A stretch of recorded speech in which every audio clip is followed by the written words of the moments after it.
Welcome to our channel. We hope you enjoy our narrated stories. The Second Epoch, 9. June 19th.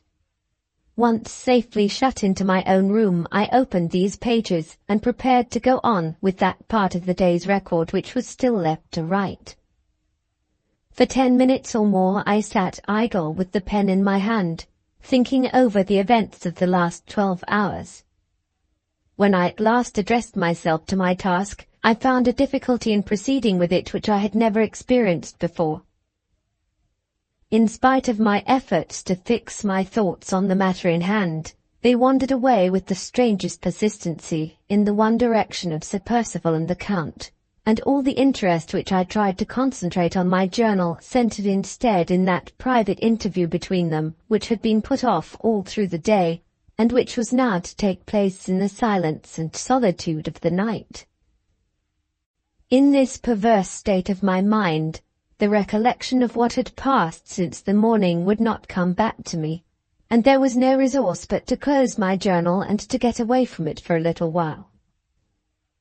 I opened the door which led from my bedroom into my sitting-room, and having passed through, pulled it to again, to prevent any accident in case of draught with the candle left on the dressing-table. My sitting-room window was wide open, and I leaned out listlessly to look at the night.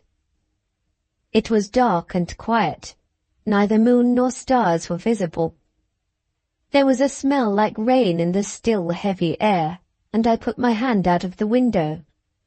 No, the rain was only threatening. It had not come yet. I remained leaning on the window-sill for nearly a quarter of an hour, looking out absently into the black darkness, and hearing nothing except now and then the voices of the servants, or the distant sound of a closing door in the lower part of the house. Just as I was turning away wearily from the window to go back to the bedroom and make a second attempt to complete the unfinished entry in my journal, I smelt the odour of tobacco smoke stealing towards me on the heavy night air. The next moment I saw a tiny red spark advancing from the farther end of the house in the pitch darkness. I heard no footsteps, and I could see nothing but the spark. It travelled along in the night, past the window at which I was standing, and stopped opposite my bedroom window, inside which I had left the light burning on the dressing-table. The spark remained stationary for a moment, then moved back again in the direction from which it had advanced. As I followed its progress, I saw a second red spark, larger than the first, approaching from the distance. The two met together in the darkness. Remembering who smoked cigarettes and who smoked cigars, I inferred immediately that the Count had come out first to look and listen under my window, and that Sir Percival had afterwards joined him. They must both have been walking on the lawn, or I should certainly have heard Sir Percival's heavy footfall, though the Count's soft step might have escaped me, even on the gravel walk. I waited quietly at the window, certain that they could neither of them see me in the darkness of the room. "What's the matter?" I heard Sir Percival say in a low voice. "Why don't you come in and sit down?" "I want to see the light out of that window," replied the Count softly. "What harm does the light do?" "It shows she is not in bed yet. She is sharp enough to suspect something, and bold enough to come downstairs and listen if she can get the chance. Patience, Percival, patience." "Humbug! You're always talking of patience." "I shall talk of something else presently. My good friend, you are on the edge of your domestic precipice, and if I let you give the women one other chance, on my sacred word of honour they will push you over it." "What the devil do you mean?" "We will come to our explanations, Percival, when the light is out of that window, and when I have had one little look at the rooms on each side of the library, and a peep at the staircase as well." They slowly moved away, and the rest of the conversation between them, which had been conducted throughout in the same low tones, ceased to be audible. It was no matter. I had heard enough to determine me on justifying the Count's opinion of my sharpness and my courage. Before the red sparks were out of sight in the darkness, I had made up my mind that there should be a listener when those two men sat down to their talk, and that the listener, in spite of all the Count's precautions to the contrary, should be myself. I wanted but one motive to sanction the act to my own conscience, and to give me courage enough for performing it, and that motive I had. Laura's honour, Laura's happiness, Laura's life itself might depend on my quick ears and my faithful memory tonight. I had heard the Count say that he meant to examine the rooms on each side of the library, and the staircase as well, before he entered on any explanation with Sir Percival. This expression of his intentions was necessarily sufficient to inform me that the library was the room in which he proposed that the conversation should take place.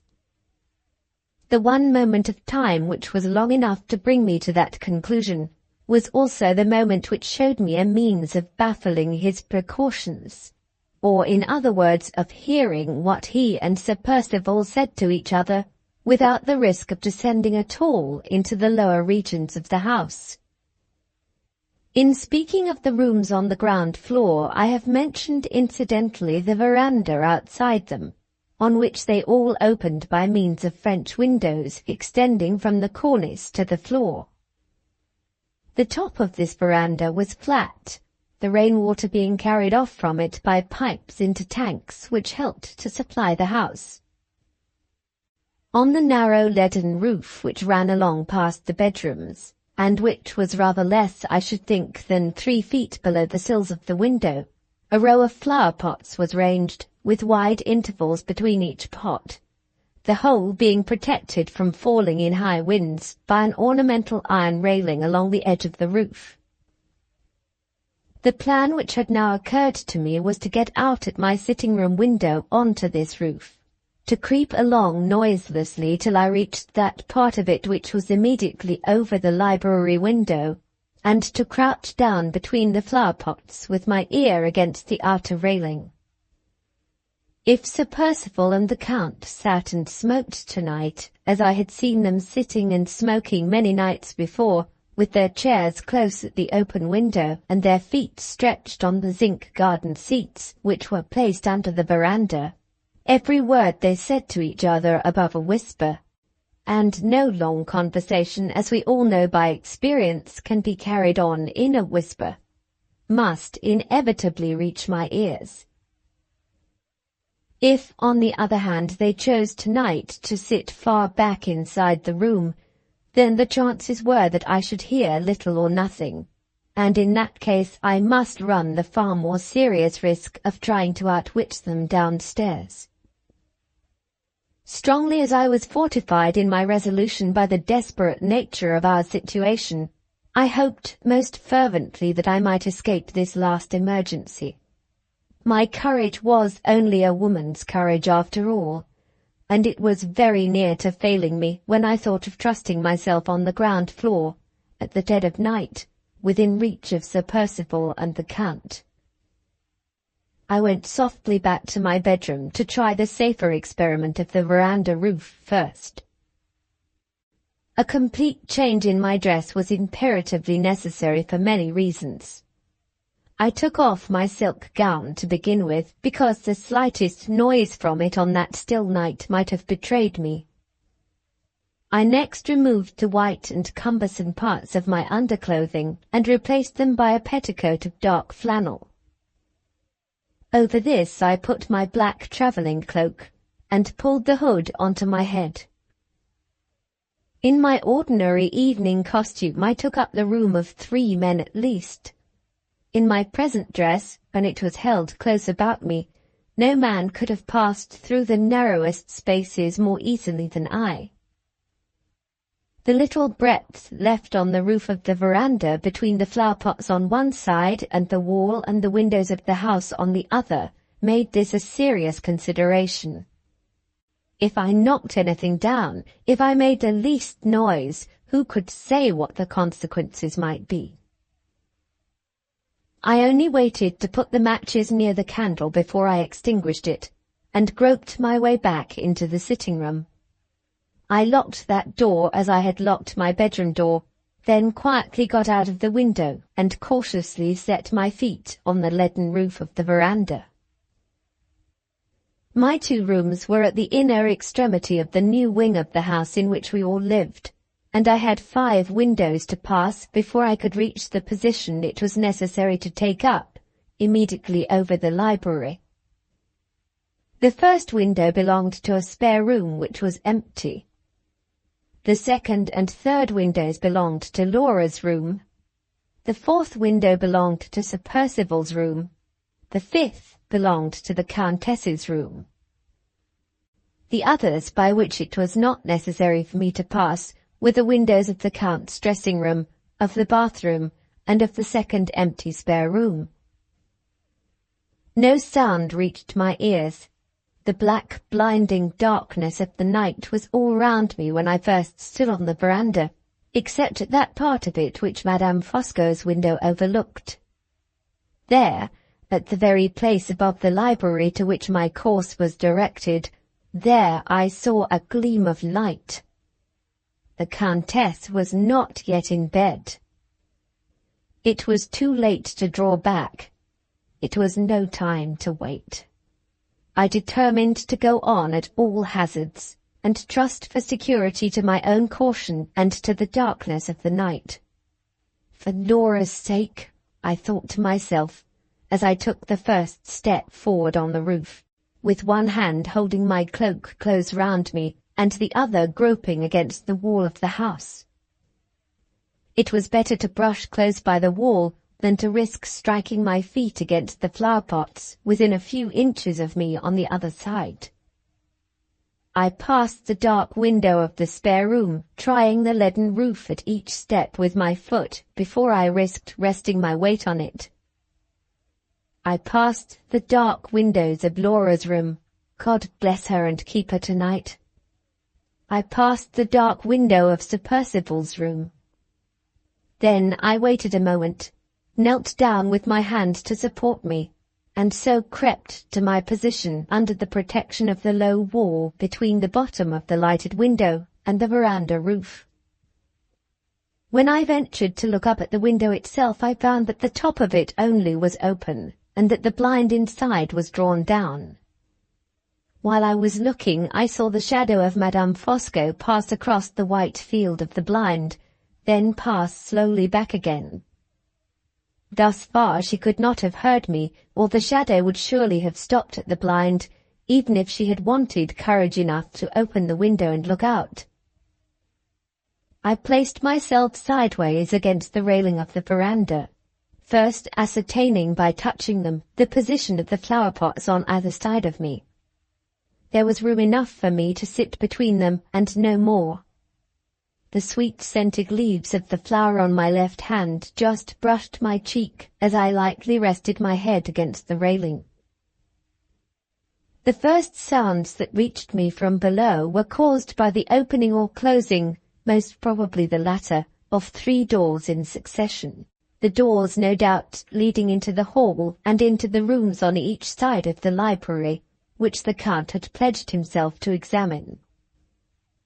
The first object that I saw was the red spark again travelling out into the night from under the veranda, moving away towards my window, waiting a moment, and then returning to the place from which it had set out. "The devil take your restlessness when you mean to sit down," growled Sir Percival's voice beneath me. "Oof, how hot it is," said the Count, sighing and puffing wearily. His exclamation was followed by the scraping of the garden chairs on the tiled pavement under the veranda, the welcome sound which told me they were going to sit close at the window as usual. So far the chance was mine. The clock in the turret struck the 11:45 as they settled themselves in their chairs. I heard Madame Fosco through the open window yawning, and saw her shadow pass once more across the white field of the blind.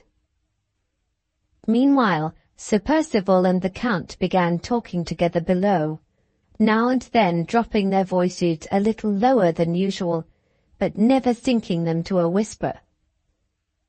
The strangeness and peril of my situation, the dread which I could not master of Madame Fosco's lighted window, made it difficult, almost impossible for me at first to keep my presence of mind, and to fix my attention solely on the conversation beneath.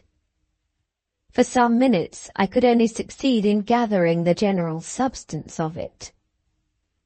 I understood the Count to say that the one window alight was his wife's, that the ground floor of the house was quite clear, and that they might now speak to each other without fear of accidents. Sir Percival merely answered by upbraiding his friend with having unjustifiably slighted his wishes and neglected his interests all through the day.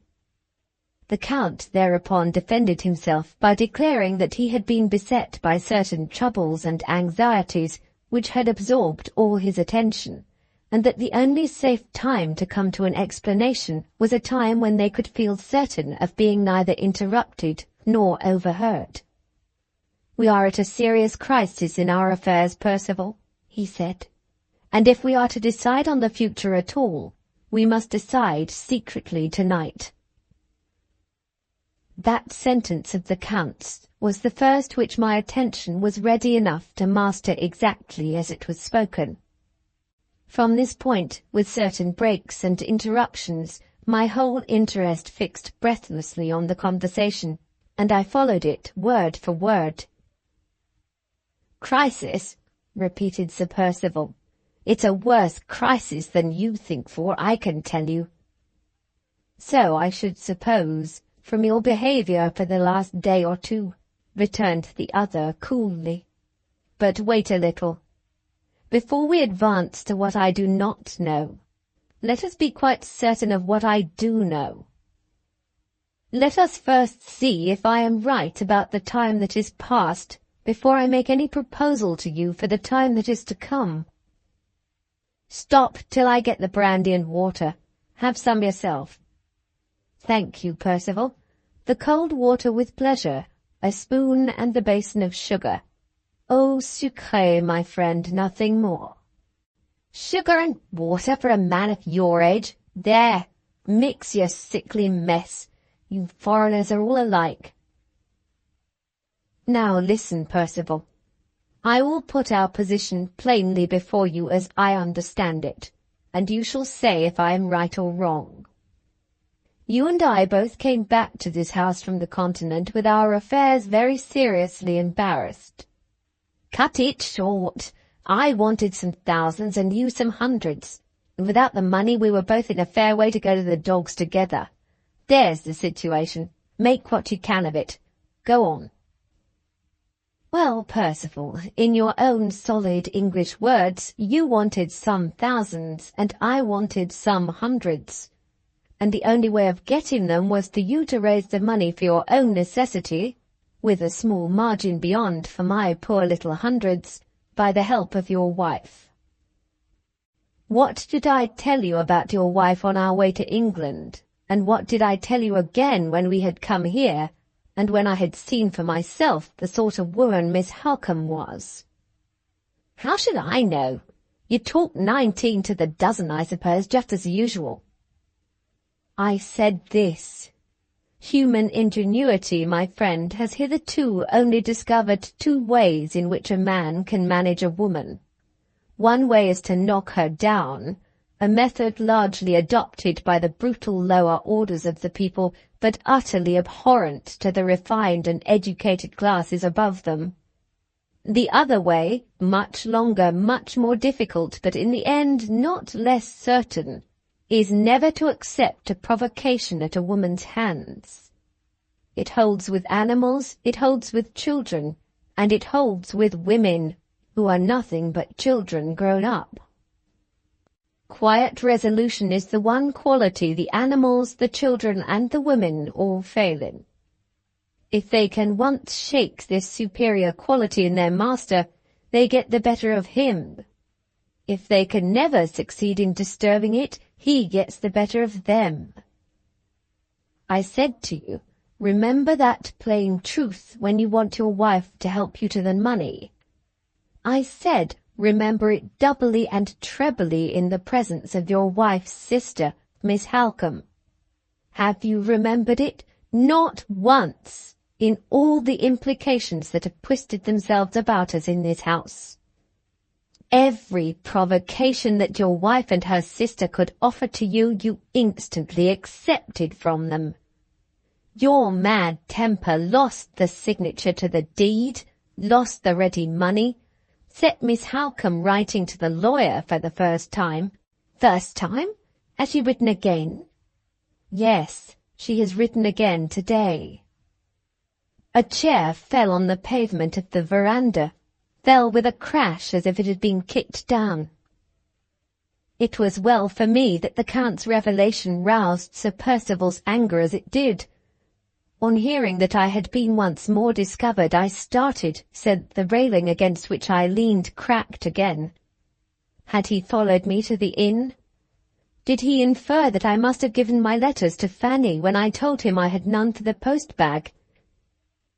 Even if it was so, how could he have examined the letters when they had gone straight from my hand to the bosom of the girl's dress? Thank your lucky star, I heard the Count say next, that you have me in the house to undo the harm as fast as you do it. Thank your lucky star that I said no when you were mad enough to talk of turning the key today on Miss Halcombe, as you turned it in your mischievous folly on your wife. Where are your eyes? Can you look at Miss Halcombe and not see that she has the foresight and the resolution of a man? With that woman for my friend, I would snap these fingers of mine at the world. With that woman for my enemy, I, with all my brains and experience, I, Fosco, cunning as the devil himself, as you have told me 100 times, I walk, in your English phrase, upon eggshells. And this grand creature, I drink her health in my sugar and water, this grand creature, who stands in the strength of her love and her courage, firm as a rock between us two and that poor, flimsy, pretty blonde wife of yours, this magnificent woman, whom I admire with all my soul, though I oppose her in your interests and in mine, you drive to extremities, as if she was no sharper and no bolder than the rest of her sex. Percival! Percival, you deserve to fail, and you have failed. There was a pause. I write the villain's words about myself because I mean to remember them, because I hope yet for the day when I may speak out once for all in his presence and cast them back one by one in his teeth. Sir Percival was the first to break the silence again. Yes, bully and bluster as much as you like, he said sulkily. The difficulty about the money is not the only difficulty. You would be for taking strong measures with the women yourself if you knew as much as I do. We will come to that second difficulty all in good time, rejoined the Count. You may confuse yourself, Percival, as much as you please, but you shall not confuse me. Let the question of the money be settled first. Have I convinced your obstinacy? Have I shown you that your temper will not let you help yourself? Or must I go back and, as you put it in your dear straightforward English, bully and bluster a little more? Pooh, it's easy enough to grumble at me. Say what is to be done, that's a little harder. Is it? Bah, this is what is to be done. You give up all direction in the business from tonight. You leave it for the future in my hands only. I am talking to a practical British man, huh? Well, practical, will that do for you? What do you propose if I leave it all to you? Answer me first. Is it to be in my hands or not? Say it is in your hands. What then? A few questions, Percival, to begin with. I must wait a little yet to let circumstances guide me, and I must know in every possible way what those circumstances are likely to be. There is no time to lose. I have told you already that Miss Halcombe has written to the lawyer today for the second time. How did you find it out? What did she say? If I told you, Percival, we should only come back at the end to where we are now. Enough that I have found it out, and the finding has caused that trouble and anxiety which made me so inaccessible to you all through today. Now, to refresh my memory about your affairs, it is some time since I talked them over with you. The money has been raised in the absence of your wife's signature by means of bills at 3 months, raised at a cost that makes my poverty-stricken foreign hair stand on end to think of it. When the bills are due, is there really and truly no earthly way of paying them but by the help of your wife? None. What? You have no money at the banker's? A few hundreds, when I want as many thousands. Have you no other security to borrow upon? Not a shred. What have you actually got with your wife at the present moment? Nothing but the interest of her £20,000, barely enough to pay our daily expenses. What do you expect from your wife? 3,000 a year when her uncle dies. A fine fortune, Percival. What sort of a man is this uncle? Old? No, neither old nor young. A good-tempered, freely living man? Married? No, I think my wife told me, not married. Of course not. If he was married and had a son, Lady Glyde would not be next heir to the property. I'll tell you what he is. He's a maudlin, twaddling, selfish fool, and bores everybody who comes near him about the state of his health. Men of that sort, Percival, live long, and marry malevolently when you least expect it. I don't give you much, my friend, for your chance of the 3,000 a year. Is there nothing more that comes to you from your wife? Nothing. Absolutely nothing? Absolutely nothing, except in case of her death. Aha! In the case of her death. There was another pause. The Count moved from the veranda to the gravel walk outside. I knew that he had moved by his voice. "The rain has come at last," I heard him say. It had come. The state of my cloak showed that it had been falling thickly for some little time. The Count went back under the veranda. I heard the chair creak beneath his weight as he sat down in it again. "Well, Percival," he said, "and in the case of Lady Glyde's death, what do you get then? If she leaves no children, which she is likely to do, which she is not in the least likely to do." "Yes." "Why, then I get her £20,000. Paid down." "Paid down." They were silent once more. As their voices ceased, Madame Fosco's shadow darkened the blind again. Instead of passing this time, it remained for a moment quite still. I saw her fingers steal round the corner of the blind and draw it on one side. The dim white outline of her face, looking out straight over me, appeared behind the window. I kept still, shrouded from head to foot in my black cloak. The rain, which was fast wetting me, dripped over the glass, blurred it, and prevented her from seeing anything.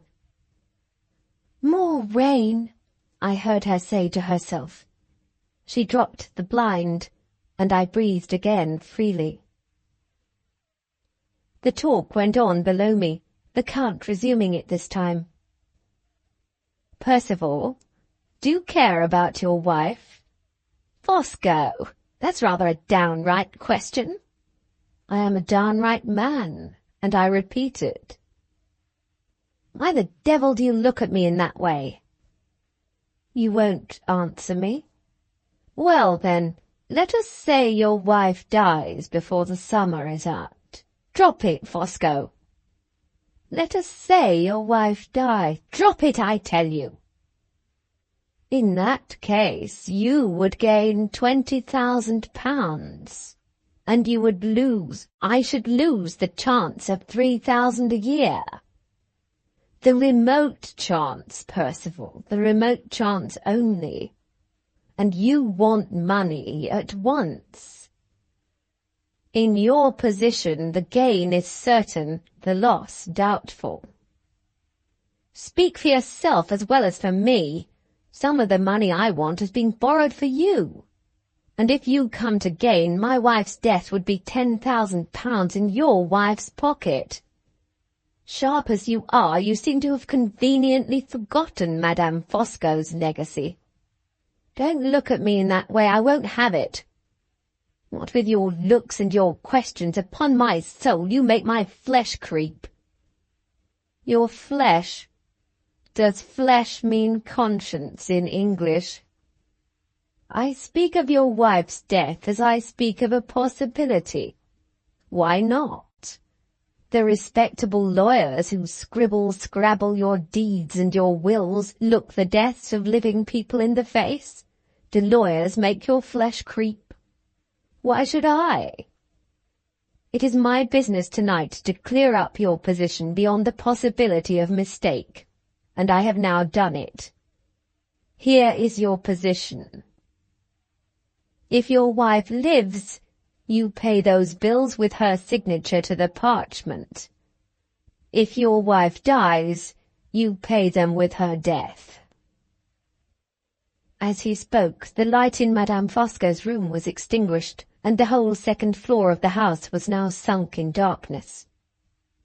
Talk, grumbled Sir Percival. One would think to hear you that my wife's signature to the deed was got already. You have left the matter in my hands, retorted the Count, and I have more than 2 months before me to turn round in. Say no more about it, if you please, for the present. When the bills are due, you will see for yourself if my talk is worth something, or if it is not.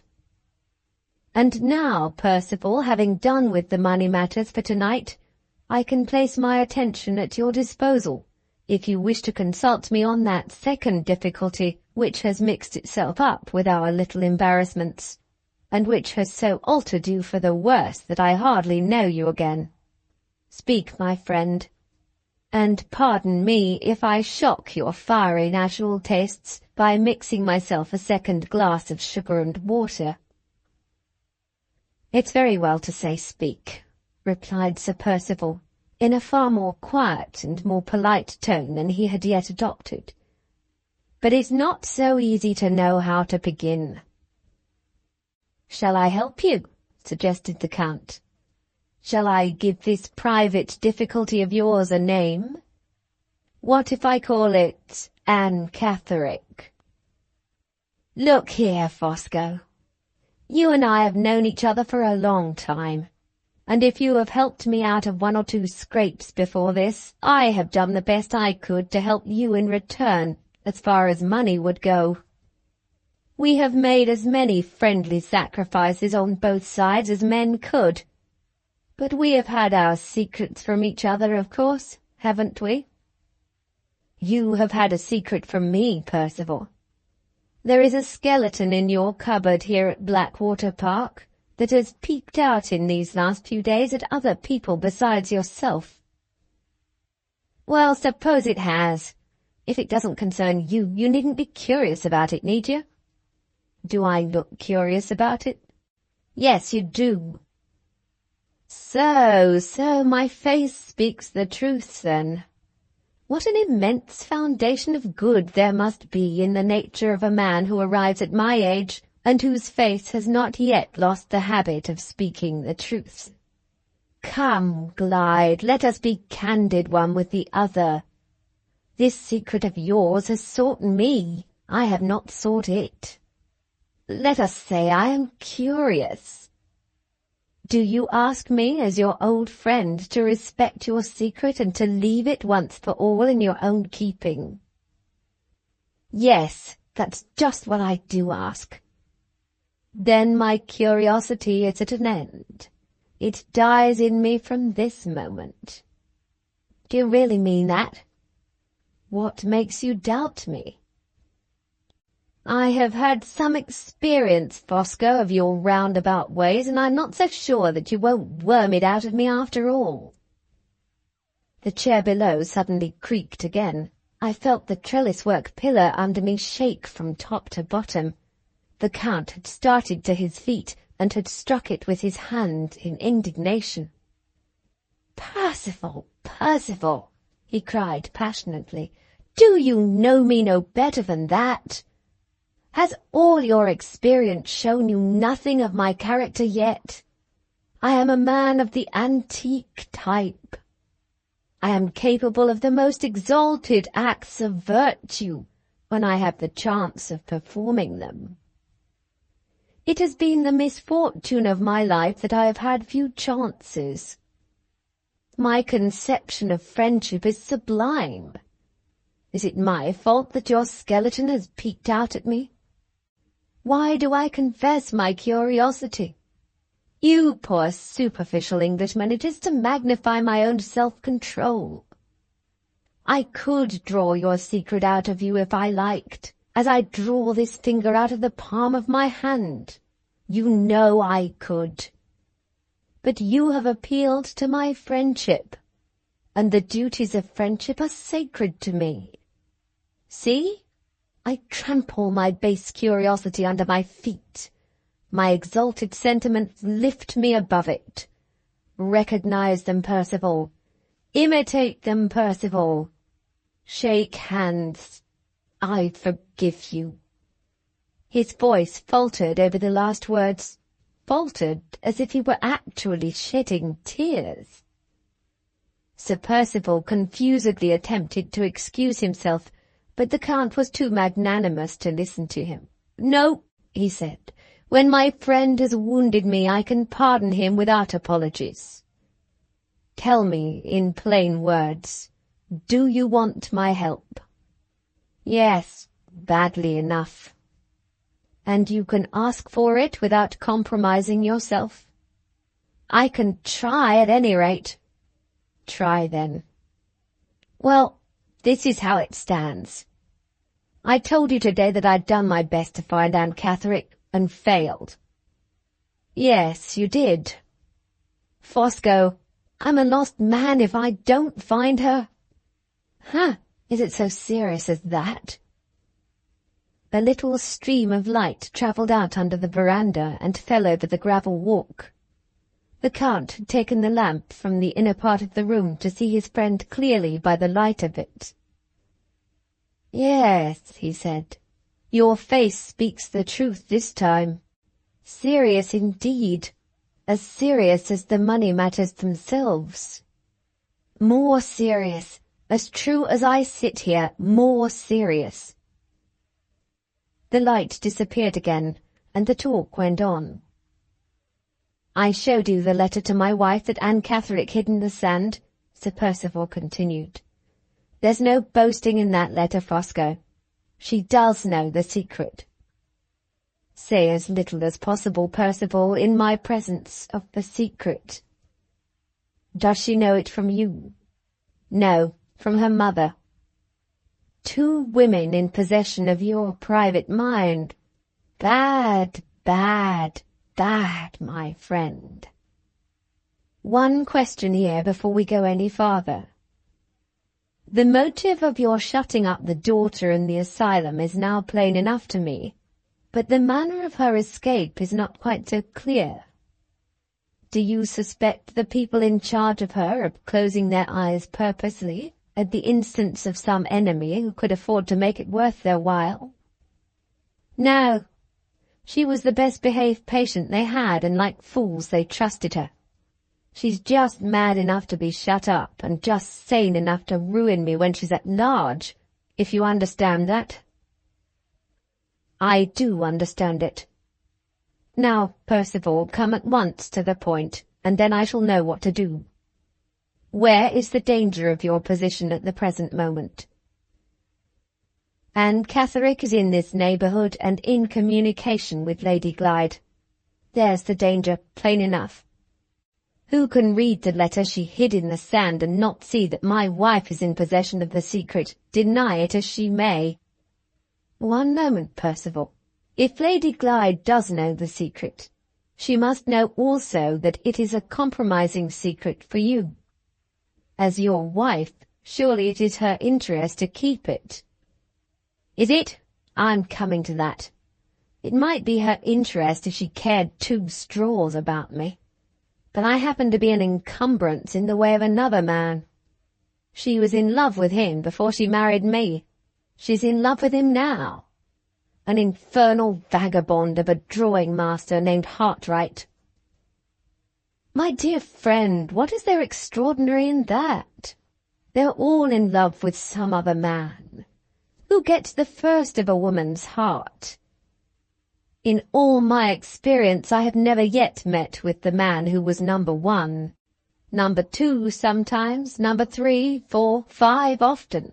Number 1, never. He exists, of course, but I have not met with him. Wait, I haven't done yet. Who do you think helped Anne Catherick to get the start when the people from the madhouse were after her? Hartright. Who do you think saw her again in Cumberland? Hartright. Both times he spoke to her alone. Stop, don't interrupt me. The scoundrel's as sweet on my wife as she is on him.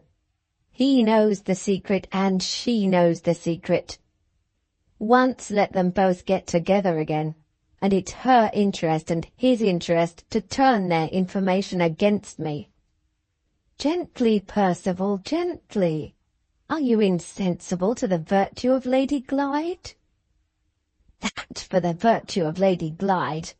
I believe in nothing about her but her money. Don't you see how the case stands? She might be harmless enough by herself. But if she and that vagabond Hartright— Yes, I see. Where is Mr. Hartright? Out of the country. If he means to keep a whole skin on his bones, I recommend him not to come back in a hurry. Are you sure he is out of the country? Certain. I had him watched from the time he left Cumberland to the time he sailed. Oh, I've been careful, I can tell you. Anne Catherick lived with some people at a farmhouse near Limmeridge. I went there myself after she'd given me the slip and made sure that they knew nothing. I gave her mother a form of letter to write to Miss Halcombe, exonerating me from any bad motive in putting her under restraint. I've spent, I'm afraid to say, how much in trying to trace her, and in spite of it all she turns up here and escapes me on my own property. How do I know who else may see her, who else may speak to her? That prying scoundrel Hartright may come back without my knowing it, and may make use of her tomorrow. Not he, Percival. While I am on the spot, and while that woman is in the neighbourhood, I will answer for our laying hands on her before Mr. Hartright, even if he does come back. I see. Yes, I see. The finding of Anne Catherick is the first necessity. Make your mind easy about the rest. Your wife is here under your thumb. Miss Halcombe is inseparable from her, and is therefore under your thumb also. And Mr. Hartright is out of the country. This invisible Anne of yours is all we have to think of for the present. You have made your inquiries? Yes. I have been to her mother. I have ransacked the village, and all to no purpose. Is her mother to be depended on? Yes. She has told your secret once. She won't tell it again. Why not? Are her own interests concerned in keeping it as well as yours? Yes, deeply concerned. I am glad to hear it, Percival, for your sake. Don't be discouraged, my friend. Our money matters, as I told you, leave me plenty of time to turn round in, and I may search for Anne Catherick tomorrow to better purpose than you. One last question before we go to bed. What is it? It is this. When I went to the boat-house to tell Lady Glyde that the little difficulty of her signature was put off, accident took me there in time to see a strange woman parting in a very suspicious manner from your wife. But accident did not bring me near enough to see this same woman's face plainly. I must know how to recognize our invisible Anne. What is she like? Like? Come, I'll tell you in 2 words. She's a sickly likeness of my wife. The chair creaked and the pillow shook once more. The Count was on his feet again, this time in astonishment. What? He exclaimed eagerly. Fancy my wife after a bad illness with a touch of something wrong in her head, and there is Anne Catherick for you, answered Sir Percival. Are they related to each other? Not a bit of it. And yet so like? Yes, so like. What are you laughing about? There was no answer, and no sound of any kind. The Count was laughing in his smooth, silent, internal way. What are you laughing about? Reiterated Sir Percival. Perhaps at my own fancies, my good friend. Allow me my Italian humour. Do I not come of the illustrious nation which invented the exhibition of Punch? Well, well, well. I shall know Anne Catherick when I see her. And so enough for tonight. Make your mind easy, Percival. Sleep, my son, the sleep of the just, and see what I will do for you when daylight comes to help us both. I have put my projects and my plans here in my big head. You shall pay those bills and find Anne Catherick, my sacred word of honour on it, but you shall. Am I a friend to be treasured in the best corner of your heart, or am I not? Am I worth those loans of money which you so delicately reminded me of a little while since? Whatever you do, never wound me in my sentiments any more. Recognize them, Percival. Imitate them, Percival. I forgive you again. I shake hands again. Good night. Not another word was spoken. I heard the Count close the library door. I heard Sir Percival barring up the window shutters. It had been raining all the time. I was cramped by my position and chilled to the bones. When I first tried to move, the effort was so painful to me that I was obliged to desist. I tried a second time and succeeded in rising to my knees on the wet roof. As I crept to the wall and raised myself against it, I looked back and saw the window of the Count's dressing-room gleam into light. My sinking courage flickered up in me again, and kept my eyes fixed on his window as I stole my way back, step by step, past the wall of the house. The clock struck the 1:15 when I laid my hands on the window-sill of my own room. I had seen nothing and heard nothing which could lead me to suppose that my retreat had been discovered. The second epoch, 10. June 20th, 8 o'clock. The sun is shining in a clear sky. I have not been near my bed. I have not once closed my weary wakeful eyes. From the same window at which I looked out into the darkness of last night, I look out now at the bright stillness of the morning. I count the hours that have passed since I escaped to the shelter of this room by my own sensations, and those hours seem like weeks. How short a time, and yet how long to me, since I sank down in the darkness here on the floor, drenched to the skin, cramped in every limb, cold to the bones, a useless, helpless, panic-stricken creature. I hardly know when I roused myself. I hardly know when I groped my way back to the bedroom and lighted the candle, and searched, with a strange ignorance at first of where to look for them, for dry clothes to warm me. The doing of these things is in my mind, but not the time when they were done. Can I even remember when the chilled, cramped feeling left me, and the throbbing heat came in its place? Surely it was before the sun rose. Yes, I heard the clock strike 3. I remember the time by the sudden brightness and clearness, the feverish strain and excitement of all my faculties which came with it.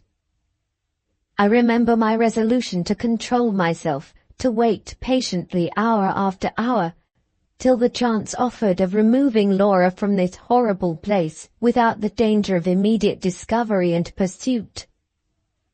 I remember the persuasion settling itself in my mind that the words those two men had said to each other would furnish us not only with our justification for leaving the house, but with our weapons of defense against them as well.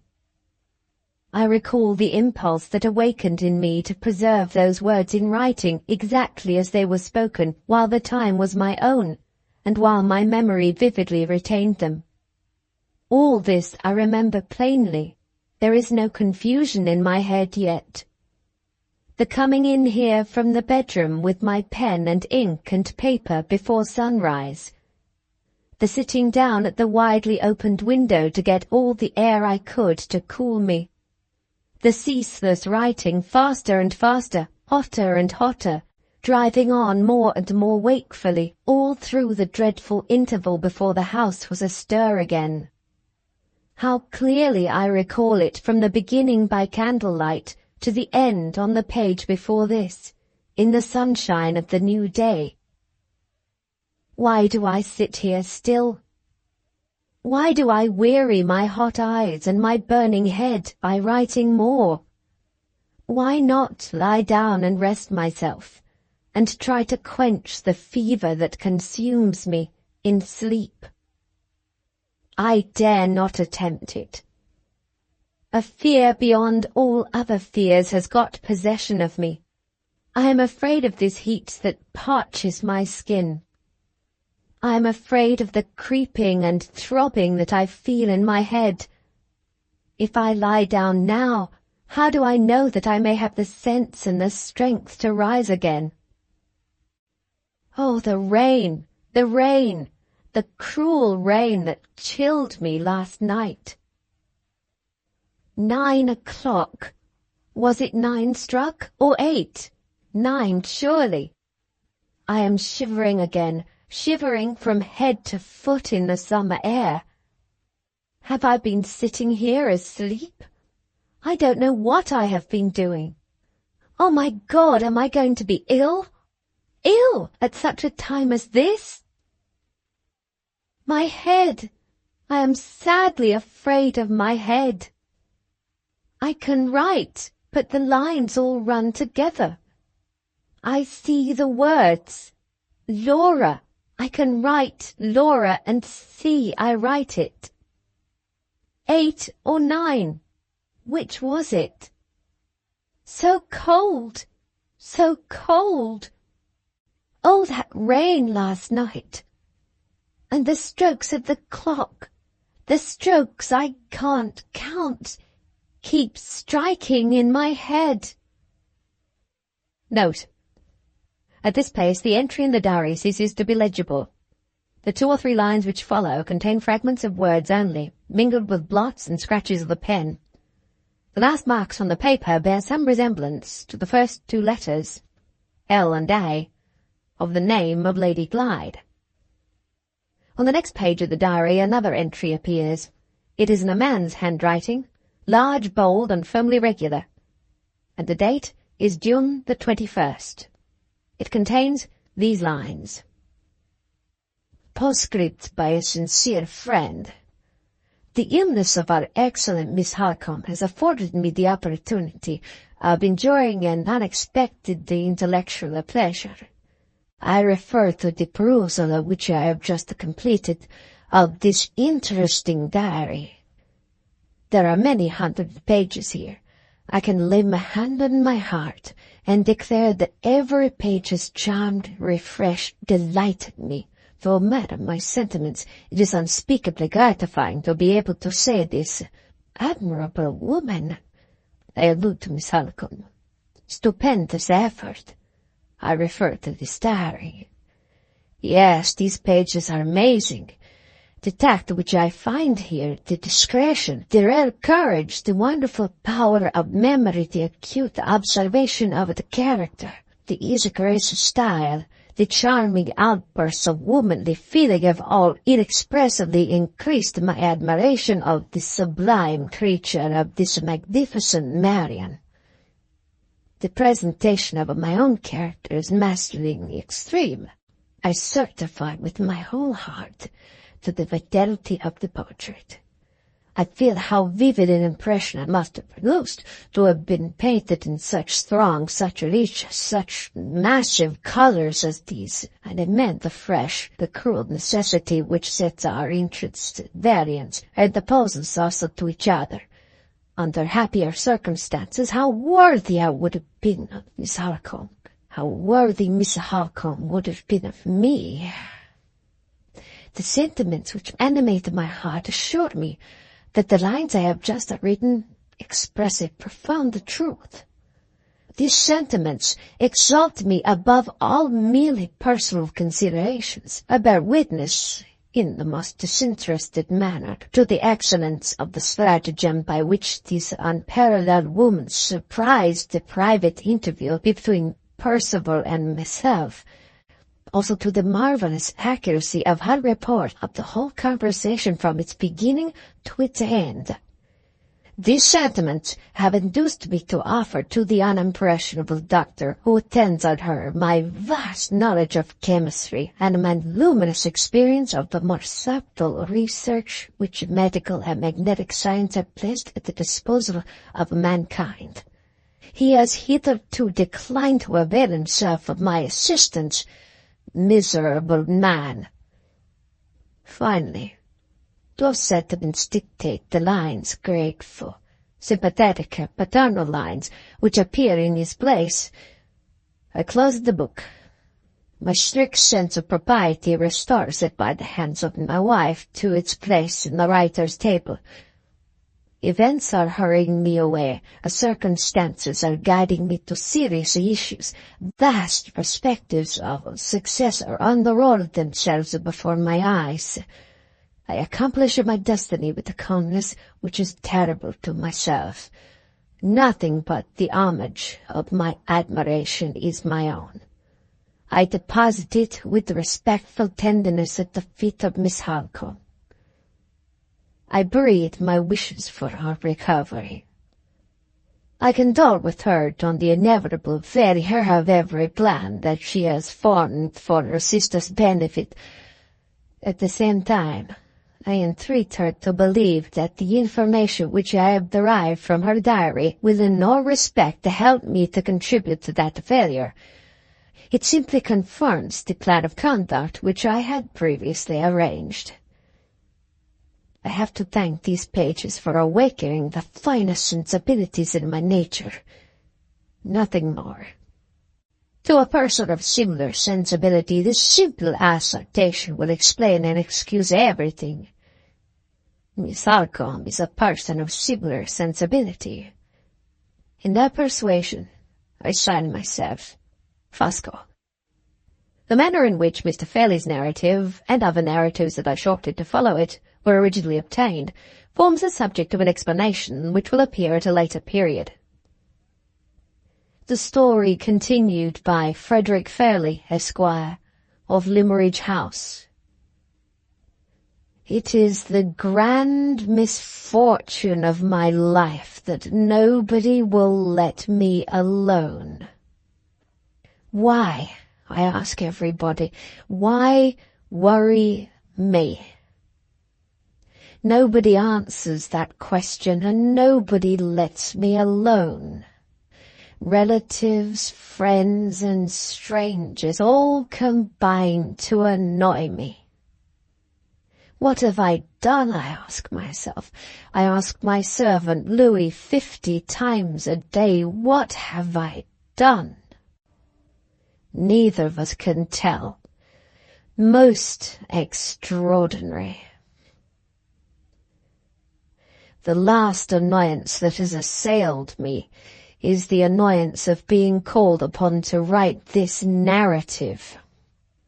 Is a man in my state of nervous wretchedness capable of writing narratives?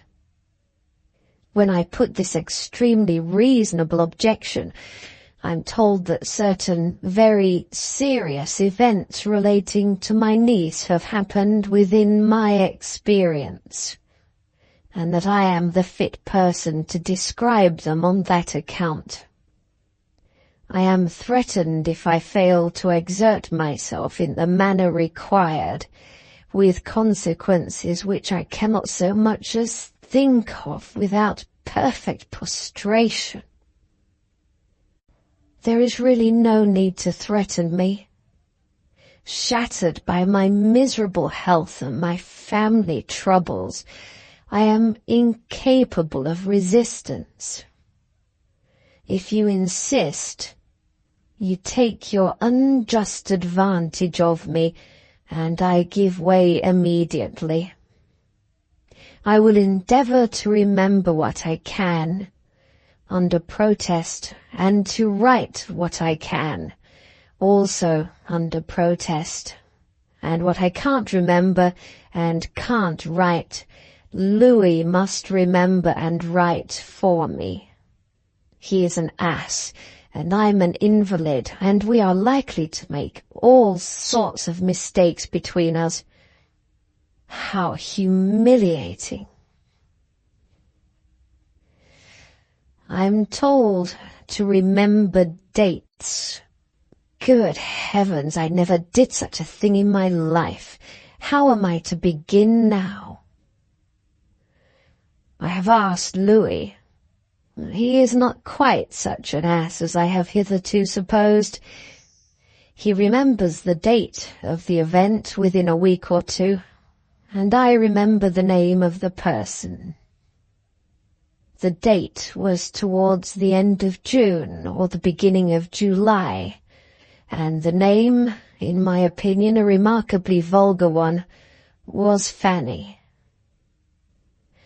At the end of June or the beginning of July, then, I was reclining in my customary state, surrounded by the various objects of art which I have collected about me to improve the taste of the barbarous people in my neighbourhood. That is to say, I had the photographs of my pictures, and prints, and coins, and so forth, all about me, which I intend one of these days to present. The photographs, I mean, if the clumsy English language will let me mean anything, to present to the institution at Carlisle.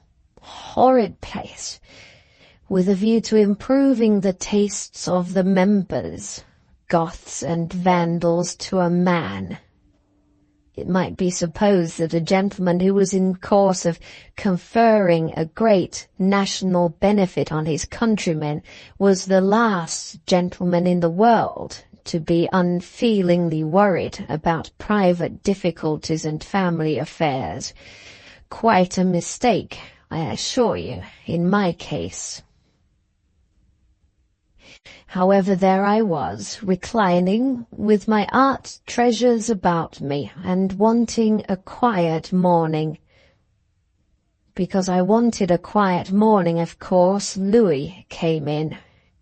It was perfectly natural that I should inquire what the deuce he meant by making his appearance when I had not rung the bell.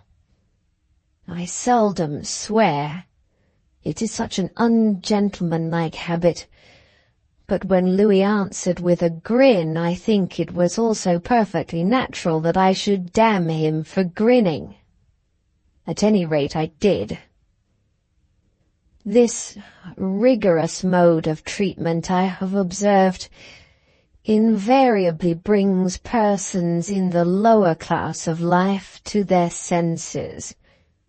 It brought Louis to his senses. He was so obliging as to leave off grinning, and inform me that a young person was outside waiting to see me. He added, with the odious talkativeness of servants, that her name was Fanny. Who is Fanny? Lady Glyde's maid, sir. What does Lady Glyde's maid want with me? A letter, sir. Take it. She refuses to give it to anybody but you, sir. Who sends the letter? Miss Halcombe, sir. The moment I heard Miss Halcombe's name, I gave up. It is a habit of mine always to give up to Miss Halcombe. I find by experience that it saves noise. I gave up on this occasion. Dear Marian. Let Lady Glyde's maid come in, Louis. Stop. Do her shoes creak? I was obliged to ask the question. Creaking shoes invariably upset me for the day. I was resigned to see the young person, but I was not resigned to let the young person's shoes upset me. There is a limit even to my endurance. Louis affirmed distinctly that her shoes were to be depended upon. I waved my hand. He introduced her. Is it necessary to say that she expressed her sense of embarrassment by shutting up her mouth and breathing through her nose? To the student of female human nature in the lower orders, surely not. Let me do the girl justice. Her shoes did not creak. But why do young persons in service all perspire at their hands? Why have they all got fat noses and hard cheeks? And why are their faces so sadly unfinished? Especially about the corners of the eyelids. I'm not strong enough to think deeply myself on the subject, but I appeal to professional men who are. Why have we no variety in our breed of young persons? You have a letter for me from Miss Halcombe. Put it down on the table, please, and don't upset anything. How is Miss Halcombe? Very well, thank you, sir. And Lady Glyde? I received no answer. The young person's face became more unfinished than ever, and I think she began to cry. I certainly saw something moist about the eyes. Tears or perspiration? Louis, whom I've just consulted, is inclined to think tears. He is in her class of life, and he ought to know best. Let us say tears. Except when the refining process of art judiciously removes from them all semblance to nature, I distinctly object to tears. tears are scientifically described as a secretion. I can understand that a secretion may be healthy or unhealthy, but I cannot see the interest of a secretion from a sentimental point of view. Perhaps my own secretions being all wrong together, I'm a little prejudiced on the subject. No matter, I behaved on this occasion with all possible propriety and feeling. I closed my eyes and said to Louis, "Endeavour to ascertain what she means." Louis endeavoured, and the young person endeavoured. They succeeded in confusing each other to such an extent that I am bound in common gratitude to say they really amused me. I think I shall send for them again when I am in low spirits. I've just mentioned this idea to Louis. Strange to say, it seems to make him uncomfortable. Poor devil. Surely I'm not expected to repeat my niece's maid's explanation of her tears, interpreted in the English of my Swiss valet. The thing is manifestly impossible. I can give my own impressions and feelings, perhaps. Will that do as well? Please say yes. My idea is that she began by telling me, through Louis, that her master had dismissed her from her mistress's service. Observe throughout the strange irrelevancy of the young person. Was it my fault that she had lost her place? On her dismissal, she had gone to the inn to sleep. I don't keep the inn. Why mention it to me? Between 6 o'clock and 7, Miss Halcombe had come to say goodbye, and had given her 2 letters, one for me and one for a gentleman in London. I am not a gentleman in London. Hang the gentleman in London. She had carefully put the 2 letters into her bosom. What have I to do with her bosom? She had been very unhappy when Miss Halcombe had gone away again. She had not had the heart to put bit or drop between her lips till it was near bedtime, and then, when it was close on 9 o'clock, she had thought she would like a cup of tea. Am I responsible for any of these vulgar fluctuations which begin with unhappiness and end with tea? Just as she was warming the pot. I give the words on the authority of Louis, who says he knows what they mean and wishes to explain, but I snub him on principle. Just as she was warming the pot, the door opened, and she was struck of a heap. Her own words again, and perfectly unintelligible this time to Louis as well as to myself, by the appearance in the inn parlour of her ladyship the Countess.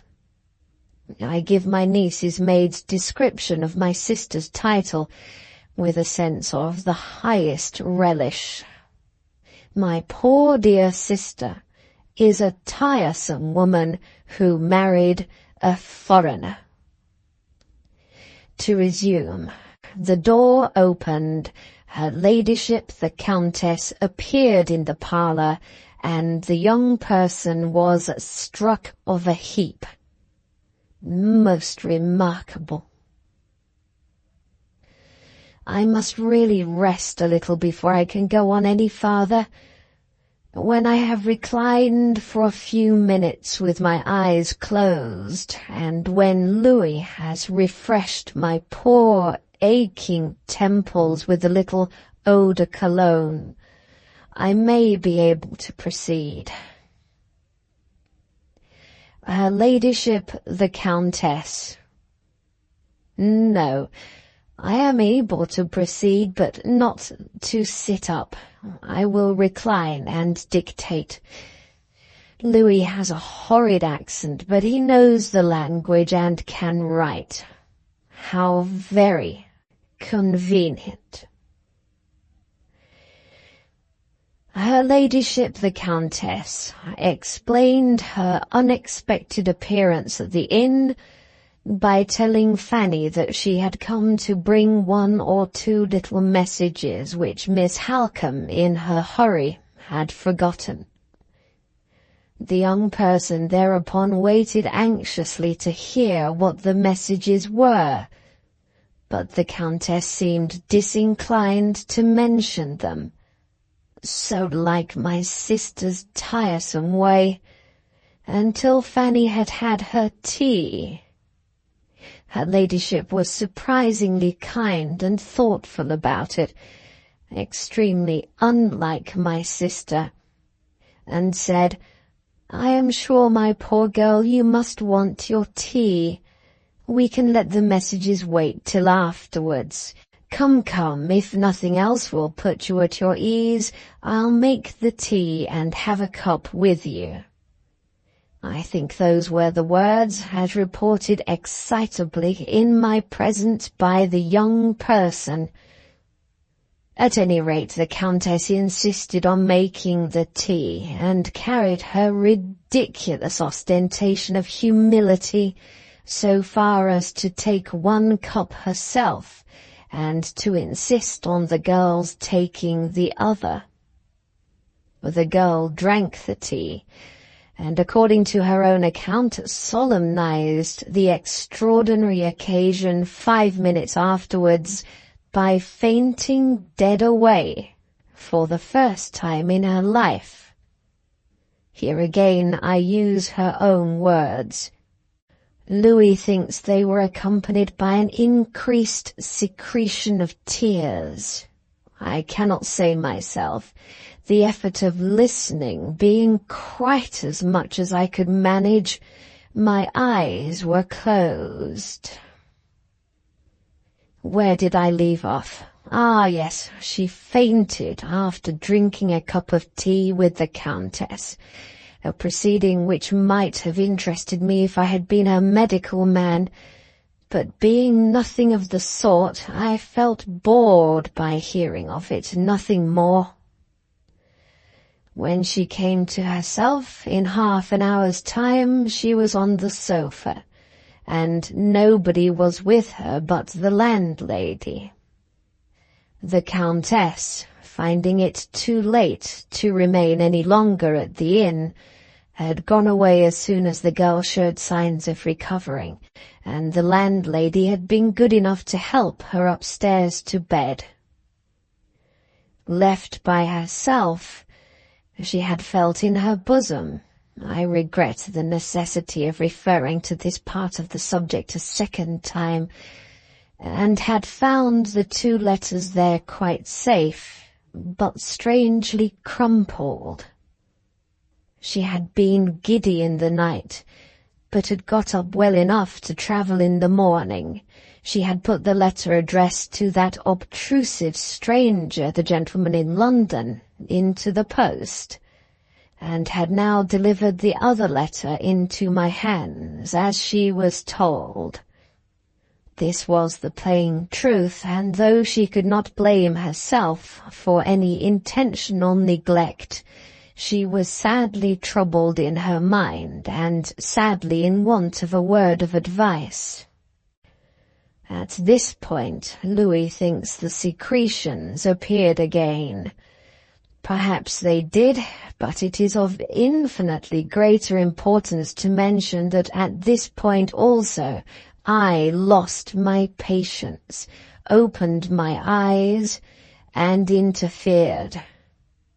"What is the purport of all this?" I inquired. My niece's irrelevant maid stared and stood speechless. "Endeavour to explain," I said to my servant. "Translate me, Louis." Louis endeavoured and translated. In other words, he descended immediately into a bottomless pit of confusion, and the young person followed him down. I really don't know when I have been so amused. I left them at the bottom of the pit as long as they diverted me. When they ceased to divert me, I exerted my intelligence and pulled them up again. It is unnecessary to say that my interference enabled me, in due course of time, to ascertain the purport of the young person's remarks. I discovered that she was uneasy in her mind because the train of events that she had just described to me had prevented her from receiving those supplementary messages which Miss Halcombe had entrusted to the Countess to deliver. She was afraid the messages might have been of great importance to her mistress's interests. Her dread of Sir Percival had deterred her from going to Blackwater Park late at night to inquire about them, and Miss Halcombe's own directions to her, on no account to miss the train in the morning, had prevented her from waiting at the inn the next day. She was most anxious that the misfortune of her fainting fit should not lead to the second misfortune of making her mistress think her neglectful, and she would humbly beg to ask me whether I would advise her to write her explanations and excuses to Miss Halcombe, requesting to receive the messages by letter if it was not too late. I make no apologies for this extremely prosy paragraph. I have been ordered to write it. There are people, unaccountable as it may appear, who actually take more interest in what my niece's maid said to me on this occasion than in what I said to my niece's maid. Amusing perversity. "I should feel very much obliged to you, sir, if you would kindly tell me what I had better do," remarked the young person. "Let things stop as they are," I said, adapting my language to my listener. "I invariably let things stop as they are."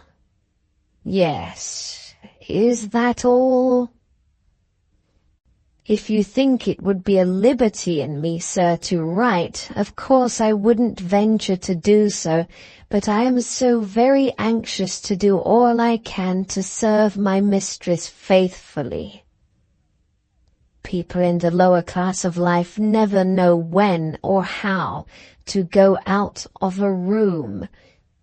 They invariably require to be helped out by their betters. I thought it high time to help the young person out. I did it with 2 judicious words, "Good morning."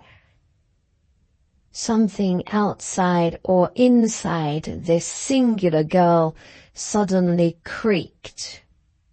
Louis, who was looking at her, which I was not, says she creaked when she curtsied.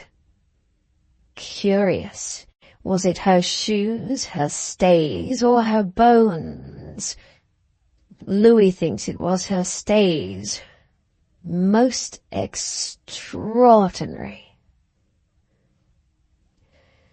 As soon as I was left by myself, I had a little nap. I really wanted it. When I awoke again, I noticed dear Marian's letter. If I had had the least idea of what it contained, I should certainly not have attempted to open it. Being, unfortunately for myself, quite innocent of all suspicion, I read the letter. It immediately upset me for the day. I am by nature one of the most easy-tempered creatures that ever lived.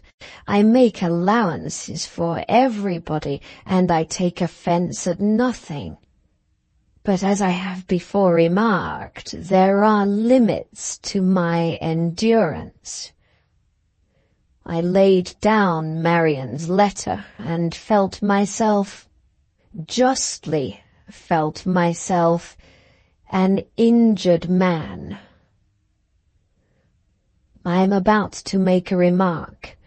It is of course applicable to the very serious matter now under notice, or I should not allow it to appear in this place. Nothing, in my opinion, sets the odious selfishness of mankind in such a repulsively vivid light as the treatment, in all classes of society, which the single people receive at the hands of the married people. When you have once shown yourself too considerate and self-denying to add a family of your own to an already overcrowded population, you are vindictively marked out by your married friends, who have no similar consideration and no similar self-denial, as the recipient of half their conjugal troubles, and the born friend of all their children. Husbands and wives talk of the cares of matrimony, and bachelors and spinsters bear them. Take my own case. I considerately remain single, and my poor dear brother Philip inconsiderately marries. What does he do when he dies? He leaves his daughter to me. She is a sweet girl. She is also a dreadful responsibility. Why lay her on my shoulders? Because I am bound, in the harmless character of a single man, to relieve my married connections of all their own troubles. I do my best with my brother's responsibility. I marry my niece with little fuss and difficulty to the man her father wanted her to marry. She and her husband disagree, and unpleasant consequences follow. What does she do with those consequences? She transfers them to me. Why transfer them to me? Because I am bound, in the harmless character of a single man, to relieve my married connections of all their own troubles. Poor single people, poor human nature. It is quite unnecessary to say that Marian's letter threatened me. Everybody threatens me. All sorts of horrors were to fall on my devoted head if I hesitated to turn Limmeridge House into an asylum for my niece and her misfortunes. I did hesitate, nevertheless. I have mentioned that my usual course hitherto had been to submit to dear Marian and save noise. But on this occasion the consequences involved in her extremely inconsiderate proposal were of a nature to make me pause. If I opened Limmeridge House as an asylum to Lady Glyde, what security had I against Sir Percival Glyde's following her here in a state of violent resentment against me for harbouring his wife? I saw such a perfect labyrinth of troubles involved in this proceeding that I determined to feel my ground, as it were. I wrote, therefore, to dear Marian, to beg, as she had no husband to lay claim to her, that she would come here by herself first and talk the matter over with me. If she could answer my objections to my own perfect satisfaction, then I assured her that I would receive our sweet Laura with the greatest pleasure, but not otherwise.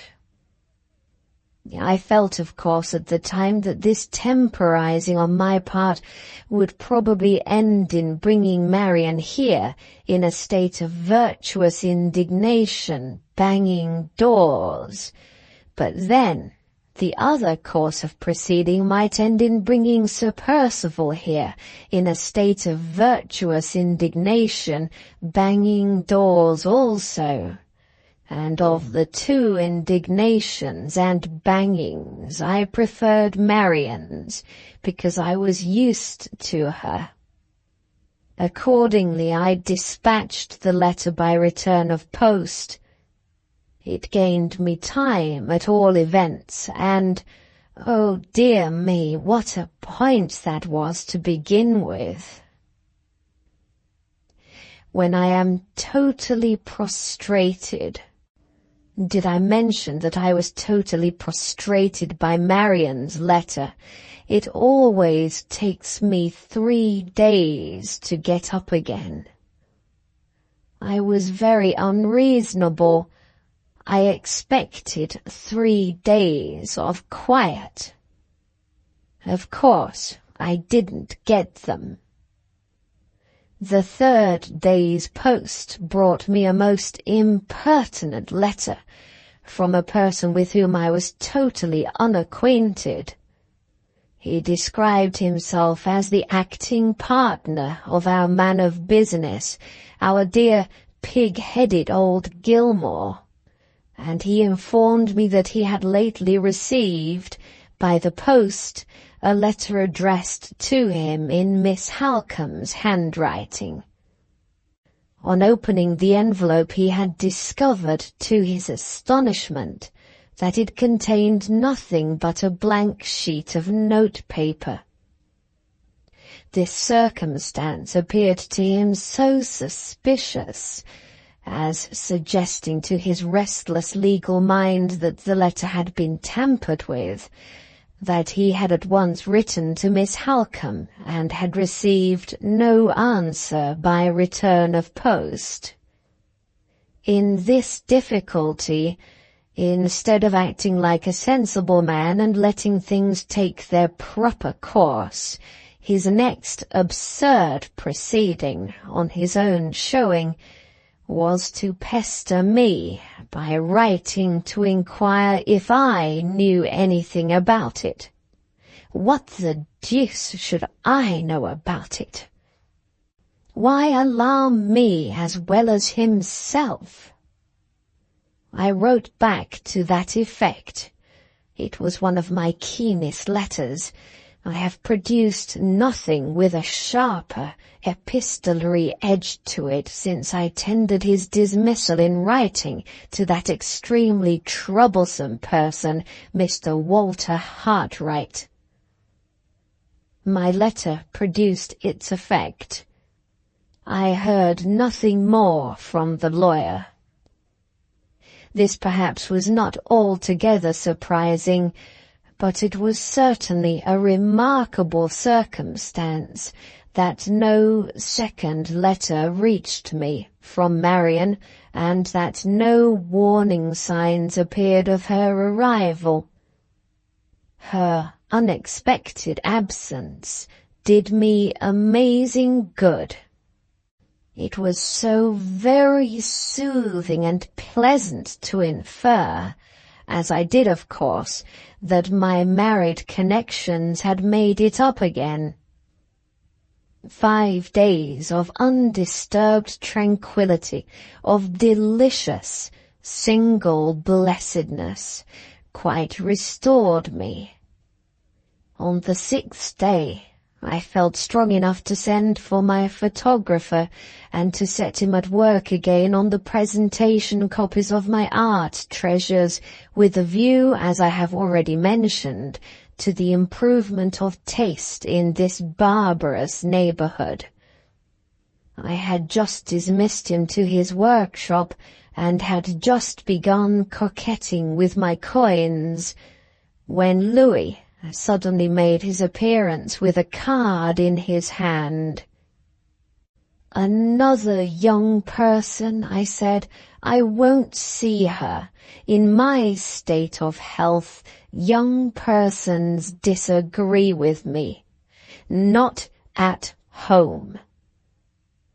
"It is a gentleman this time, sir." A gentleman, of course, made a difference. I looked at the card. Gracious heaven! My tiresome sister's foreign husband, Count Fosco. Is it necessary to say what my first impression was when I looked at my visitor's card? Surely not.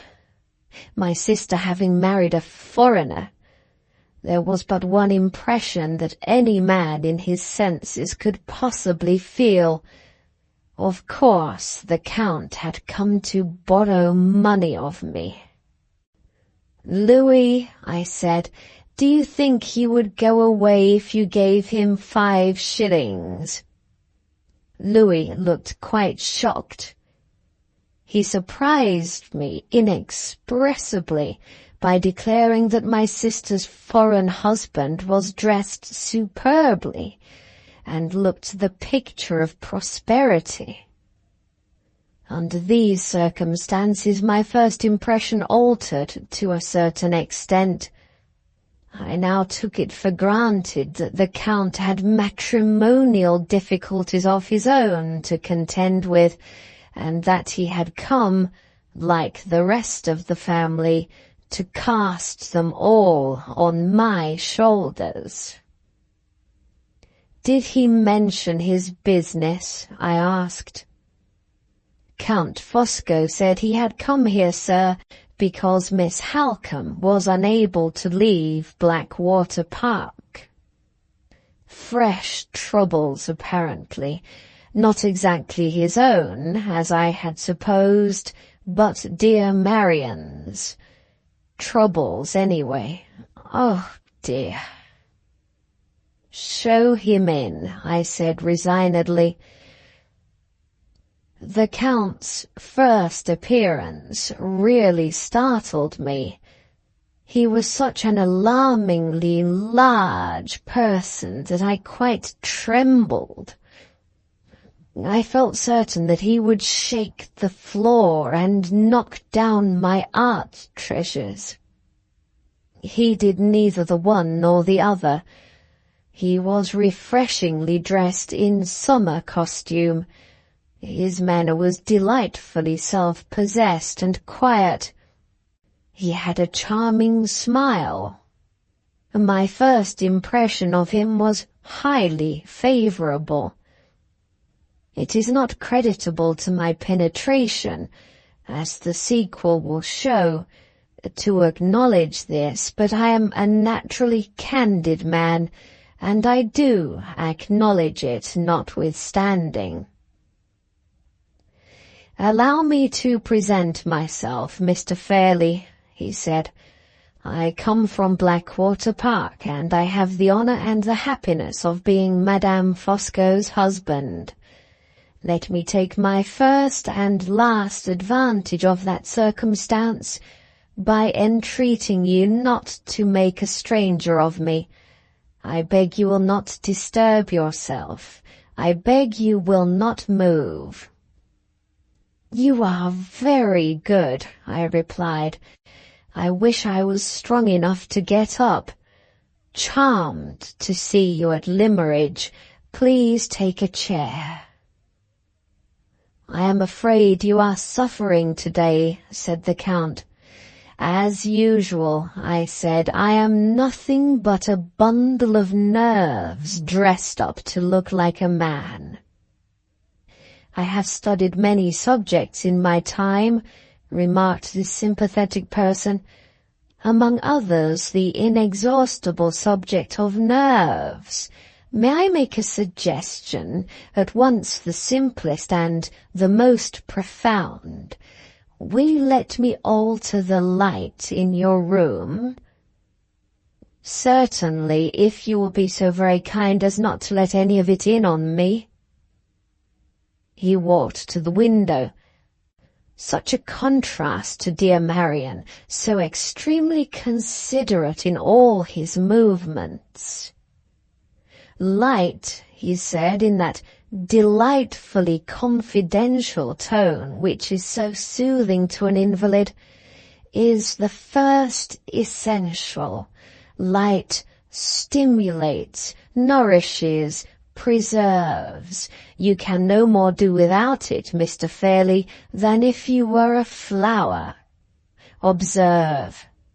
Here, where you sit, I close the shutters to compose you. There, where you do not sit, I draw up the blind and let in the invigorating sun. Admit the light into your room if you cannot bear it on yourself. Light, sir, is the grand decree of Providence. You accept Providence with your own restrictions. Accept light on the same terms." I thought this very convincing and attentive. He had taken me in up to that point about the light. He had certainly taken me in. "You see me confused," he said, returning to his place. "On my word of honour, Mr. Fairlie, you see me confused in your presence." "Shocked to hear it, I am sure. May I inquire why?" "Sir, can I enter this room, where you sit a sufferer, and see you surrounded by these admirable objects of art, without discovering that you are a man whose feelings are acutely impressionable, whose sympathies are perpetually alive? Tell me, can I do this?" If I had been strong enough to sit up in my chair, I should, of course, have bowed. Not being strong enough, I smiled my acknowledgments instead. It did just as well. We both understood one another. "Pray follow my train of thought," continued the Count. "I sit here, a man of refined sympathies myself, in the presence of another man of refined sympathies also. I am conscious of a terrible necessity for lacerating those sympathies by referring to domestic events of a very melancholy kind. What is the inevitable consequence? I have done myself the honour of pointing it out to you already. I sit confused." Was it at this point that I began to suspect he was going to bore me? I rather think it was. "Is it absolutely necessary to refer to these unpleasant matters?" I inquired. "In our homely English phrase, Count Fosco, won't they keep?" The Count, with the most alarming solemnity, sighed and shook his head. "Must I really hear them?" He shrugged his shoulders. It was the first foreign thing he had done since he had been in the room, and looked at me in an unpleasantly penetrating manner. My instincts told me that I had better close my eyes. I obeyed my instincts. "Please break it gently," I pleaded. "Anybody dead?" "Dead?" cried the Count with unnecessary foreign fierceness. "Mr. Fairlie, your national composure terrifies me. In the name of heaven, what have I said or done to make you think me the messenger of death?" "Pray, accept my apologies," I answered. "You have said and done nothing. I make it a rule in these distressing cases always to anticipate the worst. It breaks the blow by meeting it halfway, and so on. Inexpressibly relieved, I am sure, to hear that nobody is dead. Anybody ill?" I opened my eyes and looked at him. He was very yellow when he came in, or had he turned very yellow in the last minute or two? I really can't say, and I can't ask Louis because he was not in the room at the time. "Anybody ill?" I repeated, observing that my national composure still appeared to affect him. "That is part of my bad news, Mr. Fairlie. Yes, somebody is ill." "Grieved, I am sure. Which of them is it?" "To my profound sorrow, Miss Halcombe. Perhaps you were in some degree prepared to hear this. Perhaps when you found that Miss Halcombe did not come here by herself as you proposed, and did not write a second time, your affectionate anxiety may have made you fear that she was ill." I have no doubt my affectionate anxiety had led me to that melancholy apprehension at some time or other, but at the present my wretched memory entirely failed to remind me of the circumstance. However, I said yes, in justice to myself. I was much shocked. It was so very uncharacteristic of such a robust person as dear Marian to be ill, that I could only suppose she had met with an accident, a horse, or a false step on the stairs, or something of that sort. "Is it serious?" I asked. "Serious beyond a doubt," he replied. "Dangerous, I hope and trust not. Miss Halcombe unhappily exposed herself to be wetted through by a heavy rain. The cold that followed was of an aggravated kind, and it has now brought with it the worst consequence, fever." When I heard the word fever, and when I remembered at the same moment that the unscrupulous person who was now addressing me had just come from Blackwater Park, I thought I should have fainted on the spot. "Good God," I said, "is it infectious?" "Not at present," he answered, with detestable composure. "It may turn to infection, but no such deplorable complication had taken place when I left Blackwater Park. I have felt the deepest interest in the case, Mr. Fairlie. I have endeavoured to assist the regular medical attendant in watching it. Accept my personal assurances of the uninfectious nature of the fever when I last saw it." accept his assurances. I never was farther from accepting anything in my life. I would not have believed him on his oath. He was too yellow to be believed. He looked like a walking West Indian epidemic. He was big enough to carry typhus by the ton, and to dye the very carpet he walked on with scarlet fever. In certain emergencies my mind is remarkably soon made up. I instantly determined to get rid of him. "You will kindly excuse an invalid," I said, "but long conferences of any kind invariably upset me. May I beg to know exactly what the object is to which I am indebted for the honor of your visit?" I fervently hoped that this remarkably broad hint would throw him off his balance, confuse him, reduce him to polite apologies, in short, get him out of the room. On the contrary, it only settled him in his chair.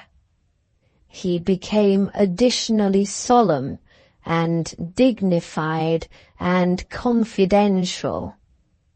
He held up 2 of his horrid fingers and gave me another of his unpleasantly penetrating looks. What was I to do? I was not strong enough to quarrel with him. Conceive my situation, if you please. Is language adequate to describe it? I think not. "The objects of my visit," he went on, quite irrepressibly, "are numbered on my fingers. They are 2. First, I come to bear my testimony with profound sorrow to the lamentable disagreements between Sir Percival and Lady Glyde. I am Sir Percival's oldest friend. I am related to Lady Glyde by marriage. I am an eye-witness of all that has happened at Blackwater Park.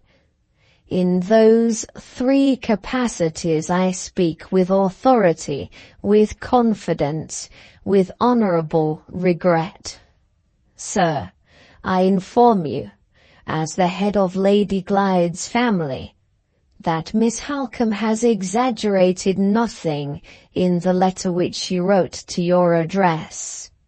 I affirm that the remedy which that admirable lady has proposed is the only remedy that will spare you the horrors of public scandal. A temporary separation between husband and wife is the one peaceable solution of this difficulty. Part them for the present, and when all causes of irritation are removed, I, who have now the honour of addressing you, I will undertake to bring Sir Percival to reason. Lady Glyde is innocent, Lady Glyde is injured, but, follow my thought here, she is on that very account, I say it with shame, the cause of irritation while she remains under her husband's roof. No other house can receive her with propriety but yours. I invite you to open it. Call. Here was a matrimonial hailstorm pouring in the south of England, and I was invited by a man with fever in every fold of his coat to come out from the north of England and take my share of the pelting.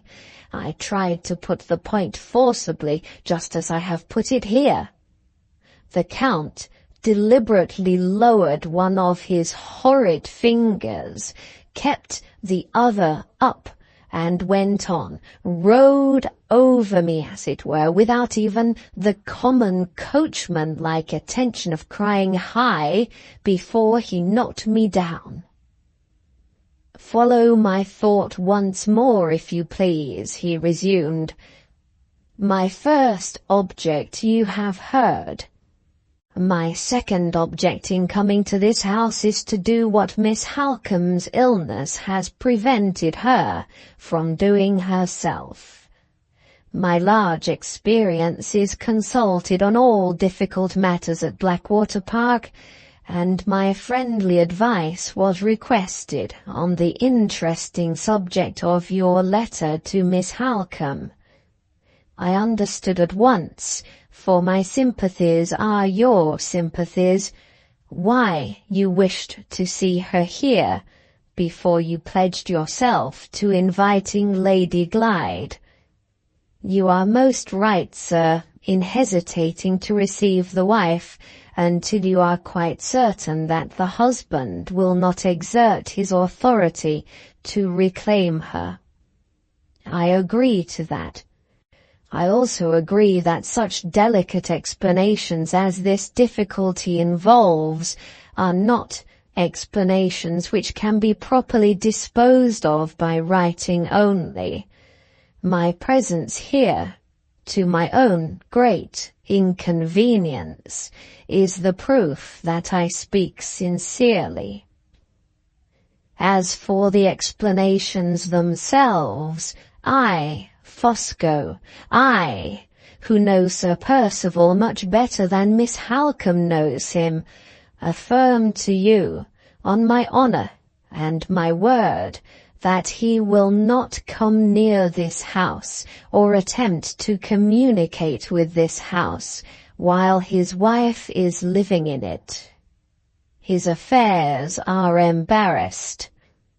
Offer him his freedom by means of the absence of Lady Glyde. I promise you he will take his freedom and go back to the continent at the earliest moment when he can get away. Is this clear to you as crystal? Yes, it is.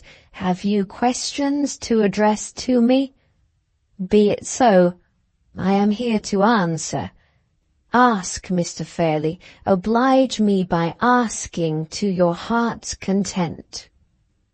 He had said so much already in spite of me, and he looked so dreadfully capable of saying a great deal more also in spite of me, that I declined his amiable invitation in pure self-defence. "Many thanks," I replied. "I am sinking fast. In my state of health I must take things for granted. Allow me to do so on this occasion. We quite understand each other. Yes, much obliged, I am sure, for your kind interference. If I ever get better, and ever have a second opportunity of improving our acquaintance—" He got up. I thought he was going. No, more talk, more time for the development of infectious influences.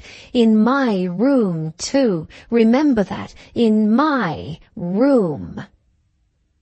"One moment yet," he said. "One moment before I take my leave. I ask permission at parting to impress on you an urgent necessity. It is this, sir. You must not think of waiting till Miss Halcombe recovers before you receive Lady Glyde. Miss Halcombe has the attendance of the doctor, of the housekeeper at Blackwater Park, and of an experienced nurse as well.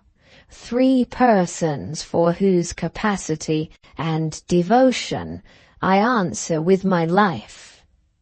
I tell you that. I tell you also that the anxiety and alarm of her sister's illness has already affected the health and spirits of Lady Glyde, and has made her totally unfit to be of use in the sick-room. Her position with her husband grows more and more deplorable and dangerous every day. If you leave her any longer at Blackwater Park, you do nothing whatever to hasten her sister's recovery, and at the same time you risk the public scandal which you and I, and all of us, are bound, in the sacred interests of the family, to avoid. With all my soul I advise you to remove the serious responsibility of delay from your own shoulders by writing to Lady Glyde to come here at once. Do your affectionate, your honourable, your inevitable duty. And whatever happens in the future, no one can lay the blame on you. I speak from my large experience. I offer my friendly advice. Is it accepted? Yes or no? I looked at him, merely looked at him, with my sense of his amazing assurance, and my dawning resolution to ring for Louis and have him shown out of the room, expressed in every line of my face. It is perfectly incredible but quite true, that my face did not appear to produce the slightest impression on him. Born without nerves, evidently born without nerves. "You hesitate?" he said. "Mr. Fairlie, I understand that hesitation. You object. See, sir, how my sympathies look straight down into your thoughts. You object that Lady Glyde is not in health and not in spirits to take the long journey from Hampshire to this place by herself. Her own maid is removed from her, as you know, and of other servants fit to travel with her from one end of England to the other, there are none at Blackwater Park. You object again that she cannot comfortably stop and rest in London on her way here, because she cannot comfortably go alone to a public hotel where she is a total stranger. In one breath I grant both objections. In another breath I remove them. Follow me, if you please, for the last time. It was my intention, when I returned to England with Sir Percival, to settle myself in the neighbourhood of London. That purpose has just been happily accomplished. I have taken for 6 months a little furnished house in the quarter called St. John's Wood. Be so obliging as to keep this fact in your mind, and observe the programme I now propose. Lady Glyde travels to London, a short journey. I myself meet her at the station. I take her to rest and sleep at my house, which is also the house of her aunt. When she is restored, I escort her to the station again, and she travels to this place, and her own maid, who is now under your roof, receives her at the carriage door.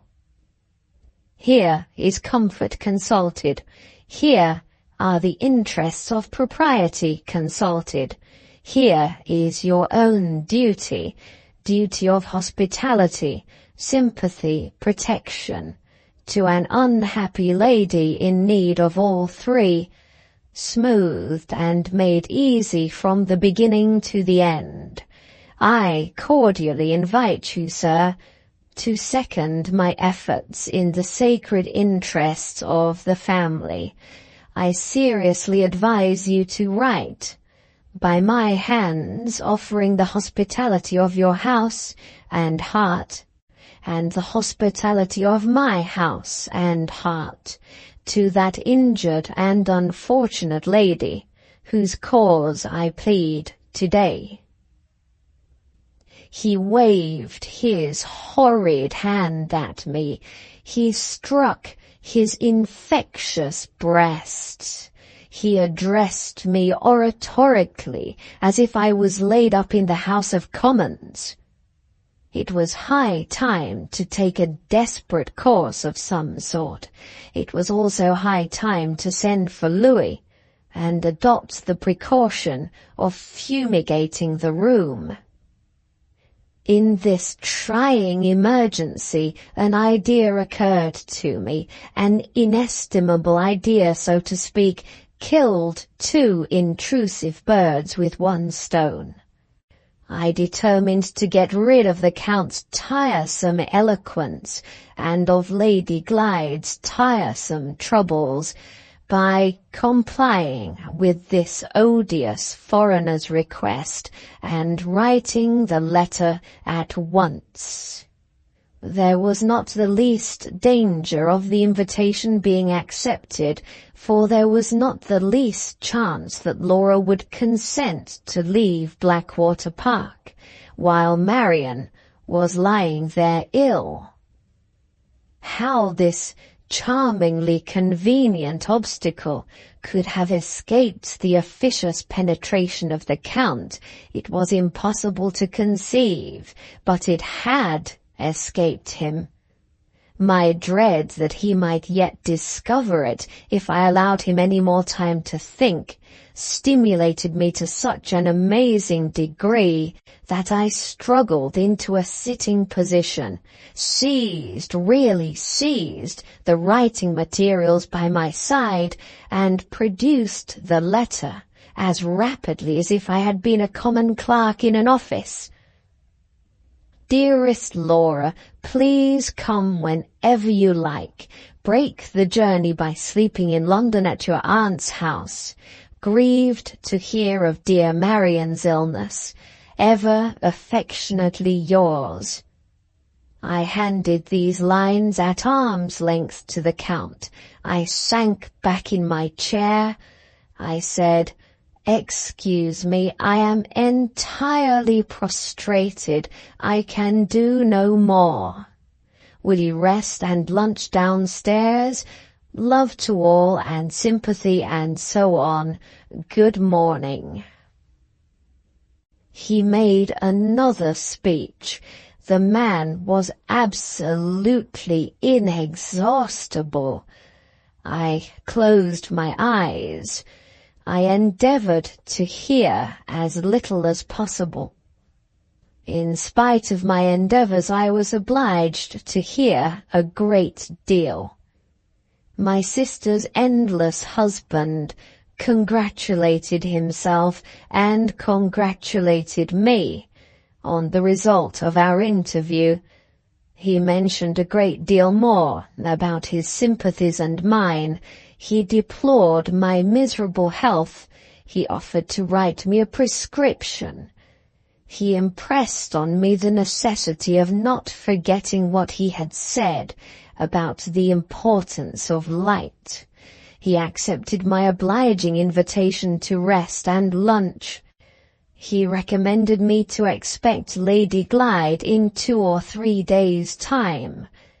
He begged my permission to look forward to our next meeting, instead of paining himself and paining me by saying farewell. He added a great deal more, which I rejoice to think I did not attend to at the time, and do not remember now. I heard his sympathetic voice travelling away from me by degrees, but, large as he was, I never heard him. He had the negative merit of being absolutely noiseless. I don't know when he opened the door, or when he shut it.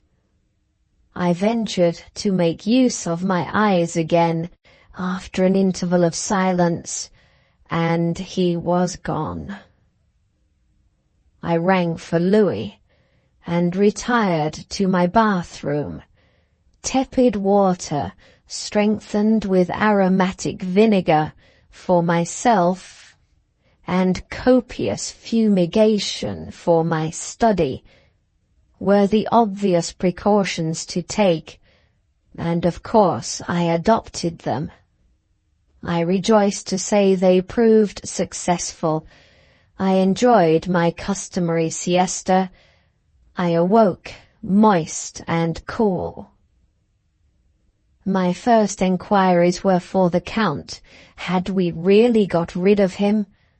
Yes, he had gone away by the afternoon train. Had he lunched, and if so, upon what? Entirely upon fruit tart and cream.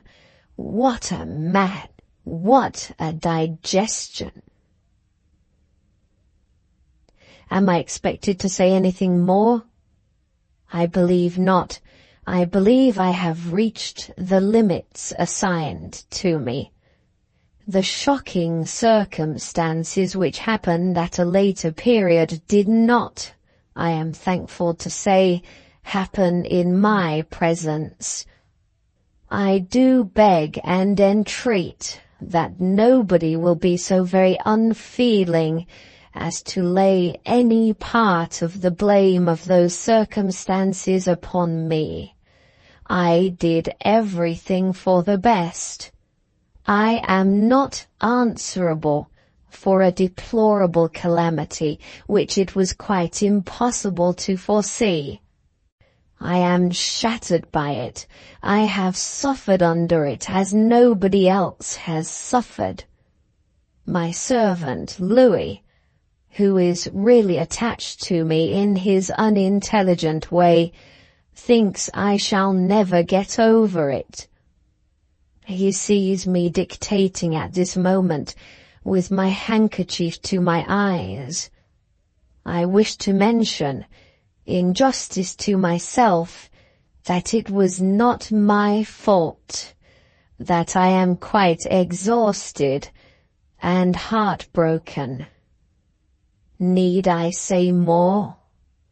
I am asked to state plainly what I know of the progress of Miss Halcombe's illness and of the circumstances under which Lady Glyde left Blackwater Park for London.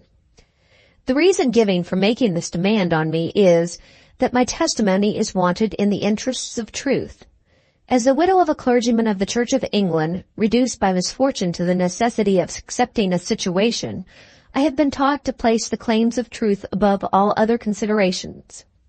I therefore comply with a request which I might otherwise, through reluctance to connect myself with distressing family affairs, have hesitated to grant.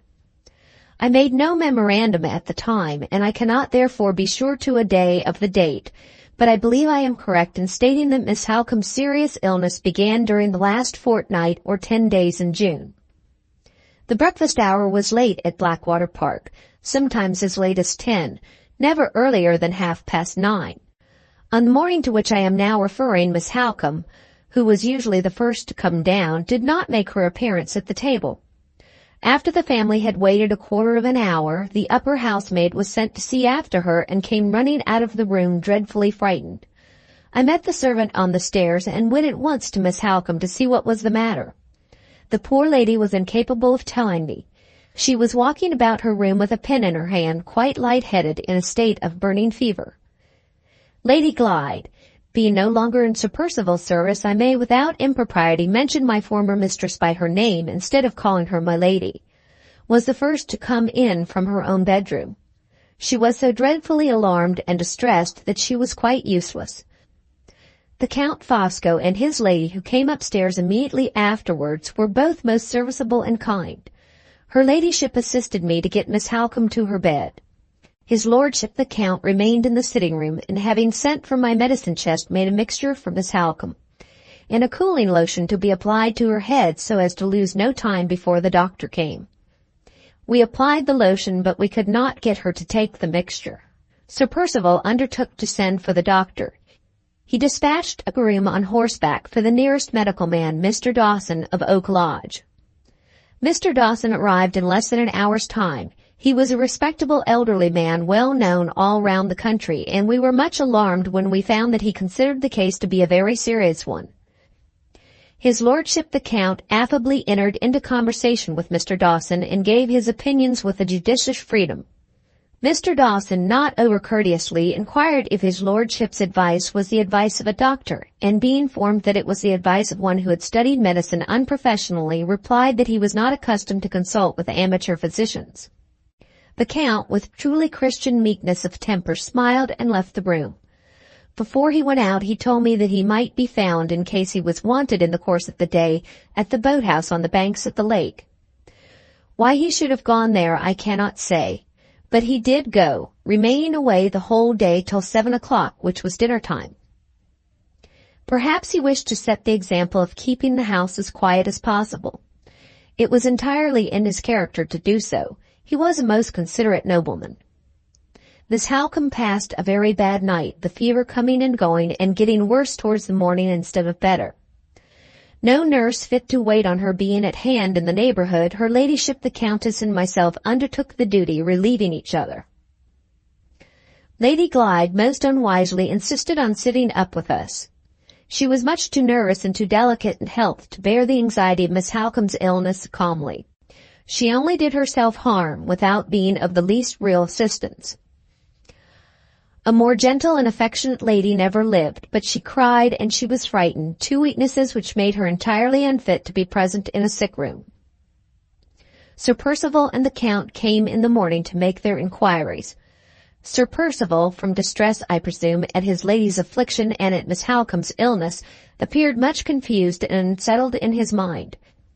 His lordship testified, on the contrary, a becoming composure and interest. He had his straw hat in one hand and his book in the other, and he mentioned to Sir Percival in my hearing that he would go out again and study at the lake. "Let us keep the house quiet," he said. "Let us not smoke indoors, my friend, now Miss Halcombe is ill. You go your way and I will go mine. When I study I like to be alone. Good morning, Mrs. Michelson." Sir Percival was not civil enough, perhaps I ought, in justice to say, not composed enough, to take leave of me with the same polite attention. The only person in the house, indeed, who treated me at that time or at any other on the footing of a lady in distressed circumstances was the Count. He had the manners of a true nobleman. He was considerate towards everyone. Even the young person, Fanny by name, who attended on Lady Glyde, was not beneath his notice. When she was sent away by Sir Percival, his lordship, showing me his sweet little birds at the time, was most kindly anxious to know what had become of her, where she was to go the day she left Blackwater Park, and so on. It is in such little delicate attentions that the advantages of aristocratic birth always show themselves. I make no apology for introducing these particulars. They are brought forward in justice to his lordship, whose character I have reason to know is viewed rather harshly in certain quarters. A nobleman who can respect a lady in distressed circumstances and can take a fatherly interest in the fortunes of an humble servant girl shows principles and feelings of too high an order to be lightly called in question. I advance no opinions, I offer facts only. My endeavor through life is to judge not that I be not judged. One of my beloved husband's finest sermons was on that text. I read it constantly. In my own copy of the edition printed by subscription in the first days of my widowhood, and at every fresh perusal I derive an increase of spiritual benefit and edification. There was no improvement in Miss Halcombe, and the second night was even worse than the first. Mr. Dawson was constant in his attendance. The practical duties of nursing were still divided between the Countess and myself, Lady Glyde persisting in sitting up with us, though we both entreated her to take some rest. "My place is by Marian's bedside," was her only answer. "Whether I am ill or well, nothing will induce me to lose sight of her." Towards midday I went downstairs to attend some of my regular duties. An hour afterwards, on my way back to the sick room, I saw the Count, who had gone out again early for the third time, entering the hall to all appearance in the highest good spirits.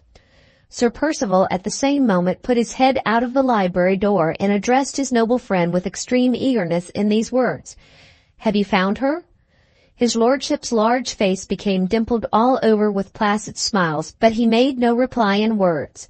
At the same time Sir Percival turned his head, observed that I was approaching the stairs, and looked at me in the most rudely angry manner possible. "Come in here and tell me about it," he said to the Count. "Whenever there are women in a house, they're always sure to be going up or down stairs." "My dear Percival," observed his lordship kindly, "Mrs. Michelson has duties. Pray recognize her admirable performance of them as sincerely as I do. How is the sufferer, Mrs. Michelson?" "No better, my lord, I regret to say." "Sad, most sad," remarked the Count. "You look fatigued, Mrs. Michelson. It is certainly time you and my wife had some help in nursing. I think I may be the means of offering you that help. Circumstances have happened which will oblige Madame Fosco to travel to London either tomorrow or the day after. She will go away in the morning and return at night, and she will bring back with her to relieve you a nurse of excellent conduct and capacity who is now disengaged.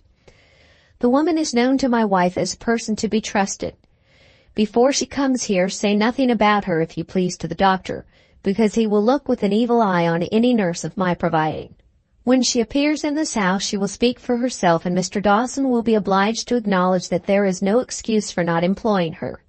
Lady Glyde will say the same.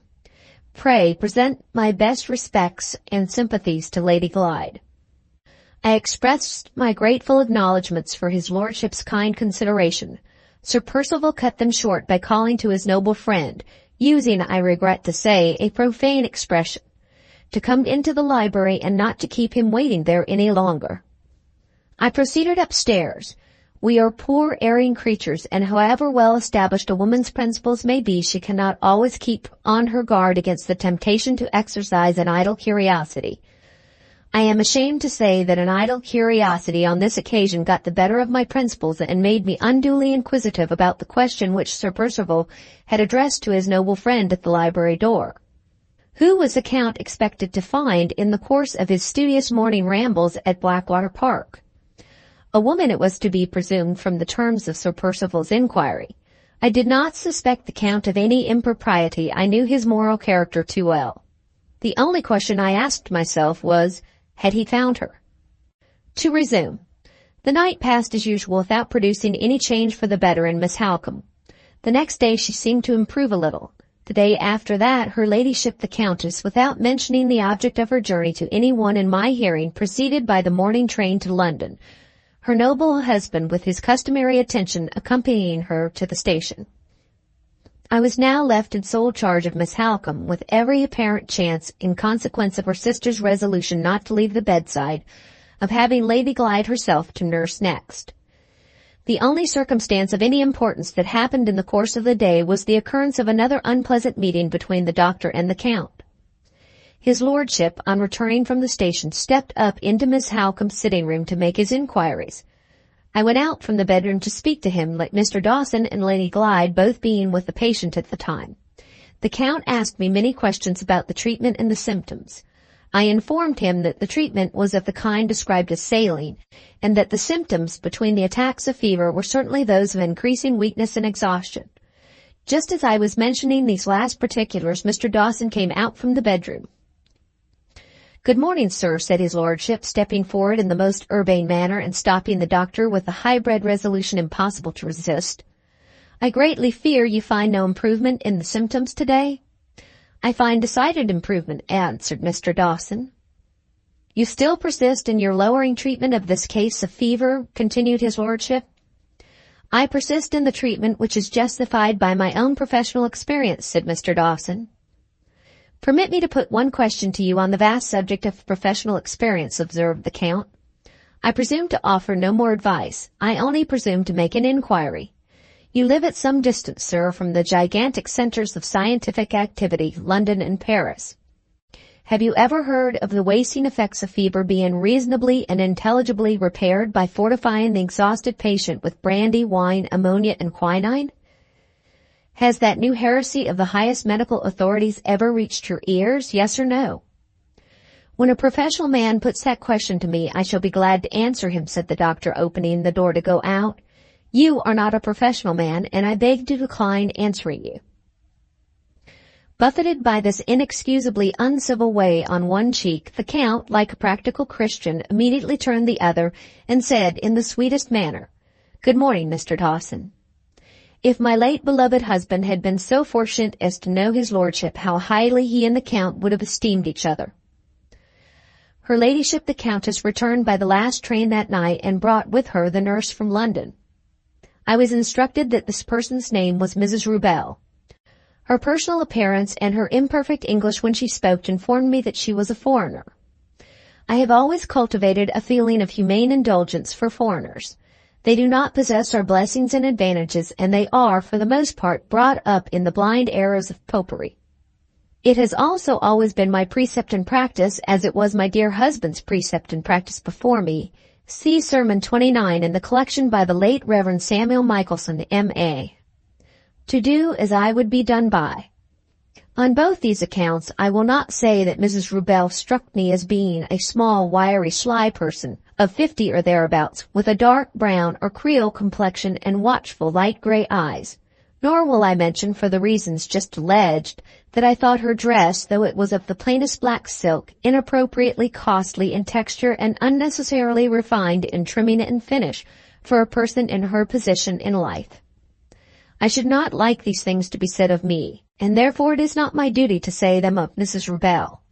I will merely mention that her manners were not perhaps unpleasantly reserved, but only remarkably quiet and retiring, that she looked about her a great deal and said very little, which might have arisen quite as much from her own modesty as from distrust of her position at Blackwater Park, and that she declined to partake of supper, which was curious perhaps, but surely not suspicious, although I myself politely invited her to that meal in my own room.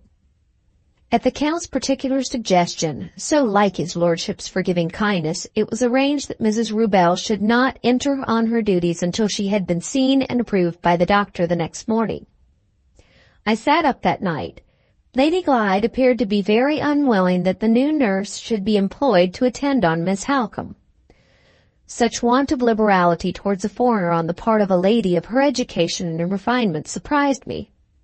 I ventured to say, "My lady, we must all remember not to be hasty in our judgments on our inferiors, especially when they come from foreign parts." Lady Glyde did not appear to attend to me. She only sighed and kissed Miss Halcombe's hand as it lay on the counterpane. Scarcely a judicious proceeding in a sick room with a patient whom it was highly desirable not to excite. But poor Lady Glyde knew nothing of nursing, nothing whatever, I am sorry to say. The next morning Mrs. Rubel was sent to the sitting-room to be approved by the doctor on his way through to the bedroom. I left Lady Glyde with Miss Halcombe, who was slumbering at the time, and joined Mrs. Rubel with the object of kindly preventing her from feeling strange and nervous in consequence of the uncertainty of her situation. She did not appear to see it in that light. She seemed to be quite satisfied beforehand that Mr. Dawson would approve of her, and she sat calmly looking out of window, with every appearance of enjoying the country air. Some people might have thought such conduct suggestive of brazen assurance. I beg to say that I more liberally set it down to extraordinary strength of mind. Instead of the doctor coming up to us, I was sent for to see the doctor. I thought this change of affairs rather odd, but Mrs. Rubel did not appear to be affected by it in any way. I left her still calmly looking out of the window and still silently enjoying the country air. Mr. Dawson was waiting for me by himself in the breakfast room. "About this new nurse, Mrs. Michelson," said the doctor. "Yes, sir." "I find that she has been brought here from London by the wife of that fat old foreigner who is always trying to interfere with me. Mrs. Michelson, that fat old foreigner is a quack." This was very rude. I was naturally shocked at it. "Are you aware, sir," I said, "that you are talking of a nobleman?" "Pooh! He isn't the first quack with a handle to his name. They're all counts, hang 'em." "He would not be a friend of Sir Percival Glyde, sir, if he was not a member of the highest aristocracy, excepting the English aristocracy, of course." "Very well, Mrs. Michelson, call him what you like, and let us get back to the nurse. I have been objecting to her already." "Without having seen her, sir?"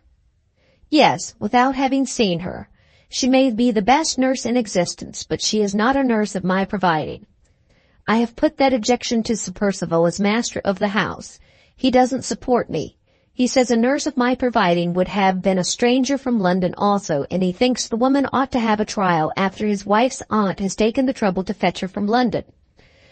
There is some justice in that, and I can't decently say no. But I have made it a condition that she is to go at once if I find reason to complain of her. This proposal being one which I have some right to make as medical attendant, Sir Percival has consented to it. Now, Mrs. Michelson, I know I can depend on you, and I want you to keep a sharp eye on the nurse for the first day or two, and to see that she gives Miss Halcombe no medicines but mine. This foreign nobleman of yours is dying to try his quack remedies, mesmerism included, on my patient, and a nurse who is brought here by his wife may be a little too willing to help him. You understand? Very well, then, we may go upstairs. Is the nurse there? I'll say a word to her before she goes into the sick room. We found Mrs. Rubel still enjoying herself at the window. When I introduced her to Mr. Dawson, neither the doctor's doubtful looks nor the doctor's searching questions appeared to confuse her in the least. She answered him quietly in her broken English, and though he tried hard to puzzle her, she never betrayed the least ignorance so far about any part of her duties.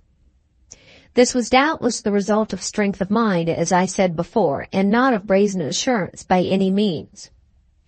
We all went into the bedroom.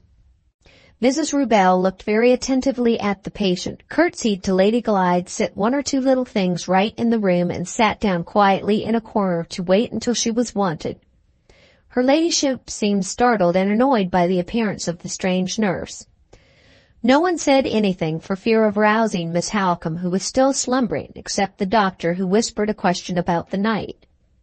I softly answered, much as usual, and then Mr. Dawson went out.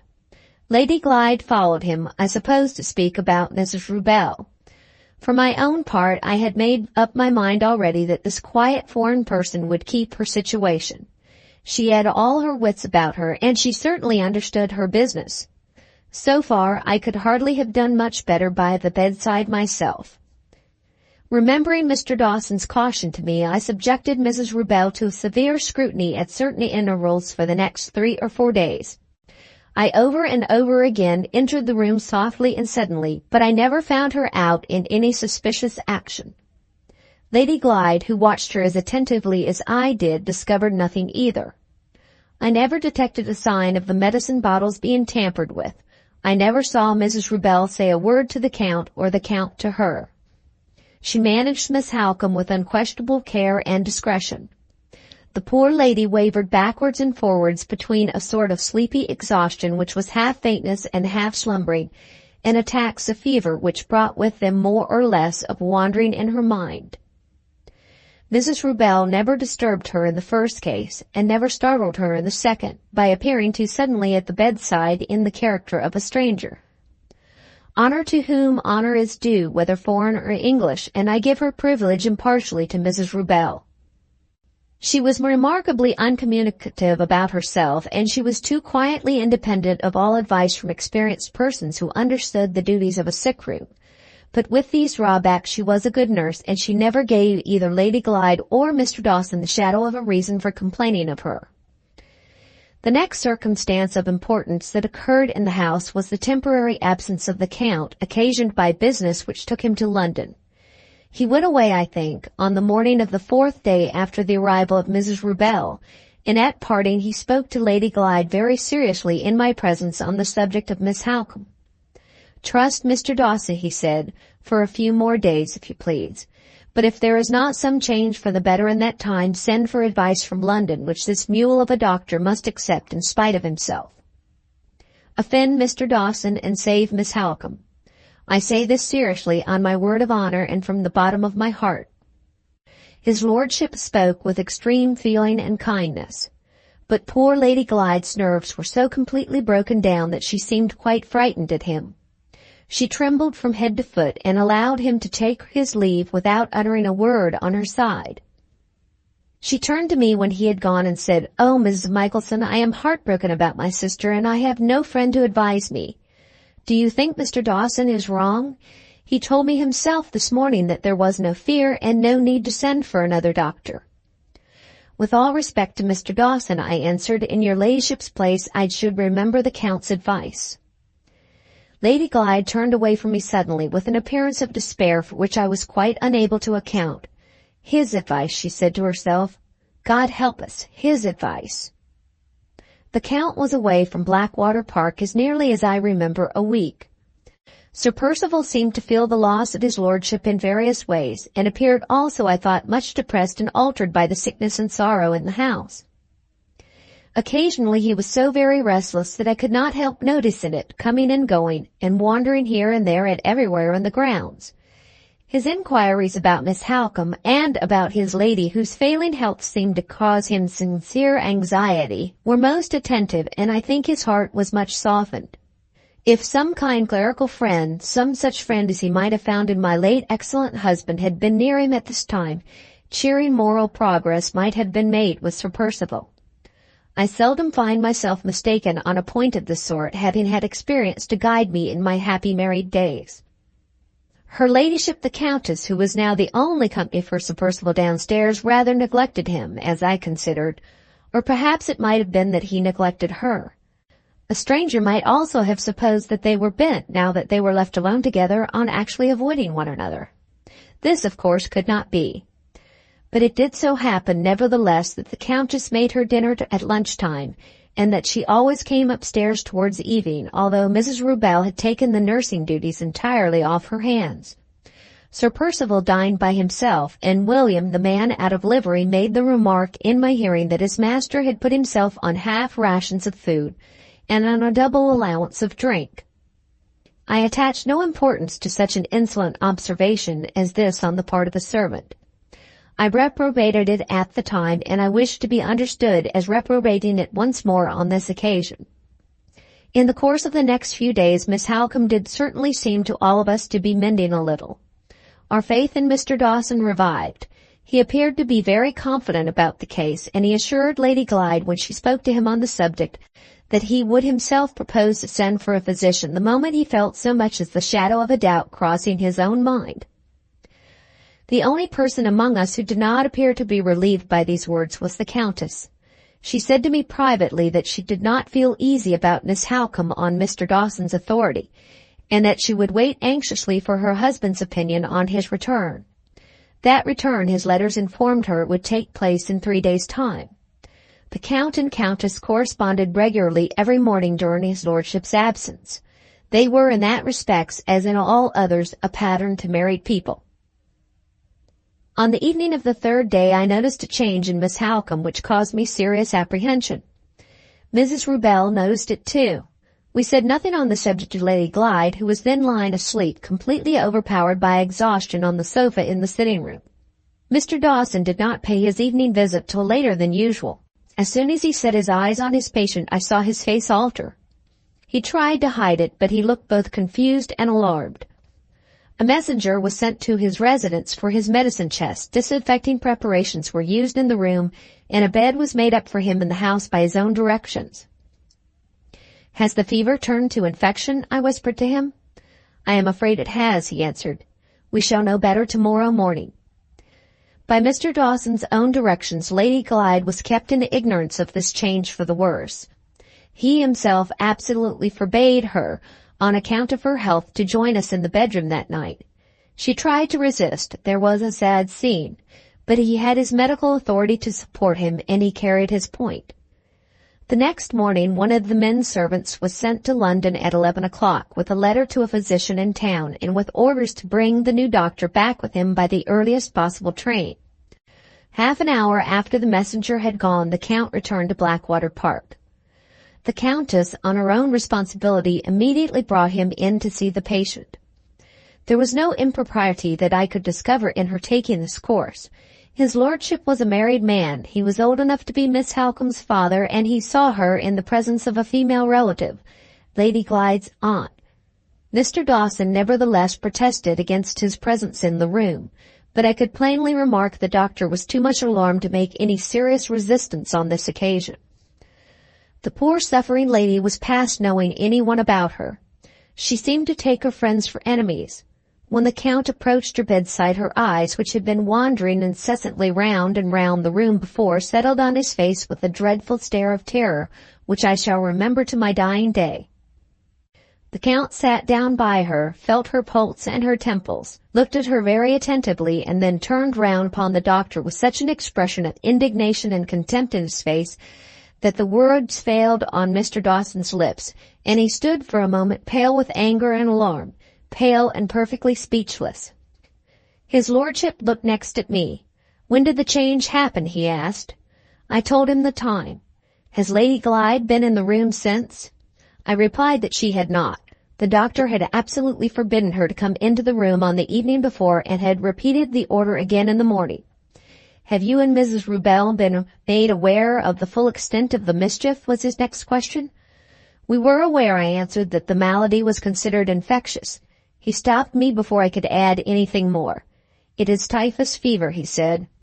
In the minute that passed, while these questions and answers were going on, Mr. Dawson recovered himself and addressed the Count with his customary firmness. It is not typhus fever, he remarked sharply. I protest against this intrusion, sir. No one has a right to put questions here but me. I have done my duty to the best of my ability. The Count interrupted him, not by words, but only by pointing to the bed. Mr. Dawson seemed to feel that silent contradiction to his assertion of his own ability, and to grow only the more angry under it. I say I have done my duty, he reiterated. A physician has been sent for from London. I will consult on the nature of the fever with him and with no one else. I insist on your leaving the room. I entered this room, sir, in the sacred interests of humanity, said the Count, and in the same interests, if the coming of the physician is delayed, I will enter it again. I warn you once more that the fever has turned to typhus, and that your treatment is responsible for this lamentable change. If that unhappy lady dies, I will give my testimony in a court of justice that your ignorance and obstinacy have been the cause of her death. Before Mr. Dawson could answer, before the Count could leave us, the door was opened from the sitting-room, and we saw Lady Glyde on the threshold. I must and will come in, she said, with extraordinary firmness. Instead of stopping her, the Count moved into the sitting-room and made way for her to go in. On all other occasions he was the last man in the world to forget anything, but in the surprise of the moment he apparently forgot the danger of infection from typhus and the urgent necessity of forcing Lady Glyde to take proper care of herself. To my astonishment, Mr. Dawson showed more presence of mind. He stopped her ladyship at the first step she took towards the bedside. I am sincerely sorry, I am sincerely grieved, he said. The fever may, I fear, be infectious. Until I am certain that it is not, I entreat you to keep out of the room. She struggled for a moment, then suddenly dropped her arms and sank forward. She had fainted. The Countess and I took her from the doctor and carried her into her own room. The Count preceded us and waited in the passage till I came out and told him that we had recovered her from the swoon. I went back to the doctor to tell him, by Lady Glyde's desire, that she insisted on speaking to him immediately. He withdrew at once to quiet her ladyship's agitation and to assure her of the physician's arrival in the course of a few hours. Those hours passed very slowly. Sir Percival and the Count were together downstairs and sent up from time to time to make their inquiries. At last, between 5 and 6 o'clock, to our great relief, the physician came. He was a younger man than Mr. Dawson, very serious and very decided. What he thought of the previous treatment I cannot say, but it struck me as curious that he put many more questions to myself and to Mrs. Rubel than he put to the doctor, and that he did not appear to listen with much interest to what Mr. Dawson said while he was examining Mr. Dawson's patient. I began to suspect from what I observed in this way that the Count had been right about the illness all the way through, and I was naturally confirmed in that idea when Mr. Dawson, after some little delay, asked the one important question which the London doctor had been sent for to set at rest. "What is your opinion of the fever?" he inquired. "Typhus," replied the physician. "Typhus fever beyond all doubt." That quiet foreign person, Mrs. Rubel, crossed her thin brown hands in front of her and looked at me with a very significant smile. The Count himself could hardly have appeared more gratified if he had been present in the room and had heard the confirmation of his own opinion. After giving us some useful directions about the management of the patient, and mentioning that he would come again in 5 days' time, the physician withdrew to consult in private with Mr. Dawson.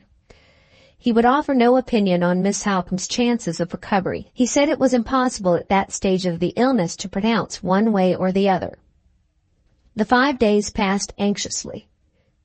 Countess Fosco and myself took it by turns to relieve Mrs. Rubel, Miss Halcombe's condition growing worse and worse, and requiring our utmost care and attention. It was a terribly trying time. Lady Glyde, supported, as Mr. Dawson said, by the constant strain of her suspense on her sister's account, rallied in the most extraordinary manner and showed a firmness and determination for which I should myself never have given her credit. She insisted on coming into the sick-room 2 or 3 times every day, to look at Miss Halcombe with her own eyes, promising not to go too close to the bed if the doctor would consent to her wishes so far.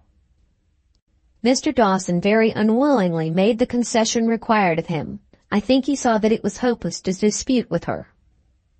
She came in every day and self-denyingly kept her promise. I felt it personally so distressing, as reminding me of my own affliction during my husband's last illness, to see how she suffered under these circumstances, that I must beg not to dwell on this part of the subject any longer. It is more agreeable to me to mention that no fresh disputes took place between Mr. Dawson and the Count. His lordship made all his inquiries by deputy, and remained continually in company with Sir Percival downstairs. On the 5th day the physician came again and gave us a little hope. He said the 10th day from the first appearance of the typhus would probably decide the result of the illness, and he arranged for his 3rd visit to take place on that date. The interval passed as before, except that the Count went to London again one morning and returned at night.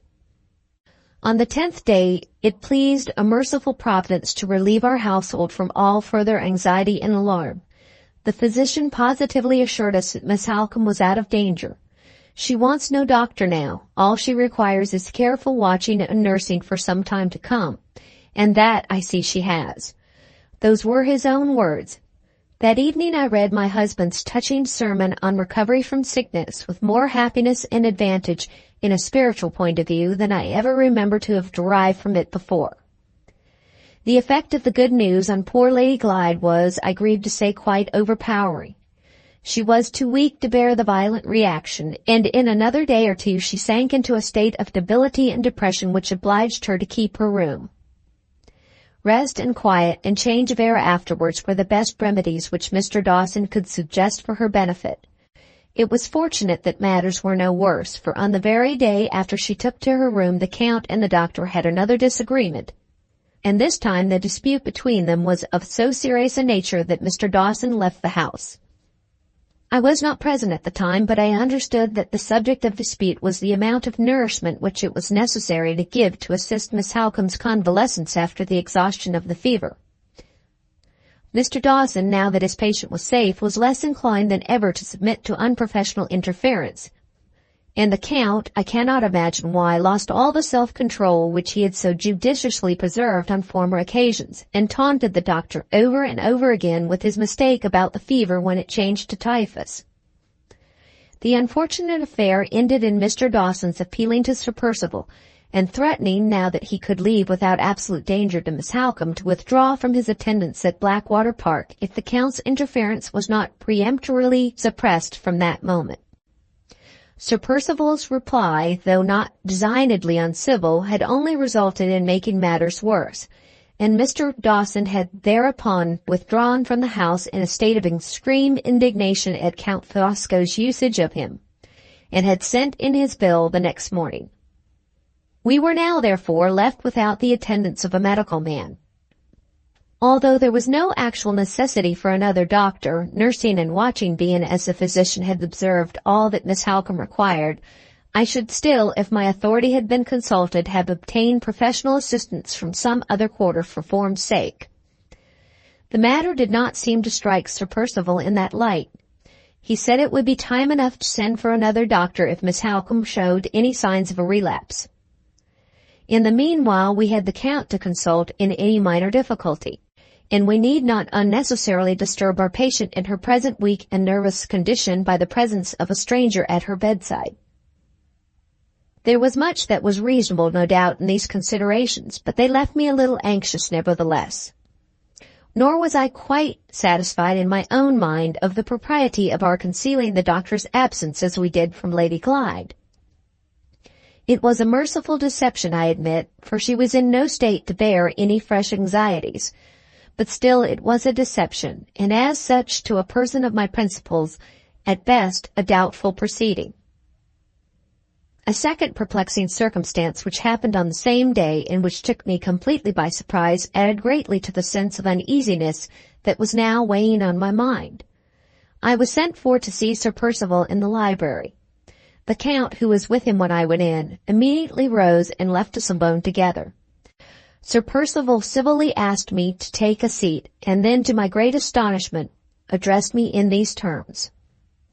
I want to speak to you, Mrs. Michelson, about a matter which I decided on some time ago and which I should have mentioned before but for the sickness and trouble in the house.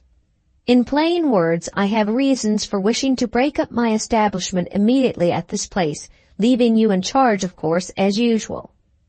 As soon as Lady Glyde and Miss Halcombe can travel, they must both have change of air.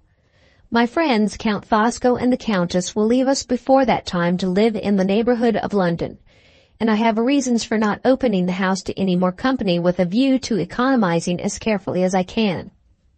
I don't blame you, but my expenses here are a great deal too heavy. In short, I shall sell the horses and get rid of all the servants at once. I never do things by halves, as you know, and I mean to have the house clear of a pack of useless people by this time tomorrow. I listened to him, perfectly aghast with astonishment. Do you mean, Sir Percival, that I am to dismiss the indoor servants under my charge without the usual month's warning? I asked. Certainly I do. We may all be out of the house before another month, and I am not going to leave the servants here in idleness with no master to wait on.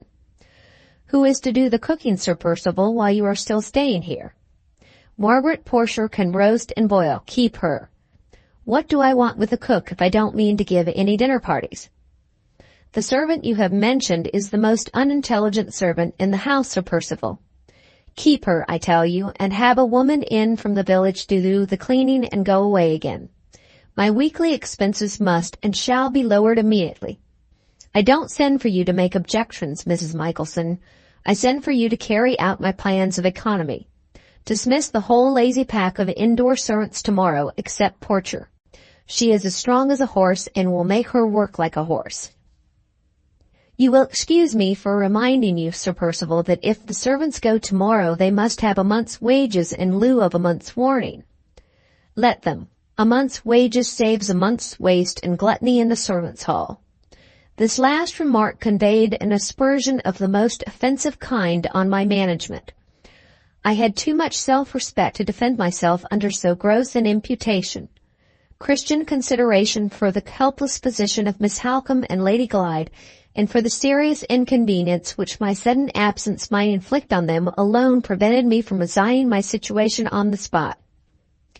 I rose immediately. It would have lowered me in my own estimation to have permitted the interview to continue a moment longer. After that last remark, Sir Percival, I have nothing more to say. Your directions shall be attended to. Pronouncing those words, I bowed my head with the most distant respect and went out of the room. The next day the servants left in a body. Sir Percival himself dismissed the grooms and stablemen, sending them with all the horses but one to London.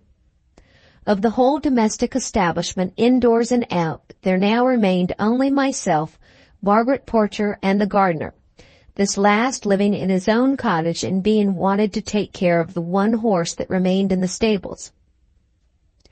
With the house left in this strange and lonely condition, with the mistress of it ill in her room, with Miss Halcombe still as helpless as a child, and with the doctor's attendants withdrawn from us in enmity, it was surely not unnatural that my spirit should sink, and my customary composure very hard to maintain. My mind was ill at ease. I wished the poor ladies both well again, and I wished myself away from Blackwater Park. The next event that occurred was of so singular a nature that it might have caused me a feeling of superstitious surprise if my mind had not been fortified by principle against any pagan weakness of that sort.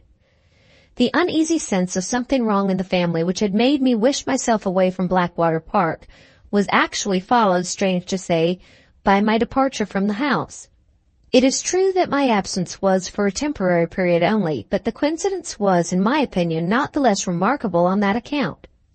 My departure took place under the following circumstances.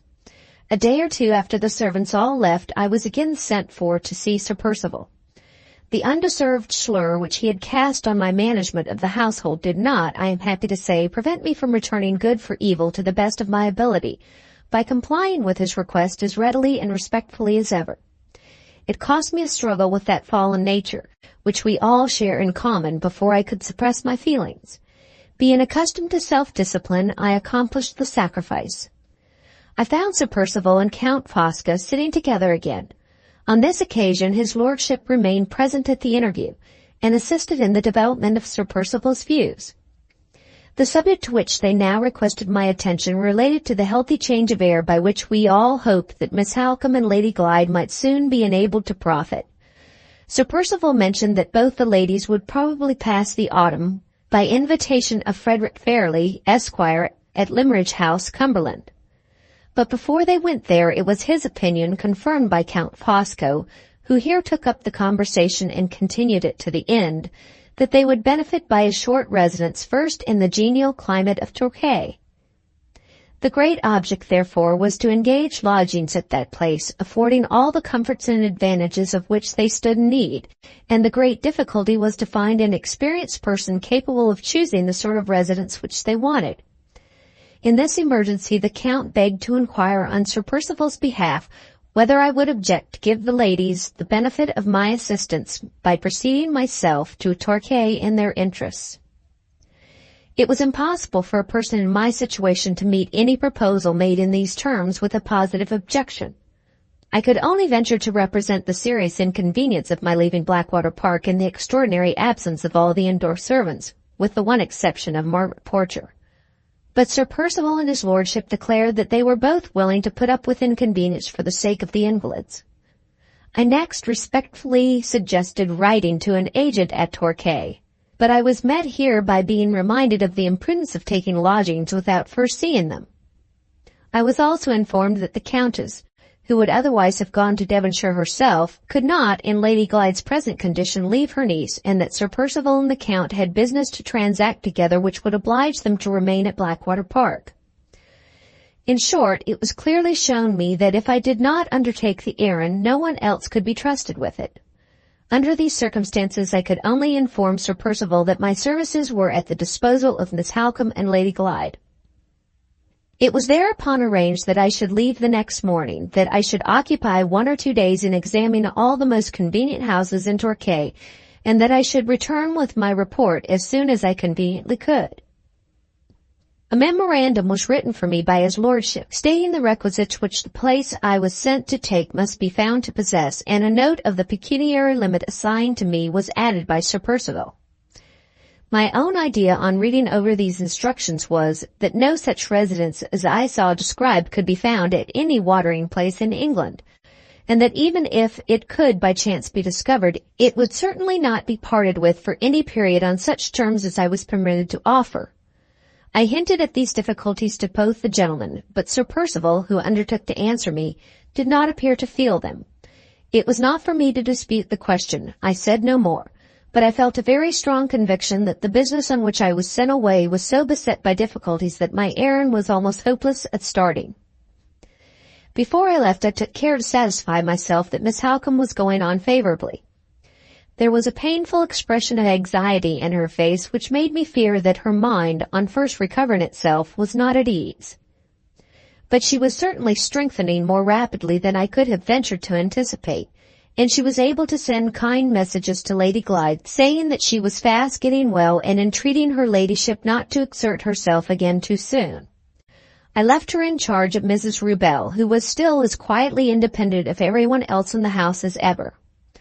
When I knocked at Lady Glyde's door before going away, I was told that she was still sadly weak and depressed, my informant being the Countess, who was then keeping her company in her room. Sir Percival and the Count were walking on the road to the lodge as I was driven by in the chaise. I bowed to them and quitted the house, with not a living soul left in the servants' offices but Margaret Porcher. Everyone must feel what I have felt myself since that time, that these circumstances were more than unusual. They were almost suspicious. Let me, however, say again that it was impossible for me in my dependent position to act otherwise than I did. The result of my errand at Torquay was exactly what I had foreseen. No such lodgings as I was instructed to take could be found in the whole place, and the terms I was permitted to give were much too low for the purpose, even if I had been able to discover what I wanted. I accordingly returned to Blackwater Park and informed Sir Percival, who met me at the door, that my journey had been taken in vain. He seemed too much occupied with some other subject to care about the failure of my errand, and his first words informed me that even in the short time of my absence another remarkable change had taken place in the house. The Count and Countess Fosco had left Blackwater Park for their new residence in St. John's Wood. I was not made aware of the motive for this sudden departure. I was only told that the Count had been very particular in leaving his kind compliments to me. When I ventured on asking Sir Percival whether Lady Glyde had anyone to attend to her comforts in the absence of the Countess, he replied she had Margaret Porcher to wait on her, and he added that a woman from the village had been sent for to do the work downstairs. The answer really shocked me.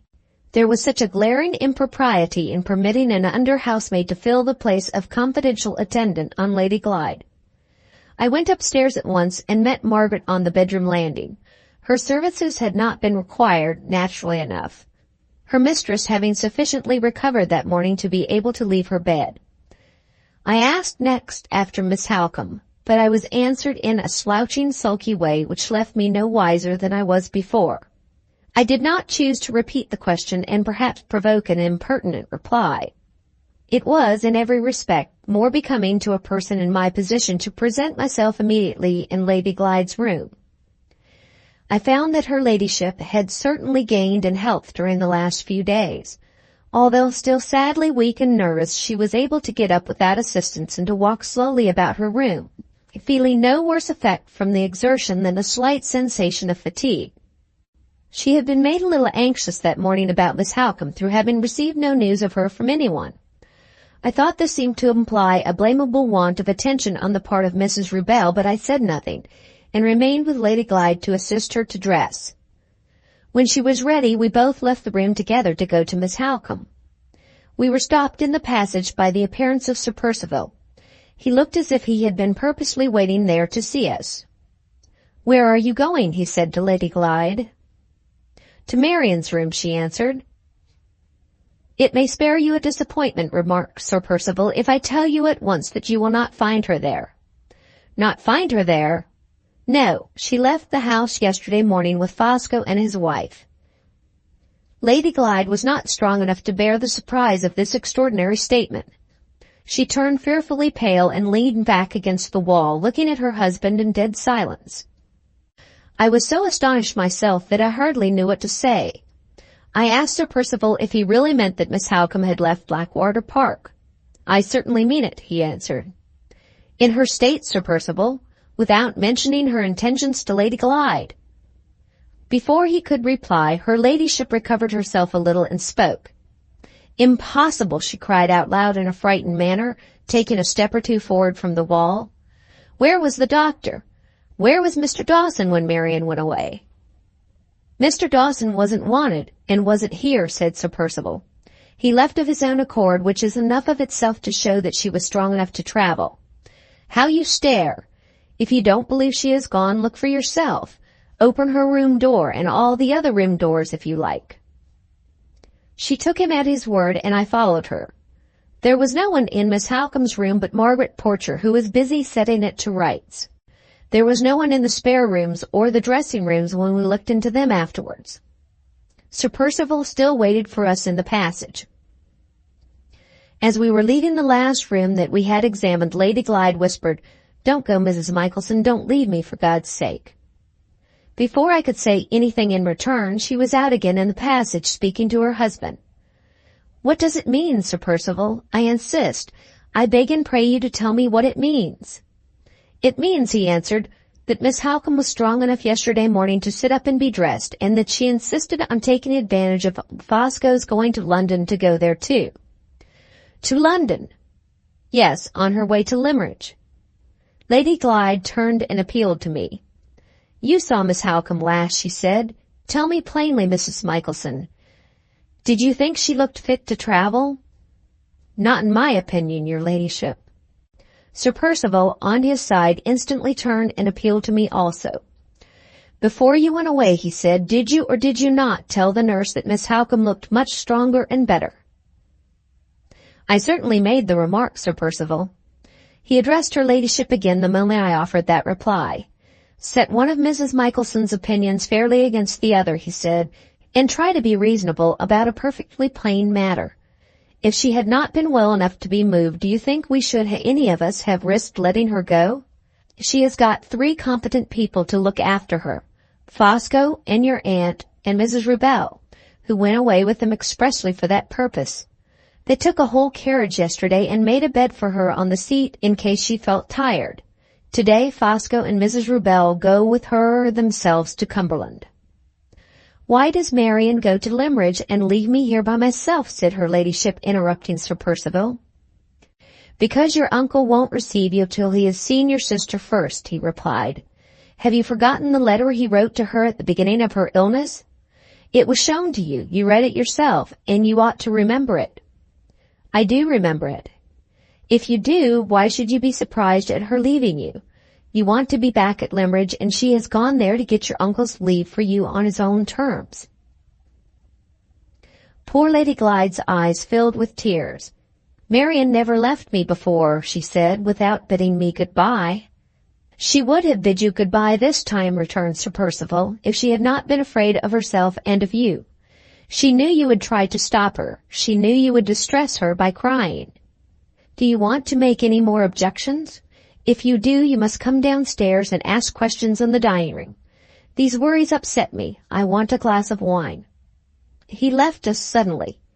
His manner all through this strange conversation had been very unlike what it usually was. He seemed to be almost as nervous and fluttered every now and then as his lady herself. I should never have supposed that his health had been so delicate, or his composure so easy to upset. I tried to prevail on Lady Glyde to go back to her room, but it was useless.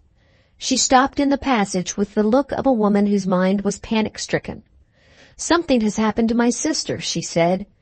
Remember, my lady, what surprising energy there is in Miss Halcombe, I suggested. She might well make an effort which other ladies in her situation would be unfit for. I hope and believe there is nothing wrong. I do indeed. I must follow Marian, said her ladyship with the same panic-stricken look. I must go where she has gone. I must see that she is alive and well with my own eyes. Come down with me to Sir Percival. I hesitated, fearing that my presence might be considered an intrusion. I attempted to represent this to her ladyship, but she was deaf to me. She held my arm fast enough to force me to go downstairs with her, and she still clung to me with all the little strength she had at the moment when I opened the dining-room door. Sir Percival was sitting at the table with a decanter of wine before him. He raised the glass to his lips as we went in and drained it at a draught. Seeing that he looked at me angrily when he put it down again, I attempted to make some apology for my accidental presence in the room. Do you suppose there are any secrets going on here? He broke out suddenly. There are none. There is nothing underhand, nothing kept from you or from anyone. After speaking those strange words loudly and sternly, he filled himself another glass of wine and asked Lady Glyde what she wanted of him. If my sister is fit to travel, I am fit to travel, said her ladyship with more firmness than she had yet shown. I come to beg you will make allowances for my anxiety about Marian, and let me follow her at once by the afternoon train. You must wait till tomorrow, replied Sir Percival, and then if you don't hear to the contrary, you can go. I don't suppose you are at all likely to hear to the contrary, so I shall write to Fosco by tonight's post. He said those last words, holding his glass up to the light and looking at the wine in it instead of at Lady Glyde. Indeed, he never once looked at her throughout the conversation. Such a singular want of good breeding in a gentleman of his rank impressed me, I own, very painfully. Why should you write to Count Fosco? She asked in extreme surprise. To tell him to expect you by the midday train, said Sir Percival. He will meet you at the station when you get to London, and take you on to sleep at your aunt's in St. John's Wood. Lady Glyde's hand began to tremble violently round my arm. Why, I could not imagine. There is no necessity for Count Fosco to meet me, she said. I would rather not stay in London to sleep. You must. You can't take the whole journey to Cumberland in one day. You must rest a night in London, and I don't choose you to go by yourself to an hotel. Fosco made the offer to your uncle to give you house room on the way down, and your uncle has accepted it. Here is a letter from him addressed to yourself. I ought to have sent it up this morning, but I forgot. but you didn't see what Mr. Fairlie himself says to you." Lady Glyde looked at the letter for a moment and then placed it in my hands. "Read it," she said faintly. "I don't know what is the matter with me. I can't read it myself." It was a note of only 4 lines, so short and so careless that it quite struck me. If I remember correctly, it contained no more than these words: "Dearest Laura, please come whenever you like. Break the journey by sleeping at your aunt's house. Grieved to hear of dear Marian's illness. Affectionately yours, Frederick Fairlie." "I would rather not go there. I would rather not stay a night in London," said her ladyship, breaking out eagerly with those words before I had quite done reading the note, short as it was. "Don't write to Count Fosco, pray. Pray don't write to him."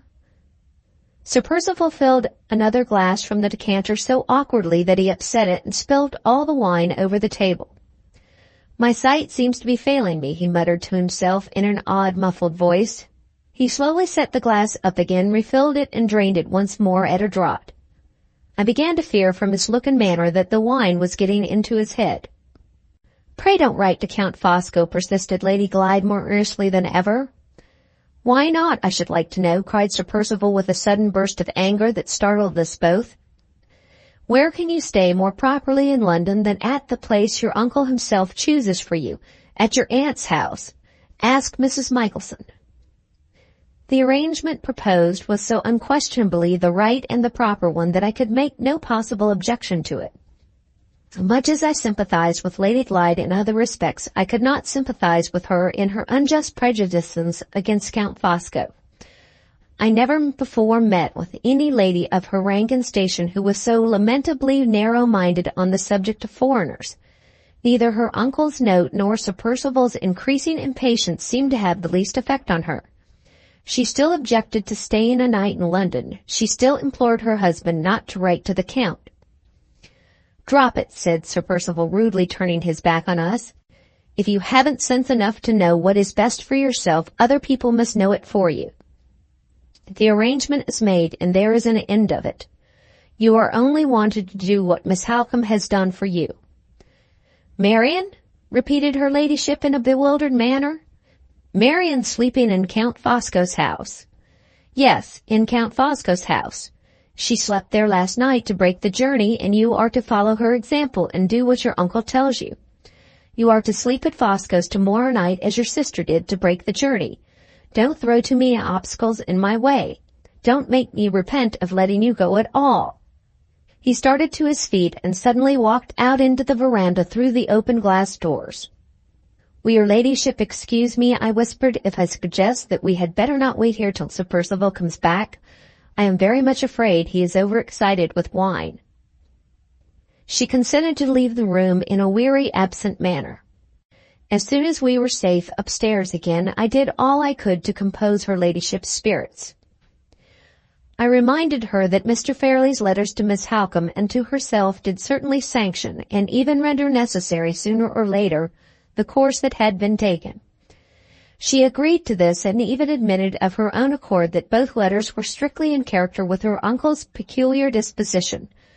But her fears about Miss Halcombe and her unaccountable dread of sleeping at the Count's house in London still remained unshaken in spite of every consideration that I could urge.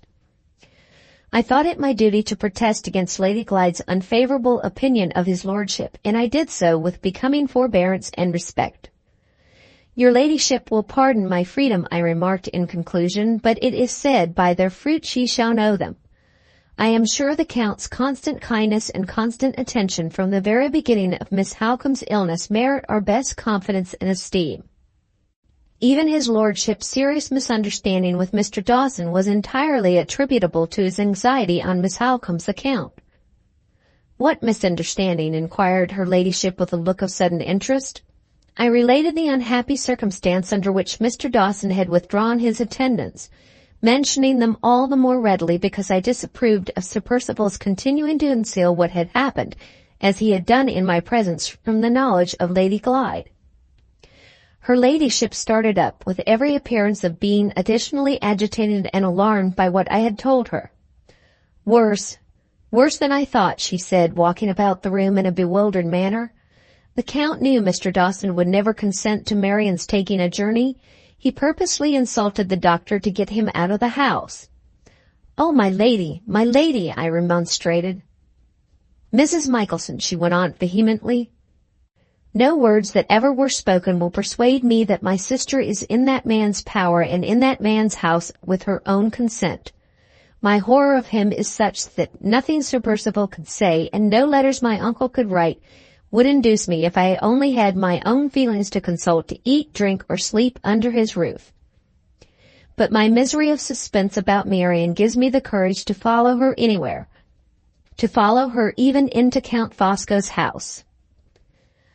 I thought it right at this point to mention that Miss Halcombe had already gone on to Cumberland according to Sir Percival's account of the matter. "I am afraid to believe it," answered her ladyship. "I am afraid she is still in that man's house. If I am wrong, if she has really gone on to Limmeridge, I am resolved I will not sleep tomorrow night under Count Fosco's roof. My dearest friend in the world, next to my sister, lives near London. You have heard Miss Halcombe speak of Mrs. Vesey?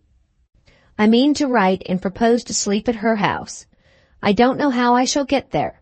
I don't know how I shall avoid the Count.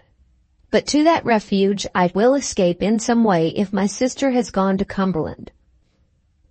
All I ask of you to do is to see yourself that my letter to Mrs. Vesey goes to London tonight, as certainly as Sir Percival's letter goes to Count Fosco. I have reasons for not trusting the post-bag downstairs. Will you keep my secret and help me in this? It is the last favor, perhaps, that I shall ever ask of you." I hesitated. I thought it all very strange. I almost feared that her ladyship's mind had been a little affected by recent anxiety and suffering. At my own risk, however, I ended by giving my consent. If the letter had been addressed to a stranger or to anyone but a lady so well known to me by report as Mrs. Vesey, I might have refused. I thank God, looking to what happened afterwards, I thank God I never thwarted that wish or any other which Lady Glyde expressed to me on the last day of her residence at Blackwater Park. The letter was written and given into my hands. I myself put it into the post-box in the village that evening. We saw nothing more of Sir Percival for the rest of the day. I slept, by Lady Glyde's own desire, in the next room to hers, with the door open between us. There was something so strange and dreadful in the loneliness and emptiness of the house that I was glad on my side to have a companion near me. Her ladyship sat up late, reading letters and burning them, and emptying her drawers and cabinets of little things she prized, as if she never expected to return to Blackwater Park. Her sleep was sadly disturbed when she at last went to bed. She cried out in it several times, once so loud that she woke herself. Whatever her dreams were, she did not think fit to communicate them to me. Perhaps, in my situation, I had no right to expect that she should do so. It matters little now. I was sorry for her. I was indeed heartily sorry for her all the same. The next day was fine and sunny. Sir Percival came up after breakfast to tell us that the chaise would be at the door at 11:45, the train to London stopping at her station at 20 minutes after. He informed Lady Glyde that he was obliged to go out, but added that he hoped to be back before she left. If any unforeseen accident delayed him, I was to accompany her to the station and to take special care that she was in time for the train. Sir Percival communicated these directions very hastily, walking here and there about the room all the time. Her ladyship looked attentively after him wherever he went. He never once looked at her in return. She only spoke when he had done, and then she stopped him as he approached the door by holding out her hand. "I shall see you no more," she said in a very marked manner. "This is our parting. Our parting, it may be forever. Will you try to forgive me, Percival, as heartily as I forgive you?" His face turned of an awful whiteness all over, and great beads of perspiration broke out on his bald forehead. "I shall come back," he said, and made for the door, as hastily as if his wife's farewell words had frightened him out of the room. I had never liked Sir Percival, but the manner in which he left Lady Glyde made me feel ashamed of having eaten his bread and lived in his service. I thought of saying a few comforting and Christian words to the poor lady, but there was something in her face, as she looked after her husband when the door closed on him, that made me alter my mind and keep silence. At the time named, the chaise drew up at the gates. Her ladyship was right. Sir Percival never came back. I waited for him till the last moment and waited in vain. No positive responsibility lay on my shoulders, and yet I did not feel easy in my mind. "It is of your own free will," I said, as the chaise drove through the lodge gates, "that your ladyship goes to London?" "I will go anywhere," she answered, "to end the dreadful suspense that I am suffering at this moment." She had made me feel almost as anxious and as uncertain about Miss Halcombe as she felt herself. I presumed to ask her to write me a line if all went well in London. She answered, "Most willingly, Mrs. Michelson." "We all have our crosses to bear, my lady," I said, seeing her silent and thoughtful after she had promised to write. She made no reply. She seemed to be too much wrapped up in her own thoughts to attend to me. "I fear your ladyship rested badly last night," I remarked after waiting a little. "Yes," she said, "I was terribly disturbed by dreams." "Indeed, my lady?" I thought she was going to tell me her dreams, but no. When she spoke next, it was only to ask a question. "You posted the letter to Mrs. Vesey with your own hands?" "Yes, my lady." "Did Sir Percival say yesterday that Count Fosco was to meet me at the terminus in London?" "He did, my lady." She sighed heavily when I answered that last question and said no more. We arrived at the station with hardly 2 minutes to spare. The gardener who had driven us managed about the luggage while I took the ticket. The whistle of the train was sounding when I joined her ladyship on the platform. She looked very strangely and pressed her hand over her heart as if some sudden pain of fright had overcome her at that moment. "I wish you were going with me," she said, catching eagerly at my arm when I gave her the ticket. If there had been time, if I had felt the day before as I felt then, I would have made my arrangements to accompany her, even though the doing so had obliged me to give Sir Percival warning on the spot. As it was, her wishes, expressed at the last moment only, were expressed too late for me to comply with them. She seemed to understand this herself before I could explain it. It did not repeat her desire to have me for a traveling companion.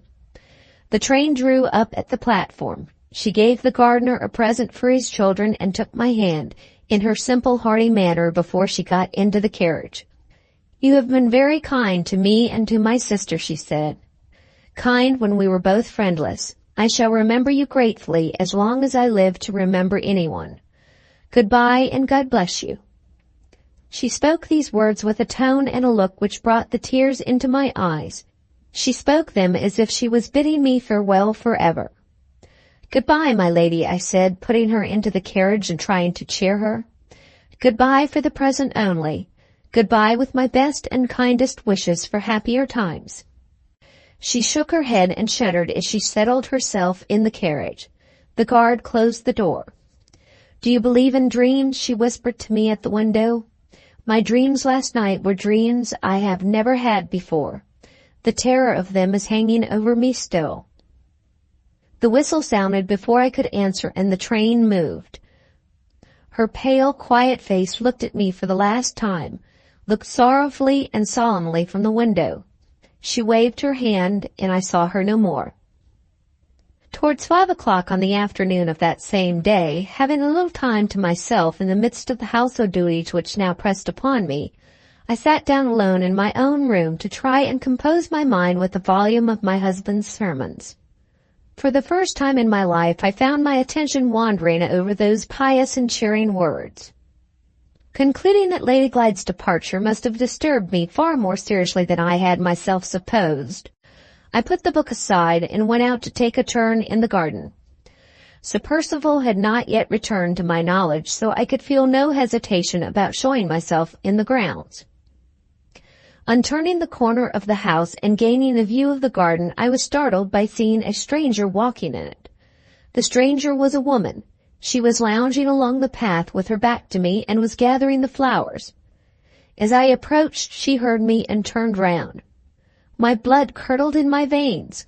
The strange woman in the garden was Mrs. Rubel. I could neither move nor speak. She came up to me as composedly as ever with flowers in her hand.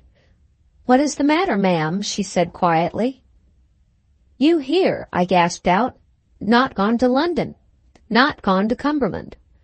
Mrs. Rubel smelt at her flowers with a smile of malicious pity. Certainly not, she said. I have never left Blackwater Park. I summoned breath enough and courage enough for another question. Where is Miss Halcombe? Mrs. Rubel fairly laughed at me this time and replied in these words. Miss Halcombe, ma'am, has not left Blackwater Park either. When I heard that astounding answer, all my thoughts were startled back on the instant to my parting with Lady Glyde. I can hardly say I reproached myself, but at that moment I think I would have given many a year's hard savings to have known 4 hours earlier what I knew now. Mrs. Rubel waited, quietly arranging her nosegay as if she expected me to say something. I could say nothing. I thought of Lady Glyde's worn-out energies and weakly health, and I trembled for the time when the shock of the discovery that I had made would fall on her. For a minute or more, my fears for the poor ladies silenced me. At the end of that time, Mrs. Rubel looked up sideways from her flowers and said, Here is Sir Percival, ma'am, returned from his ride. I saw him as soon as she did. He came towards us, slashing viciously at the flowers with his riding whip. When he was near enough to see my face, he stopped, struck at his boot with the whip, and burst out laughing so harshly and so violently that the birds flew away startled from the tree by which he stood. Well, Mrs. Michelson, he said, you have found it out at last, have you? I made no reply. He turned to Mrs. Rubel. When did you show yourself in the garden? I showed myself about half an hour ago, sir. You said I might take my liberty again as soon as Lady Glyde had gone away to London. Quite right. I don't blame you. I only asked the question. He waited a moment and then addressed himself once more to me. You can't believe it, can you? He said mockingly. Here, come along and see for yourself.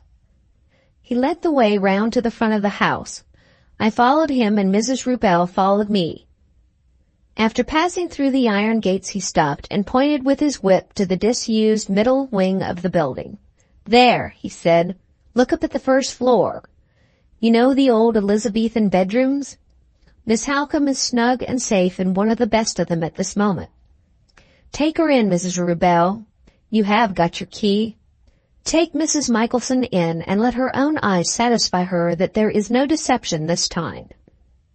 The tone in which he spoke to me and the minute or two that had passed since we left the garden helped me to recover my spirits a little. What I might have done at this critical moment, if all my life had been passed in service, I cannot say. As it was, possessing the feelings, the principles, and the bringing up of a lady, I could not hesitate about the right course to pursue.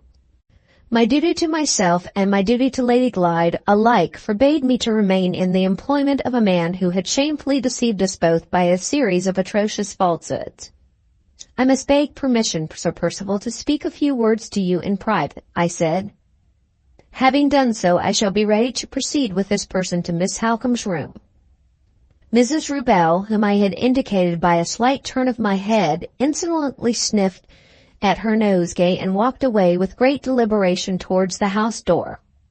Well, said Sir Percival sharply, what is it now? I wish to mention, sir, that I am desirous of resigning the situation I now hold at Blackwater Park. That was literally how I put it. I was resolved that the first words spoken in his presence should be words which expressed my intention to leave his service. He eyed me with one of his blackest looks and thrust his hands savagely into the pockets of his riding coat. Why, he said. Why, I should like to know. It is not for me, Sir Percival, to express an opinion on what has taken place in this house. I desire to give no offence. I merely wish to say that I do not feel it consistent with my duty to Lady Glyde and to myself to remain any longer in your service. Is it consistent with your duty to me to stand there casting suspicion on me to my face? He broke out in his most violent manner. I see what you're driving at. You have taken your own mean, underhand view of an innocent deception practiced on Lady Glyde for her own good. It was essential to her health that she should have a change of air immediately, and you know as well as I do she would never have gone away if she had been told Miss Halcombe was still left here. She has been deceived in her own interests, and I don't care who knows it. Go if you like. There are plenty of housekeepers as good as you to be had for the asking.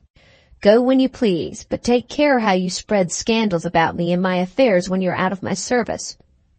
Tell the truth and nothing but the truth, or it will be the worse for you. See Miss Halcombe for yourself. See if she hasn't been as well taken care of in one part of the house as in the other. Remember the doctor's own orders that Lady Glyde was to have a change of air at the earliest possible opportunity. Bear all that well in mind, and then say anything against me and my proceedings if you dare." He poured out these words fiercely, all in a breath, walking backwards and forwards, striking about him in the air with his whip.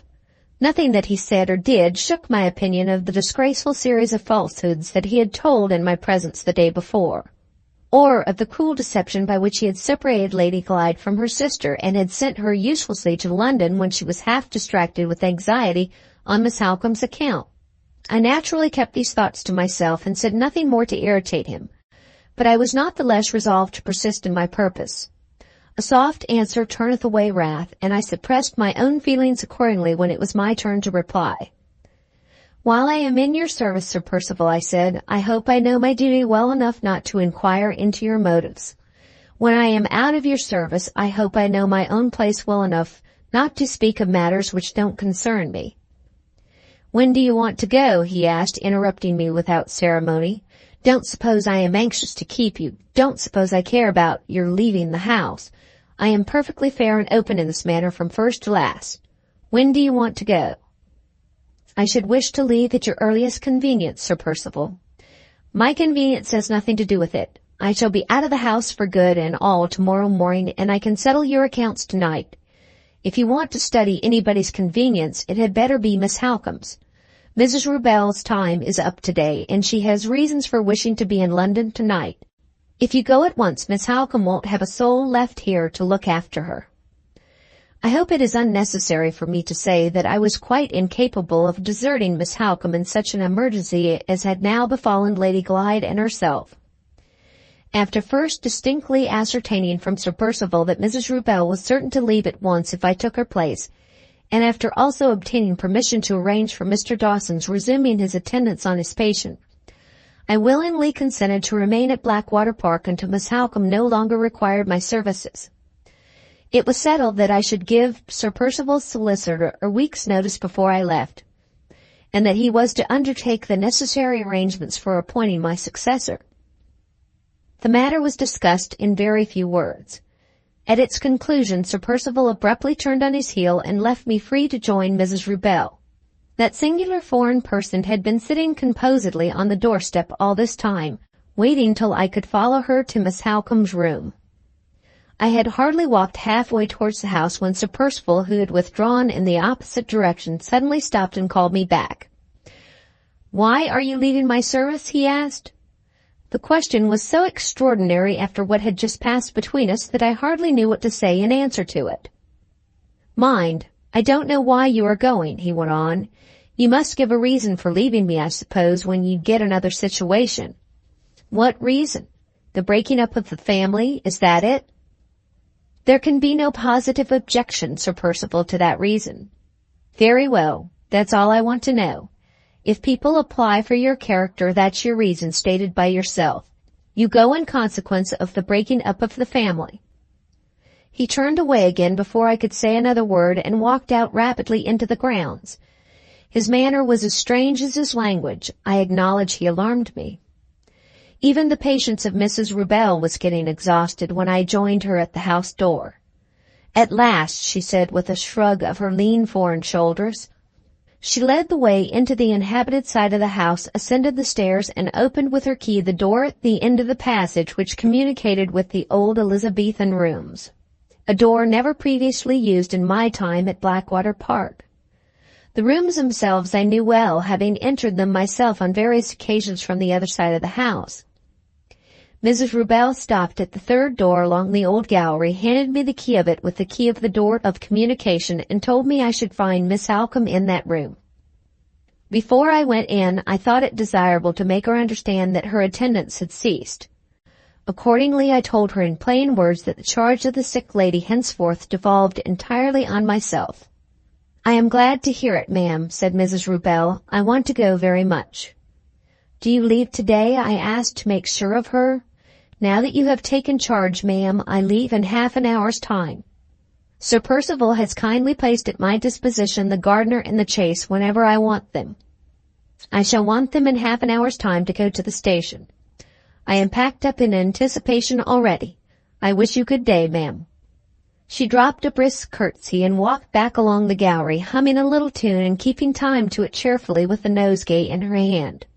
I am sincerely thankful to say that was the last I saw of Mrs. Rubel. When I went into the room, Miss Halcombe was asleep. I looked at her anxiously as she lay in the dismal, high, old-fashioned bed. She was certainly not in any respect altered for the worse since I had seen her last. She had not been neglected, I am bound to admit, in any way that I could perceive. The room was dreary and dusty and dark, but the window looking on a solitary courtyard at the back of the house was open to let in the fresh air, and all that could be done to make the place comfortable had been done. The whole cruelty of Sir Percival's deception had fallen on poor Lady Glyde. The only ill usage which either he or Mrs. Rubel had inflicted on Miss Halcombe consisted, so far as I could see, in the first offence of hiding her away. I stole back, leaving the sick lady still peacefully asleep, to give the gardener instructions about bringing the doctor. I begged the man, after he had taken Mrs. Rubel to the station, to drive round by Mr. Dawson's, and leave a message in my name asking him to call and see me. I knew he would come on my account, and I knew he would remain when he found Count Fosco had left the house. In due course of time the gardener returned and said that he had driven round by Mr. Dawson's residence after leaving Mrs. Rubel at the station. The doctor sent me word that he was poorly in health himself, but that he would call, if possible, the next morning. Having delivered his message, the gardener was about to withdraw, but I stopped him to request that he would come back before dark and sit up that night in one of the empty bedrooms so as to be within call in case I wanted him. He understood readily enough my unwillingness to be left alone all night in the most desolate part of that desolate house, and we arranged that he should come in between 8 and 9. He came punctually, and I found cause to be thankful that I had adopted the precaution of calling him in. Before midnight, Sir Percival's strange temper broke out in the most violent and most alarming manner, and if the gardener had not been on the spot to pacify him on the instant, I am afraid to think what might have happened. Almost all the afternoon and evening he had been walking about the house and grounds in an unsettled, excitable manner, having, in all probability, as I thought, taken an excessive quantity of wine at his solitary dinner. However that may be, I heard his voice calling loudly and angrily in the new wing of the house, as I was taking a turn backwards and forwards along the gallery the last thing at night. The gardener immediately ran down to him, and I closed the door of communication, to keep the alarm, if possible, from reaching Miss Halcombe's ears. It was full half an hour before the gardener came back. He declared that his master was quite out of his senses, not through the excitement of drink, as I had supposed, but through a kind of panic or frenzy of mind, for which it was impossible to account. He had found Sir Percival walking backwards and forwards by himself in the hall, swearing with every appearance of the most violent passion that he would not stop another minute alone in such a dungeon as his own house, and that he would take the first stage of his journey immediately in the middle of the night. The gardener, on approaching him, had been hunted out with oaths and threats to get the horse and chaise ready instantly. In a quarter of an hour Sir Percival had joined him in the yard, had jumped into the chaise, and lashing the horse into a gallop had driven himself away, with his face as pale as ashes in the moonlight. The gardener had heard him shouting and cursing at the lodge-keeper to get up and open the gate, had heard the wheels roll furiously on again in the still of the night when the gate was unlocked, and knew no more. The next day, or a day or two after, I forget which, the chaise was brought back from Knowlesbury, our nearest town, by the ostler at the old inn.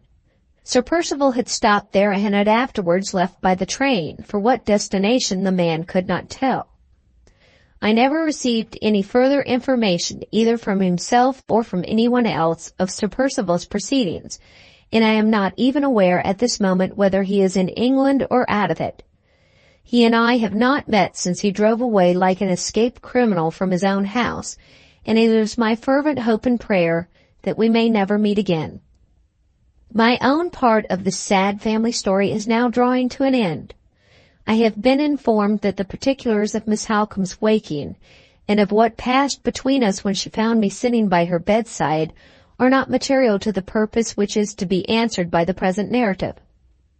It will be sufficient for me to say in this place that she was not herself conscious of the means adopted to remove her from the inhabited to the uninhabited part of the house. She was in a deep sleep at the time, whether naturally or artificially produced she could not say. In my absence at Torquay, and in the absence of all the resident servants except Margaret Porcher, who was perpetually eating, drinking, or sleeping when she was not at work, the secret transfer of Miss Halcombe from one part of the house to the other was no doubt easily performed. Mrs. Rubel, as I discovered for myself in looking about the room, had provisions, and all other necessaries, together with the means of heating water, broth, and so on, without kindling a fire, placed at her disposal during the few days of her imprisonment with the sick lady. She had declined to answer the questions which Miss Halcombe naturally put, but had not, in other respects, treated her with unkindness or neglect. The disgrace of lending herself to a vile deception is the only disgrace with which I can conscientiously charge Mrs. Rubel. I need write no particulars, and I am relieved to know it, of the effect produced on Miss Halcombe by the news of Lady Glyde's departure, or by the far more melancholy tidings which reached us only too soon afterwards at Blackwater Park. In both cases I prepared her mind beforehand as gently and as carefully as possible, having the doctor's advice to guide me, in the last case only, through Dr. Dawson's being too unwell to come to the house for some days after I had sent for him. It was a sad time, a time which it afflicts me to think of or to write of now. The precious blessings of religious consolation which I endeavored to convey were long in reaching Miss Halcombe's heart, but I hope and believe they came home to her at last. I never left her till her strength was restored. The train which took me away from that miserable house was the train which took her away also. We parted very mournfully in London. I remained with a relative at Islington, and she went on to Mr. Fairlie's house in Cumberland. I have only a few lines more to write before I close this painful statement. They are dictated by a sense of duty. In the first place, I wish to record my own personal conviction that no blame whatever in connection with the events which I have now related attaches to Count Fosco. I am informed that a dreadful suspicion has been raised, and that some very serious constructions are placed upon his lordship's conduct. My persuasion of the Count's innocence remains, however, quite unshaken. If he assisted Sir Percival in sending me to Torquay, he assisted under a delusion for which, as a foreigner and a stranger, he was not to blame. If he was concerned in bringing Mrs. Rubel to Blackwater Park, it was his misfortune and not his fault when that foreign person was base enough to assist a deception planned and carried out by the master of the house. I protest in the interests of morality against blame being gratuitously and wantonly attached to the proceedings of the Count. In the second place, I desire to express my regret at my own inability to remember the precise day on which Lady Glyde left Blackwater Park for London. I am told that it is of the last importance to ascertain the exact date of that lamentable journey, and I have anxiously taxed my memory to recall it. The effort has been in vain. I can only remember now that it was towards the latter part of July. We all know the difficulty, after a lapse of time, of fixing precisely on a past date unless it has been previously written down. That difficulty is greatly increased in my case by the alarming and confusing events which took place about the period of Lady Glyde's departure. I heartily wish I had made a memorandum at the time. I heartily wish my memory of the date was as vivid as my memory of that poor lady's face when it looked at me sorrowfully for the last time from the carriage window. The narrative of Hester Pinhorn, cook in the service of Count Fosco. Taken down from her own statement. I am sorry to say that I have never learned to read or write. I have been a hard-working woman all my life, and have kept a good character. I know that it is a sin and wickedness to say the thing which is not, and I will truly beware of doing so on this occasion. All that I know I will tell, and I humbly beg the gentleman who takes this down to put my language right as he goes on, and to make allowances for my being no scholar. In this last summer I happened to be out of place, through no fault of my own, and I heard of a situation as plain cook at No. 5 Forest Road, St. John's Wood. I took the place on trial. My master's name was Fosco. My mistress was an English lady. He was count, and she was countess. There was a girl to do housemaid's work when I got there.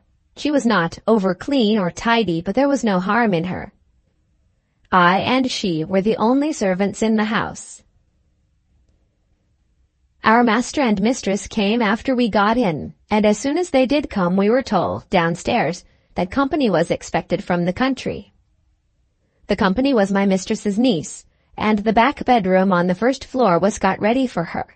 My mistress mentioned to me that Lady Glyde, that was her name, was in poor health, and that I must be particular in my cooking accordingly. She was to come that day, as well as I can remember, but whatever you do, don't trust my memory in the matter. I am sorry to say it's no use asking me about days of the month and such like.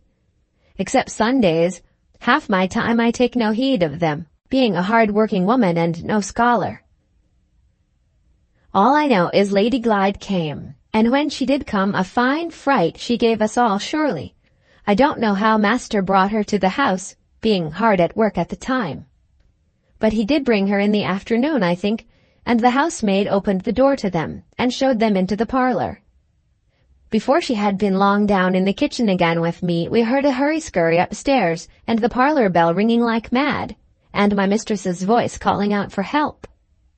We both ran up, and there we saw the lady laid on the sofa, with her face ghastly white, and her hands fast clenched, and her head drawn down to one side. She had been taken with a sudden fright, my mistress said, and master, he told us she was in a fit of convulsions. I ran out, knowing the neighborhood a little better than the rest of them, to fetch the nearest doctor's help. The nearest help was at Goodrick's and Garth's, who worked together as partners and had a good name and connection, as I have heard, all round St. John's Wood. Mr. Goodrick was in, and he came back with me directly. It was some time before he could make himself of much use. The poor unfortunate lady fell out of one fit into another, and went on so till she was quite wearied out, and as helpless as a newborn babe. We then got her to bed. Mr. Goodrick went away to his house for medicine, and came back again in a quarter of an hour or less. Besides the medicine, he brought a bit of hollow mahogany wood with him, shaped like a kind of trumpet, and after waiting a little while, he put one end over the lady's heart, and the other to his ear, and listened carefully. When he had done, he says to my mistress, who was in the room, "This is a very serious case," he says. "I recommend you to write to Lady Glyde's friends directly." My mistress says to him, "Is it heart disease?" And he says, "Yes, heart disease of a most dangerous kind." He told her exactly what he thought was the matter, which I was not clever enough to understand. But I know this. He ended by saying that he was afraid neither his help nor any other doctor's help was likely to be of much service. My mistress took this ill news more quietly than my master. He was a big, fat, odd sort of elderly man, who kept birds and white mice, and spoke to them as if they were so many Christian children. He seemed terribly cut up by what had happened. "Ah, poor Lady Glyde, poor dear Lady Glyde," he says, and went stalking about, wringing his fat hands, more like a play actor than a gentleman. For one question my mistress asked the doctor about the lady's chances of getting round. He asked a good 50 at least. I declare he quite tormented us all, and when he was quiet at last, out he went into the bit of back garden, picking trumpery little nosegays, and asking me to take them upstairs and make the sick room look pretty with them. As if that did any good. I think he must have been at times a little soft in his head, but he was not a bad master. He had a monstrous civil tongue of his own and a jolly, easy, coaxing way with him. I liked him a good deal better than my mistress. She was a hard one, if ever there was a hard one yet. Towards night-time the lady roused up a little. She had been so wearied out before that by the convulsions that she never stirred hand or foot or spoke a word to anybody. She moved in the bed now and stared about her at the room and us in it. She must have been a nice-looking lady when well, with light hair and blue eyes and all that. Her rest was troubled at night, at least so I heard from my mistress, who sat up alone with her. I only went in once before going to bed to see if I could be of any use, and then she was talking to herself in a confused, rambling manner. She seemed to want sadly to speak to somebody who was absent from her somewhere. I couldn't catch the name the first time, and the second time Master knocked at the door, with his regular mouthful of questions and another of his trumpery nosegays. When I went in early the next morning, the lady was clean worn out again, and lay in a kind of faint sleep. Mr. Goodrich brought his partner, Mr. Garth, with him to advise. They said she must not be disturbed out of her rest on any account. They asked my mistress many questions, at the other end of the room, about what the lady's health had been in past times and who had attended her, and whether she had ever suffered much and long together under distress of mind. I remember my mistress said yes to that last question. And Mr. Goodrich looked at Mr. Garth and shook his head, and Mr. Garth looked at Mr. Goodrich and shook his head. They seemed to think that the distress might have something to do with the mischief at the lady's heart. She was but a frail thing to look at, poor creature. Very little strength at any time, I should say. Very little strength. Later on, the same morning when she woke, the lady took a sudden turn and got seemingly a great deal better. I was not let in again to see her, no more was the housemaid, for the reason that she was not to be disturbed by strangers. What I heard of her being better was through my master. He was in wonderful good spirits about the change, and looked in at the kitchen window from the garden, with his great big curly-brimmed white hat on, to go out. "Good Mrs. Cook," says he, "Lady Glyde is better. My mind is more easy than it was, and I am going out to stretch my big legs with a sunny little summer walk. Shall I order for you? Shall I mark it for you, Mrs. Cook? What are you making there? A nice tart for dinner? Much crust, if you please. Much crisp crust, my dear, that melts and crumbles delicious in the mouth." That was his way. He was past 60 and fond of pastry. Just think of that. The doctor came again in the forenoon and saw for himself that Lady Glyde had woke up better. He forbid us to talk to her or to let her talk to us, in case she was that way disposed, saying she must be kept quiet before all things, and encouraged to sleep as much as possible. She did not seem to want to talk whenever I saw her, except overnight, when I couldn't make out what she was saying. She seemed too much worn down. Mr. Goodrich was not nearly in such good spirits about her as master. He said nothing when he came downstairs, except that he would call again at 5 o'clock. About that time, which was before master came home again, the bell rang hard from the bedroom, and my mistress ran out into the landing and called for me to go to Mr. Goodrich and tell him the lady had fainted. I got on my bonnet and shawl when, as good luck would have it, the doctor himself came to the house for his promised visit. I let him in, and went upstairs along with him. Lady Glyde was just as usual, says my mistress to him at the door. She was awake and looking about her in a strange, forlorn manner, when I heard her give a sort of half-cry, and she fainted in a moment. The doctor went up to the bed and stooped down over the sick lady. He looked very serious all of a sudden at the sight of her, and put his hand on her heart. My mistress stared hard in Mr. Goodrich's face. "Not dead?" says she, whispering, and turning all of a tremble from head to foot. "Yes," says the doctor, very quiet and grave. "Dead. I was afraid it would happen suddenly when I examined her heart yesterday."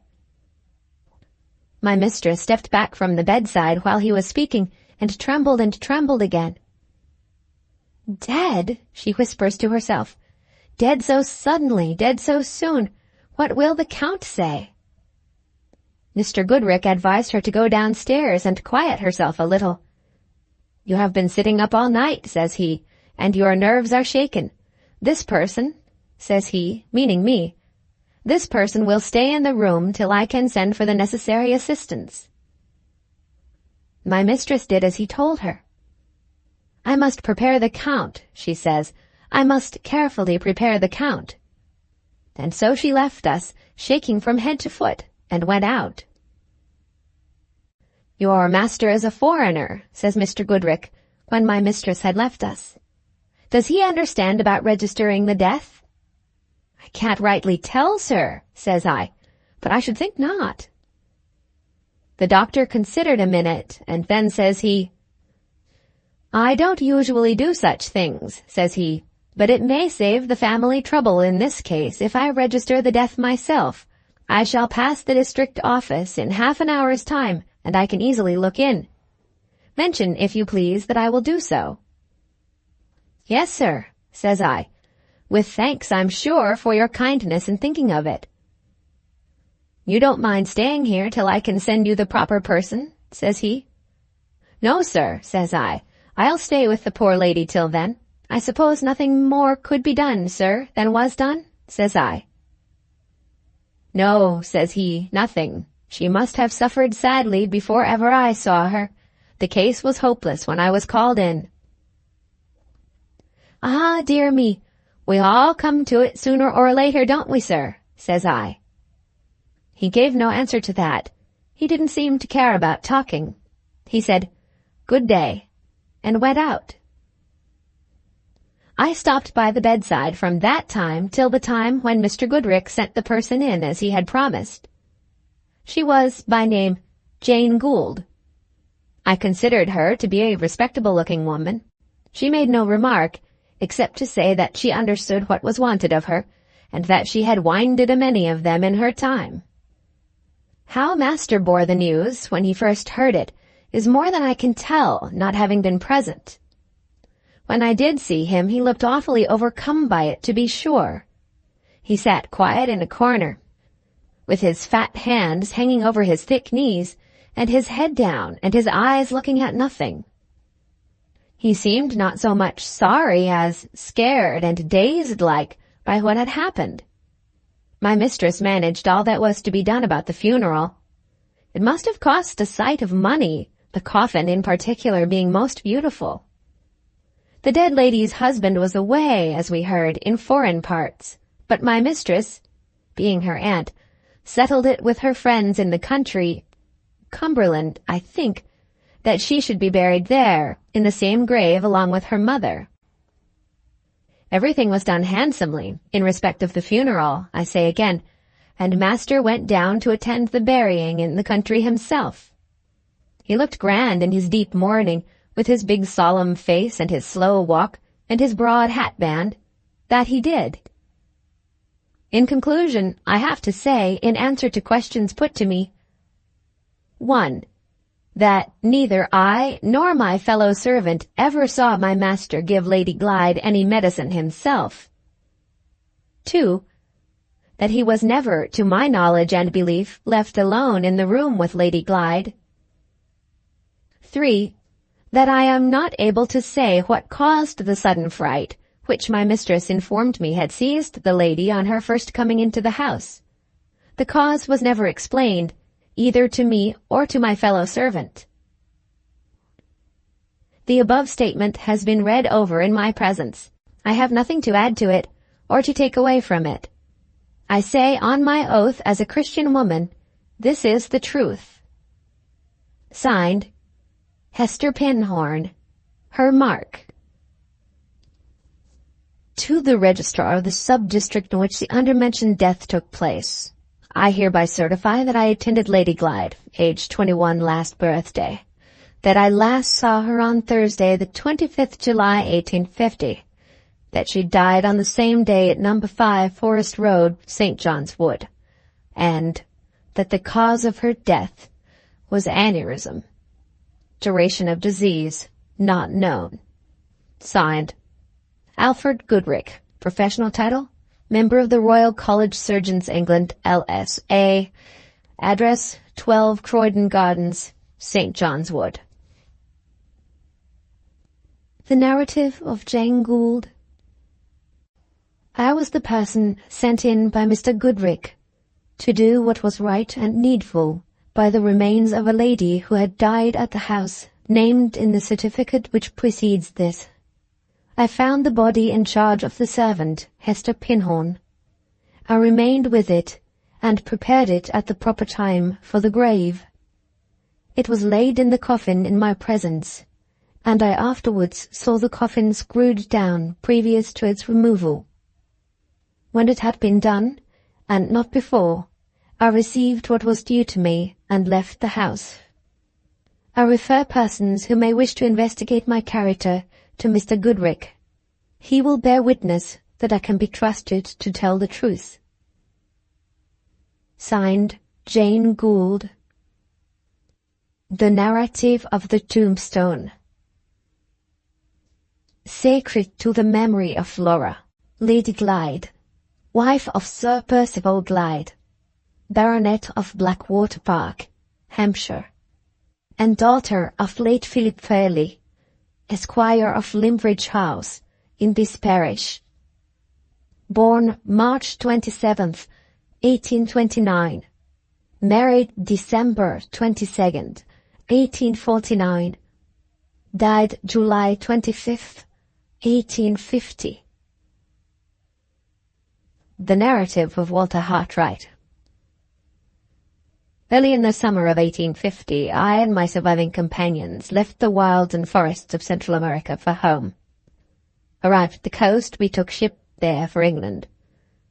The vessel was wrecked in the Gulf of Mexico, and I was among the few saved from the sea. It was my third escape from peril of death. Death by disease, death by the Indians, death by drowning. All three had approached me. All three had passed me by. The survivors of the wreck were rescued by an American vessel bound for Liverpool. The ship reached her port on the 13th day of October, 1850. We landed late in the afternoon, and I arrived in London the same night. These pages are not the record of my wanderings and my dangers away from home.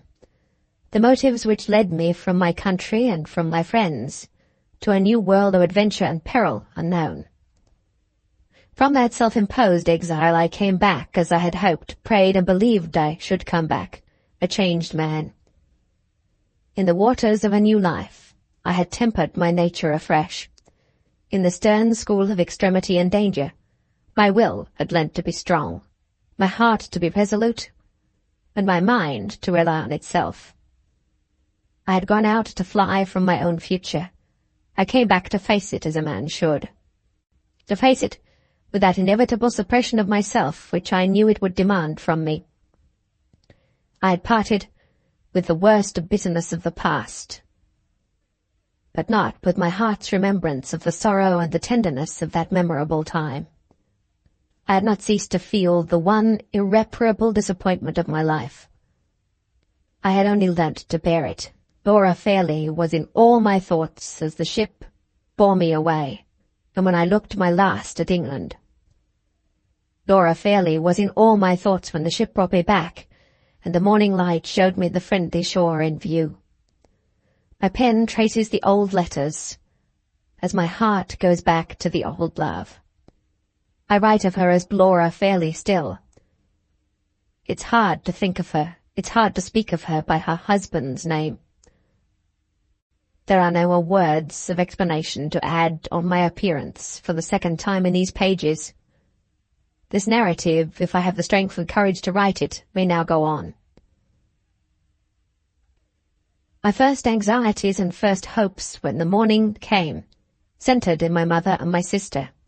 I felt the necessity of preparing them for the joy and surprise of my return, after an absence during which it had been impossible for them to receive any tidings of me for months past. Early in the morning, I sent a letter to the Hampstead cottage, and followed it myself in an hour's time. When the first meeting was over, when our quiet and composure of other days began gradually to return to us. I saw something in my mother's face which told me that a secret oppression lay heavy on my heart. There was more than love. There was sorrow in the anxious eyes that looked on me so tenderly. There was pity in the kind hand that slowly and fondly strengthened its hold on mine. We had no concealments from each other. She knew how the hope of my life had been wrecked. She knew why I had left her.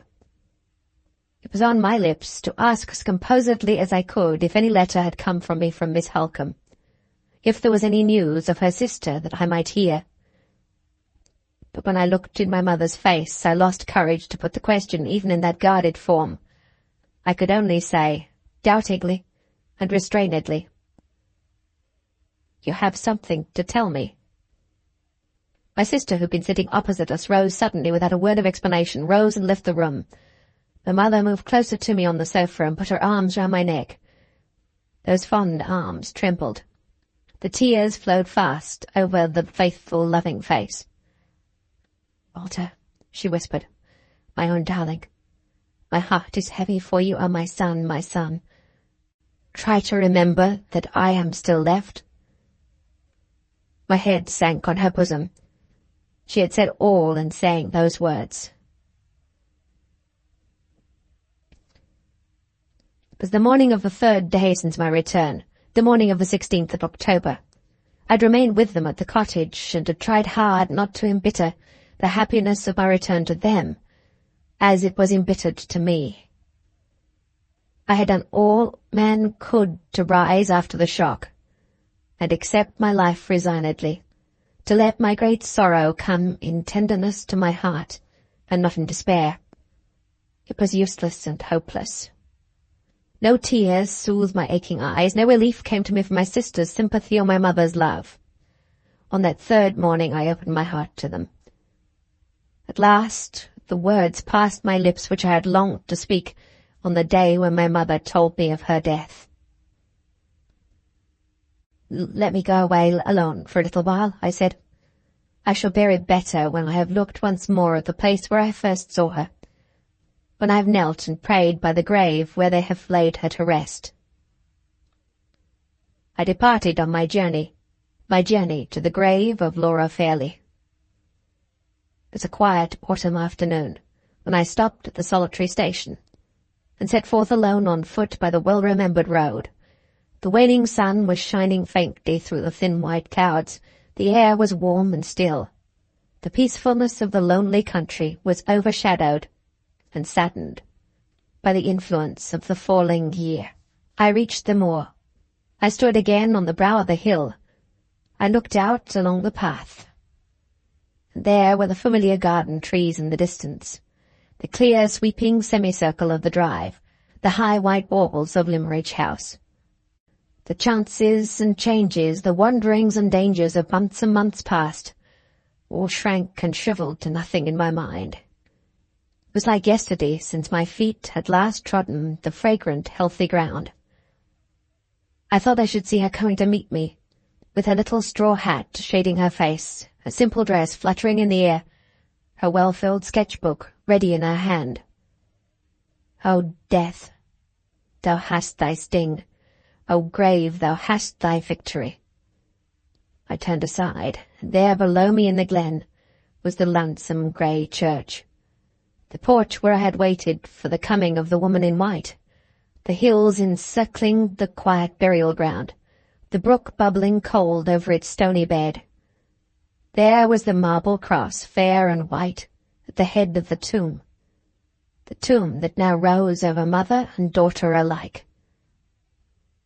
I approached the grave. I crossed once more the low stone stile, and bared my head as I touched the sacred ground.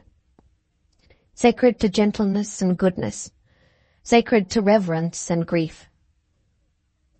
I stopped before the pedestal from which the cross rose. On one side of it, on the side nearest to me, the newly cut inscription met my eyes. The hard, clear, cruel black letters, which told the story of her life and death. I tried to read them. I did read as far as a name. Sacred to the memory of Laura. The kind blue eyes dim with tears, the fair head drooping wearily, the innocent parting words which implored me to leave her. Oh, for a happier last memory of her than this!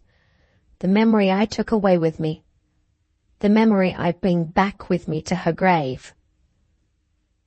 A second time I tried to read the inscription. I saw at the end the date of her death, and above it were lines on the marble. There was a name among them which disturbed my thoughts of her. I went round to the other side of the grave, where there was nothing to read, nothing of earthly vileness to force its way between her spirit and mine. I knelt down by the tomb. I laid my head on the broad white stone, and closed my weary eyes on the earth around, on the light above. I let her come back to me. Oh, my love, my love!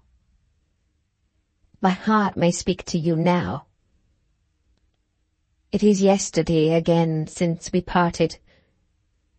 Yesterday since your dear hand lay in mine. Yesterday since my eyes looked their last on you. My love, my love. Time had flowed on, and silence had fallen like thick night over its course.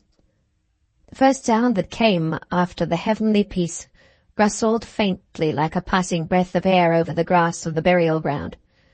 I heard it nearing me slowly, until it came changed to my ear, came like footsteps moving onward, then stopped. I looked up. The sunset was near at hand, the clouds had parted, the slanting light fell mellow over the hills. The last of the day was cold and clear and still, in the quiet valley of the dead.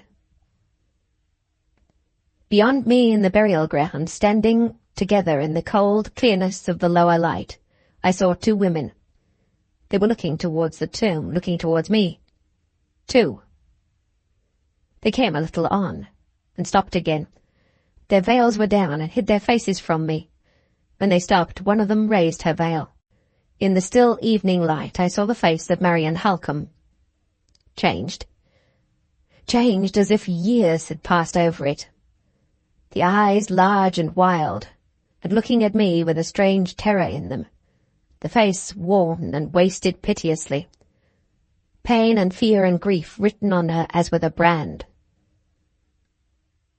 I took one step towards her from the grave. She never moved, she never spoke. The veiled woman with her cried out faintly. I stopped. The springs of my life fell low, and the shuddering of an unutterable dread crept over me from head to foot. The woman with the veiled face moved away from her companion and came towards me slowly. Left by herself, standing by herself, Marian Halcombe spoke. It was the voice that I remembered, the voice not changed, like the frightened eyes and the wasted face. My dream, my dream. I heard her say those words softly in the awful silence. She sank on her knees and raised her clasped hands to heaven. Father, strengthen him. Father, help him in his hour of need. The woman came on, slowly and silently came on. I looked at her, and at none other from that moment. The voice that was praying for me faltered and sank low, then rose on a sudden and called affrightedly, called despairingly to me to come away. But the veiled woman had possession of me, body and soul. She stopped on one side of the grave. We stood face to face with the tombstone between us. She was close to the inscription on the side of the pedestal. Her gown touched the black letters. The voice came nearer, and rose more passionately still. Hide your face. Don't look at her. For God's sake, spare him. The woman lifted her veil. Sacred to the memory of Laura Lady Glyde. Laura Lady Glyde was standing by the inscription and was looking at me over the grave. The second epoch of the story closes here. The third epoch. The story continued by Walter Hartright. 1. I open a new page. I advance my narrative by 1 week. The history of the interval which I thus pass over must remain unrecorded. My heart turns faint. My mind sinks in darkness and confusion when I think of it. This must not be. If I who write am to guide as I ought you who read. This must not be if the clue that leads through the windings of the story is to remain from end to end untangled in my hands. A life suddenly changed, its whole purpose created afresh, its hopes and fears, its struggles, its interests, and its sacrifices, all turned at once and forever into a new direction. This is the prospect which now opens before me, like the burst of view from a mountain's top. I left my narrative in the quiet shadow of Limmeridge Church. I resume it, 1 week later, in the stir and turmoil of a London street. The street is in a populous and poor neighbourhood. The ground floor of one of the houses in it is occupied by a small newsvendor's shop, and the first floor and the second are let as furnished lodgings of the humblest kind. I've taken those 2 floors in an assumed name. On the upper floor I live, with a room to work in, a room to sleep in. On the lower floor, under the same assumed name, 2 women live, who are described as my sisters. I get my bread by drawing and engraving on wood for the cheap periodicals. My sisters are supposed to help me by taking in a little needlework. Our poor place of abode, our humble calling, our assumed relationship, and our assumed name are all alike used as a means of hiding us in the house-forest of London. We are numbered no longer with the people whose lives are open and known. I am an obscure, unnoticed man, without patron or friend to help me. Marian Halcombe is nothing now but my eldest sister, who provides for our household wants by the toil of her own hands. We two, in the estimation of others, are at once the dupes and the agents of a daring imposture. We are supposed to be the accomplices of mad Anne Catherick, who claims the name, the place, and the living personality of dead Lady Glyde. That is our situation. That is the changed aspect in which we 3 must appear henceforth in this narrative, for many and many a page to come. In the eye of reason and of law, in the estimation of relatives and friends, according to every received formality of civilized society, Laura Lady Glyde lay buried with her mother in Limmeridge churchyard. Torn in her own lifetime from the list of the living, the daughter of Philip Fairlie, and the wife of Percival Glyde, might still exist for her sister, might still exist for me, but to all the world beside she was dead. Dead to her uncle, who had renounced her, dead to the servants of the house who had failed to recognize her, dead to the persons in authority who had transmitted her fortune to her husband and her aunt, dead to my mother and my sister, who believed me to be the dupe of an adventuress and a victim of fraud, socially, morally, legally, dead.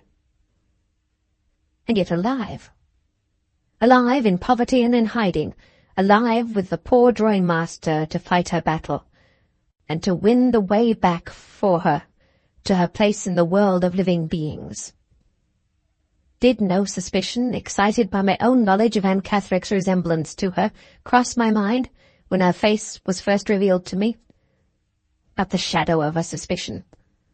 From the moment when she lifted her veil by the side of the inscription which recorded her death.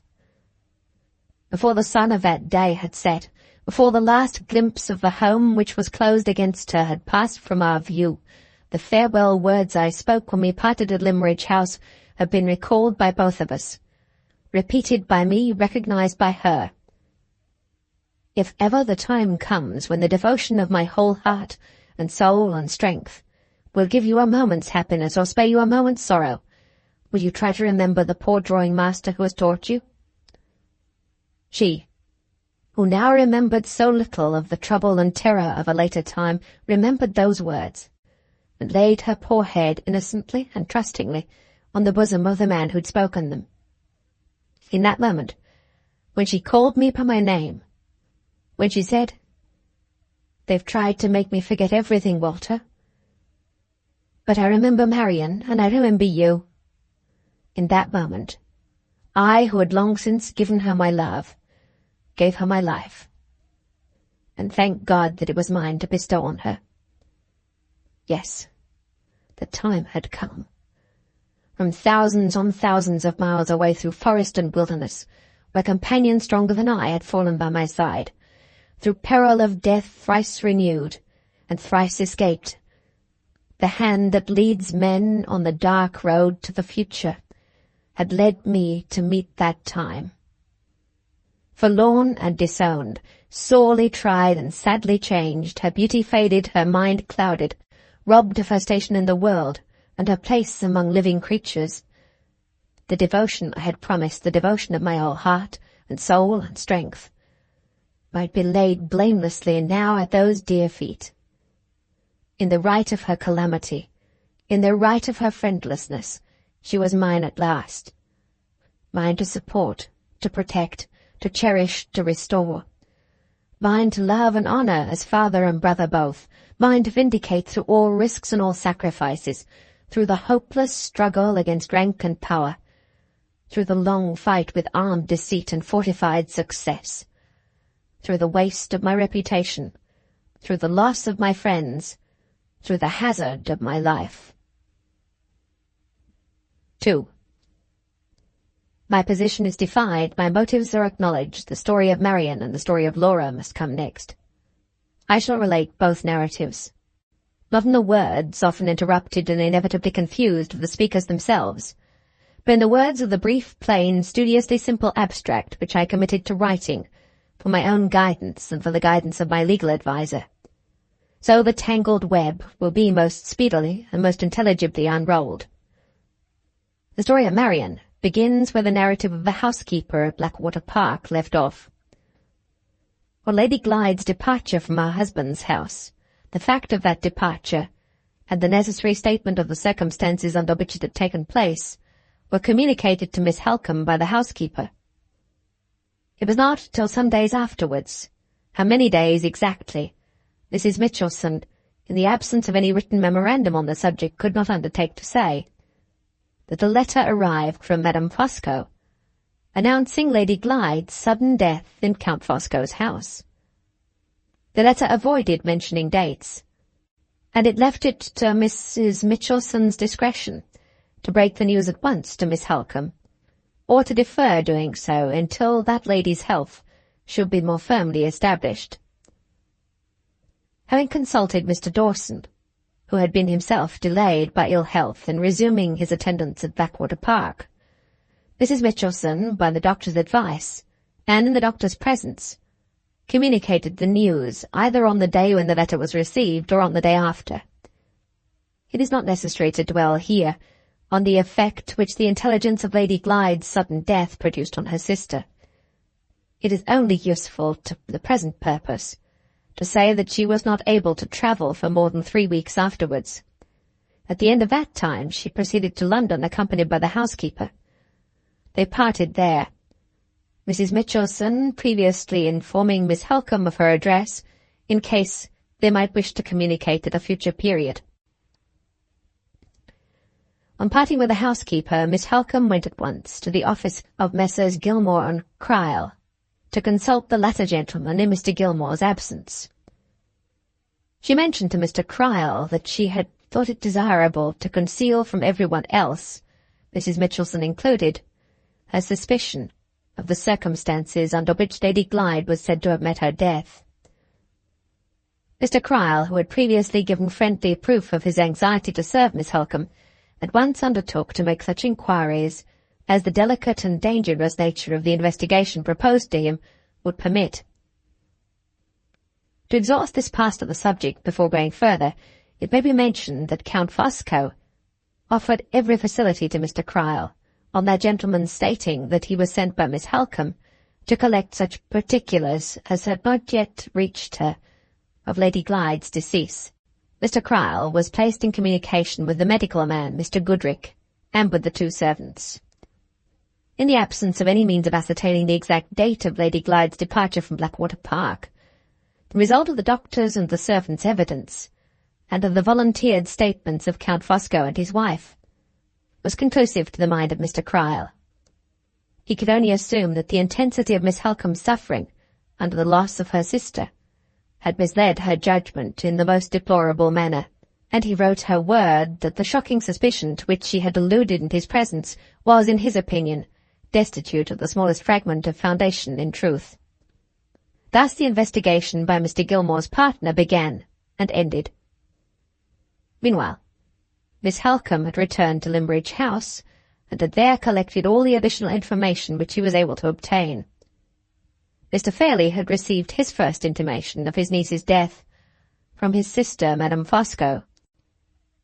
This letter also not containing any exact reference to dates. He had sanctioned his sister's proposal that the deceased lady should be laid in her mother's grave in Limmeridge churchyard. Count Fosco had accompanied the remains to Cumberland, and had attended the funeral at Limmeridge, which took place on the 30th of July. It was followed as a mark of respect by all the inhabitants of the village and the neighbourhood. On the next day, the inscription, originally drawn out, it was said, by the aunt of the deceased lady, and submitted for approval to her brother Mr. Fairlie, was engraved on one side of the monument over the tomb. On the day of the funeral, and for one day after it, Count Fosco had been received as a guest at Limmeridge House, but no interview had taken place between Mr. Fairlie and himself, by the former gentleman's desire. They had communicated by writing, and through this medium Count Fosco had made Mr. Fairlie acquainted with the details of his niece's last illness and death. The letter presenting this information added no new facts to the facts already known, but one very remarkable paragraph was contained in the postscript, which referred to Anne Catherick. The substance of the paragraph in question was as follows.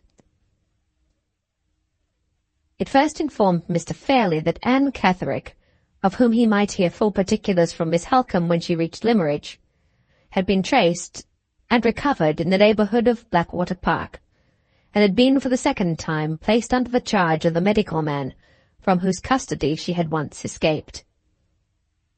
This was the first part of the postscript.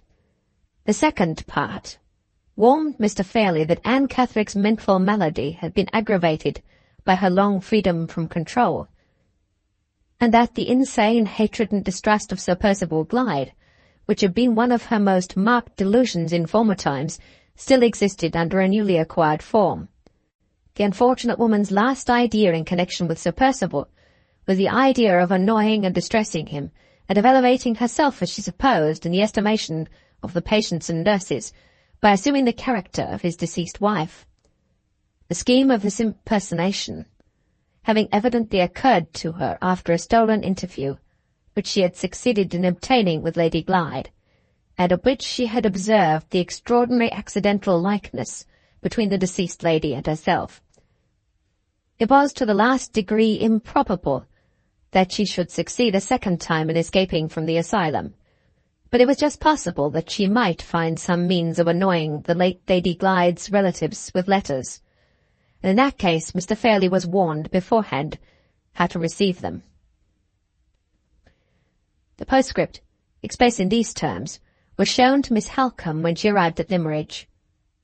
There were also placed in her possession the clothes Lady Glyde had worn, and the other effects she had brought with her from her aunt's house. They had been carefully collected and sent to Cumberland by Madame Fosco. Such was the posture of affairs when Miss Halcombe reached Limmeridge in the early part of September. Shortly afterwards she was confined to her room by a relapse, her weakened physical energies giving way under the severe mental affliction from which she was now suffering. On getting stronger again in a month's time, her suspicion of the circumstances described as attending her sister's death still remained unshaken. She had heard nothing in the interim of Sir Percival Glyde, but letters had reached her from Madame Fosco, making the most affectionate inquiries on the part of her husband and herself. Instead of answering these letters, Miss Halcombe caused the house in St. John's Wood and the proceedings of its inmates to be privately watched. Nothing doubtful was discovered.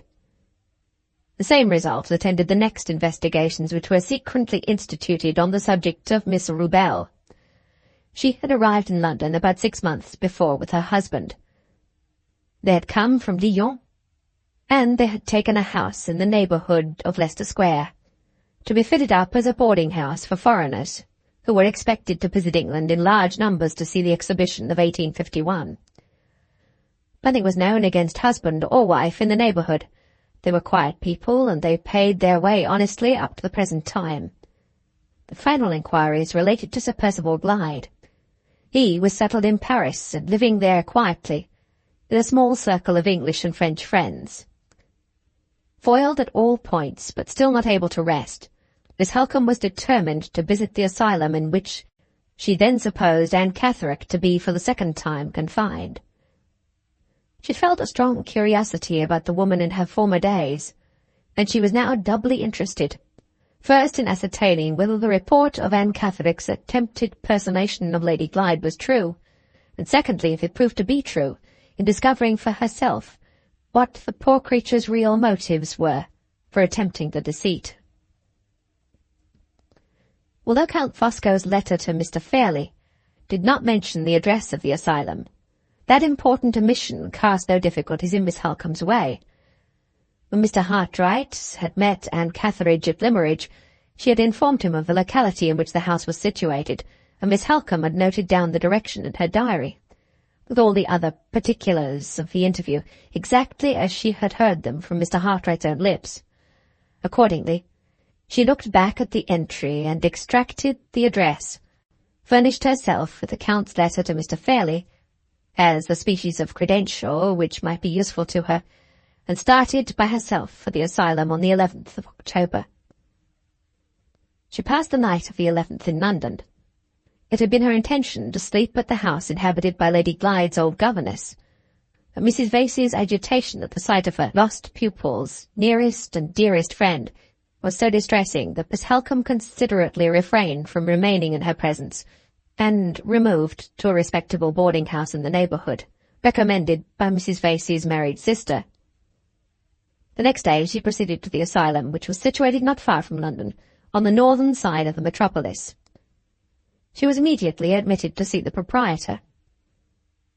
At first he appeared to be decidedly unwilling to let her communicate with his patient, but on her showing him the postscript to Count Fosco's letter, on her reminding him that she was the Miss Halcombe there referred to, that she was a near relative of the deceased Lady Glyde, and that she was therefore naturally interested for family reasons, in observing for herself the extent of Anne Catherick's delusion in relation to her late sister, the tone and manner of the owner of the asylum altered, and he withdrew his objections.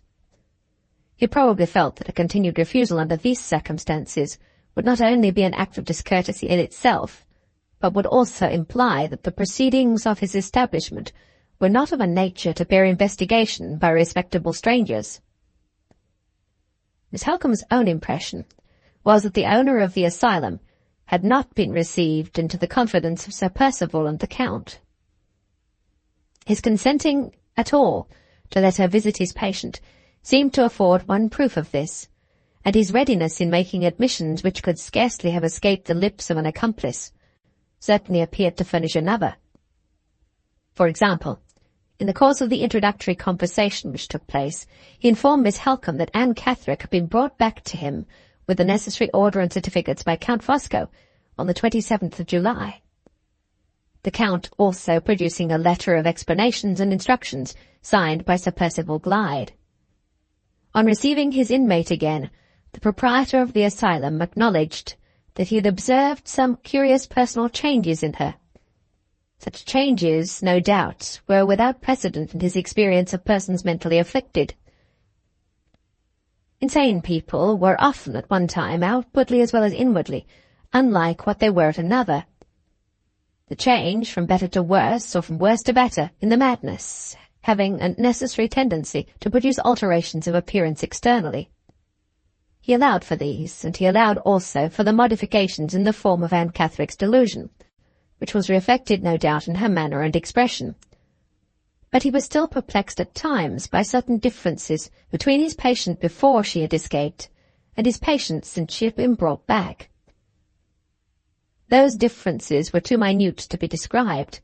He could not say, of course, that she was absolutely altered in height or shape or complexion, or in the colour of her hair and eyes, or in the general form of her face. The change was something that he felt more than something that he saw. In short, the case had been a puzzle from the first, and more perplexity was added to it now. It cannot be said that this conversation led to the result of even partially preparing Miss Halcombe's mind for what was to come, but it produced, nevertheless, a very serious effect upon her. She was so completely unnerved by it that some little time elapsed before she could summon composure enough to follow the proprietor of the asylum to that part of the house in which the inmates were confined. On inquiry, it turned out that the supposed Anne Catherick were then taking exercise in the grounds attached to the establishment. One of the nurses volunteered to conduct Miss Halcombe to the place, the proprietor of the asylum remaining in the house for a few minutes to attend to a case which required his services, and then engaging to join his visitor in the grounds. The nurse led Miss Halcombe to a distant part of the property, which was prettily laid out, and after looking about her a little, turned into a turf walk, shaded by the shrubbery on either side. About halfway down this walk, two women were slowly approaching. The nurse pointed to them and said, "There is Anne Catherick, ma'am, with the attendant who waits on her. The attendant will answer any questions you wish to put." With those words, the nurse left her to return to the duties of the house. Miss Halcombe advanced on her side, and the women advanced on theirs. When they were within a dozen paces of each other, one of the women stopped for an instant, looked eagerly at the strange lady, shook off the nurse's grasp on her, and the next moment rushed into Miss Halcombe's arms. In that moment, Miss Halcombe recognized her sister, recognized the dead alive. Fortunately for the success of the measures taken subsequently, no one was present at that moment but the nurse. She was a young woman, and she was so startled that she was at first quite incapable of interfering. When she was able to do so, her whole services were required by Miss Halcombe, who had, for the moment, sunk altogether in the effort to keep her own senses under the shock of discovery. After waiting a few minutes in the fresh air and the cool shade, her natural energy and courage helped her a little, and she became sufficiently mistress of herself to feel the necessity of recalling her presence of mind for her unfortunate sister's sake. She obtained permission to speak alone with the patient, on condition that they both remained well within the nurse's view. There was no time for questions.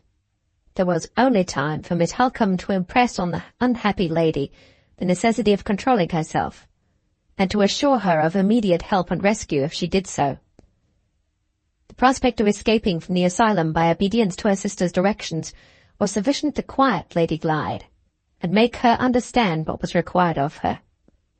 Miss Halcombe next returned to the nurse, placed all the gold she then had in her pocket, 3 sovereigns, in the nurse's hands, and asked her when and where she could speak to her alone.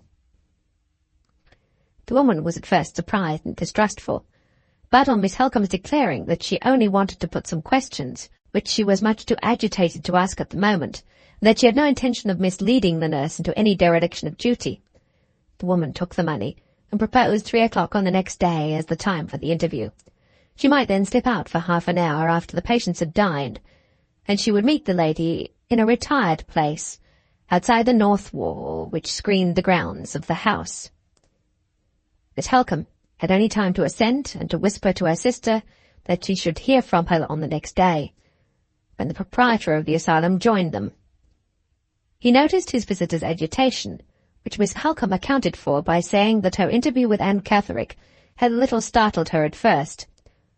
She took her leave as soon after as possible, that is to say, as soon as she could summon courage to force herself from the presence of her unfortunate sister. A very little reflection, then. The capacity to reflect returned, convinced her that any attempt to identify Lady Glyde and to rescue her by legal means would, even if successful, involve a delay that might be fatal to her sister's intellects, which was shaken already by the horror of the situation to which she had been consigned. By the time Miss Halcombe had got back to London, she had determined to effect Lady Glyde's escape privately, by means of the nurse. She went at once to her stockbroker and sold out of the funds all the little property she possessed, amounting to rather less than £700, determined if necessary to pay the price of her sister's liberty with every farthing she had in the world. She would appear the next day, having the whole sum about her in banknotes, to her appointment outside the asylum wall. The nurse was there. Miss Halcombe approached the subject cautiously, and by preliminary questions. She discovered among other particulars that the nurse, who had in former times attended on the true Anne Catherick, had been held responsible, although she was not to blame for it, for the patient's escape, and had lost her place in consequence. The same penalty, it was added, would attach to the person then speaking to her, if the supposed Anne Catherick was missing a second time. And moreover, the nurse in this case had an especial interest in keeping her place. She was engaged to be married, and she and her future husband were waiting till they could save together between £200 and £300 to start in business. The nurse's wages were good, and she might succeed by strict economy in contributing her small share towards the sum required in 2 years' time. On this hint, Miss Halcombe spoke. She declared that the supposed Anne Catherick was nearly related to her, and that she had been placed in the asylum under a fatal mistake, and that the nurse would be doing a good and a Christian action in being the means of restoring them to one another.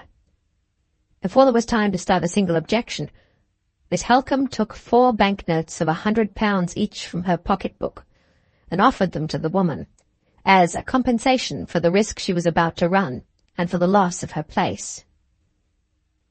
The nurse hesitated, through sheer incredulity and surprise. Miss Halcombe pressed the point on her firmly. "You will be doing a good action," she repeated. "You will be helping the most injured and unhappy woman alive. There is your marriage portion for a reward. Bring her safely to me here, and I will put these 4 banknotes into your hand before I claim her." "Would you give me a letter saying those words, so I can show my sweetheart when he asks how I got the money?" inquired the woman. "I will bring the letter with me, ready written and signed," answered Miss Halcombe. "Then I'll risk it," said the nurse. "When?" "Tomorrow." It was hastily agreed between them that Miss Halcombe should return early the next morning, and wait out of sight among the trees, always, however, keeping near the quiet spot of ground under the north wall. The nurse could fix no time for her appearance, caution requiring that she should wait and be guided by circumstances. On that understanding, they separated. Miss Halcombe was at her place with the promised letter and the promised banknotes before 10 the next morning. She waited more than an hour and a half. At the end of that time, the nurse came quickly round the corner of the wall, holding Lady Glyde by the arm. The moment they met, Miss Halcombe put the banknotes and a letter into her hand, and the sisters were united again. The nurse had dressed Lady Glyde with excellent forethought, in a bonnet, veil, and shawl of her own. Miss Halcombe only detained her to suggest a means of turning the pursuit in a false direction, when the escape was discovered at the asylum. She was to go back to the house, to mention in the hearing of the other nurses that Anne Catherick had been inquiring latterly about the distance from London to Hampshire, to wait until the last moment before discovery was inevitable, and then to give the alarm that Anne was missing. The supposed inquiries about Hampshire, when communicated to the owner of the asylum, would lead him to imagine that his patient had returned to Blackwater Park under the influence of the delusion which made her persist in asserting herself to be Lady Glyde. And the first pursuit would, in all probability, be turned in that direction.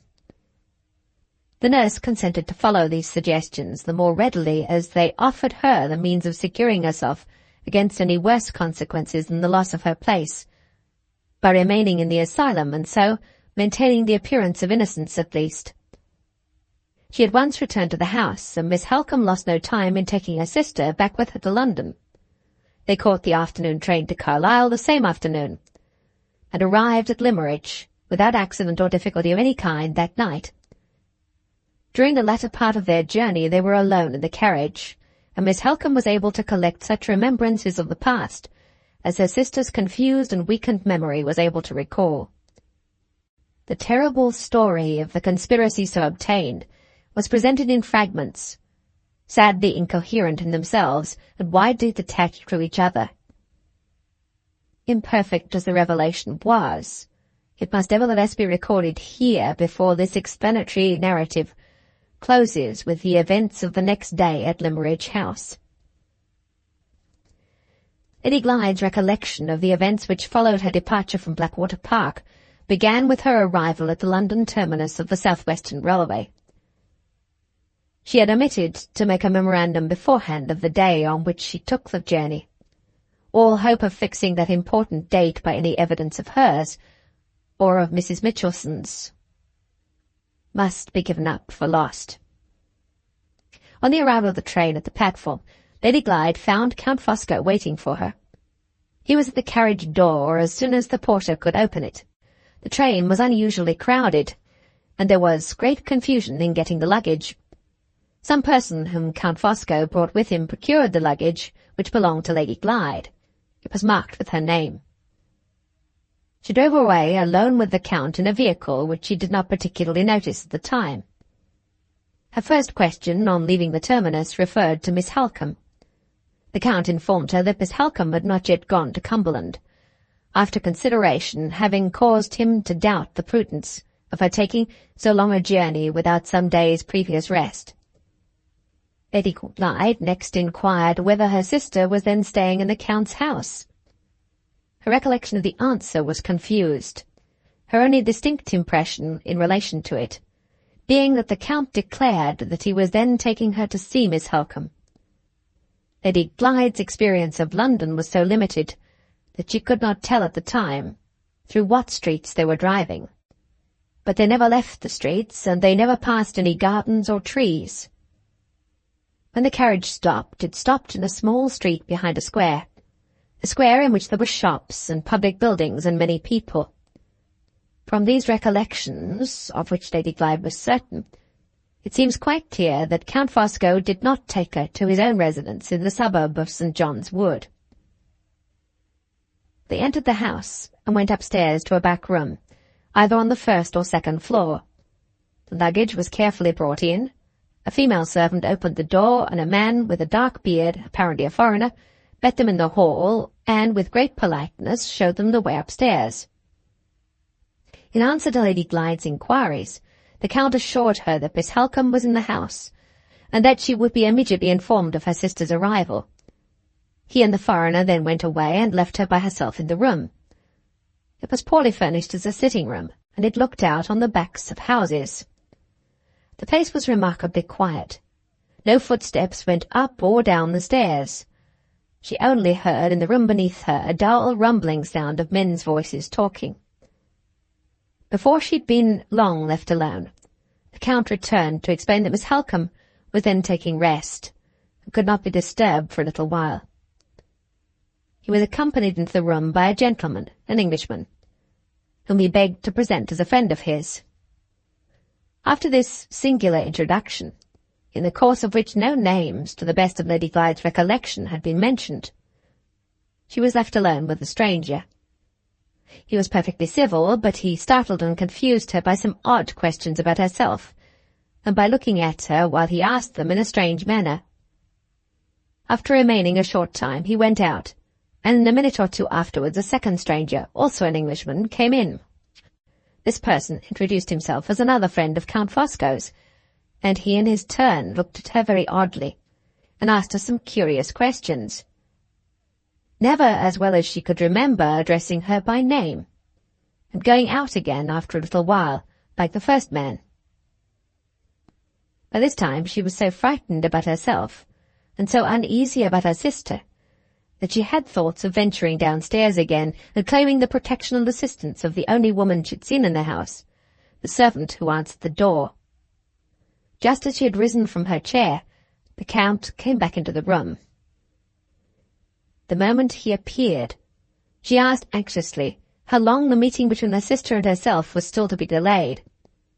At first he returned an evasive answer, but on being pressed he acknowledged with great apparent reluctance But Miss Halcombe was by no means so well as he had hitherto represented her to be. His tone and manner in making this reply so alarmed Lady Glyde, or rather so painfully increased the uneasiness which she had felt in the company of the two strangers, that a sudden faintness overcame her, and she was obliged to ask for a glass of water. The Count called from the door for water and a bottle of smelling salts. Both were brought in by the foreign-looking man with the beard. The water, when Lady Glyde attempted to drink it, had so strange a taste that it increased her faintness, and she hastily took the bottle of salts from Count Fosco and smelt at it. Her head became giddy on the instant. The Count caught the bottle as it dropped out of her hand, and the last impression of which she was conscious was that he held it to her nostrils again.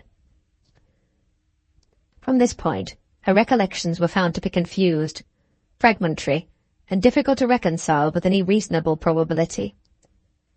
Her own impression was that she recovered her senses later in the evening, that she then left the house, that she went, as she had previously arranged to go at Blackwater Park, to Mrs. Vasey's, that she drank tea there, and that she passed the night under Mrs. Vasey's roof. She was totally unable to say how or when or in what company she left the house to which Count Fosco had brought her, but she persisted in inserting that she had been to Mrs. Vasey's, and, still more extraordinary, that she had been helped to undress and get to bed by Mrs. Rubel. She could not remember what the conversation was at Mrs. Vasey's, or whom she saw there besides that lady, or why Mrs. Rubel should have been present in the house to help her. Her recollections of what happened to her the next morning were still more vague and unreliable. She had some dim idea of driving out at what hour she could not say with Count Fosco, and with Mrs. Rubel again for a female attendant. But when and why she left Mrs. Vasey she could not tell.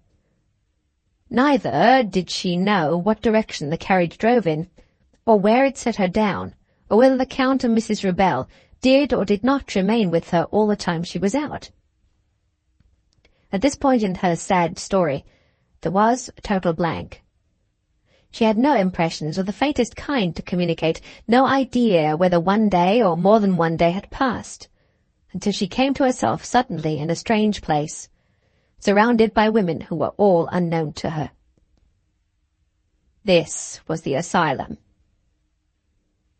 Here she first heard herself called by Anne Catherick's name, and here, as a last remarkable circumstance in the story of the conspiracy, her own eyes informed her that she had Anne Catherick's clothes on.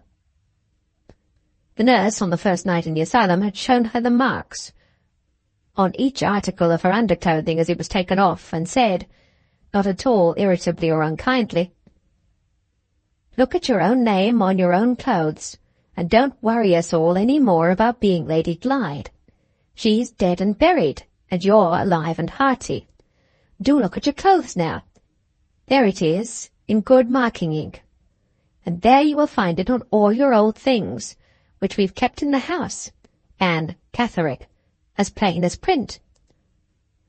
And there it was, when Miss Halcombe examined the linen her sister wore, on the night of their arrival at Limmeridge House. These were the only recollections, all of them uncertain and some of them contradictory, which could be extracted from Lady Glyde by careful questioning on the journey to Cumberland. Miss Halcombe abstained from pressing her with any inquiries relating to events in the asylum, her mind being but too evidently unfit to bear the trial of reverting to them. It was known by the voluntary admission of the owner of the madhouse that she was received there on the 27th of July. From that date until the 15th of October, the day of her rescue, she had been under restraint, her identity with Anne Catherick systematically asserted, and her sanity, from first to last, practically denied.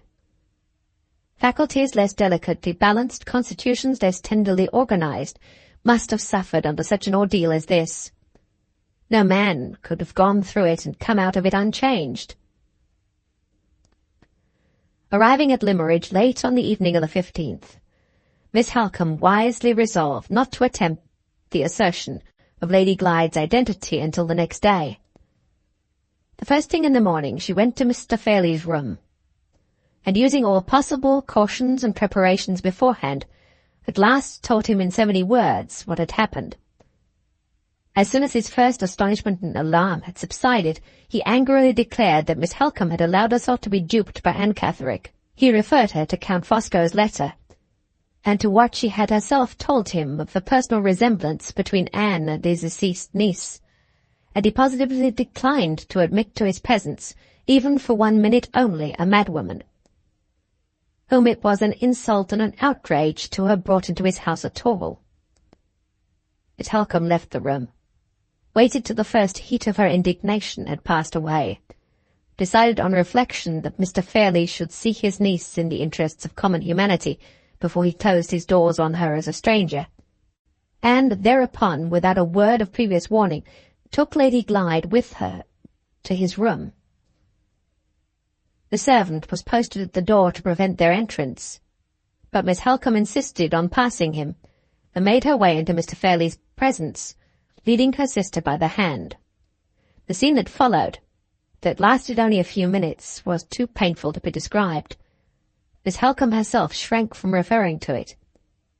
Let it be enough to say that Mr. Fairlie declared in the most positive terms that he did not recognize the woman who had been brought into his room, that he saw nothing in her face or manner to make him doubt for a moment that his niece lay buried in Limmeridge churchyard, and that he would call on the law to protect him if before the day was over she was not removed from the house. Taking the very worst view of Mr. Fairlie's selfishness, indolence, and habitual want of feeling, it was manifestly impossible to suppose that he was capable of such infamy as secretly recognizing and openly disowning his brother's child. Miss Halcombe humanely and sensibly allowed all due force to the influence of prejudice and alarm in preventing him from fairly exercising his perceptions, and accounted for what had happened in that way. But when she next put the servants to the test, and found that they too were in every case uncertain, to say the least of it, whether the lady presented to them was their young mistress or Anne Catherick, of whose resemblance to her they had all heard, the sad conclusion was inevitable, that the change produced in Lady Glyde's face and manner by her imprisonment in the asylum was far more serious than Miss Halcombe had at first supposed. The vile deception which had asserted her death defied exposure even in the house where she was born, and among the people with whom she had lived. In a less critical situation, the effort need not have been given up as hopeless even yet. For example, the maid, Fanny, who happened to be then absent from Limmeridge, was expected back in 2 days, and there would be a chance of gaining her recognition to start with, seeing that she had been in much more constant communication with her mistress, and had been much more heartily attached to her than the other servants. Again, Lady Glyde might have been privately kept in the house or in the village, to wait until her health was a little recovered, and her mind was a little steadied again.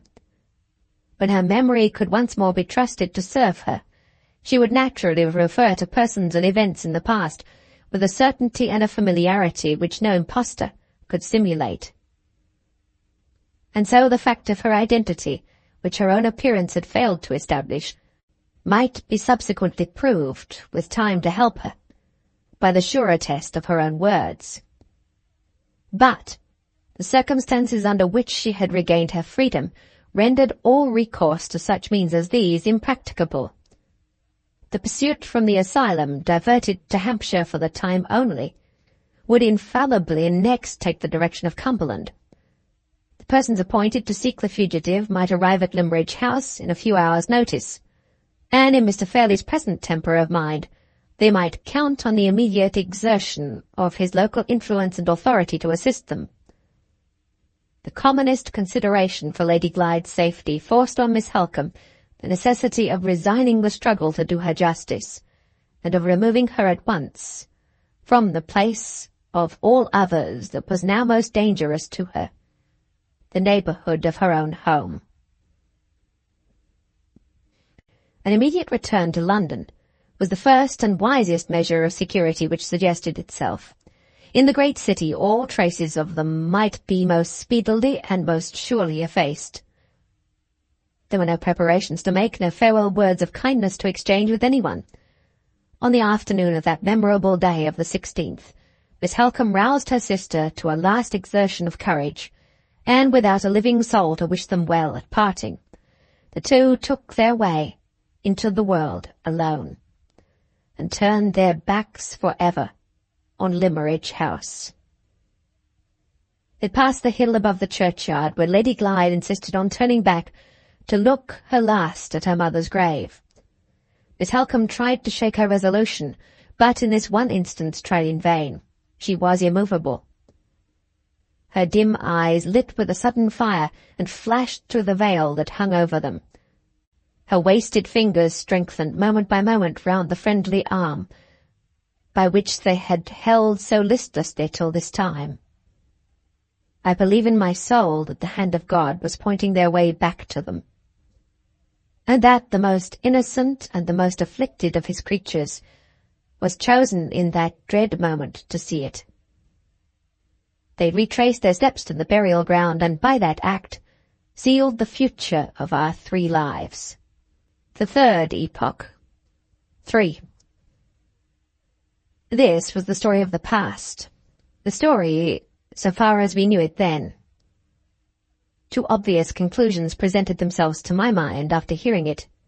In the first place, I saw darkly what the nature of the conspiracy had been, how chances have been watched, and how circumstances have been handled to ensure impunity to a daring and intricate crime. While all the details were still a mystery to me, the vile manner in which the personal resemblance between the woman in white and Lady Glyde had been turned to account was clear beyond a doubt. It was plain that Anne Catherick had been introduced into Count Fosco's house as Lady Glyde. It was plain that Lady Glyde had taken the dead woman's place in the asylum, the substitution having been managed as to make innocent people, the doctor and the 2 servants certainly, and the owner of the madhouse in all probability, accomplices in the crime. The second conclusion came as the necessary consequence of the first. We 3 had no mercy to expect from Count Fosco and Sir Percival Glyde. The success of the conspiracy had brought with it a clear gain for those 2 men of £30,000, 20,000 to one, 10,000 to the other through his wife. They had that interest as well as other interests in ensuring their impunity from exposure, and they would leave no stone unturned, no sacrifice unattempted, no treachery untried, to discover the place in which their victim was concealed, and to part her from the only friend she had in the world, Marian Halcombe and myself. The sense of this serious peril, a peril which every day and every hour might bring nearer and nearer to us, was the one influence that guided me in fixing the place of our retreat. I chose it in the far east of London, where there were fewest idle people to lounge and look about them in the streets. I chose it in a poor and populous neighbourhood, because the harder the struggle for existence among the men and women about us, the less the risk of their having time or taking the pains to notice chance strangers who came among them. These were the great advantages I looked to. But our locality was a gain to us also in another and hardly less important respect. We could live cheaply by the daily work of my hands, and could save every farthing we possessed to forward the purpose, the righteous purpose, of redressing an infamous wrong, which, from first to last, I now kept steadily in view. In a week's time, Marian Halcombe and I had settled how the course of our new lives should be directed. There were no other lodgers in the house, and we had the means of going in and out without passing through the shop. I arranged for the present, at least, that neither Marian nor Laura should stir outside the door without my being with them, and that in my absence from home they should let no one into their rooms on any pretence whatsoever. This rule established, I went to a friend whom I had known in former days, a wood engraver in large practice, to seek for employment, telling him at the same time that I had reasons for wishing to remain unknown. He at once concluded that I was in debt and expressed his regret in the usual forms, and then promised to do what he could to assist me. I left his false impression undisturbed, and accepted the work he had to give. He knew that he could trust my experience and my industry. I had what he wanted, steadiness and facility, and, though my earnings were but small, they sufficed for our necessities. As soon as we could feel certain of this, Marian Halcombe and I put together what we possessed. She had between £200 and £300 left of her own property, and I had nearly as much remaining from the purchase money obtained by the sale of my drawing-master's practice before I left England. Together we made up between us more than £400.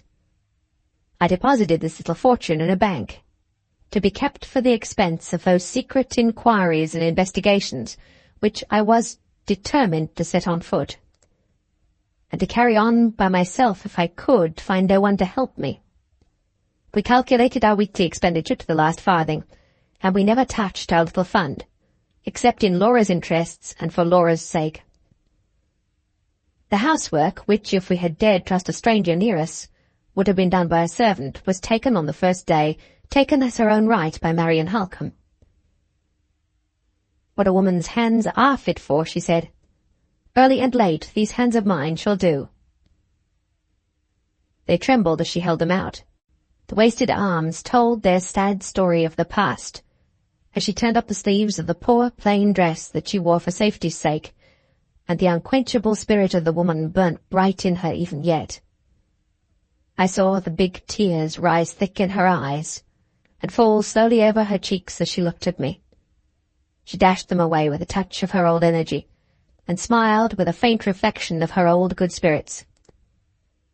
"Don't doubt my courage, Walter," she pleaded.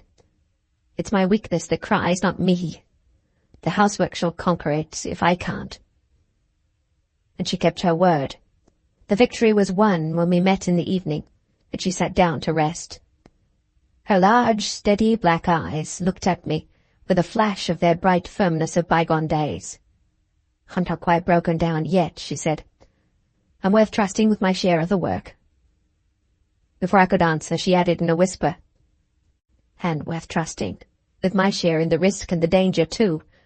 Remember that if the time comes." I did remember it when the time came. As early as the end of October, the daily course of our lives had assumed its settled direction, and we three were as completely isolated in our place of concealment as if the house we lived in had been a desert island, and the great network of streets and the thousands of our fellow creatures all around us, the waters of an illimitable sea. I could now reckon on some leisure time for considering what my future plan of action should be, and how I might arm myself most securely at the outset for the coming struggle with Sir Percival and the Count. I gave up all hope of appealing to my recognition of Laura, or to Marian's recognition of her in proof of her identity.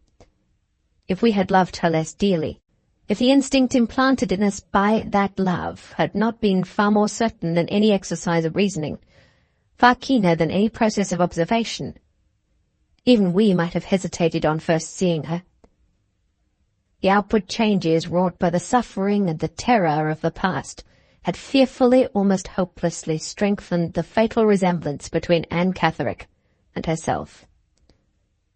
In my narrative of events at the time of my residence in the Murridge house, I had recorded, from my own observation of the two, how the likeness, striking as it was when viewed generally, failed in many important points of similarity when tested in detail. In those former days, if they had both been seen together side by side, no person could for a moment have mistaken them one for the other, as has happened often in the instance of twins. I could not say this now. The sorrow and suffering, which I had once blamed myself for associating even by a passing thought with the future of Laura Fairlie, had set their profaning marks on the youth and beauty of her face, and the fatal resemblance which I had once seen and shuddered at seeing in idea only, was now a real and living resemblance which asserted itself before my own eyes. Strangers, acquaintances, friends even, who could not look at her as we looked, if she had been shown to them in the first days of her rescue from the asylum, might have doubted if she were the Laura Fairlie they had once seen, and doubted without blame. The one remaining chance, which I had at first thought might be trusted to service, the chance of appealing to her recollection of persons and events which no impostor could be familiar, was proved, by the sad test of our later experience, to be hopeless. Every little caution that Marian and I practised towards her, every little remedy we tried to strengthen and steady slowly the weakened, shaken faculties, was a fresh protest in itself against the risk of turning her mind back on the troubled and terrible past. The only events of the former days which we ventured on encouraging her to recall were the little trivial domestic events of that happy time at Limmeridge, when I first went there and taught her to draw. The day when I roused those remembrances by showing her the sketch of the summer house which she had given me on the morning of our farewell, and which had never been separated from me since, was the birthday of our first hope. Tenderly and gradually, the memory of the old walks and drives dawned upon her, and the poor, weary, pining eyes looked at Marian and at me with a new interest, with a faltering thoughtfulness in them, which from that moment we cherished and kept alive. I bought her a little box of colours and a sketch-book, like the old sketch-book which I had seen in her hands on the morning that we first met.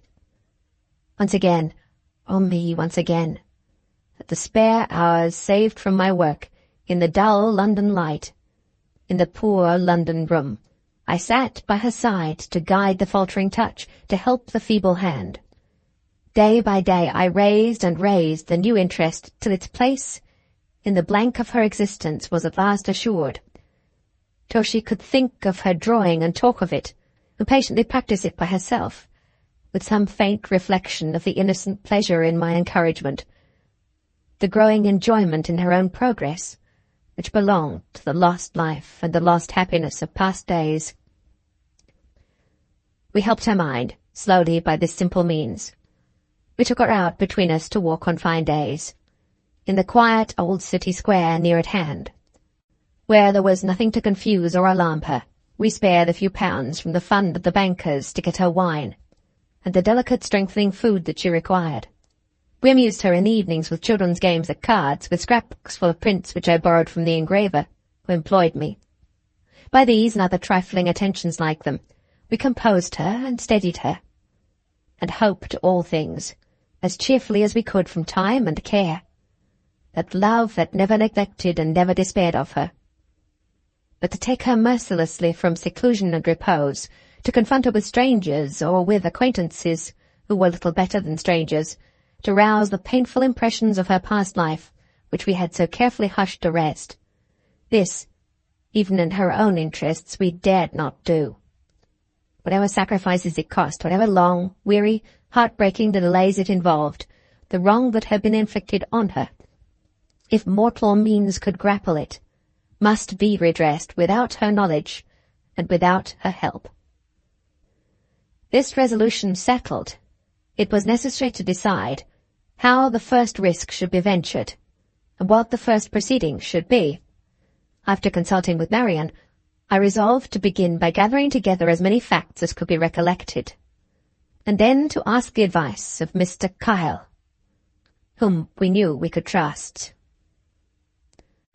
and to ascertain from him in the first instance if the legal remedy lay fairly within our reach. I owed it to Laura's interests not to stake her whole future on my own unaided exertions, so long as there was the faintest prospect of gaining our position by obtaining reliable assistance of any kind. The first source of information to which I applied was the journal kept at Blackwater Park by Marian Halcombe.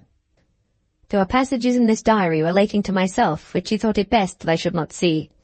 Accordingly, she read to me from the manuscript, and I took the notes I wanted as she went on. We could only find time to pursue this occupation by sitting up late at night.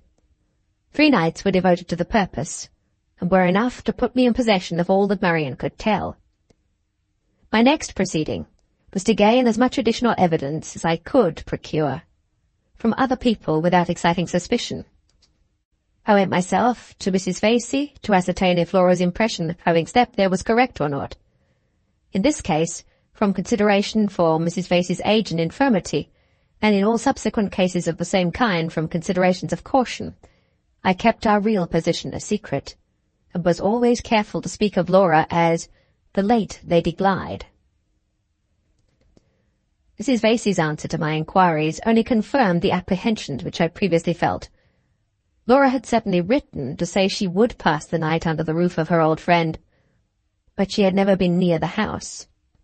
Her mind in this instance, and as I feared in other instances beside, confusedly presented to her something which she had only intended to do in the false light of something which she had really done. The unconscious contradiction of herself was easy to account for in this way, but it was likely to lead to serious results. It was a stumble on the threshold at starting. It was a flaw in the evidence, which told fatally against us. When I next asked for the letter which Laura had written to Mrs. Vasey from Blackwater Park, it was given to me without the envelope, which had been thrown into the waste-paper basket and long since destroyed. In the letter itself no date was mentioned, not even the day of the week. It only contained these lines: "Dearest Mrs. Vasey, I am in sad distress and anxiety, and I may come to your house tomorrow night and ask for a bed. I can't tell you what is the matter in this letter. I write it in such fear of being found out that I can fix my mind on nothing. Pray be at home to see me. I will give you 1,000 kisses and tell you everything. Your affectionate Laura." What help was there in those lines? None. On returning from Mrs. Vasey's, I instructed Marian to write, observing the same caution which I practised myself, to Mrs. Mitchelson. She was to express, if she pleased, some general suspicion of Count Fosco's conduct, and she was to ask the housekeeper to supply us with a plain statement of events, in the interests of truth. While we were waiting for the answer, which reached us in a week's time, I went to the doctor in St. John's Wood, introduced myself as sent by Miss Halcombe to collect, if possible, more particulars of her sister's last illness than Mr. Kyle had found the time to procure. By Mr. Goodrick's assistance, I obtained a copy of the certificate of death, and an interview with the woman, Jane Gould, who had been employed to prepare the body for the grave. Through this person I also discovered a means of communicating with the servant, Hester Pinhorn. She had recently left her place in consequence of a disagreement with her mistress, and she was lodging with some people in the neighbourhood whom Mrs. Gould knew. In the manner here indicated, I obtained the narratives of the housekeeper, of the doctor, of Jane Gould, and of Hester Pinhorn, exactly as they are presented in these pages. Furnished with such additional evidence as these documents afforded, I considered myself to be sufficiently prepared for a consultation with Mr. Kyle, and Marian wrote accordingly to mention my name to him, and to specify the day and hour at which I requested to see him on private business. There was time enough in the morning for me to take Laura out for her walk as usual, and to see her quietly settled at her drawing afterwards. She looked up at me with a new anxiety in her face as I rose to leave the room, and her fingers began to toy doubtfully in the old way, with the brushes and pencils on the table. "You're not tired of me yet," she said. "You're not going away because you're tired of me. I will try to do better. I will try to get well. Are you as fond of me, Walter, as you used to be, now I'm so pale and thin and so slow in learning to draw?" She spoke as a child might have spoken, showed me her thoughts as a child might have shown me them. I waited a few minutes longer, waited to tell her that she was dearer to me now than she had ever been in past times. "Try to get well again," I said, encouraging the new hope in the future which I saw dawning in her mind. "Try to get well again, for Marian's sake and for mine." "Yes," she said to herself, returning to her drawing, "I must try, because they are both so fond of me." She suddenly looked up again. "They'll be gone long. I can't get on with my drawing, Walter, when you're not here to help me." "I shall be back soon, my darling. Soon be back to see how you're getting on." My voice faltered a little in spite of me. I forced myself from the room.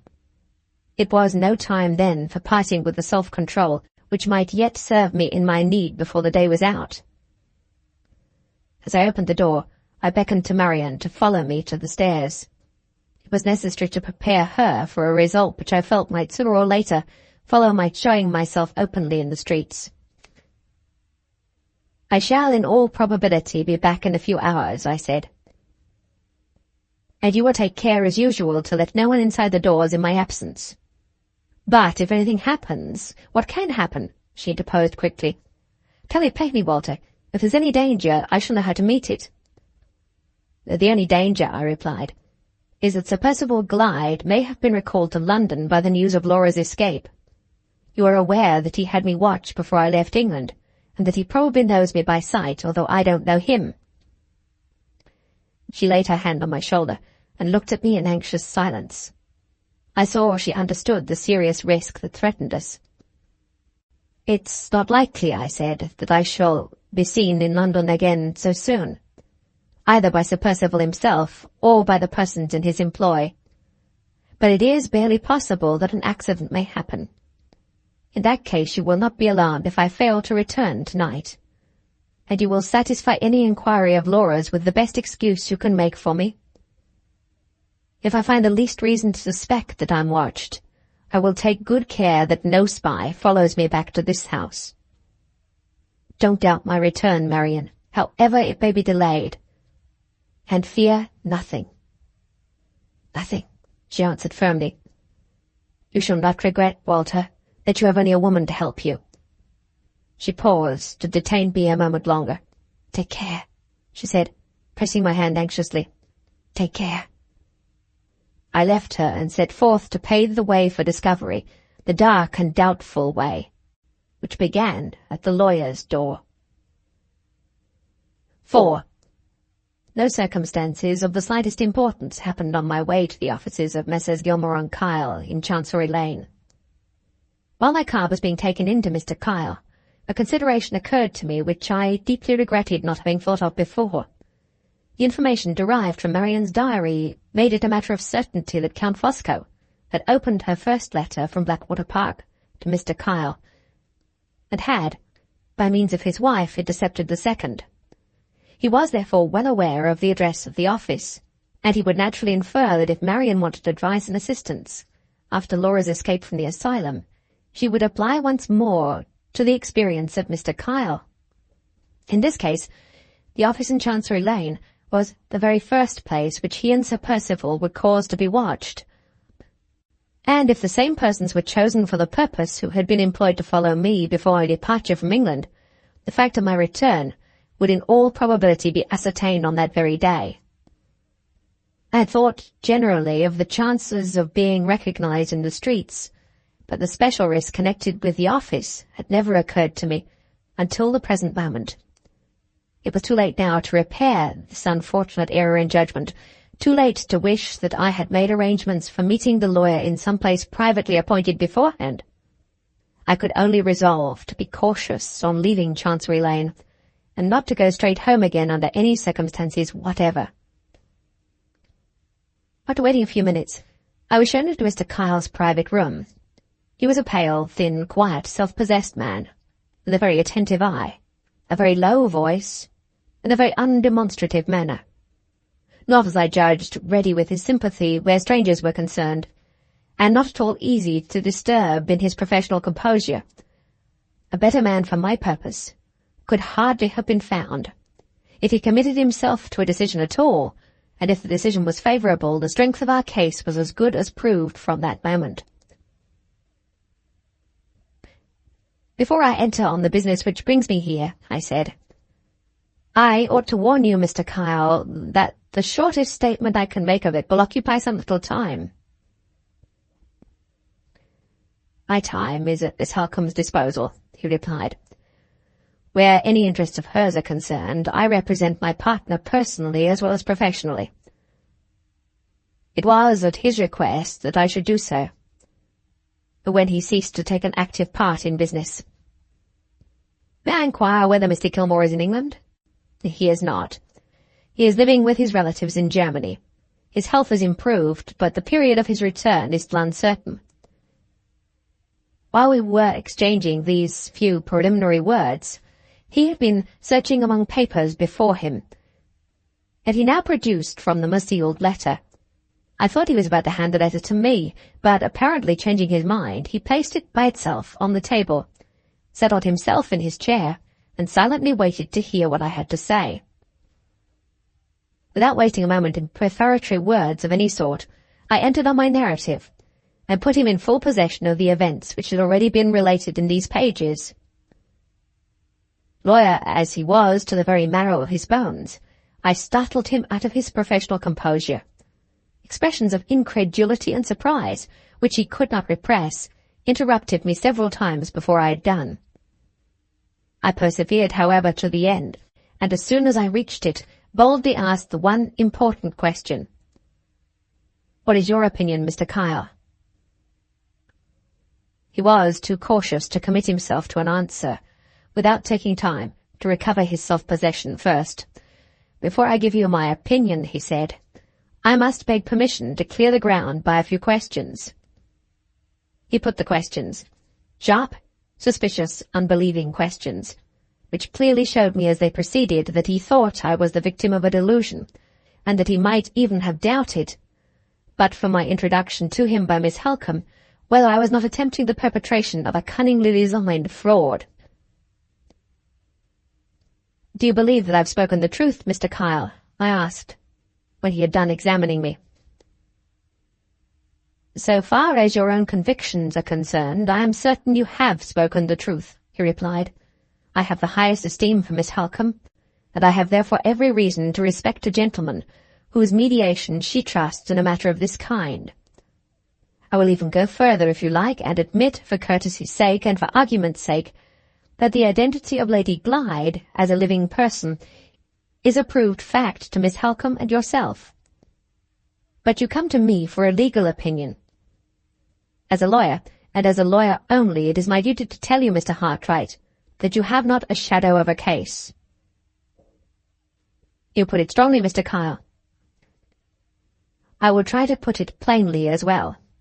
The evidence of Lady Glyde's death is, on the face of it, clear and satisfactory. There is her aunt's testimony to prove that she came to Count Fosco's house, that she fell ill, and that she died. There is the testimony of the medical certificate to prove the death, and to show that it took place under natural circumstances. There is the fact of the funeral at Limmeridge, and there is the assertion of the inscription on the tomb. That is the case you want to overthrow. What evidence have you to support the declaration on your side that the person who died and was buried was not Lady Glyde? Let us run through the main points of your statement and see what they are worth. Miss Halcombe goes to a certain private asylum, and there seeks a certain female patient. It is known that a woman named Anne Catherick, and bearing an extraordinary personal resemblance to Lady Glyde, escaped from the asylum. It is known that a person received there last July was received as Anne Catherick, brought back. It is known that the gentleman who brought her back warned Mr. Fairlie that it was part of her insanity to be bent on impersonating his dead niece, and it is known that she did repeatedly declare herself in the asylum, where no one believed her, to be Lady Glyde. These are all facts. What have you to set against them? Miss Halcombe's recognition of the woman, which recognition, after events, invalidate or contradict. Does Miss Halcombe assert her supposed sister's identity to the owner of the asylum, and take legal means for rescuing her?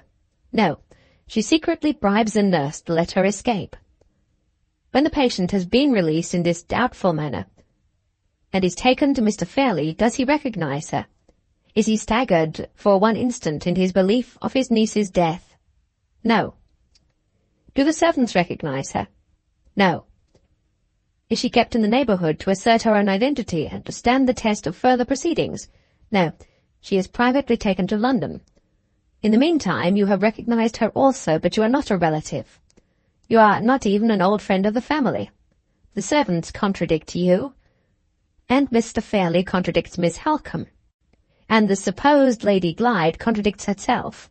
She declares she passed the night in London at a certain house. Your own evidence shows that she has never been near that house, and your own admission is that her condition of mind prevents you from producing her anywhere, to submit to investigation and to speak for herself. I pass over minor points of evidence on both sides to save time, and I ask you, if this case were to go now to a court of law, to go before a jury, bound to take facts as they reasonably appear, where are your proofs? I was obliged to wait and collect myself before I could answer him. It was the first time the story of Laura and the story of Marian had been presented to me from a stranger's point of view, the first time the terrible obstacles that lay across our path had been made to show themselves in their true character.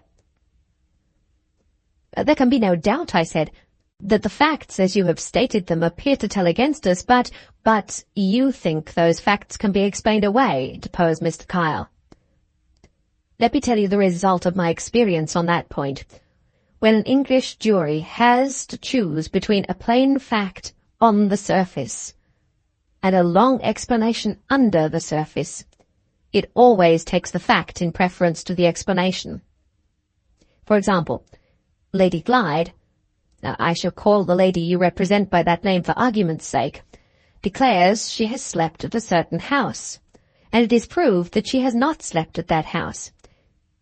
You explain this circumstance by entering into the state of her mind, and deducing from it a metaphysical condition. I won't say the conclusion is wrong. I only say that the jury will take the fact of her contradicting herself in preference to any reason for the contradiction that you can offer." "But is it not possible," I urged, "by dint of patience and exertion, to discover additional evidence? Miss Halcombe and I have a few £100. He looked at me with half-suppressed pity and shook his head.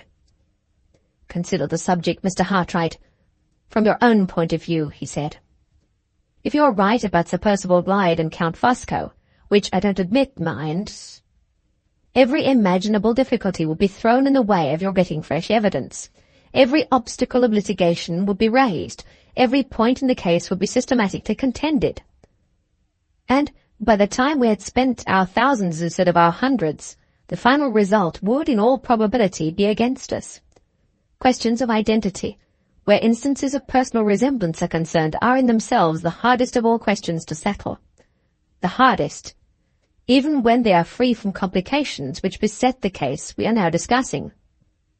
I really see no prospect of throwing any light whatever on this extraordinary affair.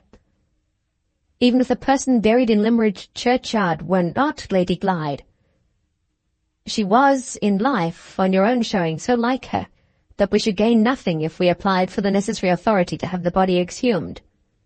In short, there is no case, Mr. Hartright, there really is no case." I was determined to believe that there was a case, and in that determination shifted my ground and appealed to him once more. "Are there not other proofs that we might produce besides the proof of identity?" I asked.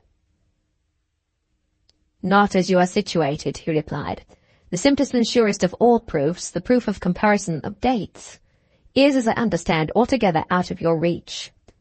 If you could show a discrepancy between the date of the doctor's certificate and the date of Lady Glyde's journey to London, the matter will bear a totally different aspect, and I should be the first to say, let us go on. That date may be recovered yet, Mr. Kyle. On the day when it is recovered, Mr. Hartright, you will have a case. If you have any prospect at this moment of getting at it, tell me, and we shall see if I can advise you." I considered. The housekeeper could not help us. Laura could not help us. Marian could not help us. In all probability, the only person in existence who knew the date were Sir Percival and the Count. "I can think of no means of ascertaining the date at present," I said, "because I can think of no persons who are sure to know it but Count Fosco and Sir Percival Glyde." Mr. Kyle's calmly attentive face relaxed for the first time into a smile.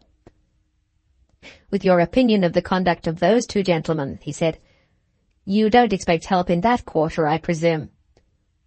If they have combined to gain large sums of money by a conspiracy, they are not likely to confess it at any rate." "They may be forced to confess it, Mr. Kyle." "By whom?" "By me." We both rose. He looked me attentively in the face, with more appearance of interest than he had shown yet. I could see that I'd perplexed him a little. "You are very determined," he said. "You have no doubt a personal motive for proceeding, into which it is not my business to inquire.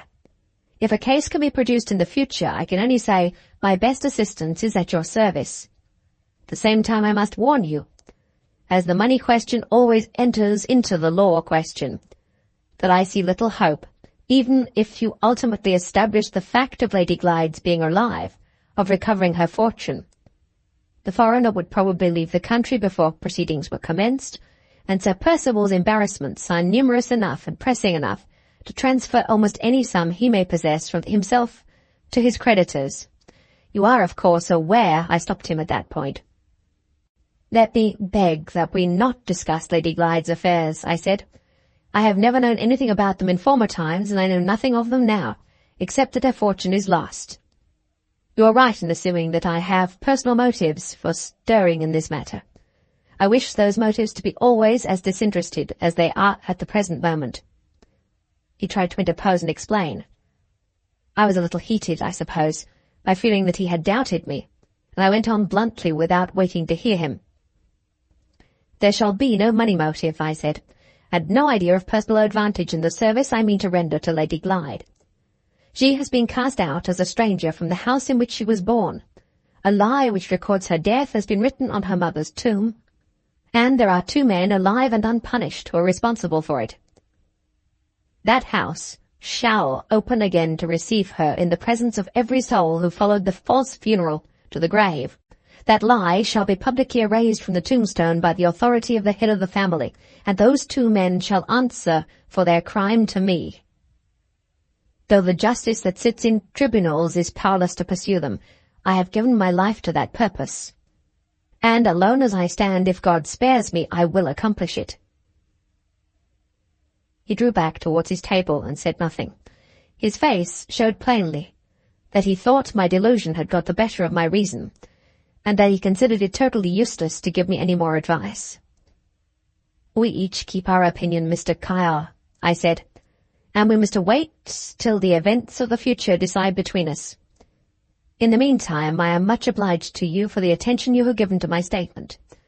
You show me that the legal remedy lies in every sense of the word beyond our means. We cannot produce the law proof, and we are not rich enough to pay the law expenses. It is something gained to know that." I bowed and walked to the door. He called me back and gave me the letter which I had seen him place on the table by itself at the beginning of our interview. "This came by post a few days ago," he said. "Perhaps you will not mind delivering it? Pray tell Miss Halcombe at the same time that I sincerely regret being thus far unable to help her except by advice, which will not be more welcome, I'm afraid, to her than to you." I looked at the letter while he was speaking. It was addressed to Miss Halcombe, care of Messrs. Gilmore and Kyle, Chancery Lane. The handwriting was quite unknown to me. On leaving the room, I asked one last question. "Do you happen to know," I said, "if Sir Percival Glyde is still in Paris?" "He has returned to London," replied Mr. Kyle. "At least, I heard so from his solicitor, whom I met yesterday." After that answer, I went out. On leaving the office, the first precaution to be observed was to abstain from attracting attention by stopping to look about me. I walked towards one of the quietest of the large squares on the north of Holborn, then suddenly stopped and turned round at the place where a long stretch of pavement was left behind me. There were 2 men at the corner of the square who'd stopped also, and were standing talking together. After a moment's reflection, I turned back so as to pass them. One moved as I came near and turned the corner leading from the square into the street. The other remained stationary. I looked at him as I passed and instantly recognized him as one of the men who had watched me before I left England. If I had been free to follow my own instincts, I should probably have begun by speaking to the man, and have ended by knocking him down. But I was bound to consider consequences. If I once placed myself publicly in the wrong, I put the weapons at once into Sir Percival's hands. There was no choice but to oppose cunning by cunning. I turned into the street down which the second man had disappeared, and passed him waiting in a doorway. He was a stranger to me, and I was glad to make sure of his personal appearance in case of future annoyance. Having done this, I again walked northward until I reached the new road. There I turned aside to the west, having the men behind me all the time. I waited at a point where I knew myself to be at some distance from a cab stand, until a fast two-wheeled cab, empty, should happen to pass me. One passed in a few minutes. I jumped in and told the man to drive rapidly towards Hyde Park. There was no second fast cab for the spies behind me. I saw them dart across to the other side of the street, to follow me by running, until a cab or cab stand came in their way. But I had the start of them, and when I stopped the driver and got out, they were nowhere in sight. I crossed Hyde Park and made sure, on the open ground, that I was free. Then, at last, I turned my steps homeward. It was not until many hours later, not until after dark. I found Marian waiting for me alone in the little sitting room. She had persuaded Laura to go to rest, after first promising to show me her drawing the moment I came in. The poor little dim, faint sketch, so trifling in itself, so touching in its associations, was propped up carefully on the table with two books, and was placed where the faint light of the one candle we allowed ourselves might fall on it to best advantage. I sat down to look at the drawing, and to tell Marian in whispers what had happened. The partition which divided us from the next room was so thin that we could almost hear Laura's breathing, and we might have disturbed her if we had spoken aloud. Marian preserved her composure while I described my interview with Mr. Kyle, but her face became troubled when I spoke next of the men who had followed me from the lawyer's office, and when I told her of the discovery of Sir Percival's return. "Bad news, Walter," she said. "The worst news you could bring. Have you nothing more to tell me?" "I have something to give you," I replied, handing her the note which Mr. Kyle had confided to my care. She looked at the address and recognized the handwriting instantly.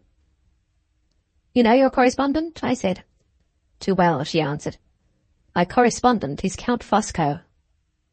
With that reply, she opened the note. Her face flushed deeply while she read it. Her eyes brightened with anger as she handed it to me to read in my turn. The note contained these lines: "Impelled by honorable admiration, honorable to myself, honorable to you, I write Magnificent Marian in the interest of your tranquility. I say two consoling words. Fear nothing. Exercise your fine natural sense and remain in retirement.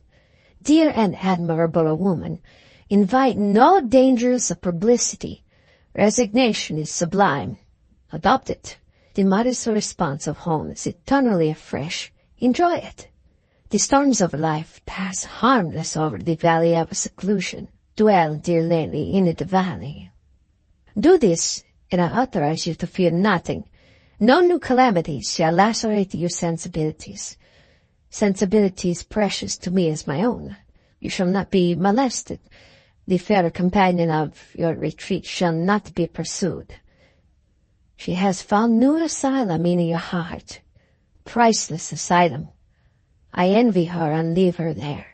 One last word of affectionate warning, of paternal caution, and I tear myself from the charm of addressing you. I close these fervent lines. Advance no farther than you have gone already. Compromise no serious interests. Threaten nobody. Do not, I implore you, force me into action. Me, the man of action, when it is the cherished object of my ambition to be passive, to restrict the vast reach of my energy and my combinations for your sake. If you have rash friends, moderate their deplorable ardor. If Mr. Hartright returns to England, hold no communication with him. I walk on a path of my own, and Percival follows at my heels. On the day when Mr. Hartright crosses that path, he is a lost man. The only signature to these lines was the initial letter F, surrounded by a circle of intricate flourishes. I threw the letter on the table with all the contempt that I felt for it. "He's trying to frighten you. A sure sign that he's frightened himself," I said. She was too genuine a woman to treat the letter as I had treated it. The insolent familiarity of the language was too much for her self-control. As she looked at me across the table, her hands clenched themselves in her lap, and the old, quick, fiery temper flamed out again brightly in her cheeks and in her eyes. "Walter," she said, "if ever those two men are at your mercy, and if you are obliged to spare one of them, don't let it be the Count." "I will keep this letter, Marian, to help my memory when the time comes."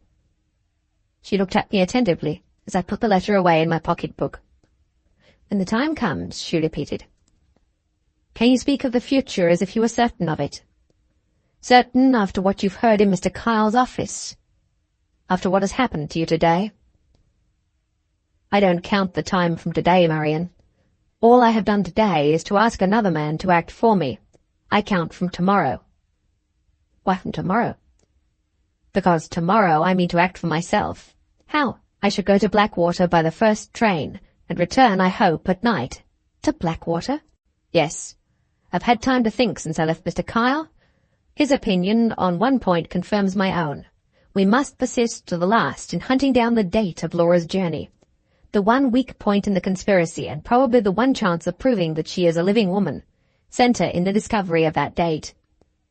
"You mean," said Marian, "the discovery that Laura did not leave Blackwater Park until after the date of her death on the doctor's certificate?" "Certainly." "What makes you think that it might have been after? Laura can tell us nothing of the time she was in London."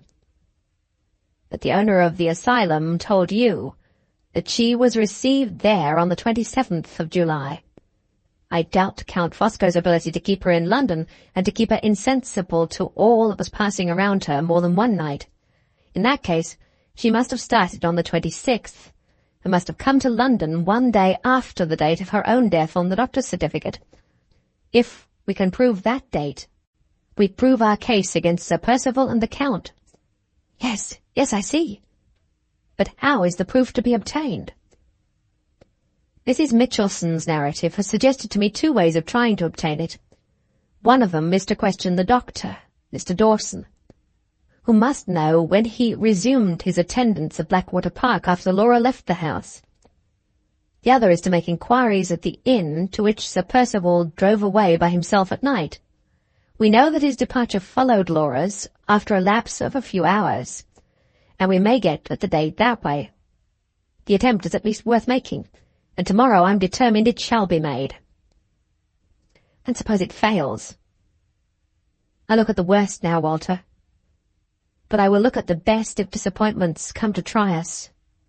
Suppose no one can help you at Blackwater. There are two men who can help me, and shall help me in London. Sir Percival and the Count. Innocent people may well forget the date, but they are guilty, and they know it. If I fail everywhere else, I mean to force a confession out of one or both of them on my own terms." All the woman flashed up in Marian's face as I spoke. "Begin with the Count," she whispered eagerly. "For my sake, begin with the Count." "We must begin, for Laura's sake, where there is the best chance of success," I replied. The colour faded from her face again, and she shook her head sadly. "Yes," she said. "You're right. It was mean and miserable of me to say that. I try to be patient, Walter, and succeed better now than I did in happier times. But I have a little of my old temper still left, and it will get the better of me when I think of the Count." "His turn will come," I said. "But remember, there is no weak place in his life that we know of yet."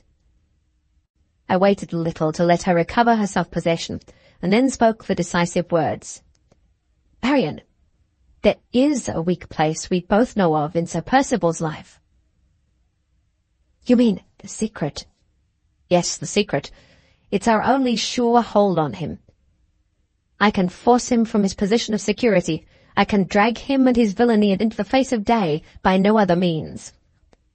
Whatever the Count may have done, Sir Percival has consented to the conspiracy against Laura from another motive besides the motive of gain. You heard him tell the Count that he believed his wife knew enough to ruin him. You heard him say that he was a lost man if the secret of Anne Catherick was known." Yes, I did." "Well, Marian, when our other resources have failed us, I mean to know the secret. My old superstition clings to me even yet. I say again, the woman in white is a living influence in our 3 lives. The end is appointed, the end is drawing us on, and Anne Catherick, dead in her grave, points the way to it still. 5. The story of my first inquiries in Hampshire is soon told. My early departure from London enabled me to reach Mr. Dawson's house in the forenoon. Our interview, so far as the object of my visit was concerned, led to no satisfactory result. Mr. Dawson's book certainly showed when he had resumed his attendance on Miss Halcombe at Blackwater Park, but it was not possible to calculate back from this date with any exactness. Without such help from Mrs. Michelson, as I knew she was unable to afford. She could not say from memory, who in similar case ever can, how many days had elapsed between the renewal of the doctor's attendance on his patient and the previous departure of Lady Glyde. She was almost certain of having mentioned the circumstance of the departure to Miss Halcombe on the day after it happened. But then she was no more able to fix the date of the day on which disclosure took place than to fix the date of the day before, when Lady Glyde had left for London. Neither could she calculate with any nearer approach to exactness the period when the updated letter from Madame Fosco arrived. Lastly, as if to complete the series of difficulties, the doctor himself, having been ill at the time, had omitted to make his usual entry for the day of the week and month when the gardener from Blackwater Park had called him to deliver Mrs. Michelson's message. Hopeless of obtaining assistance from Mr. Dawson, I resolved to try next if I could establish the date of Sir Percival's arrival at Knowlesbury. It seemed like a fatality. When I reached Knowlesbury, the inn was shut up and bills were posted on the walls. The speculation had been a bad one, as I was informed, ever since the time of the railway. The new hotel at the station had gradually absorbed the business, and the old inn, which we knew to be the inn at which Sir Percival had put up, had been closed about 2 months since. The proprietor had left town with all his goods and chattels, and where he had gone I could not positively ascertain from anyone. The 4 people of whom I inquired gave me 4 different accounts of his plans and projects when he left Knowlesbury. There were still some hours to spare before the last train left for London, and I drove back again in the fly from the Knowlesbury station to Blackwater Park, with the purpose of questioning the gardener and the person who kept the lodge. If they too proved unable to assist me, my resources for the present were at an end, and I might return to town. I dismissed the fly a mile distant from the park, and getting my directions from the driver, proceeded by myself to the house. As I turned into the lane from the high road, I saw a man with a carpet-bag walking before me rapidly on the way to the lodge. He was a little man dressed in shabby black and wearing a remarkably large hat.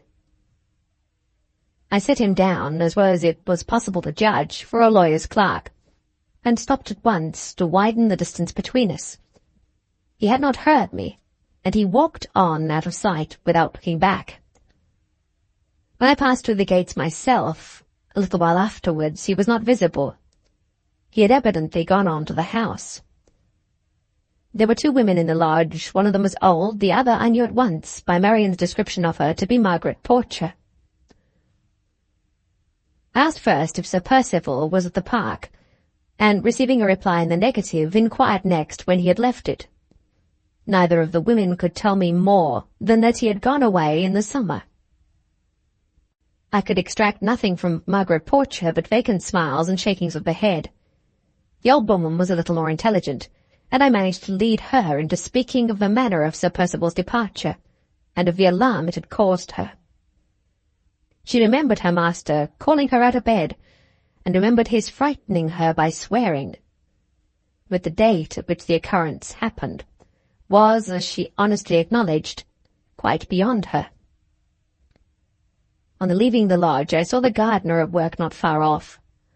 When I first addressed him, he looked at me rather distrustfully, but on my using Mrs. Michelson's name, with a civil reference to himself, he entered into conversation readily enough. There's no need to describe what passed between us. It ended as all my other attempts to discover the date had ended. The gardener knew that his master had driven away, at night, sometime in July, the last fortnight, or the last 10 days of the month, but knew no more. While we were speaking together, I saw the man in black with the large hat come out from the house, and stand at some little distance observing us. Certain suspicions of his errand at Blackwater Park had already crossed my mind. They were now increased by the gardener's inability or unwillingness to tell me who the man was, and I determined to clear the way before me if possible by speaking to him. The plainest question I could put as a stranger would be to inquire if the house was allowed to be shown to visitors. I walked up to the man at once and accosted him in those words. His look and manner unmistakably betrayed that he knew who I was, and that he wanted to irritate me into quarrelling with him. His reply was insolent enough to have answered the purpose if I had been less determined to control myself. As it was, I met him with the most resolute politeness, apologized for my involuntary intrusion, which he called a trespass, and left the grounds. It was exactly as I suspected. The recognition of me when I left Mr. Kyle's office had evidently been communicated to Sir Percival Glyde, and the man in black had been sent to the park in anticipation of my making inquiries at the house or in the neighbourhood. If I'd given him the least chance of lodging any sort of legal complaint against me, the interference of the local magistrate would no doubt have been turned to account as a cog on the proceedings, and a means of separating me from Marian and Laura for some days at least. I was prepared to be watched on the way back from Blackwater Park to the station, exactly as I had been watched in London the day before. But I could not discover at the time whether I was really followed on this occasion or not. The man in black might have had the means of tracking me at his disposal, of which I was not aware, but I certainly saw nothing of him, in his own person, either on the way to the station or afterward on my arrival at the London terminus in the evening. I reached home on foot, taking the precaution before I approached our own door of walking round by the loneliest street in the neighbourhood, and there stopping and looking back more than once over the open space behind me.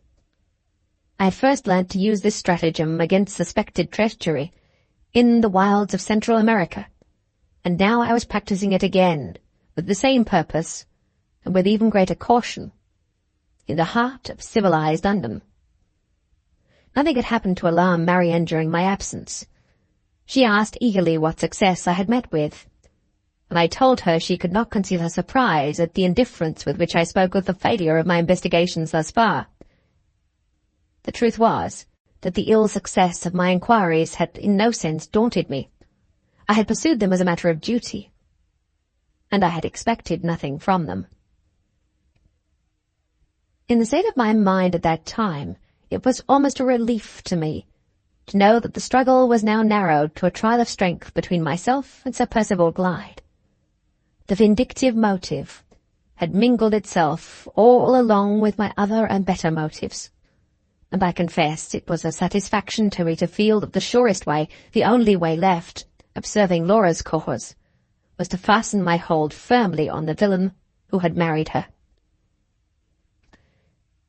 While I acknowledge that I was not strong enough to keep my motives above the reach of this instinct of revenge, I can honestly say something in my own favour on the other side.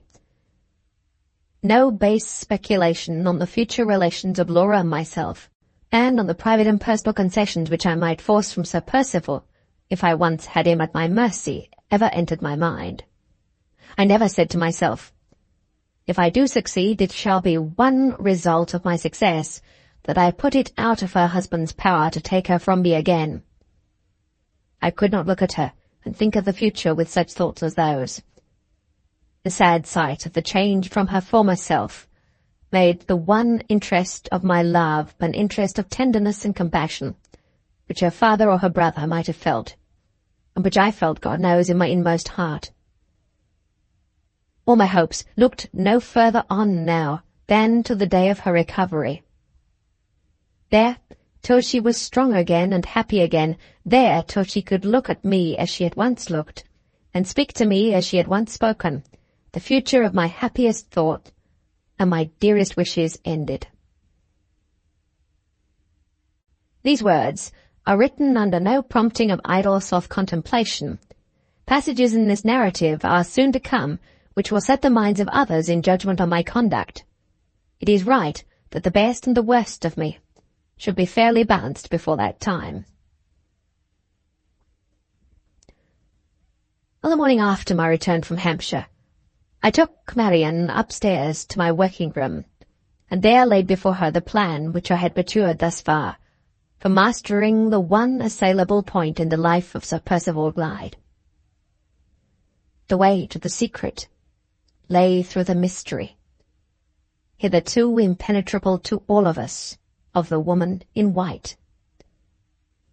The approach to that in its turn might be gained by obtaining the assistance of Anne Catheric's mother, and the only ascertainable means of prevailing on Mrs. Catherick to act or to speak in the matter depended on the chance of my discovering local particulars and family particulars, first of all from Mrs. Clements. After thinking the subject over carefully, I felt certain that I could only begin the new inquiries by placing myself in communication with the faithful friend and protectress of Anne Catherick. First difficulty, then, was to find Mrs. Clements. I was indebted to Marian's quick perception for meeting this necessity at once, by the best and simplest means. She proposed to write to the farm near Limmeridge, Todd's Corner, to inquire whether Mrs. Clements had communicated with Mrs. Todd during the past few months. How Mrs. Clements had been separated from Anne, it was impossible for us to say, but that separation once effected, it would certainly have occurred to Mrs. Clements to inquire after the missing woman in the neighbourhood of all others to which she was known to be most attached, the neighbourhood of Limmeridge. I saw directly that Marian's proposal offered us the prospect of success, and she wrote to Mrs. Todd accordingly, by that day's post. While we were waiting for the reply, I made myself master of all the information Marian could afford on the subject of Sir Percival's family, and of his early life. She could only speak on these topics from hearsay, but she was reasonably certain of the truth of what little she had to tell. Sir Percival was an only child. His father, Sir Felix Glyde, had suffered from his birth under a painful and incurable deformity, and had shunned all society from his earliest years. His sole happiness was the enjoyment of music, and he had married a lady with tastes similar to his own, who was said to be a most accomplished musician. He inherited the Blackwater property while still a young man. Neither he nor his wife, after taking possession, made advances of any sort towards the society of the neighbourhood, and no one endeavoured to tempt them into abandoning their reserve, with the one disastrous exception of the rector of the parish. The rector was the worst of all innocent mischief-makers, an over-zealous man. He'd heard that Sir Felix left college with the character of being little better than a revolutionist in politics and an infidel in religion, and he arrived conscientiously at the conclusion that it was his bounden duty to summon the lord of the manor to hear sound views enunciated in the parish church. Sir Felix fiercely resented the clergyman's well-meant but ill-directed interference, insulting him so grossly and so publicly that the families in the neighbourhood sent letters of indignant remonstrance to the park, and even the tenants of the Blackwater property expressed their opinion as strongly as they dared. The baronet, who had no country tastes of any kind, and no attachment to the estate or to anyone living on it, declared that society at Blackwater should never have a second chance of annoying him, and left the place from that moment. After a short residence in London, he and his wife departed for the Continent, and never returned to England again. They lived part of the time in France and part in Germany, always keeping themselves in the strict retirement which the morbid sense of his own personal deformity had made necessary to Sir Felix. Their son Percival had been born abroad, and had been educated there by private tutors. His mother was the first of his parents whom he lost. His father had died a few years after her, either in 1825 or 26. Sir Percival had been in England as a young man once or twice before that period, but his acquaintance with the late Mr. Fairlie did not begin until after the time of his father's death. They soon became very intimate. Although Sir Percival was seldom or never at Limmeridge House in those days, Mr. Frederick Fairlie might have met him once or twice, in Mr. Philip Fairlie's company. But he could have known little of him at that or at any other time. Sir Percival's only intimate friend in the Fairlie family had been Laura's father. These were all the particulars that I could gain from Marian. They suggested nothing which was useful to my present purpose, but I noted them down carefully in the event of their proving to be of importance at any future period. Mrs. Todd's reply, addressed by our own wish to the post office at some distance from us, had arrived at its destination when I went to apply for it. The chances which had been all against us hitherto turned from this moment in our favour. Mrs. Todd's letter contained the first item of information of which we were in search. Mrs. Clements, it appeared, had, as we had conjectured, written to Todd's corner asking pardon in the first place for the abrupt manner in which she and Anne had left their friends at the farmhouse on the morning after I had met the woman in white in the Limmeridge churchyard, and then informing Mrs. Todd of Anne's disappearance, and entreating that she would cause inquiries to be made in the neighbourhood on the chance that the lost woman might have strayed back to Limmeridge. In making this request, Mrs. Clements had been careful to add to it the address at which she might always be heard of, and that address Mrs. Todd now transmitted to Marian. It was in London, and within half an hour's walk of our own lodging. In the words of the proverb, I resolved not to let the grass grow under my feet. The next morning I set forth to seek an interview with Mrs. Clements. This was my first step forward in the investigation. The story of the desperate attempt to which I now stood committed begins here. 6. The address communicated by Mrs. Todd took me to a lodging-house situated in a respectable street near the Gray's Inn Road. When I knocked, the door was opened by Mrs. Clements herself. She did not appear to remember me and asked what my business was.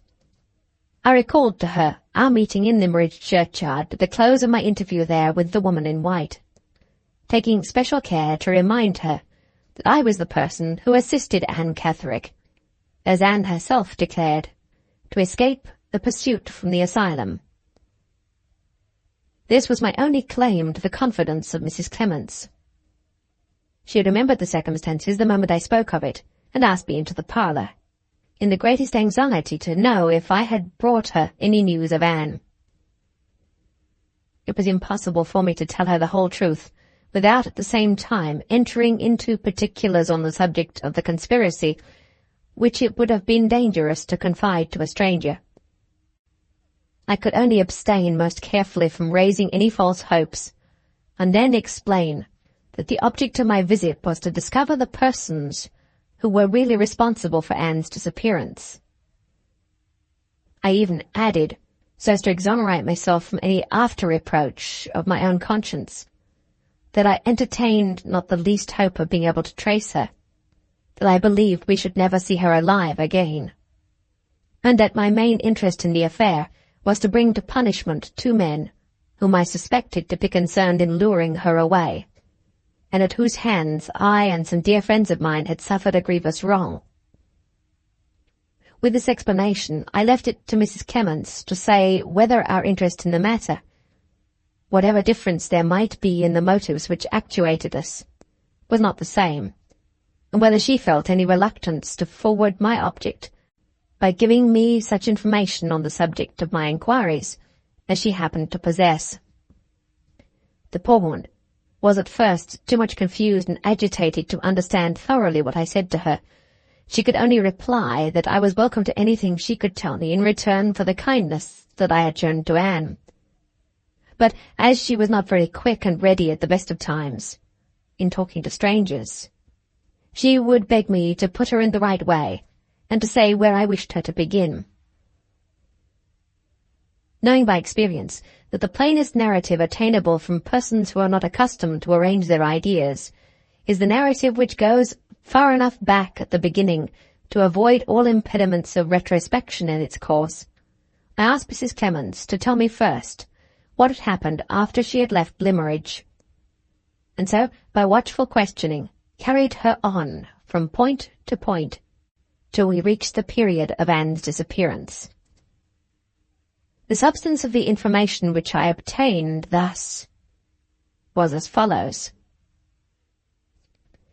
On leaving the farm at Todd's Corner, Mrs. Clements and Anne had travelled that day as far as Derby, and had remained there a week on Anne's account.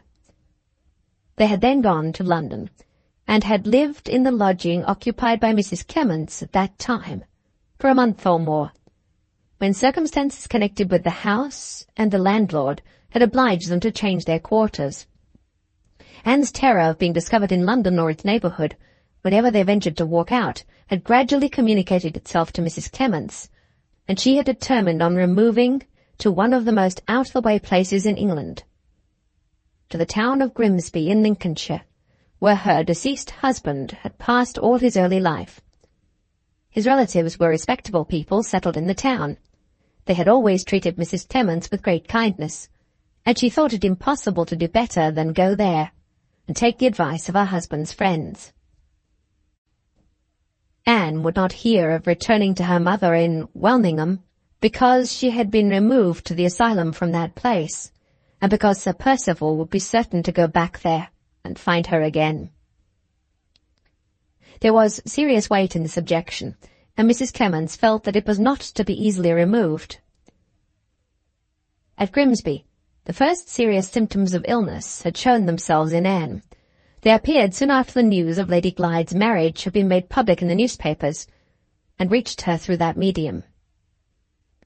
The medical man who was sent for to attend the sick woman discovered at once that she was suffering from a serious affection of the heart.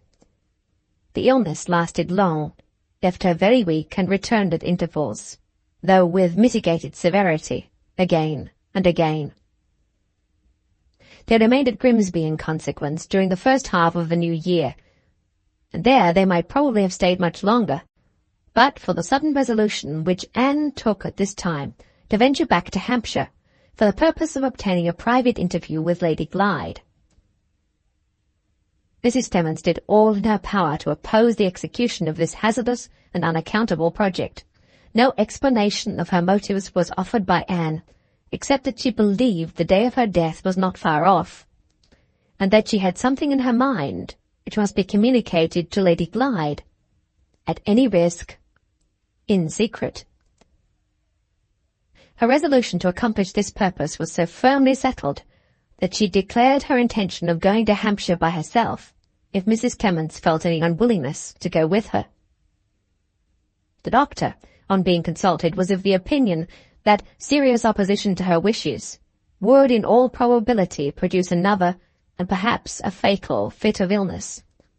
And Mrs. Clements, under this advice, yielded to necessity, and once more, with sad forebodings of trouble and danger to come, allowed Anne Catherick to have her own way. On the journey from London to Hampshire, Mrs. Clements discovered that one of their fellow passengers was well acquainted with the neighbourhood of Blackwater, and could give her all the information she needed on the subject of localities. In this way, she found out that the only place they could go to which was not dangerously near to Sir Percival's residence was a large village called Sandon. The distance here from Blackwater Park was between 3 and 4 miles, and that distance and back again Anne had walked on each occasion when she had appeared in the neighbourhood of the lake. For the few days during which they were at Sandon without being discovered, they had lived a little way from the village, in the cottage of a decent widow-woman, who had a bedroom to let, and whose discreet silence Mrs. Clements had done her best to secure, for the first week at least.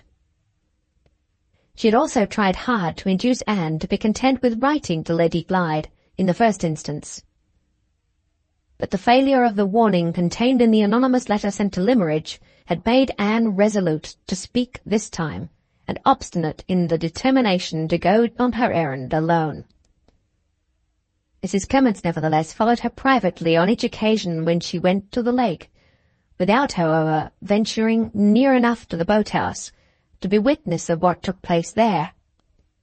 When Anne returned for the last time from the dangerous neighbourhood, the fatigue of walking day after day distances which were far too great for her strength, added to the exhausting effect of the agitation from which she'd suffered, produced the result which Mrs. Clements had dreaded all along. The old pain over the heart and the other symptoms of the illness at Grimsby returned, and Anne was confined to her bed in the cottage.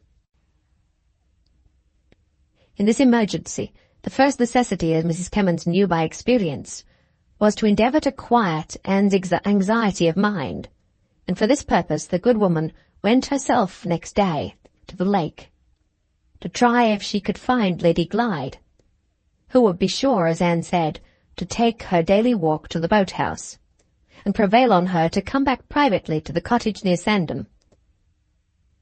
On reaching the outskirts of the plantation, Mrs. Clements encountered not Lady Glyde, but a tall, stout, elderly gentleman with a book in his hands. In other words, Count Fosco. The Count, after looking at her very attentively for a moment, asked if she expected to see anyone in that place, and added before she could reply that he was waiting there with a message from Lady Glyde, but that he was not certain whether the person then before him answered the description of the person with whom he was desired to communicate. Upon this, Mrs. Clements at once confided her errand to him, and entreated that he would help to allay Anne's anxiety by trusting his message to her. The Count most readily and kindly complied with her request. The message, he said, was a very important one. Lady Glyde entreated Anne and her good friend to return immediately to London, as she felt certain that Sir Percival would discover them if they remained any longer in the neighbourhood of Blackwater.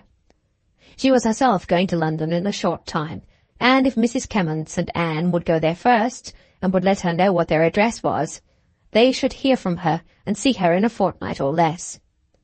The Count added that he had already attempted to give a friendly warning to Anne herself, but that she had been much too startled by seeing that he was a stranger to let him approach and speak to her.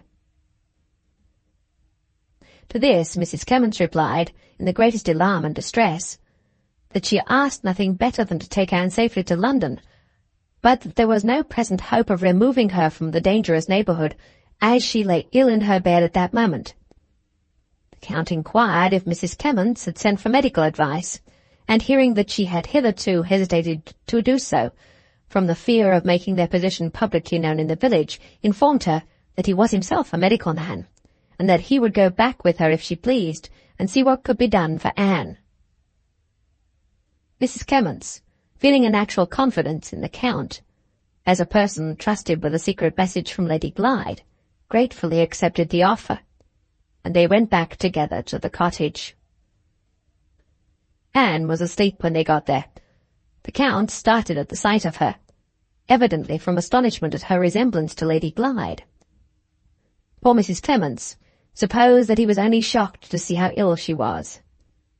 He would not allow her to be awakened. He was contented with putting questions to Mrs. Clements about her symptoms, with looking at her, and with lightly touching her pulse. Sandon was a large enough place to have a grocer's and druggist's shop in it, and thither the Count went to write his prescription and to get the medicines made up. He brought it back himself, and told Mrs. Clements that the medicine was a powerful stimulant, and that it would certainly give Anne strength to get up and bear the fatigue of the journey to London, of only a few hours. The remedy was to be administered at stated times on that day and the day after. On the third day she would be well enough to travel, and he arranged to meet Mrs. Clements at the Blackwater station, and to see them off by the midday train. If they did not appear, he would assume that Anne was worse and would proceed at once to the cottage. As events turned out, no such emergency as this occurred. This medicine had an extraordinary effect on Anne, and the good results of it were helped by the assurance Mrs. Clements could now give her that she would soon see Lady Glyde in London. At the appointed day and time, when they had not been quite so long as a week in Hampshire altogether, they arrived at the station. The Count was waiting there for them, and was talking to an elderly lady who appeared to be going to travel by the train to London also. He most kindly assisted them and put them into the carriage himself, begging Mrs. Clements not to forget to send her address to Lady Glyde. The elderly lady did not travel in the same compartment, and they did not notice what became of her on reaching London terminus. Mrs. Clements secured respectable lodgings in a quiet neighbourhood, and then wrote as she had engaged to do to inform Lady Glyde of the address. A little more than a fortnight passed and no answer came. At the end of that time a lady, the same elderly lady whom they had last seen at the station, called in a cab and said that she came from Lady Glyde, who was then in an hotel in London, and who wished to see Mrs. Clements for the purpose of arranging a future interview with Anne.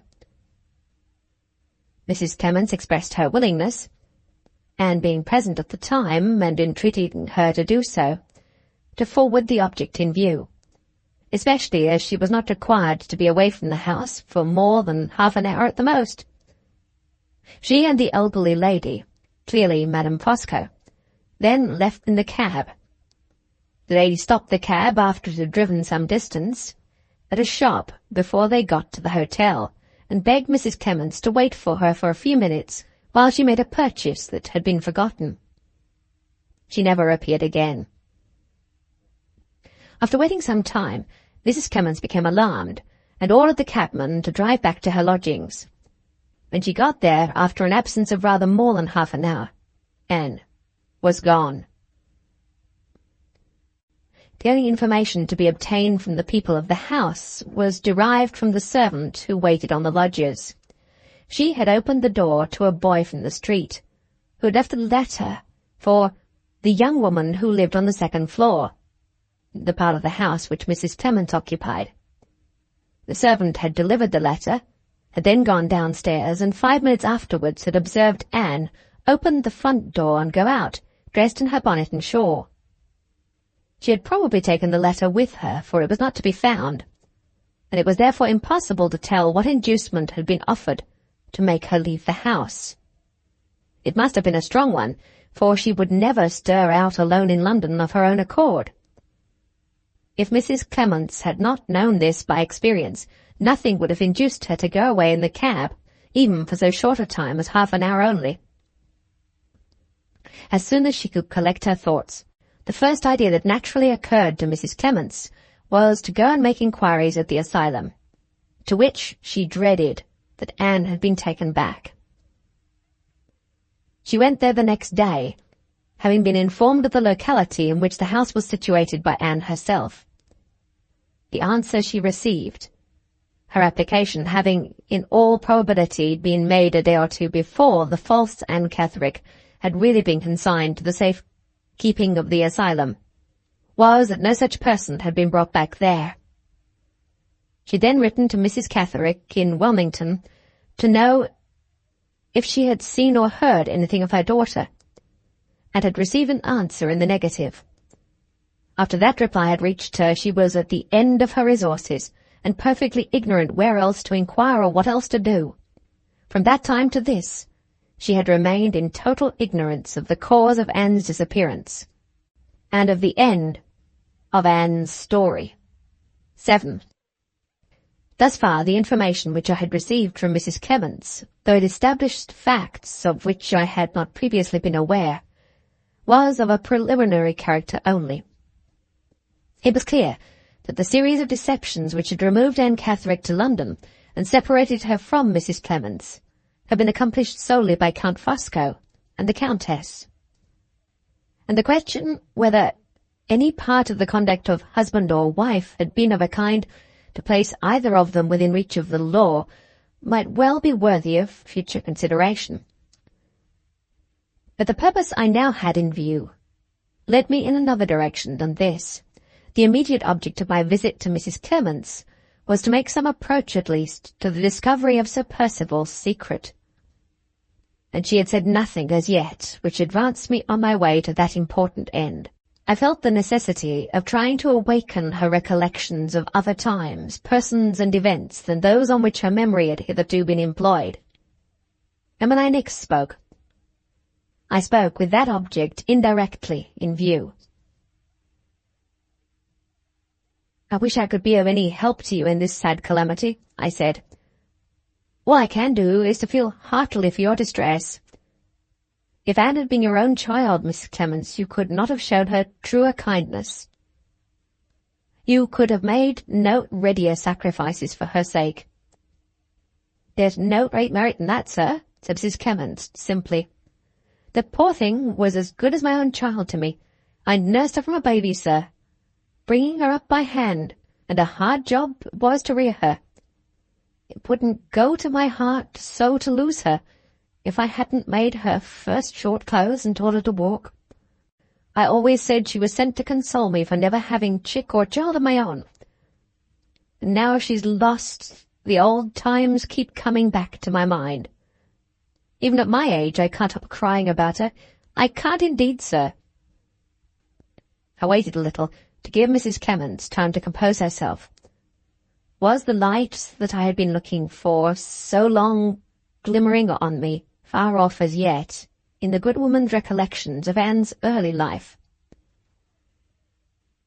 "Did you know Mrs. Catherick before Anne was born?" I asked. "Not very long, sir. Not above 4 months. We saw a great deal of each other in that time, but we were never very friendly together." Her voice was steadier as she made that reply. Painful as many of her recollections might be, I observed that it was unconsciously a relief to her mind to revert to the dimly seen trouble of the past, after dwelling so long on the vivid sorrows of the present. "Were you Mrs. Catherick neighbours?" I inquired, leading her memory as encouragingly as I could. "Yes, sir, neighbours in Old Welmingham." "Old Welmingham? Are there 2 places of that name then in Hampshire?"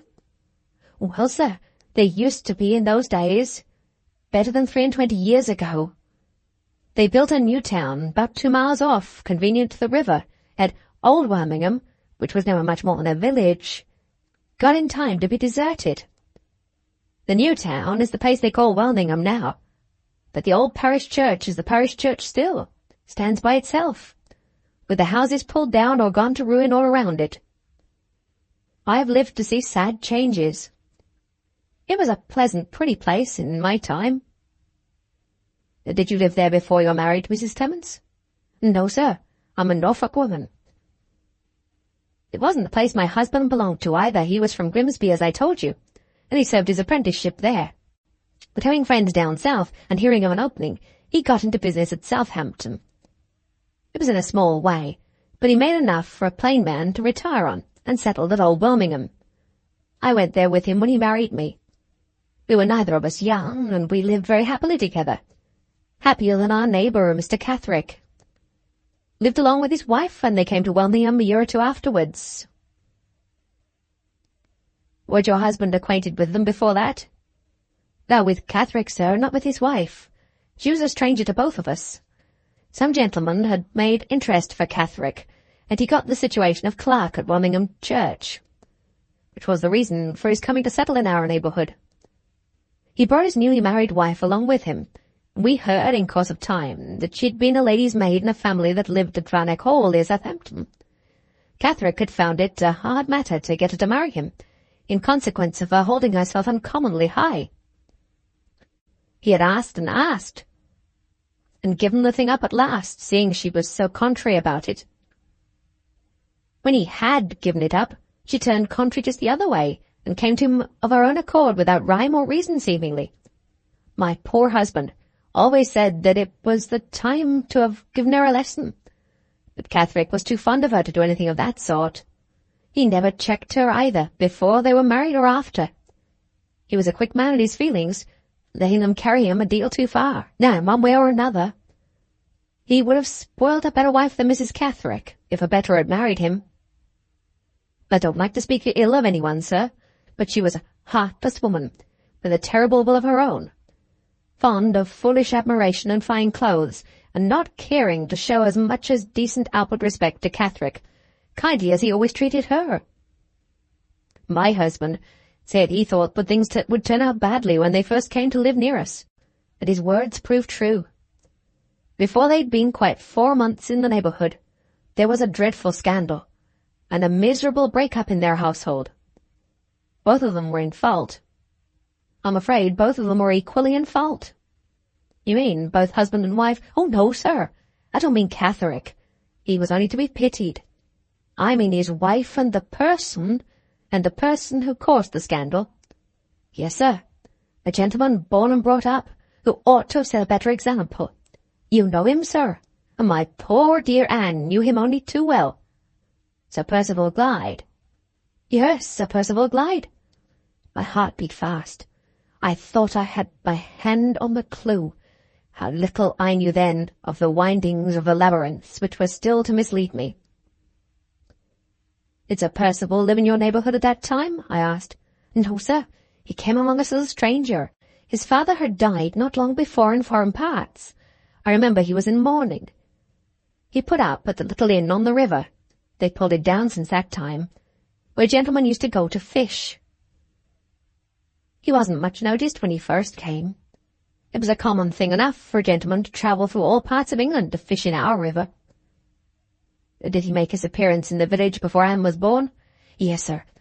Anne was born in the June month of 1827, and I think he came at the end of April or the beginning of May. Came as a stranger to all of you, a stranger to Mrs. Catherick as well as to the rest of the neighbours? So we thought at first, sir. But when the scandal broke out, nobody believed they were strangers. I remember how it happened as well as if it were yesterday. Catherick came into our garden one night and woke us by throwing up a handful of gravel from the walk onto our window. I heard him beg my husband, for the Lord's sake, to come down and speak to him. They were a long time talking together on the porch. When my husband came back upstairs, he was all of a tremble. He sat down on the side of the bed and says to me, "Lizzie, I always told you that woman was a bad one. I always said she would end ill, and I'm afraid in my own mind that end has come already. Catherick has found a lot of lace handkerchiefs and 2 fine rings and a new gold watch and chain, hid away in his wife's drawer. Things that nobody but a born lady ought ever to have.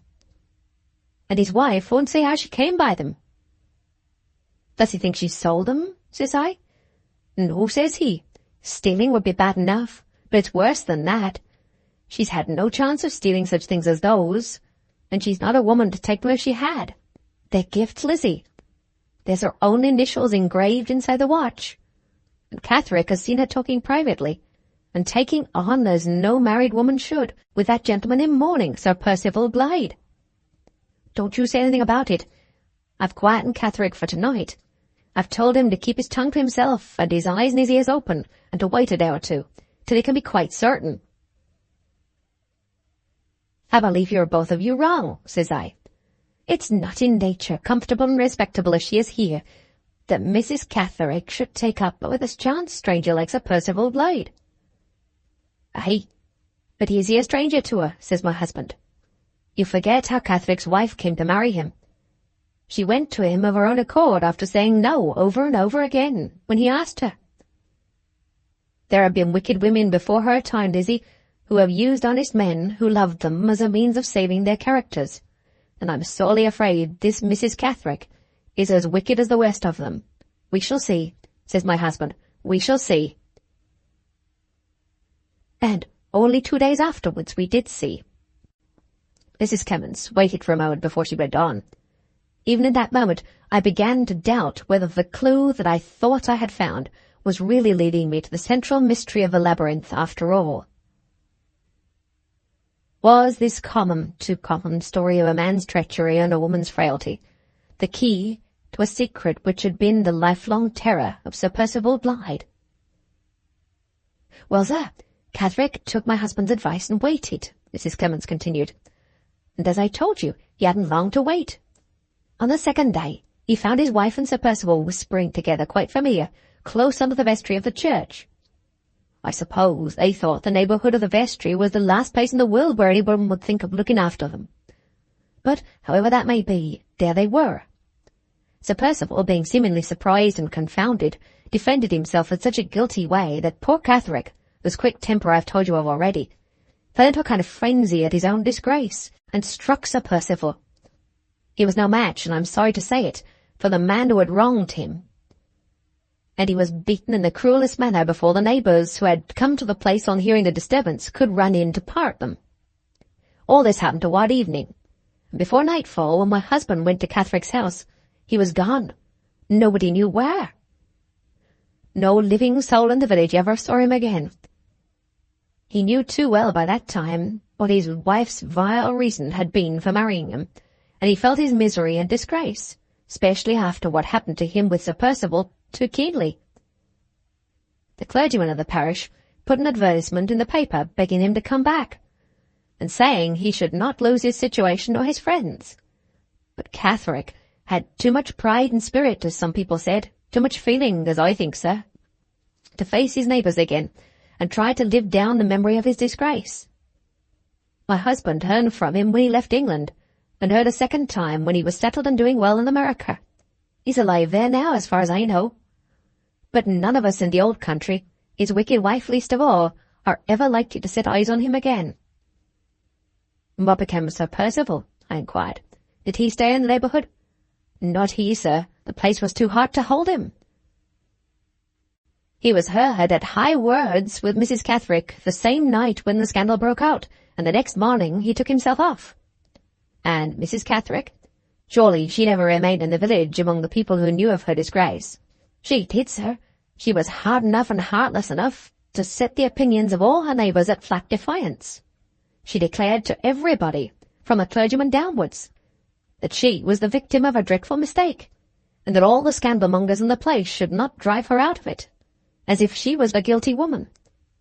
All through my time she lived at Old Wilmingham, and after my time, when the new town was building, and the respectable neighbours began moving to it, she moved too, as if she was determined to live among them and scandalize them till the very last. There she is now, and there she will stop in defiance of the best of them to her dying day. But how has she lived through all these years? Was her husband able and willing to help her? Both able and willing, sir, said Mrs. Temens.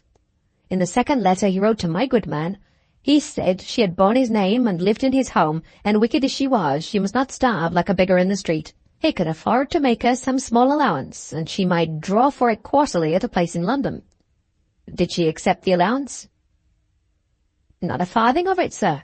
She said she would never be beholden to Catherick for bit or drop, if she lived to be 100, and she's kept her word ever since.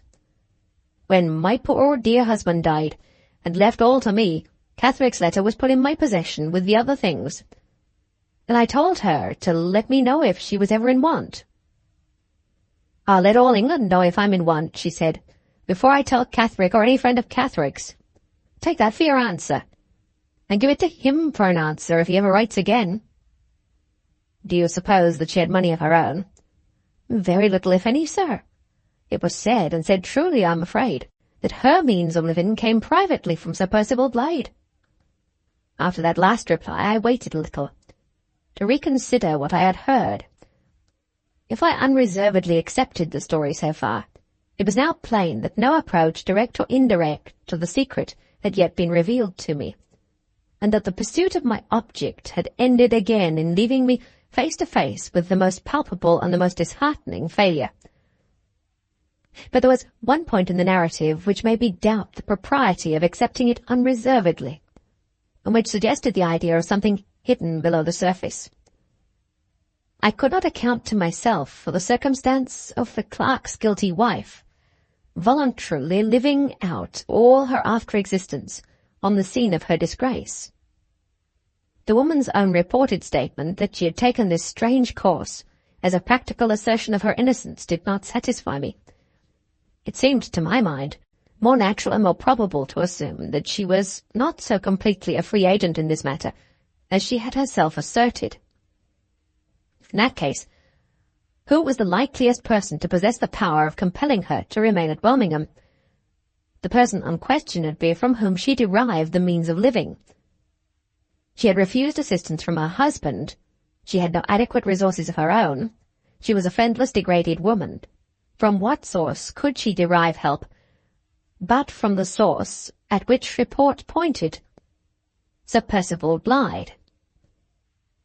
Reasoning on these assumptions, and always bearing in mind the one certain fact to guide me, that Mrs. Catherick was in possession of the secret, I easily understood that it was Sir Percival's interest to keep her at Wilmingham, because her character in that place was certain to isolate her from all communication with female neighbours, and to allow her no opportunities of talking incautiously, in moments of free intercourse with inquisitive bosom friends. And what was the mystery to be concealed? Not Sir Percival's infamous connection with Mrs. Catherick's disgrace, for the neighbours were the very people who knew of it, not a suspicion that he was Anne's father, for Welmingham was the place in which that suspicion must inevitably exist. If I accepted the guilty appearances described to me as unreservedly as others had accepted them, if I drew from them the same superficial conclusion which Mr. Catherick and all his neighbours had drawn, where was the suggestion in all that I'd heard of a dangerous secret between Sir Percival and Mrs. Catherick, which had to be kept hidden from that time to this? And yet, in those stolen meetings, in those familiar whisperings between the clerk's wife and the gentleman in mourning, the clue to the discovery existed beyond a doubt. Was it possible that appearances in this case had pointed one way, while the truth lay all the while unsuspected in another direction? Could Mrs. Catherick's assertion that she was the victim of a dreadful mistake, by any possibility, be true? Or, presuming it to be false, could the conclusion which associated Sir Percival with her guilt have been founded in some inconceivable error? Had Sir Percival by any chance courted the suspicion that was wrong, for the sake of diverting from himself some other suspicion that was right? Here, if I could find it, here was the approach to the secret, hidden deep under the surface of the apparently unpromising story which I had just heard.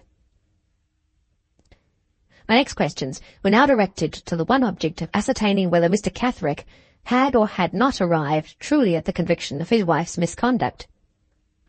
The answers I received from Mrs. Clemens left me in no doubt whatever on that point. Mrs. Catherick had, on the clearest evidence, compromised her reputation while a single woman with some person unknown, and had married to save her character. It had been positively ascertained, by calculations of time and place into which I need not enter particularly, that the daughter who bore her husband's name was not her husband's child. The next object of inquiry, whether it was equally certain that Sir Percival must have been the father of Anne, was beset by far greater difficulties. I was in no position to try the probabilities on one side or the other in this instance by any better test than the test of personal resemblance. "I suppose you often saw Sir Percival when he was in your village?" I said. "Yes, sir, very often," replied Mrs. Clemens. "Did you ever observe that Anne was like him?" "She was not at all like him, sir." "Was she like her mother, then?" "No, not like her mother either, sir. Mrs. Catherick was dark and full in the face." "Not like her mother, and not like her supposed father."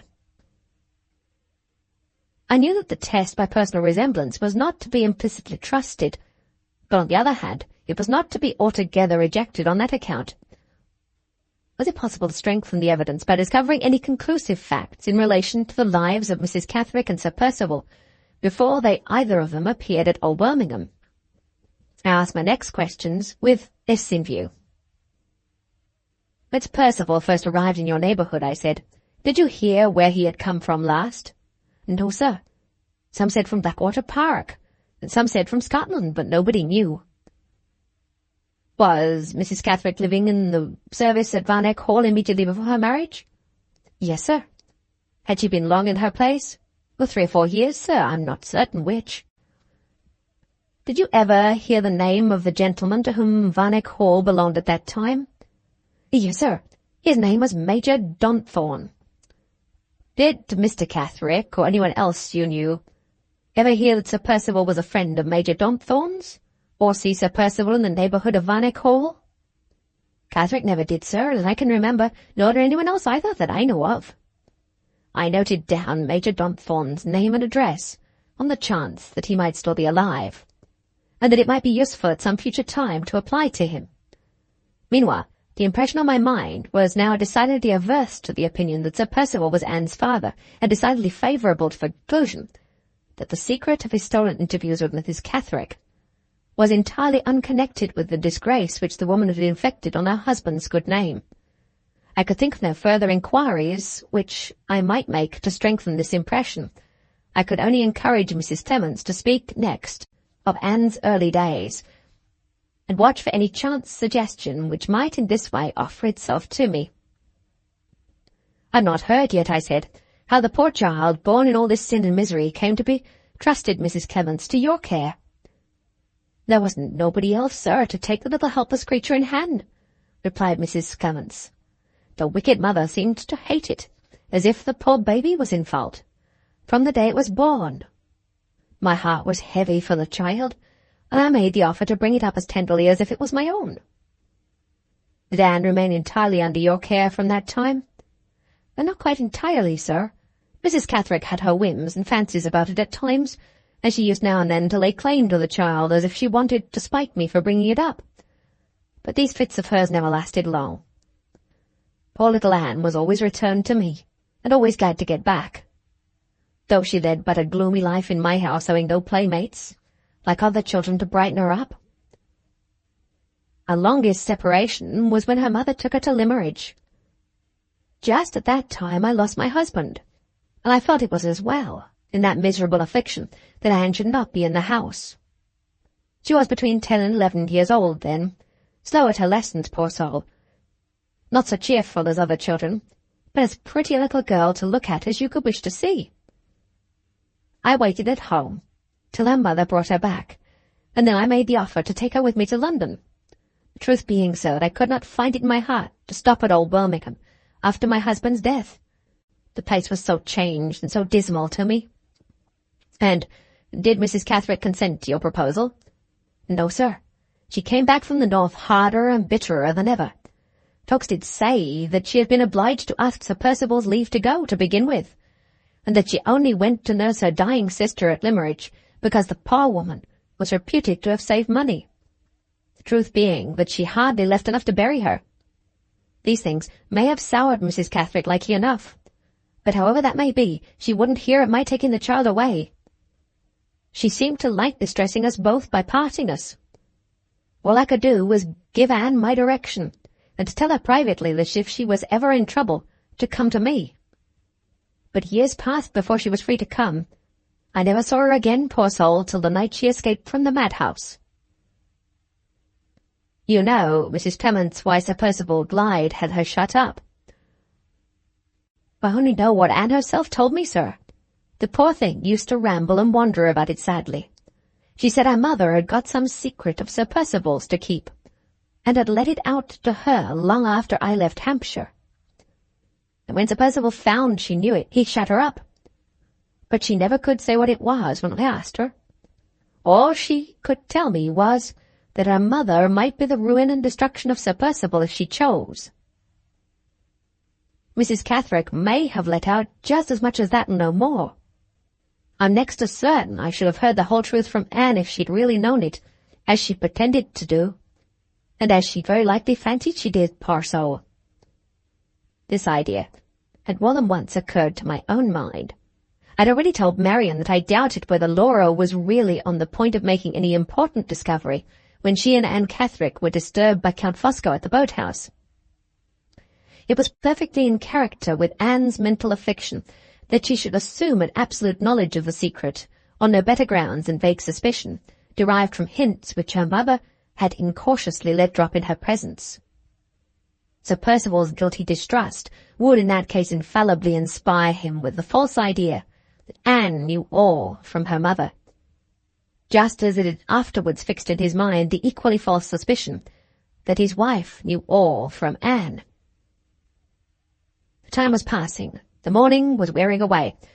It was doubtful if I stayed longer whether I should hear anything more from Mrs. Clements that would be at all useful to my purpose. I'd already discovered those local and family particulars in relation to Mrs. Catherick, of which I had been in search, and I had arrived at certain conclusions entirely new to me, which might immensely assist in directing the course of my future proceedings. I rose to take my leave, and to thank Mrs. Clements for the friendly readiness she'd shown in affording me the information. "I'm afraid you must have thought me very inquisitive," I said. "I've troubled you with more questions than many people would have cared to answer." "You are heartily welcome, sir, to anything I can tell you," answered Mrs. Clements. She stopped and looked at me wistfully. "But I do wish," said the poor woman, "you could have told me a little more about Anne, sir. I thought I saw something in your face when you came in which looked as if you could. You can't think how hard it is not to even know whether she's living or dead. I could bear it better if I was only certain. You said you never expected we should see her alive again. Do you know, sir? Do you know for truth that it's pleased God to take her?" I was not proof against this appeal. It would have been unspeakably mean and cruel of me if I had resisted it. "I'm afraid there's no doubt of the truth," I answered gently. "I have the certainty in my own mind that her troubles in this world are over." The poor woman dropped into her chair and hid her face from me. "Oh, sir," she said, "how do you know it? Who can have told you?" "No one has told me, Mrs. Temence, but I have reasons for feeling sure of it. Reasons which I promise you shall know as soon as I can safely explain them. I'm certain she was not neglected in her last moments. I'm certain the heart complaint from which she suffered so sadly was the true cause of her death. You shall feel as sure of this as I do soon. You shall know before long that she is buried in a quiet country churchyard, in a pretty, peaceful place which you might have chosen for her yourself." "Dead," said Mrs. Temence. "Dead so young. And I'm left to hear it. I made her first short frocks. I taught her to walk. The first time she ever said mother, she said it to me. And now I'm left and Anne's taken." "Did you say, sir," said the poor woman, removing the handkerchief from her face and looking up at me for the first time, "did you say that she had been nicely buried? Was it the sort of funeral she might have had if she had really been my own child?" I assured her that it was. She seemed to take an inexplicable pride in my answer, to find comfort in it which no other and higher considerations could afford. "It would have broken my heart," she said simply, "if Anne had not been nicely buried." "But how do you know it, sir? Who told you?" Once more I entreated her to wait until I could speak to her unreservedly. "You are sure to see me again," I said, "for I have a favour to ask when you are a little more composed, perhaps in a day or two." "Don't keep it waiting, sir, on my account," said Mrs. Clemens. "Never mind my crying if I can be of use. If you have anything in your mind to say to me, sir, please say it now." "I only wish to ask you one more question," I said. "I only want to know Mrs. Catherick's address at Birmingham." My request so startled Mrs. Clemens that, for the moment, even the tidings of Anne's death seemed to be driven from her mind. Her tears suddenly ceased to flow, and she sat looking at me in blank amazement. "For the Lord's sake, sir," she said, "what do you want with Mrs. Catherick?" "I want this, Mrs. Clemens," I replied. "I want to know the secret of those private meetings of hers with Sir Percival Glyde. There is something more in what you have told me of that woman's past conduct and of that man's past relations with her than you or any of your neighbours ever suspected. There is a secret we none of us know between those two, and I am going to Mrs. Catherick with a resolution to find it out." "Think twice about it, sir," said Mrs. Temence, rising in her earnestness and laying her hand on my arm. "She's an awful woman. You don't know her as I do. Think twice about it." "I'm sure your warning is kindly meant, Mrs. Temence, but I am determined to see the woman, whatever comes of it." Mrs. Temence looked me anxiously in the face. "I see your mind is made up, sir. I will give you the address." I wrote it down in my pocket-book, and then took her hand to say farewell. "You shall hear from me soon," I said. "You shall know all that I have promised to tell you." Mrs. Temence sighed and shook her head doubtfully. "An old woman's advice is sometimes worth taking, sir," she said. "Think twice before you go to Birmingham." 8. When I reached home again after my interview with Mrs. Temence, I was struck by the appearance of a change in Laura. The unvarying gentleness and patience which long misfortune had tried so cruelly, and had never conquered yet, seemed now to have suddenly failed her. Insensible to all Marian's attempts to soothe and amuse her, she sat with her neglected drawing, pushed away on the table, her eyes resolutely cast down, her fingers twining and untwining themselves restlessly in her lap. Marian rose when I came in, with a silent distress in her face. Waited for a moment to see if Laura would look up at my approach. Whispered to me, "Try if you can rouse her," and left the room. I sat down in the vacant chair, gently unclasped the poor, worn, restless fingers, and took both her hands in mine. "What are you thinking of, Laura? Tell me, my darling. Try and tell me what it is." She struggled with herself and raised her eyes to mine. "I can't feel happy," she said. "I can't help thinking—" She stopped, bent forward a little, and laid her head on my shoulder, with a terrible, mute helplessness that struck me to the heart. "Try to tell me," I repeated gently. "Try to tell me why you are not happy." "I'm so useless. I'm such a burden on both of you," she answered, with a weary, hopeless sigh. "You work and get money, Walter. Marian helps you. Why is there nothing I can do? You'll end in liking Marian better than you like me. You will, because I'm so helpless. Oh, don't treat me like a child." I raised her head and soothed away the tangled hair that fell over her face, and kissed her, my poor, faded flower, my lost, afflicted sister. "You shall help us, Laura," I said.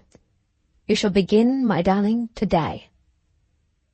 She looked at me with a feverish eagerness, with a breathless interest that made me tremble for the new life of hope which had called into being by those few words.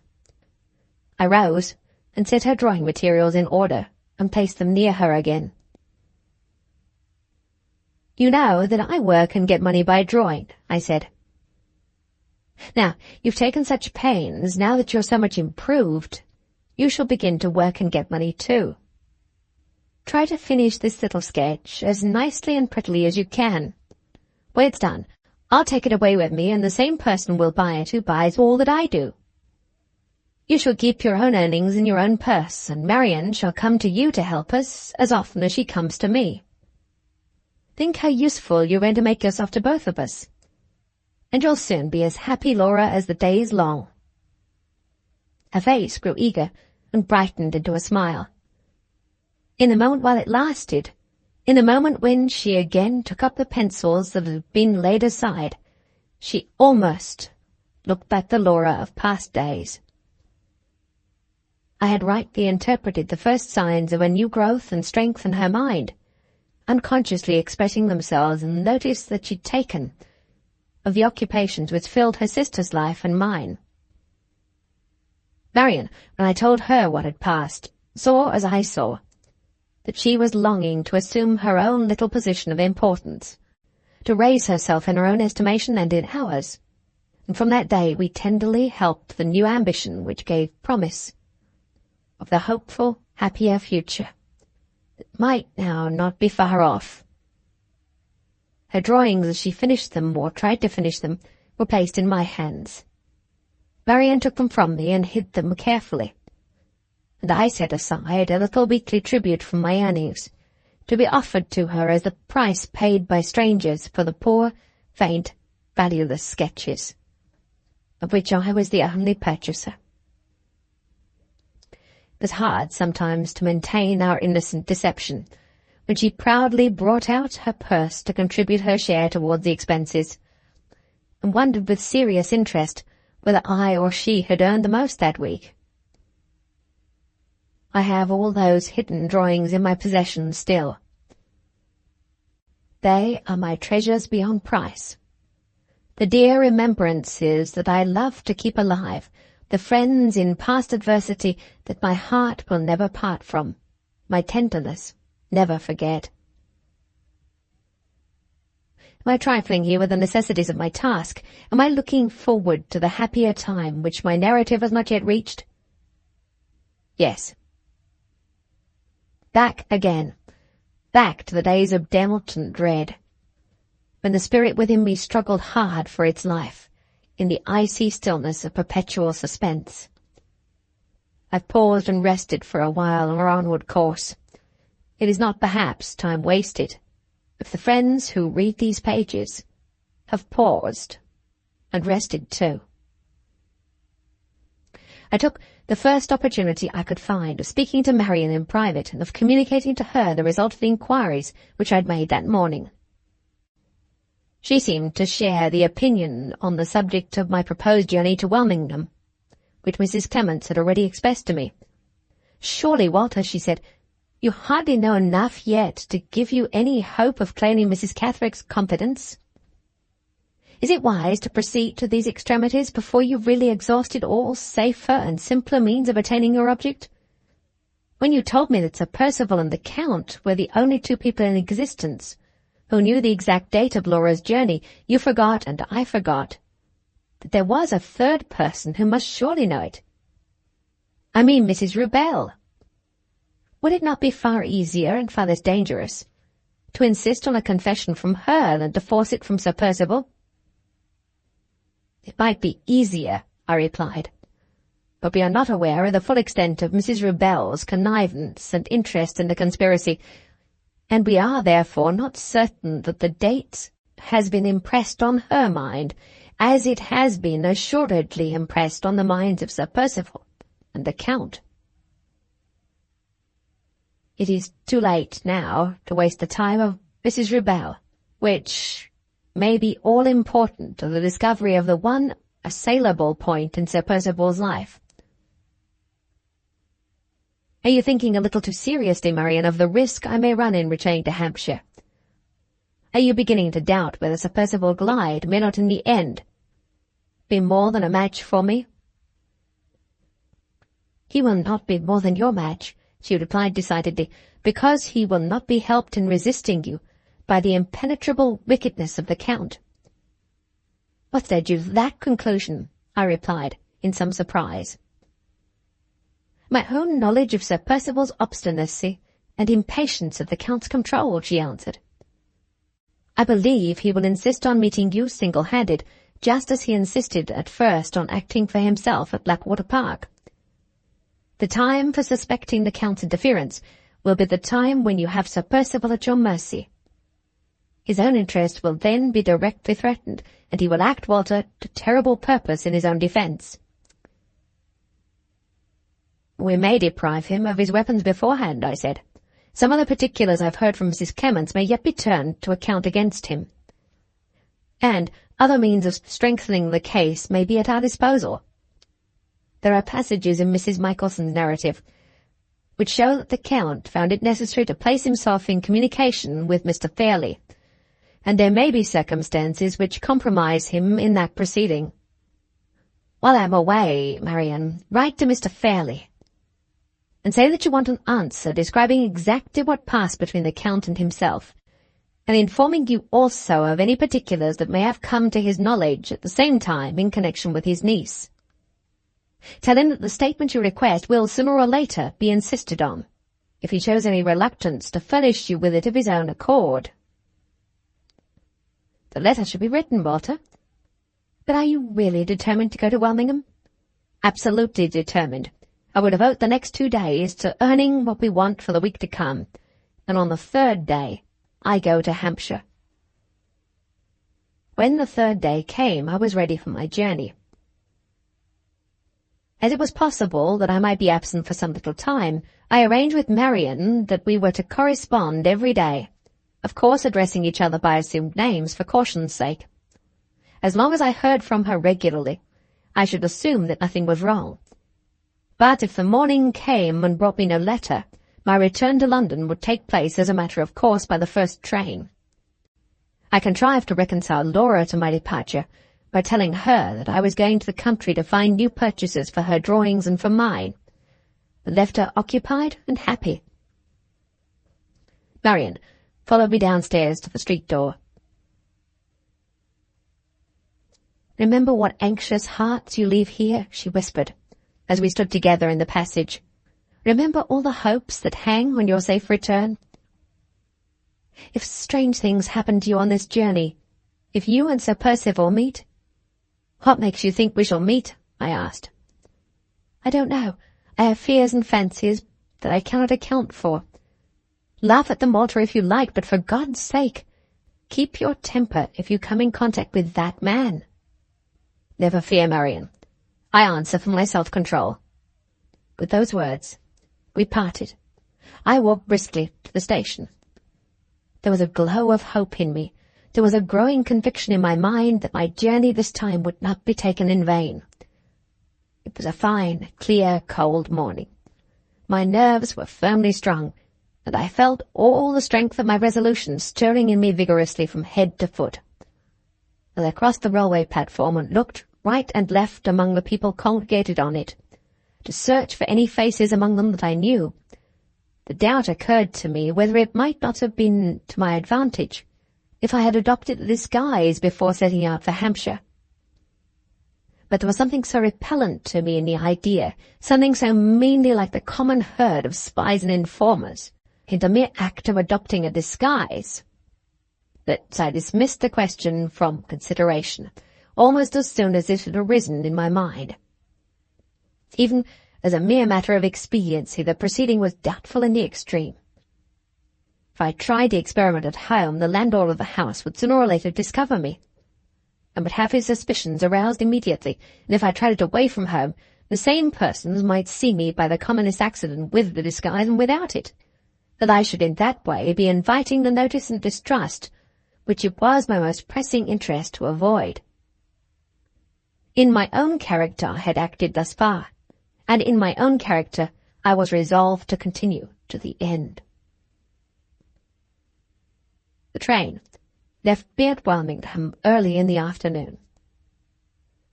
Is there any wilderness of sand in the deserts of Arabia? Is there any prospect of desolation among the ruins of Palestine which can rival the repelling effect on the eye and the depressing influence on the mind of an English country town in the first stage of its existence and in the transition state of its prosperity? I asked myself that question as I passed through the clean desolation, the neat ugliness, the prim torpor of the streets of Wilmington. And the tradesmen who stared after me from their lonely shops, the trees that drooped helpless in their arid exile of unfinished crescents and squares, the dead house carcasses that waited in vain for the vivifying human element to animate them with the breath of life, every creature that I saw, every object that I passed, seemed to answer with one accord: the deserts of Arabia are innocent of our civilized desolation. The ruins of Palestine are incapable of our modern gloom. I inquired my way to the quarter of the town in which Mrs. Catterick lived, and on reaching it, found myself in a square of small houses 1 story high. There was a bare little plot of grass in the middle, protected by cheap wire fence. An elderly nursemaid and 2 children were standing in a corner of the enclosure, looking at a lean goat tethered to the grass.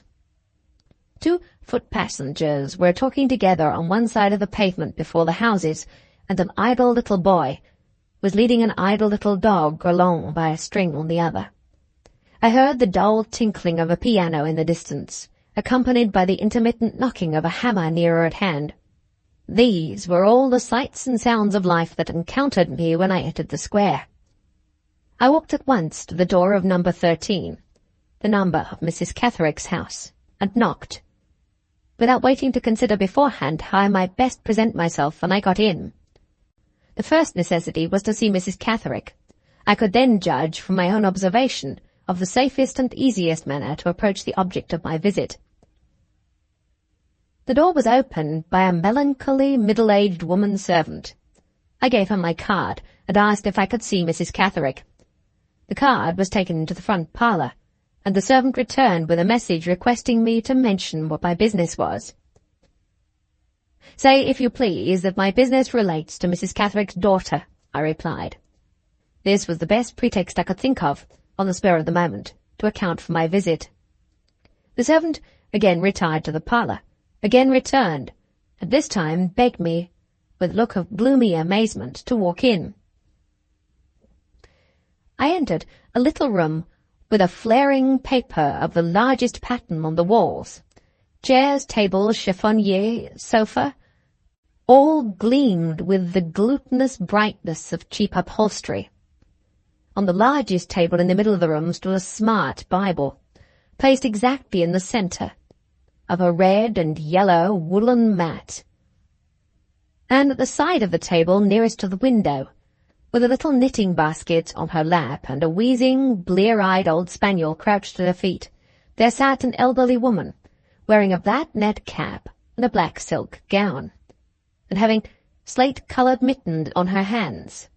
Her iron-grey hair hung in heavy bands on either side of her face.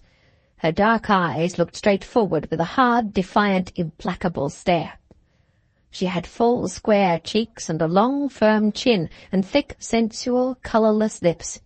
Her figure was stout and sturdy, and her manner aggressively self-possessed. This was Mrs. Catherick. "You have come to speak to me about my daughter," she said, before I could utter a word on my side. "Be so good as to mention what you have to say." The tone of her voice was hard, as defiant, as implacable as the expression of her eyes. She pointed to a chair and looked me all over attentively from head to foot as I sat down in it. I saw that my only chance with this woman was to speak to her in her own tone and to meet her at the outset of our interview on her own ground. "You are aware," I said, "that your daughter has been lost." "I am perfectly aware of it." "Have you felt any apprehension that the misfortune of her loss might be followed by the misfortune of her death?" "Yes." "Have you come here to tell me she is dead?" "I have." "Why?" She put that extraordinary question without the slightest change in her voice, her face, or her manner. She could not have appeared more perfectly unconcerned if I had told her of the death of the goat in the enclosure outside. "Why?" I repeated.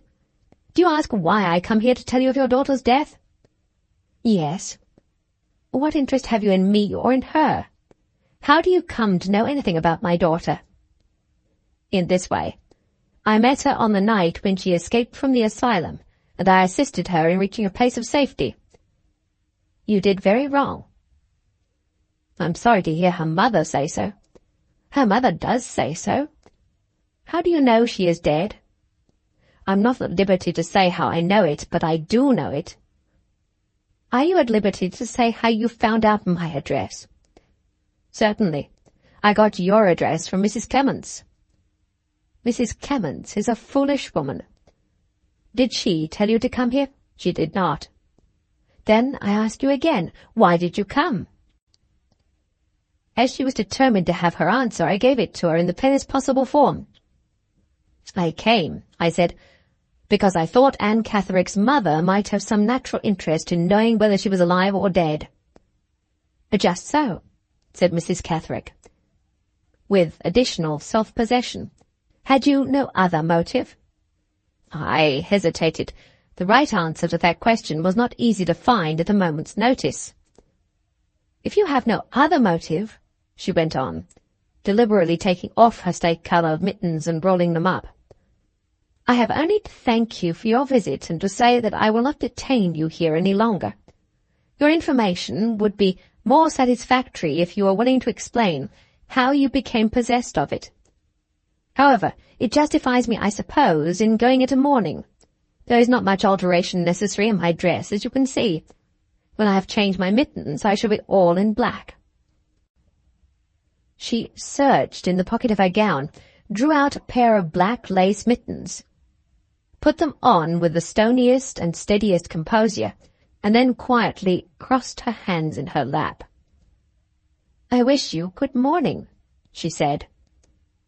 The cool contempt of her manner irritated me into directly avowing that the purpose of my visit had not been answered yet. "I have another purpose in coming here," I said. "Ah, I thought so," remarked Mrs. Catherick. "Your daughter's death, what did she die of?" "Of a disease of the heart." "Yes, go on." "Your daughter's death has been made the pretext for inflicting serious injury on a person who is very dear to me. 2 men have been concerned, to my certain knowledge, in doing that wrong. One of them is Sir Percival Glyde. Indeed. I looked attentively to see if she flinched at the sudden mention of that name. Not a muscle of her stirred. The hard, defiant, implacable stare in her eyes never wavered for an instant. "You may wonder," I went on, "how the event of your daughter's death can have been made the means of inflicting injury on another person." "No," said Mrs. Catherick, "I don't wonder at all. This appears to be your affair. You are interested in my affairs. I am not interested in yours." "You may ask, then," I persisted, "why I mention the matter in your presence. Yes, I do ask that." "I mention it because I am determined to bring Sir Percival Glyde to account for the wickedness he has committed." "And what do I have to do with your determination?" "You shall hear. There are certain events in Sir Percival's past which it is necessary for my purpose to be fully acquainted with. You know them, and for that reason I come to you." "What events do you mean?" "Events that occurred in Old Welmingham when your husband was parish clerk of that place, before the time when your daughter was born." I had reached the woman at last through the barrier of impenetrable reserve that she had tried to set up between us. I saw her temper smouldering in her eyes as plainly as I saw her hands grow restless, then unclasp themselves and begin mechanically smoothing her dress over her knees. "What do you know of those events?" she asked. "All that Mrs. Collins could tell me," I answered.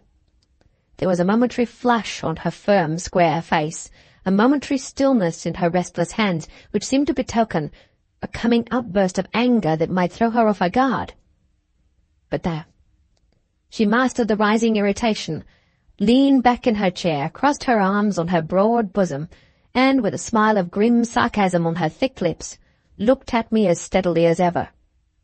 "Ah, I begin to understand it all now," she said, her tamed and disciplined anger only expressing itself in the elaborate mockery of her tone and manner. "You have got a grudge of your own against Sir Percival Glyde, and I must help you wreak it. I must tell you this, that and the other about Sir Percival and myself, must I? Yes, indeed. You've been prying into my private affairs. You think you've found a lost woman to deal with, who lives here on Saffrons, and who will do anything you ask, for fear you may injure her in the opinions of the townspeople. I see through you and your precious speculation. I do, and it amuses me. Ha ha!" She stopped for a moment. Her arms tightened over her bosom, and she laughed to herself, a hard, harsh, angry laugh. "You don't know how I've lived in this place. What I've done in this place, Mr. What's-your-name," she went on. "I'll tell you before I ring the bell and have you shown out. I came here a wronged woman. I came here robbed of my character and determined to claim it back. I have been years and years about it, and I have claimed it back. I have matched the respectable people fairly and openly on their own ground. If they say anything against me now, they must say it in secret. They can't say it, they daren't say it openly. I stand high enough in this town to be out of your reach. The clergyman bows to me." "Ha ha! You didn't bargain for that when you came here. Go to the church and inquire about me. You will find Mrs. Catherick has her sitting like the rest of them, and pays her rent on the day it's due.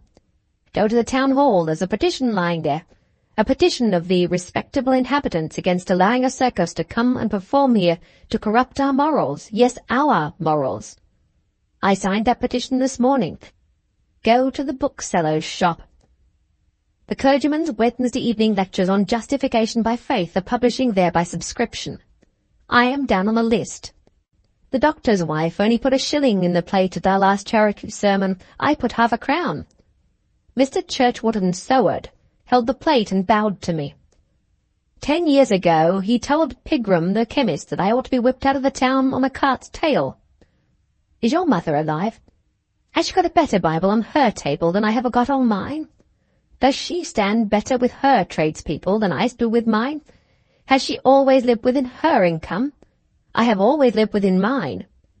Ah, there is the clergyman coming on the square. Look, Mr. What's-your-name, look if you please. She started up with the activity of a young woman and went to the window, waited till the clergyman passed and bowed to him solemnly. The clergyman ceremoniously raised his hat and walked on. Mrs. Catherick returned to her chair and looked at me with a grimmer sarcasm than ever. "There," she said. "What do you think of that for a woman with a lost character? How does your speculation look now?" The singular manner in which she had chosen to assert herself, the extraordinary practical vindication of her position in the town, which she had just offered, had so perplexed me that I listened to her in silent surprise. I was not the less resolved, however, to make another effort to throw her off her guard. If the woman's fierce temper once got beyond her control, and once flamed out on me, she might yet say the words which could put a clue in my hands. "How does your speculation look now?" she repeated. "Exactly as it looked when I first came in," I answered. "I don't doubt the position you have gained in the town, and I don't wish to assail it even if I could. I came here because Sir Percival Glyde is, to my certain knowledge, your enemy as well as mine. If I have a grudge against him, you have a grudge against him too. You may deny it if you like. You may distrust me as much as you please. You may be as angry as you will, but of all the women in England, you, if you have any sense of injury, are the woman who ought to help me crush that man." "Crush him for yourself," she said. "Then come back here and see what I say to you." She spoke those words as she had not spoken yet, quickly, fiercely, vindictively. I had stirred in its lair the serpent, hatred of years. But only for a moment. Like a lurking reptile, it leaped up at me as she eagerly bent forward towards the place in which I was sitting. Like a lurking reptile, it dropped out of sight again as she instantly resumed her former position in the chair. "You won't trust me," I said. "No." "You are afraid?" Do I look as if I was? "You are afraid of Sir Percival Glyde?" "Am I?" Her colour was rising. Her hands were at work again, smoothing her gown. I pressed the point further and further home. I went on without allowing her a moment of delay. "Sir Percival has a high position in the world," I said. "It would be no wonder if you were afraid of him.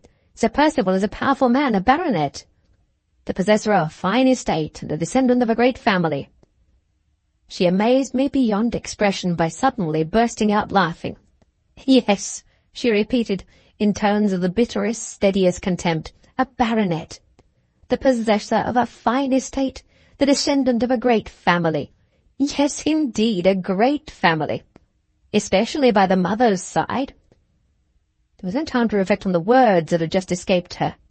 There was only time to feel that they were well worth thinking over the moment I left the house. "I'm not here to dispute with you about family questions," I said. "I know nothing of Sir Percival's mother."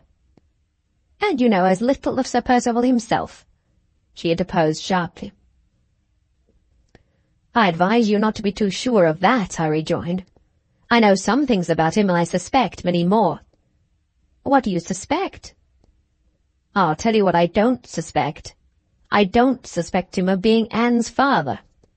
She started to her feet and came close up to me with a look of fury. "How dare you talk to me about Anne's father? How dare you say who was her father and who wasn't?" she broke out, her face quivering, her voice trembling with passion. "The secret between you and Sir Percival is not that secret," I persisted. "The mystery which darkens Sir Percival's life was not born with your daughter's birth, and has not died with your daughter's death." She drew back a step. "Go," she said, and pointed sternly to the door. "There was no thought of the child in your heart or his," I went on, determined to press her back to her last defences.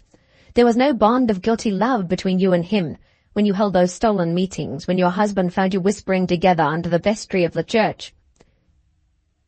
Her pointing hand instantly dropped to her side, and the deep flush of anger from her face while I spoke. I saw the change pass over her. I saw that hard, firm, fearless, self-possessed woman quail under a terror which her utmost resolution was not strong enough to resist when I said those last 5 words. The vestry of the church. For a minute or more, we stood looking at each other in silence. I spoke first. "Do you still refuse to trust me?" I asked. She could not call the colour that had left it back to her face, but she steadied her voice, and she recovered the defiant self-possession of her manner when she answered me. "I do refuse," she said. "Do you still tell me to go?" "Yes. Go and never come back." I walked to the door, waited a moment before I opened it, and turned around to look at her again. "I may have news to bring you of Sir Percival which you don't expect," I said. "In that case I shall come back." "There is no news of Sir Percival that I don't expect except—" She stopped. Her pale face darkened, and she stole back with a quiet, stealthy, cat-like step to her chair. "Except the news of his death," she said, sitting down again with the mockery of a smile just hovering on her cruel lips, and the furtive light of hatred lurking deep in her steady eyes. As I opened the door of the room to go out, she looked round at me quickly. The cruel smile slowly widened her lips. She eyed me with a strange, stealthy interest from head to foot. An unutterable expectation showed itself wickedly all over her face. Was she speculating in the secrecy of her own heart? On my youth and strength, on the force of my sense of injury and the limits of my self-control? And was she considering the lengths to which they might carry me, if Sir Percival and I ever chanced to meet? The bare doubt that it might be so drove me from her presence, and silenced even the common forms of farewell on my lips. Without a word more on my side or on hers, I left the room. As I opened the outer door, I saw the same clergyman who had already passed the house once, about to pass it again, on his way back through the square. I waited on the doorstep to let him go by, and looked round as I did so at the parlour window. Mrs. Catherick had heard his footsteps approaching in the silence of that lonely place, and she was on her feet at the window again, waiting for him. Not all the strength of all the terrible passions I had aroused in that woman's heart could loosen her desperate hold on the one fragment of social consideration which years of resolute effort had just dragged within her grasp. There she was again, not a minute after I had left her, placed purposely in a position which made it a matter of common courtesy on the part of the clergyman to bow to her for a second time. He raised his hat once more. I saw the hard, ghastly face behind the window soften and light up with gratified pride. I saw the head with the grim black cap bend ceremoniously in return. The clergyman had bowed to her, and in my presence, twice in one day. 9. I left the house, feeling that Mrs. Catherick had helped me a step forward in spite of herself. Before I had reached the turning which led out of the square, my attention was suddenly aroused by the sound of a door closing behind me. I looked round and saw an undersized man in black on the doorstep of a house, which, as well as I could judge, stood next to Mrs. Catherick's place of abode. Next to it, on the side nearest to me. The man did not hesitate a moment about the direction he should take. He rapidly advanced towards the turning at which I had stopped. I recognized him as the lawyer's clerk who had preceded me in my visit to Blackwater Park, and who had tried to pick a quarrel with me when I had asked him if I could see the house. I waited where I was to ascertain whether his object was to come to close quarters and speak on this occasion. To my surprise, he passed on rapidly without saying a word, without even looking up in my face as he went by. This was such a complete inversion of the course of proceeding which I had every reason to expect on his part, that my curiosity, or rather my suspicion, was aroused, and I determined on my side to keep him cautiously in view, and to discover what the business might be in which he was now employed. Without caring whether he saw me or not, I walked after him. He never looked back, and he led me straight through the streets to the railway station. The train was on the point of starting, and 2 or 3 passengers who were late were clustering round the small opening through which the tickets were issued. I joined them, and distinctly heard the lawyer's clerk demand a ticket for the Blackwater station. I satisfied myself that he'd actually left by the train before I came away. There was only one interpretation I could place on what I had just seen and heard. I had unquestionably observed the man leaving a house which closely adjoined Mrs. Catherick's residence.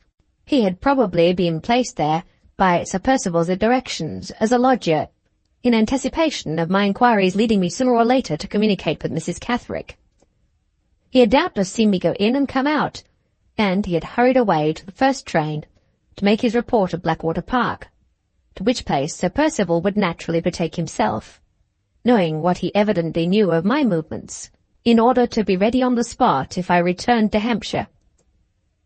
Before many days were over, there seemed every likelihood now that he and I might meet. Whatever results events might be destined to produce, I resolved to pursue my own course, straight to the end in view, without stopping or turning aside for Sir Percival or for anyone. The great responsibility which weighed on me heavily in London, the responsibility of so guiding my slightest actions as to prevent them from leading accidentally to the discovery of Laura's place of refuge, was removed, now that I was in Hampshire. I could go and come as I pleased at Wellingham, and if I chanced to fail in observing any necessary precautions, the immediate results at least would affect no one but myself. When I left the station, the winter evening was beginning to close in.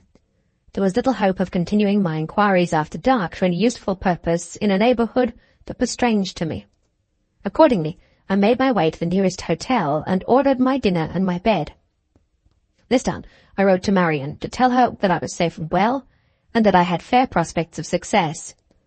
I had directed her on leaving home to address the first letter she wrote to me, the letter I expected to receive the next morning, to the post office, Wellingham, and I now begged her to send the second day's letter to the same address. I could easily receive it by writing to the postmaster if I happened to be away from the town when it arrived. The coffee-room of the hotel, as it grew late in the evening, became a perfect solitude. I was left to reflect on what I had accomplished that afternoon, as uninterruptedly as if the house had been my own. Before I retired to rest, I had attentively thought over my extraordinary interview with Mrs. Catherick from beginning to end, and had verified at my leisure the conclusions which I had hastily drawn in the earlier part of the day. The vestry of Old Birmingham Church was the starting point from which my mind slowly worked its way back through all that I had heard Mrs. Catherick say, and through all I had seen Mrs. Catherick do. At the time when the neighbourhood of the vestry was first referred to in my presence by Mrs. Clements, I had thought it the strangest and most unaccountable of all places for Sir Percival to select for a clandestine meeting with the clerk's wife. Influenced by this impression and by no other, I had mentioned the vestry of the church before Mrs. Catherick on pure speculation. It represented one of the minor peculiarities of the story, which occurred to me while I was speaking. I was prepared for her answering me confusedly or angrily, but the blank terror that seized her when I said the words took me completely by surprise. I had long before associated Sir Percival's secret with the concealment of a serious crime which Mrs. Catherick knew of, but I had gone no further than this. Now, the woman's paroxysm of terror associated the crime, either directly or indirectly, with the vestry, and convinced me that she had been more than the mere witness of it. She was also the accomplice, beyond a doubt. What had been the nature of the crime? Surely there was a contemptible side to it, as well as a dangerous side, or Mrs. Catherick would not have repeated my own words, referring to Sir Percival's rank and power with such marked disdain as she had certainly displayed. It was a contemptible crime, then, and a dangerous crime, and she had shared in it, and it was associated with the vestry of the church. The next consideration to be disposed of led me a step further from this point. Mrs. Catherick's undisguised contempt for Sir Percival plainly extended to his mother as well. She had referred with the bitterest sarcasm to the great family he had descended from, especially on the mother's side. What did this mean? There appeared to be only two explanations for it. Either his mother's birth had been low, or his mother's reputation was damaged by some hidden flaw with which Mrs. Catherick and Sir Percival were both privately acquainted.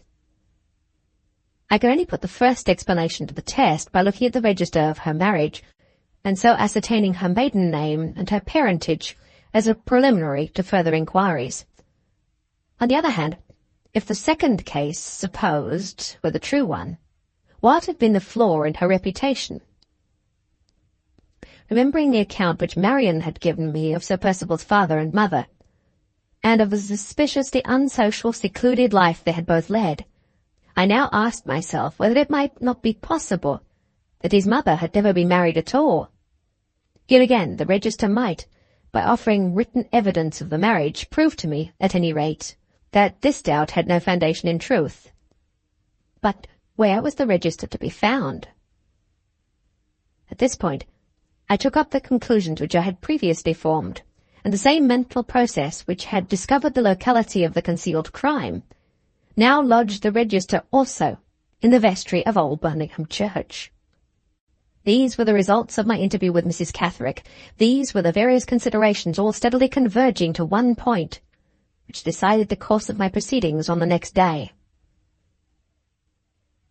The morning was cloudy and lowering, but no rain fell. I left my bag at the hotel to wait there until I called for it, and after inquiring the way, set forth on foot for Old Birmingham Church. It was a walk of rather more than 2 miles, the ground rising slowly all the way.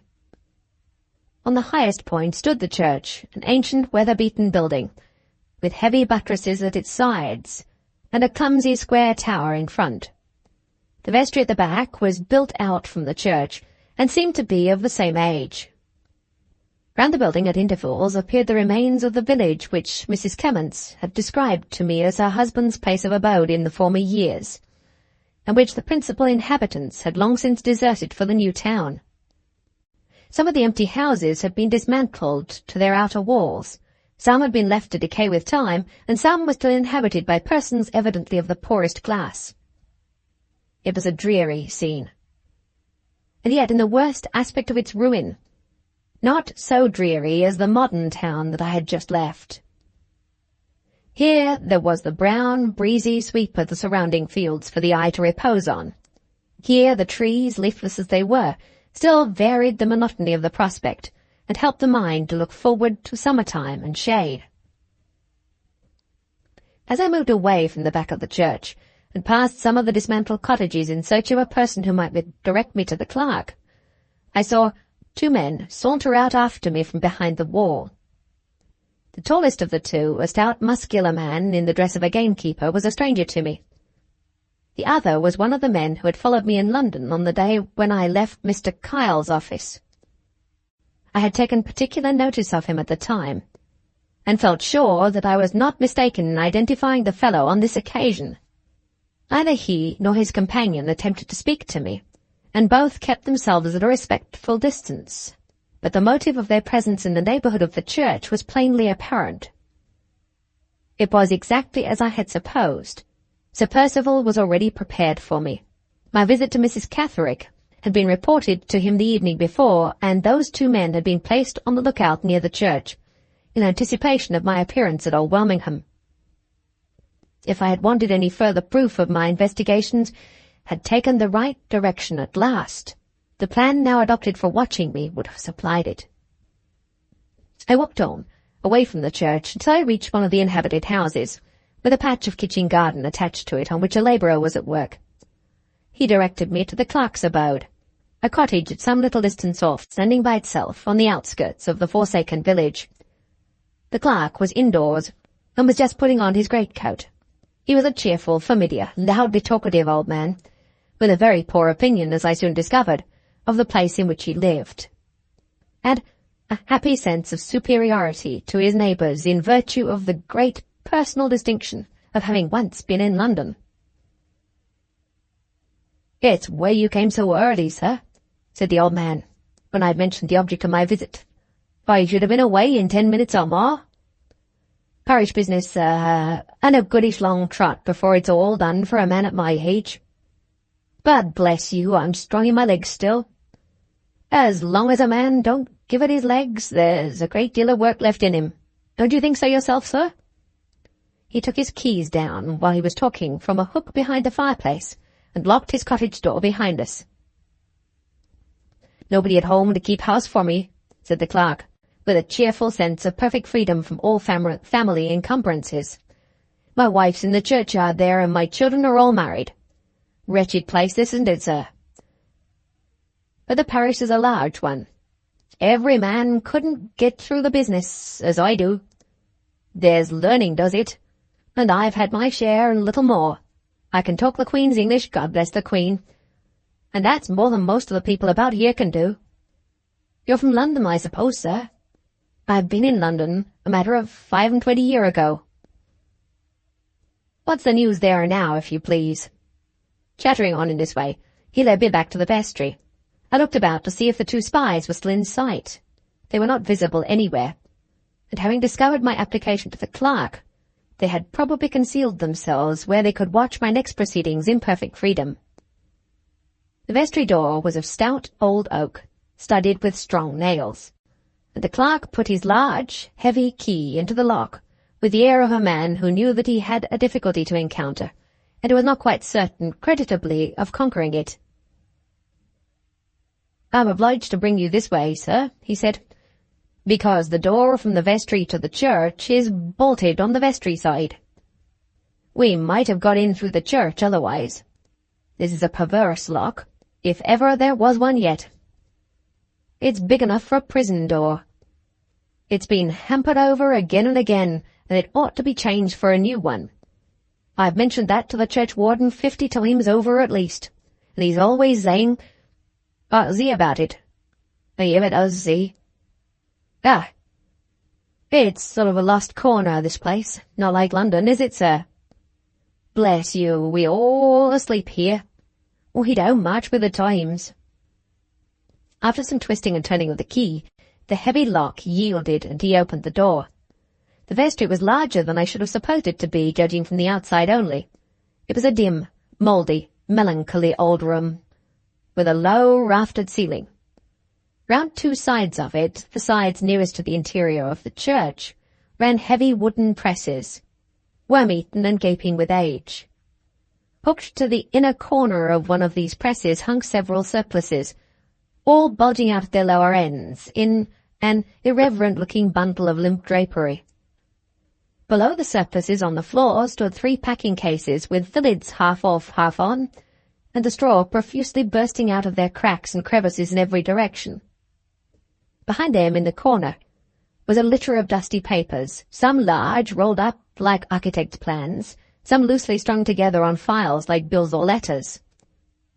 The room had once been lighted by a small side window, but this had been bricked up, and a lantern skylight was now substituted for it. The atmosphere of the place was heavy and mouldy, being rendered additionally oppressive by the closing of the door which led to the church. This door also was composed of solid oak, and was bolted at the top and bottom on the vestry side. "We might be tied here, mightn't we, sir?" said the cheerful clerk. "But when you're in a lost corner of a place like this, what are you to do? Why, look here now. Just look at these packing cases. There they've been for a year or more, ready to go down to London. There they are littering the place, and there they'll stop as long as the nails hold them together. I'll tell you what, sir, as I said before, this is not London. We are all asleep here. Bless you, we don't march with the times." "What is there in the packing cases?" I asked. "Bits of old wood carvings from the pulpit, panels from the chancel, and images from the organ loft," said the clerk. "Portraits of the 12 apostles in wood, and not a whole nose among them, all broken and worm-eaten, and crumbling to dust at the edges, brittle as crockery, sir, and as old as the church, if not older. And why were they going to London? To be repaired? That's it, sir, to be repaired. And where they were past repair, to be copied in sound wood. But bless you, the money fell short, and there they are, waiting for new subscriptions, and nobody to subscribe. It was all done a year ago, sir. 6 gentlemen dined together about it at the hotel in the new town. They made speeches and passed resolutions, and put their names down, and printed off thousands of prospectuses. Beautiful prospectuses, sir, all flourished over with gothic devices in red ink, saying it was a disgrace not to restore the church and repair the famous carvings and so on. There are the prospectuses that couldn't be distributed, and the architect's plans and estimates, and the whole correspondence which set everybody at loggerheads and ended in a dispute. All down together in that corner, behind the packing cases. The money dribbled in a little at first, but what can you expect out of London? There was just enough, you know, to pack the broken carvings and get the estimates and pay the printer's bill, and after that there wasn't a halfpenny left. There the things are, as I said before. We have nowhere else to put 'em. Nobody in a new town cares about accommodating us. We're in a lost corner. And this is an untidy vestry, and who's to help it? That's what I want to know. My anxiety to examine the register did not dispose me to offer much encouragement to the old man's talkativeness. I agreed with him that nobody could help the untidiness of the vestry, and then suggested that we should proceed to our business without more delay. Aye, the marriage register, to be sure," said the clerk, taking a little bunch of keys from his pocket. "How far do you want to go back, sir?" Marian had informed me of Sir Percival's age at the time when we had spoken together of his marriage engagement with Laura. She had then described him as being 45 years old. Calculating back from this and making due allowance for the year that had passed since I'd gained my information, I found that he must have been born in 1804, and that I might safely start on my search through the register from that date. "I want to begin with the year 1804, I said. "Which way after that, sir?" asked the clerk. "Forwards to our time, or backwards away from us?" "Backwards, from 1804. He opened the door of one of the presses, the press from the side of which the surplices were hanging, and produced a large volume in greasy brown leather. I was struck by the insecurity of the place in which the register was kept. The door of the press was warped and cracked with age, and the lock was of the smallest and commonest kind. I could have forced it easily with a walking stick I carried in my hand. "Is that considered a sufficiently secure place for the register?" I inquired. "Surely a book of such importance as this ought to be protected by a better lock, and kept carefully in an iron safe." "Well, now, that's curious," said the clerk, shutting up the book again just after he'd opened it, and smacking his hand cheerfully on the cover. "Those were the very words my old master was always saying years and years ago when I was a lad. Why isn't the register, meaning this register here under my hand, why isn't it kept in an iron safe? If I've heard him say that once, I've heard him say it 100 times. He was a solicitor in those days, sir, who had the appointment of vestry clerk to this church. A fine, hearty old gentleman, and the most particular man breathing. As long as he lived, he kept a copy of this book in his office at Knowlesbury, and had it posted up regular, from time to time, to correspond with the fresh entries here. You'd hardly think it, but he had his own appointed days, once or twice in every quarter, for riding over to this church on his old white pony to check the copy by the register with his own eyes and hands. 'How do I know,' he used to say, 'how do I know that the register in this vestry may not be stolen or destroyed? Why isn't it kept in an iron safe? Why can't I make other people as careful as I am myself? Some of these days there will be an accident happen, and when the register's lost, then the parish will find out the value of my copy.' He used to take his pinch of snuff after that, and look about him as bold as a lord. Arr, the like of him for doing business isn't easy to find now. You may go to London and not match him, even there." "Which year did you say, sir?" 1800 and what?" 1804, I replied, mentally resolving to give the old man no more opportunities of talking until my examination of the register was over. The clerk put on his spectacles and turned over the leaves of the register, carefully wetting his finger and thumb at every third page. "Here it is, sir," he said, with another cheerful smack on the open volume. There is the year you want. As I was ignorant of the month in which Sir Percival was born, I began my backward search with the early part of the year. The register book was of the old-fashioned kind, the entries being all made on blank pages in manuscript, and the divisions which separated them being indicated by ink lines drawn across the page at the close of each entry. I reached the beginning of the year 1804 without encountering the marriage, and then travelled back through December 1803, through November and October, not through September also. Under the heading of that month, in the year, I found the marriage. I looked carefully at the entry.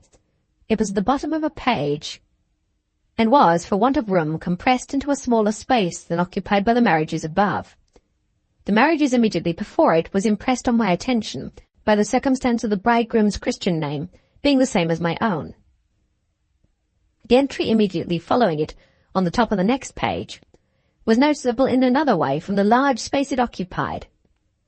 The record in this case registering the marriages of two brothers at the same time. The register of the marriage of Sir Felix Glyde was in no respect remarkable except for the narrowness of the space in which it was compressed at the bottom of the page. The information about his wife was the usual information given in such cases.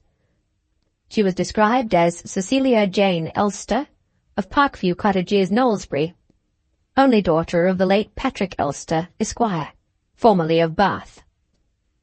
I noted down these particulars in my pocket-book, feeling as I did so both doubtful and disheartened about my next proceedings. The secret, which I had believed until this moment to be within my grasp, now seemed further from my reach than ever. What suggestions of any mystery unexplained had arisen out of my visit to the vestry? I saw no suggestions anywhere. What progress had I made towards discovering the suspected stain on the reputation of Sir Percival's mother? The one fact I had ascertained vindicated her reputation. Fresh doubts, fresh difficulties, fresh delays began to open before me in interminable prospect. What was I to do next? The one immediate resource left to me appeared to be this. I might institute inquiries about Miss Elster of Knowlesbury, on the chance of advancing towards the main object of my investigation by first discovering the secret of Mrs. Catherick's contempt for Sir Percival's mother. "Have you found what you wanted, sir?" asked the clerk as I closed the register book. "Yes," I replied, "but I have some inquiries still to make. I suppose the clergyman who officiated here in the year 1803 is no longer alive?" No, sir. He was dead 3 or 4 years before I came here, and that was as long ago as the year 27. "I got this place, sir," persisted my talkative old friend, "through the clerk before me leaving it. They say he was driven out of house and home by his wife, and she's living still in the new town there. I don't know the rights of the story myself. All I know is I got the place. Mr. Wansborough got it for me, the son of my old master that I was telling you of. He's a free, pleasant gentleman as ever lives. Rides to the hounds, keeps his pointers and all that. He's vestry clerk here now, and his father was before him."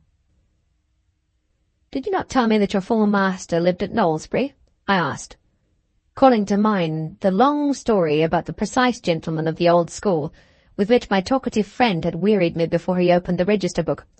"Yes, to be sure, sir," replied the clerk. "Old Mr. Wansborough lived at Knowlesbury. Young Mr. Wansborough lives there too."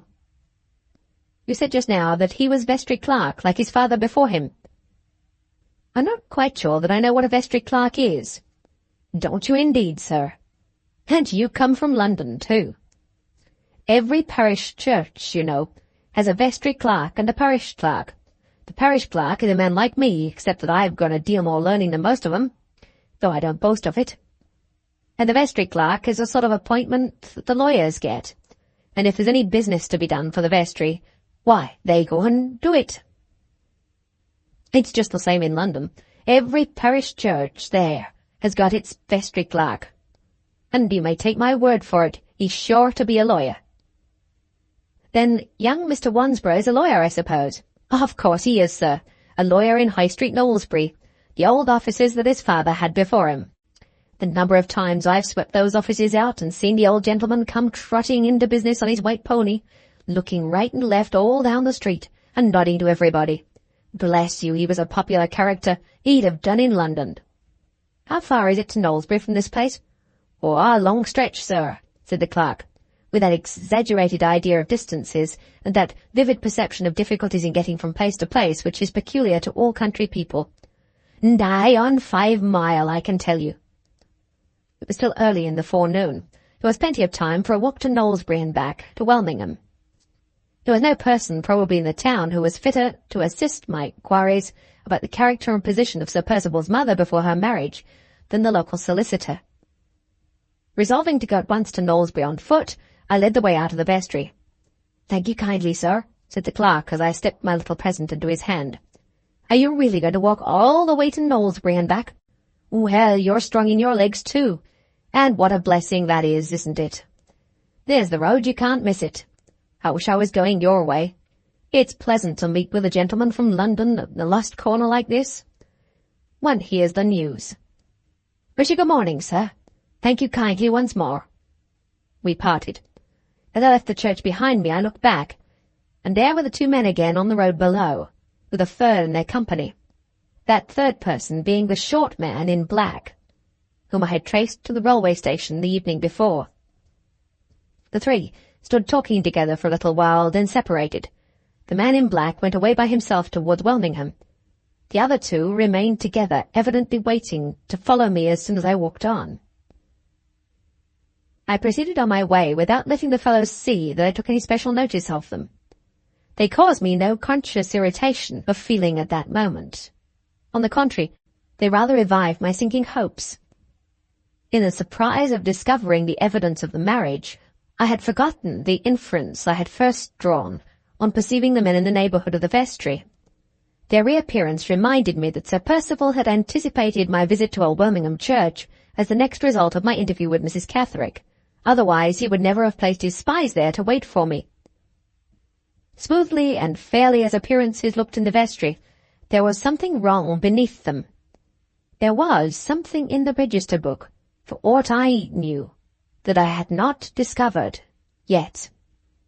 10. Once I was out of the church, I pressed forward briskly on my way to Knowlesbury.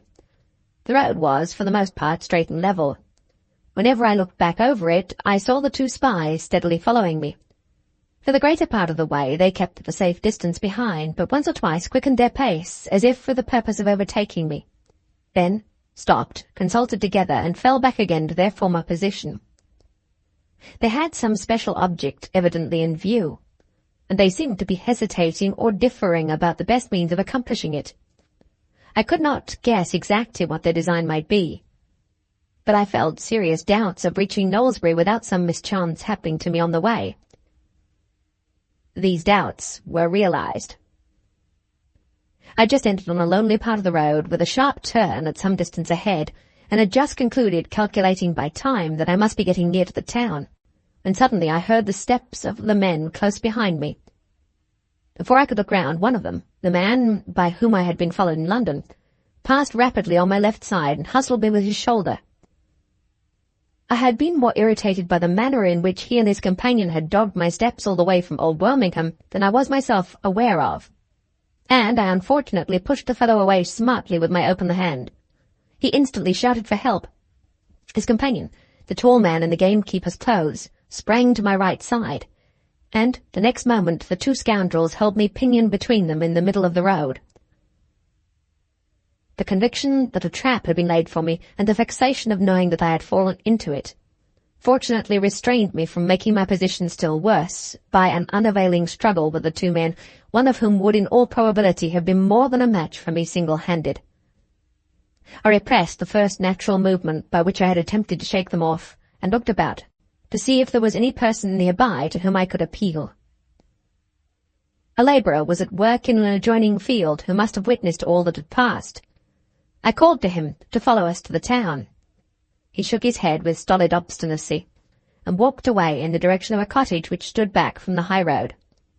At the same time, the men who held me between them declared their intention of charging me with an assault. I was cool enough and wise enough now to make no opposition. "Drop your hold of my arms," I said, "and I will go with you to the town." The man in the gamekeeper's dress roughly refused, but the shorter man was sharp enough to look to consequences, and not to let his companion commit himself by unnecessary violence. He made a sign to the other that I walked on between them with my arms free. We reached the turning in the road, and there close before us were the suburbs of Knowlesbury. One of the local policemen was walking along the path by the roadside. The men at once appealed to him. He replied that the magistrate was then sitting at the town hall, and recommended that we should appear before him immediately. We went on to the town hall. The clerk made out a formal summons, and the charge was preferred against me, with the customary exaggeration and the customary perversions of the truth on such occasions. The magistrate, an ill-tempered man, with a sour enjoyment in the exercise of his own power, inquired if anyone on or near the road had witnessed the assault, and greatly to my surprise, the complainant admitted the presence of the labourer in the field. I was enlightened, however, as to the object of the admission by the magistrate's next words.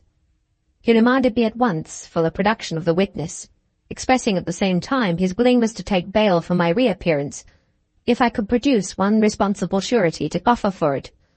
If I had been known in the town, he would have liberated me on my own recognizances. But as I was a total stranger, it was necessary that I should find responsible bail. The whole object of the stratagem was now disclosed to me. It had been so managed as to make a remand necessary in a town where I was a perfect stranger, and where I could not hope to get my liberty on bail. The remand merely extended over 3 days, until the next sitting of the magistrate.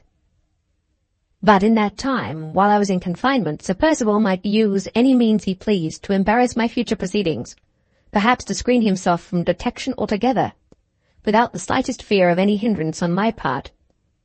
At the end of the 3 days, the charge would no doubt be withdrawn, and the attendance of the witness would be perfectly useless. My indignation, I may almost say my despair, at this mischievous check on all further progress, so base and trifling in itself, and yet so disheartening and so serious in its probable results, quite unfitted me at first to reflect on the best means of extricating myself from the dilemma in which I now stood. I had the folly to call for writing materials, and to think privately of communicating my real position to the magistrate. The hopelessness and the imprudence of this proceeding failed to strike me before I had actually written the opening lines of the letter. It was not until I had pushed the paper away, not till I am ashamed to say I had almost allowed the vexation of my hopeless position to conquer me, that a course of action suddenly occurred to my mind, which Sir Percival had probably not anticipated, and which might set me free again in a few hours.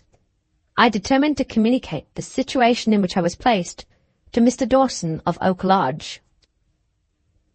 I had visited this gentleman's house, it will be remembered, on the time of my first inquiries in the Blackwater Park neighbourhood, and I had presented to him a letter of introduction from Miss Halcombe, in which she recommended me to his friendly attention in the strongest terms.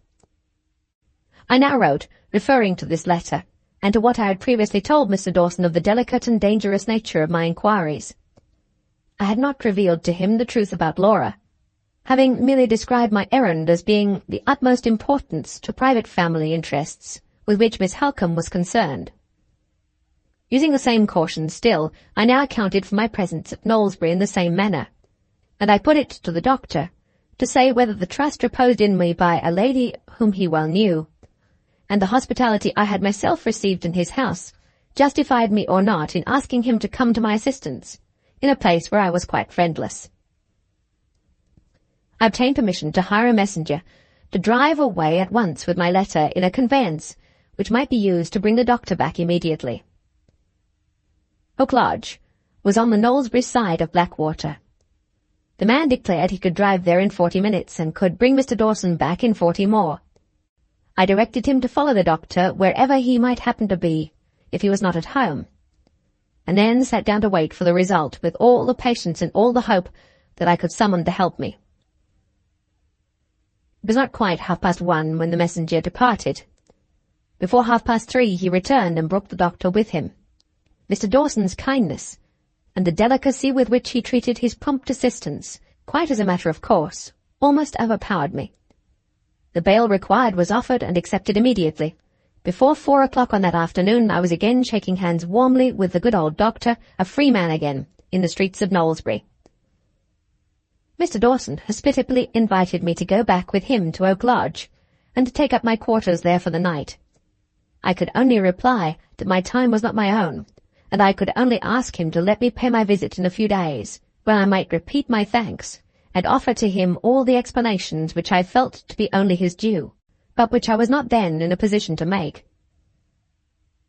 We parted, with friendly assurances on both sides, and I turned my steps at once to Mr. Wansborough's office in the High Street. Time was now of the last importance. The news of my being free on bail would reach Sir Percival to an absolute certainty before night. If the next few hours did not put me in a position to justify my worst fears, and to hold him helpless at my mercy, I might lose every inch of the ground I had gained, never to recover it again. The unscrupulous nature of the man, the local influence he possessed, the desperate peril of exposure with which my blindfold inquiries threatened him, all warned me to press on with positive discovery, without the useless waste of a single minute. I had found time to think while I was waiting for Mr. Dawson's arrival, and I had well employed it. Certain portions of the conversation of the talkative old clerk, which had wearied me at the time, now recurred to my memory with a new significance, and a suspicion crossed my mind darkly, which had not occurred to me while I was in the vestry. On my way to Knowlesbury, I had only proposed to apply to Mr. Wansborough for information on the subject of Sir Percival's mother. My object was now to examine the duplicate register of Old Birmingham Church. Mr. Wansborough was in his office when I inquired for him. He was a jovial, red-faced, easy-looking man, more like a country squire than a lawyer, and he seemed to be both surprised and amused by my application. He had heard of his father's copy of the register, but had not even seen it himself. It had never been inquired after, and it was, no doubt, in the strong-room, among other papers, that had not been disturbed since his father's death. It was a pity, Mr. Wansborough said, that the old gentleman was not alive to hear his precious copy asked for at last. He would have ridden his favourite hobby harder than ever now. How had I come to hear of the copy? Was it through anybody in the town? I parried the question as well as I could. It was impossible at this stage of the investigation to be too cautious, and it was just as well not to let Mr. Wansborough know prematurely that I had already examined the original register. I described myself, therefore, as pursuing a family inquiry, to the object of which every possible saving of time was of great importance. I was anxious to send certain particulars to London by that day's post, and one look at the duplicate register, paying of course the necessary fees, might supply what I required and save me a further journey to Old Birmingham. I added that, in the event of my subsequently requiring a copy of the original register, I should make application to Mr. Wansborough's office to furnish me with the document. After this explanation, no objection was made to producing the copy. A clerk was sent to the strong-room, and after some delay returned with the volume. It was of exactly the same size as the volume in the vestry, the only difference being that the copy was more smartly bound. I took it with me to an unoccupied desk. My hands were trembling. My head was burning hot. I felt the necessity of concealing my agitation as well as I could from the persons around me in the room before I ventured on opening the book. On the blank page at the beginning to which I first turned were traced some lines in faded ink. They contained these words: "Copy of the marriage register of Welmingham Parish Church, executed under my orders and afterwards compared entry by entry with the original by myself. Signed, Robert Wansborough, vestry clerk." Below this note there was a line added in another handwriting as follows: "Extending from the 1st of January 1800 to the 30th of June 1815. I turned to the month of September 1803. I found the marriage of the man whose Christian name was the same as my own. I found the double register of the marriages of the two brothers, and between these entries at the bottom of the page, nothing. Not a vestige of the entry which recorded the marriage of Sir Felix Glyde and Cecilia Jane Elster in the register of the church. My heart gave a great bound and throbbed as if it would stifle me. I looked again. I was afraid to believe the evidence of my own eyes. Now, Not a doubt the marriage was not there. The entries on the copy occupied exactly the same places on the page as the entries in the original. The last entry on one page recorded the marriage of the man with my Christian name. Below it was a blank space, a space evidently left because it was too narrow to contain the entry of the marriages of the two brothers, which in the copy, as in the original, occupied the top of the next page. That space told the whole story. There it must have remained in the church register from 1803, when the marriages had been solemnized and the copy had been made, to 1827, when Sir Percival appeared at Old Wilmingham. Here at Knowlesbury was the chance of committing the forgery shown to me in the copy, and there at Old Wilmingham was the forgery committed in the register of the church. My head turned giddy. I held by the desk to keep myself from falling. Of all the suspicions which had struck me in relation to that desperate man, not one had been near the truth.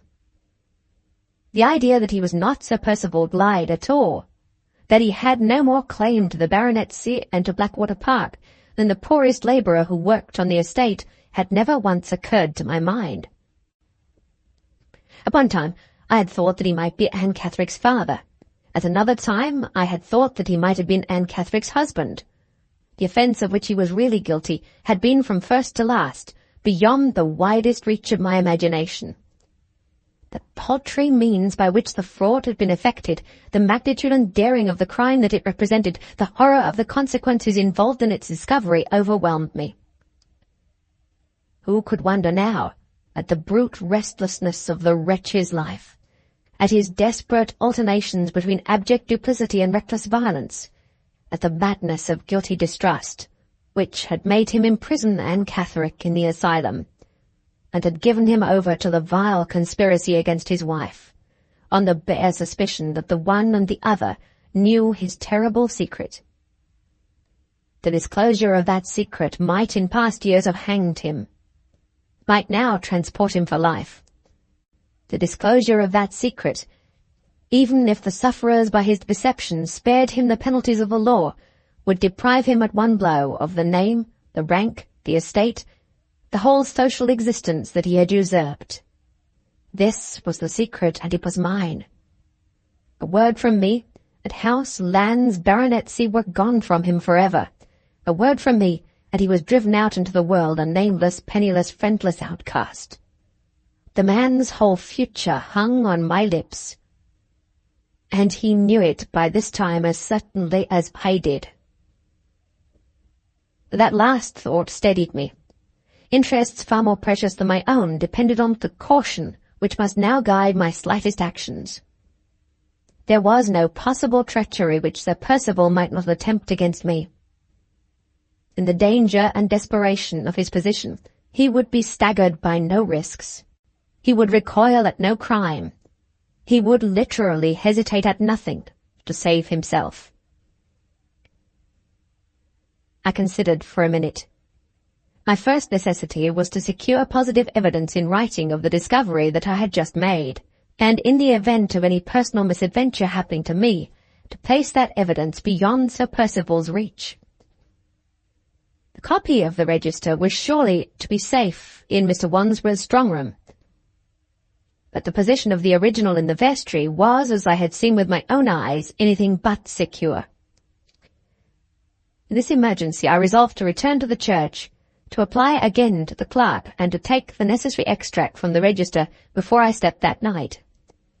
I was not then aware that a legally certified copy was necessary, and that no document merely drawn out by myself could claim the proper importance as a proof. I was not aware of this, and my determination to keep my present proceedings a secret prevented me from asking any questions which might have procured the necessary information. My one anxiety was the anxiety to get back to Old Wilmingham. I made the best excuses I could for the discomposure in my face and manner which Mr. Wandsworth had already noticed, laid the necessary fee on his table, arranged that I should write him in a day or two, and left the office, with my head in a whirl and my blood throbbing through my veins at fever heat. It was just getting dark, The idea occurred to me that I might be followed again and attacked on the high road. My walking stick was a light one, of little or no use for purposes of defence. I stopped before leaving Knowlesbury and bought a stout country cudgel, short and heavy in the head. With this homely weapon, if any one man tried to stop me, I was a match for him. If more than one attacked me, I could trust to my heels. In my school days I've been a noted runner, and I had not wanted for practice since, in the latter time of my experience in Central America. I started from the town at a brisk pace and kept in the middle of the road. A small misty rain was falling, and it was impossible for the first half of the way to make sure whether I was followed or not. But at the last half of my journey, when I supposed myself to be about 2 miles from the church, I saw a man run by me in the rain, and then heard the gate of a field by the roadside shut sharply. I kept straight on with my cudgel ready in my hand and my ears on the alert, and my eyes straining to see through the mist and the darkness. Before I had advanced 100 yards, there was a rustling in the hedge on my right, and 3 men sprang out into the road. I drew aside on the instant to the footpath. The 2 foremost men were carried beyond me before they could check themselves. The third was as quick as lightning. He stopped, half-turned, and struck me with his stick. The blow was aimed at hazard, but it was not a severe one. It fell on my left shoulder. I returned it heavily on his head. He staggered back and jostled his 2 companions just as they were both rushing at me. This circumstance gave me a moment's start. I slipped by them and took to the middle of the road again at the top of my speed. The 2 unhurt men pursued me. They were both good runners. The road was smooth and level, and for the first 5 minutes or more I was conscious that I did not gain on them. It was perilous work to run for long in the darkness. I could barely see the dim black line of the hedges on either side, and any chance obstacle in the road would have thrown me down for a certainty. Ere long I felt the ground changing.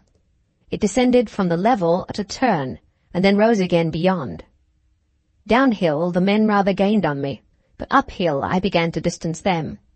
The rapid, regular thump of their feet grew fainter in my ear, and I calculated by the sound that I was far enough in advance to take to the fields with a good chance of their passing me in the darkness. Diverging to the footpath, I made for the first break that I could guess at rather than see in the hedge. It proved to be a closed gate. I vaulted over and, finding myself in a field, kept across it steadily with my back to the road. I heard the men pass the gate still running, and then in a minute more heard one of them call to the other to come back. But no matter what they did now, I was out of their sight and out of their hearing.